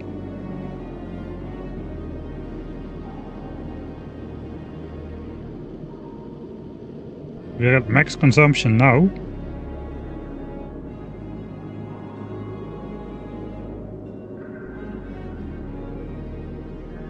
It's not extremely fast, but it is something. Asteroids start coming now.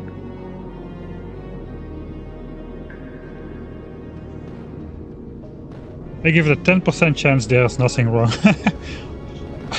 I don't even give it 10%, to be honest. But his arms look awesome. I give it a...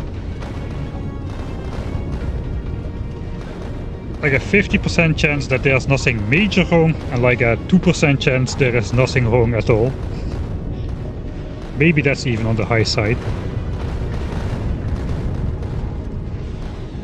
Right, we don't have any issue whatsoever destroying medium asteroids.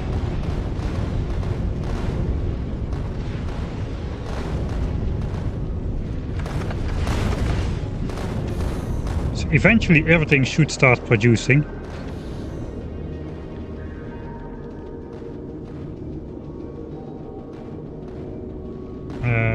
Did I give myself some fuel cells?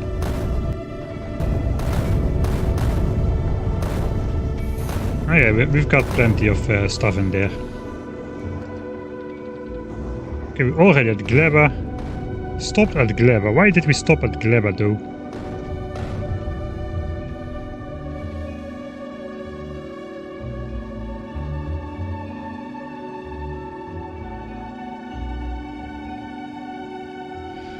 So why does it not automatically continue?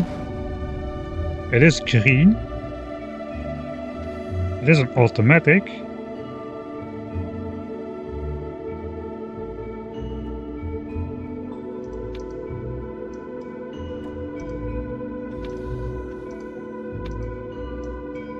Oh wait, I cannot change that. I need to change it here.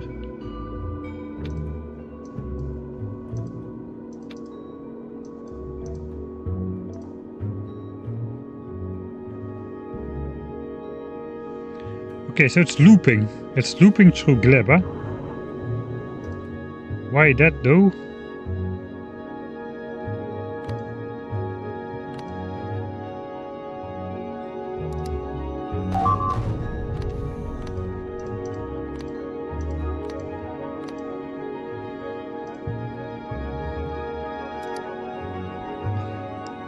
The interrupt is re-triggering over and over. It should just do the entire interrupt, right? The interrupt is interrupting itself.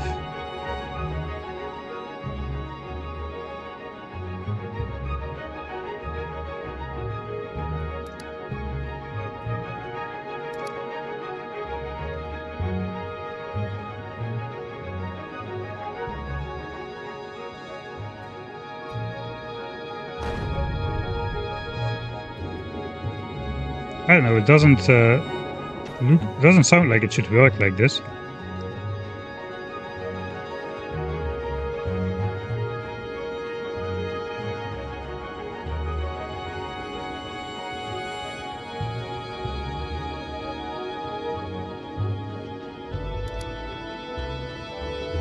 No unloading, just time passed.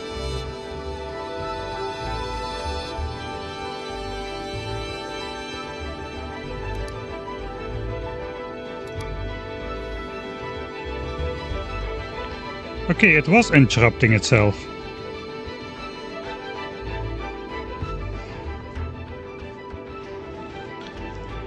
Okay, but if I cannot interrupt myself, that sounds like a bug though. It should just continue with the next stop. Because if I cannot interrupt another interrupt, then this will not work. Then I have to set this like the main schedule and make a manual interrupt for the Prometheum belt being full.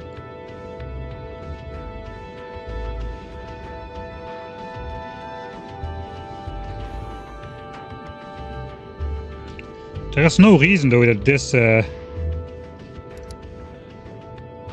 guess yeah, the interrupt, no, it does make sense because it goes to a planet, then checks for interrupt. It notices we are low on ammo, and then basically it triggers the interrupt again. Okay, that is why it's doing it. So I guess once we arrive on Vulcanus, I guess no, not anymore, because we set it to not interrupt itself anymore. Okay, so that is something to figure out next time. But for now, let's continue to Vulcanus.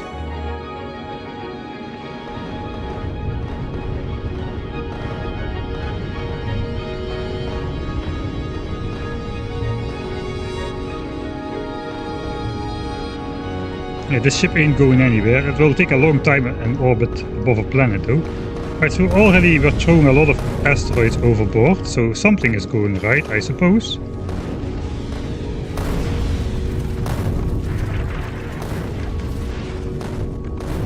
I guess I did not do the scenic disconnect here.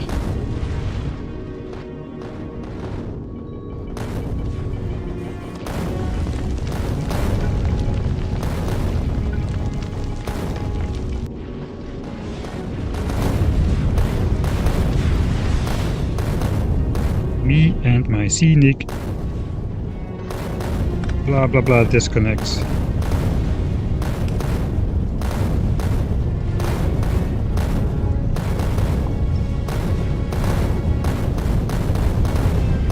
Ah no, I cannot do that, that breaks the underground belt actually.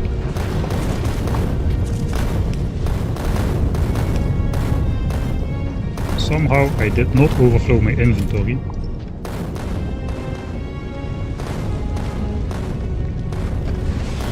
Right, we're kinda running thin on ice asteroids. Alright, so, you know what? Let's go out to the shattered planet. And then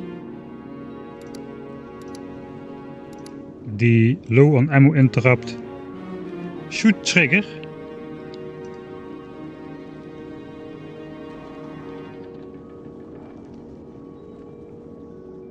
We are... No, this is actually fine.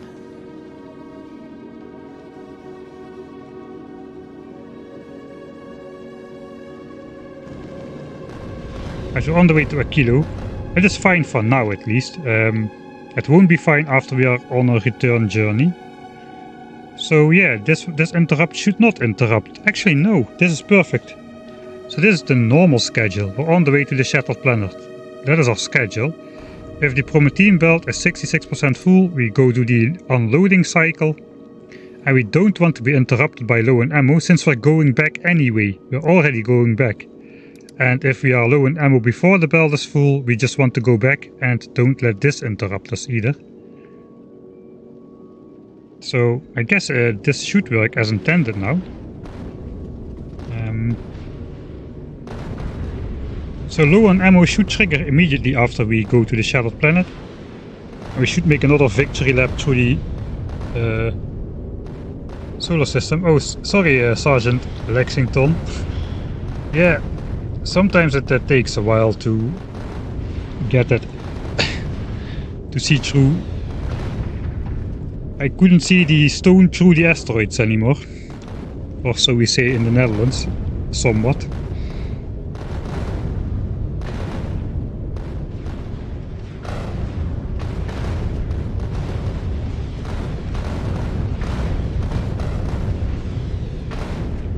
It's also kind of important that we don't go beyond a kilo yet. Let's keep the GI on for now, because we need to know when we arrive. Because huge asteroids will spawn and we have not got any railgun ammo just yet. Actually not a lot is working just yet, which is a little bit worrying.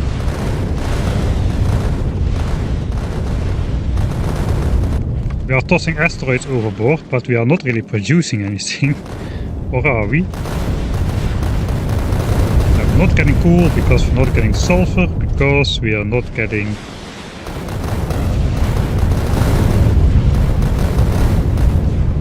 Right.